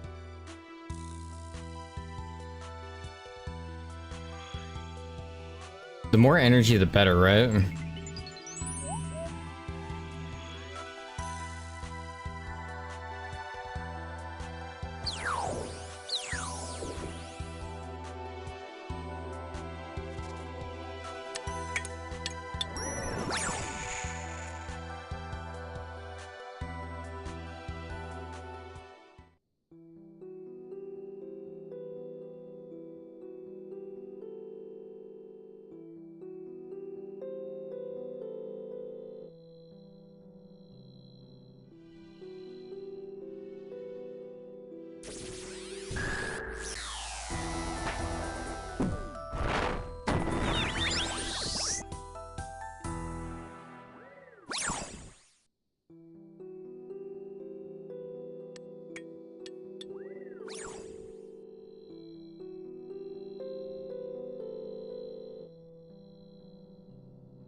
How come I'm not getting any rewards?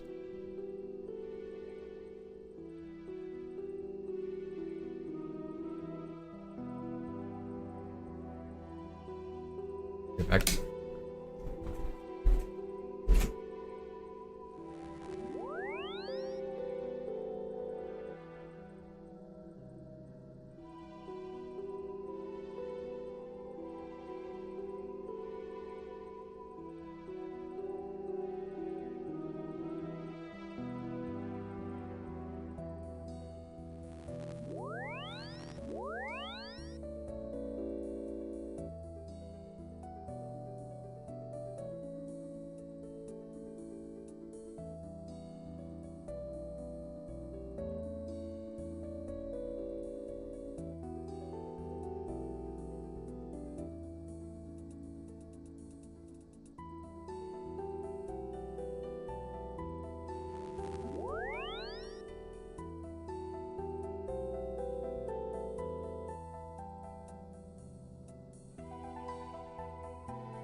Oh, southeast.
I should wait for a portal.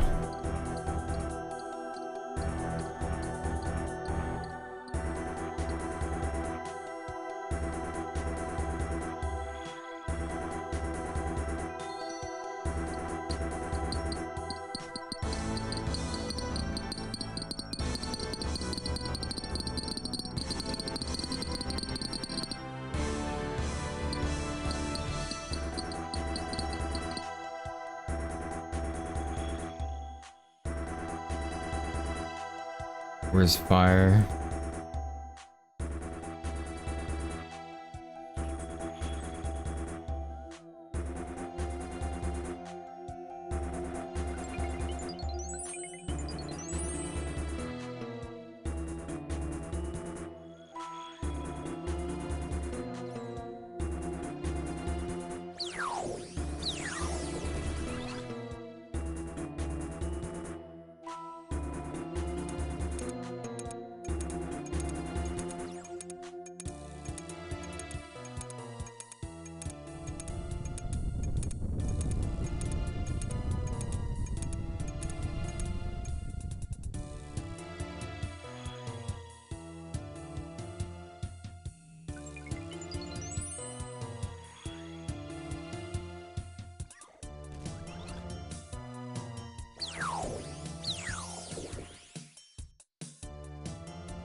Oh, I gotta turn this in first.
Yeah, surely I got something this time.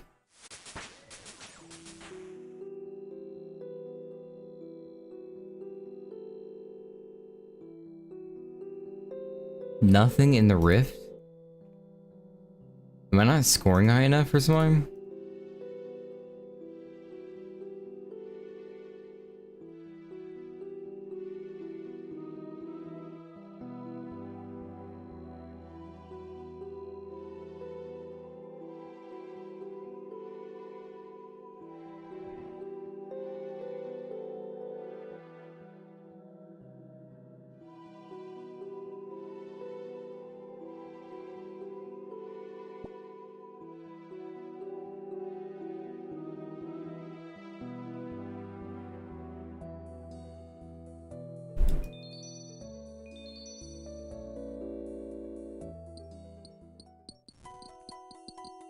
Oh, he started down there.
feel like I don't need the chisel. Crafting recipe is not even worth, I'm pretty sure.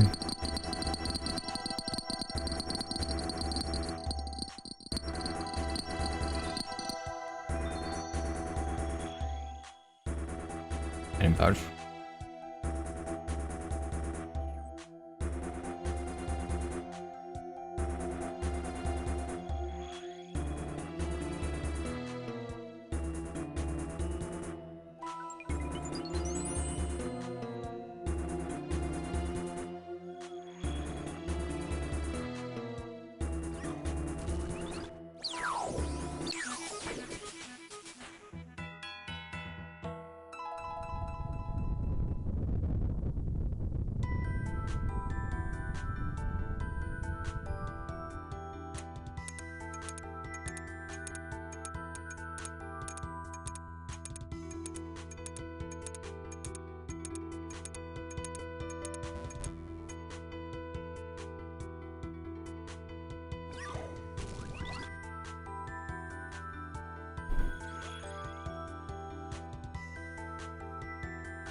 Six Springcraft.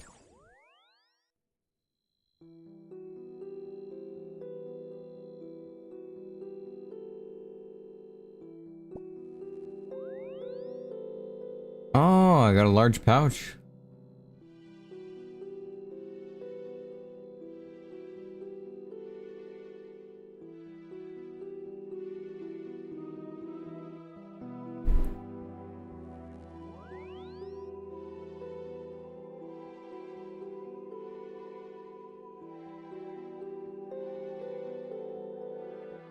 I feel like the chisel's not needed.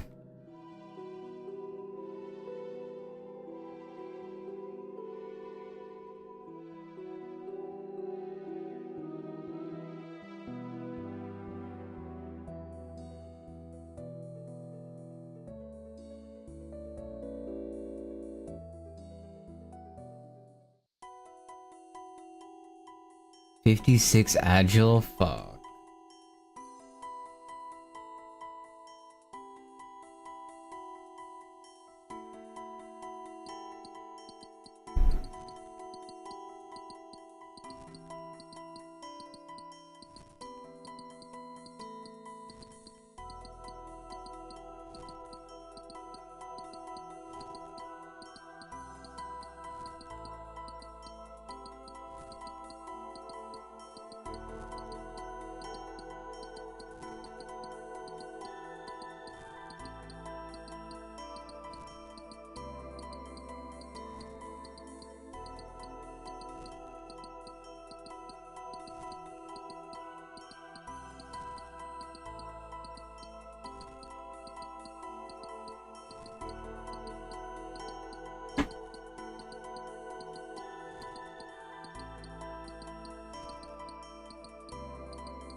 Yeah, I can't put the other stuff back.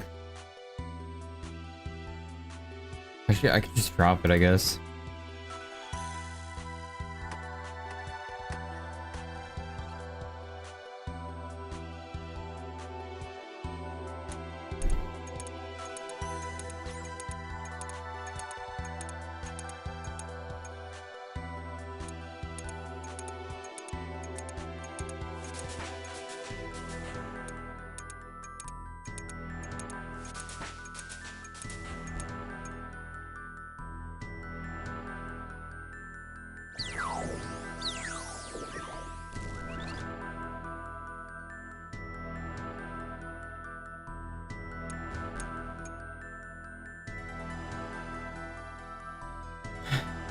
It's RuneScape. What do you mean?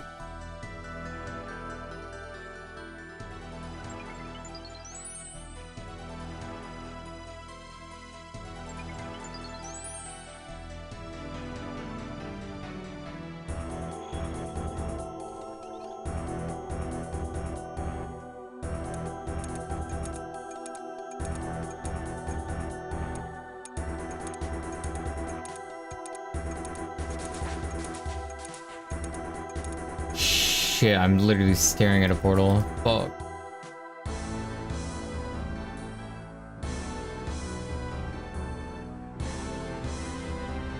Yeah, no time. Fuck.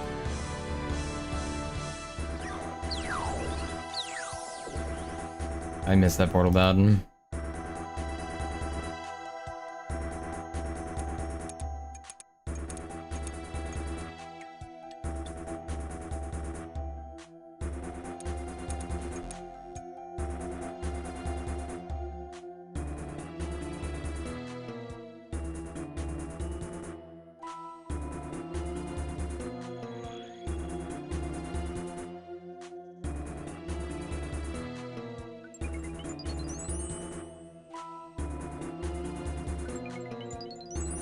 You probably never played RuneScape before, so you probably have no idea what's going on. Basically, it's a rune crafting minigame, though. And rune crafting is basically how you cast spells in this game. Each element, you need to have the corresponding for, like, the spell.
Oh.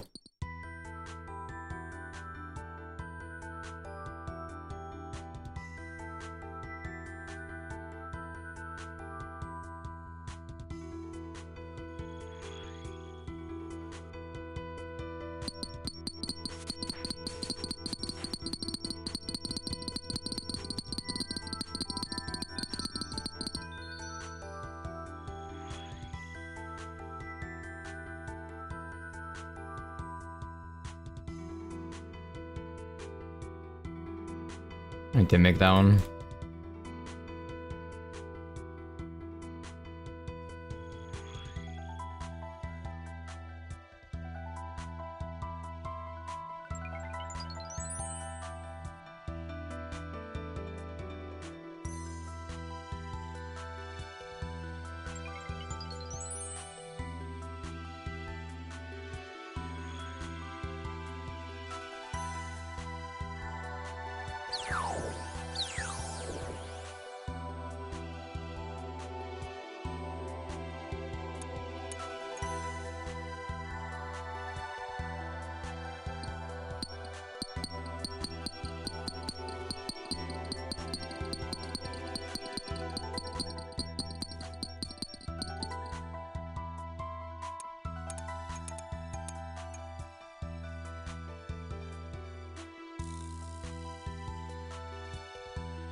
Okay, successfully closed. I don't know if I got anything for that one. You did not contribute enough. Fuck.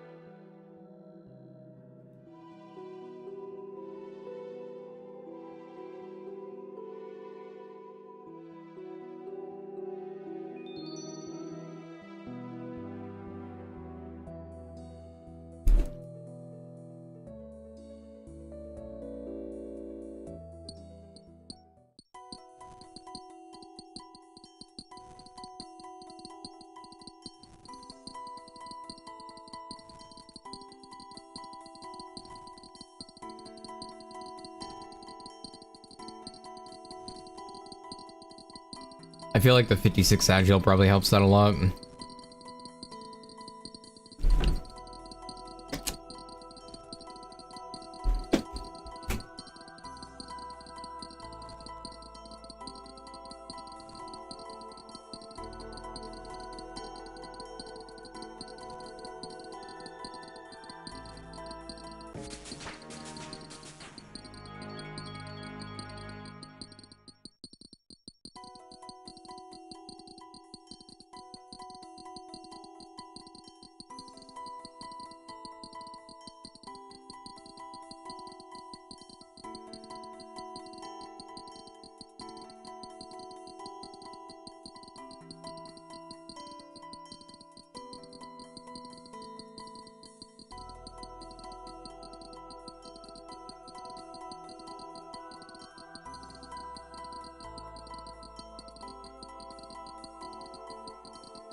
Oh my god, I leveled up when I was gone.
Wait, if you have the agility, can you just go down here whenever you want?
Oh, do I make it? Oh, I made it. That was close as fuck.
I definitely must have done enough this time.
Yep. Did enough that time.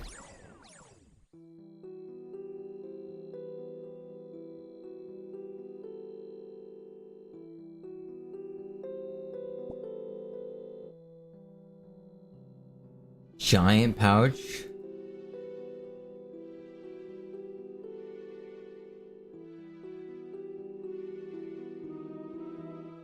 Wow, how much pouches?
Alright, I think I'm gonna take a break, chat. Probably find someone to host.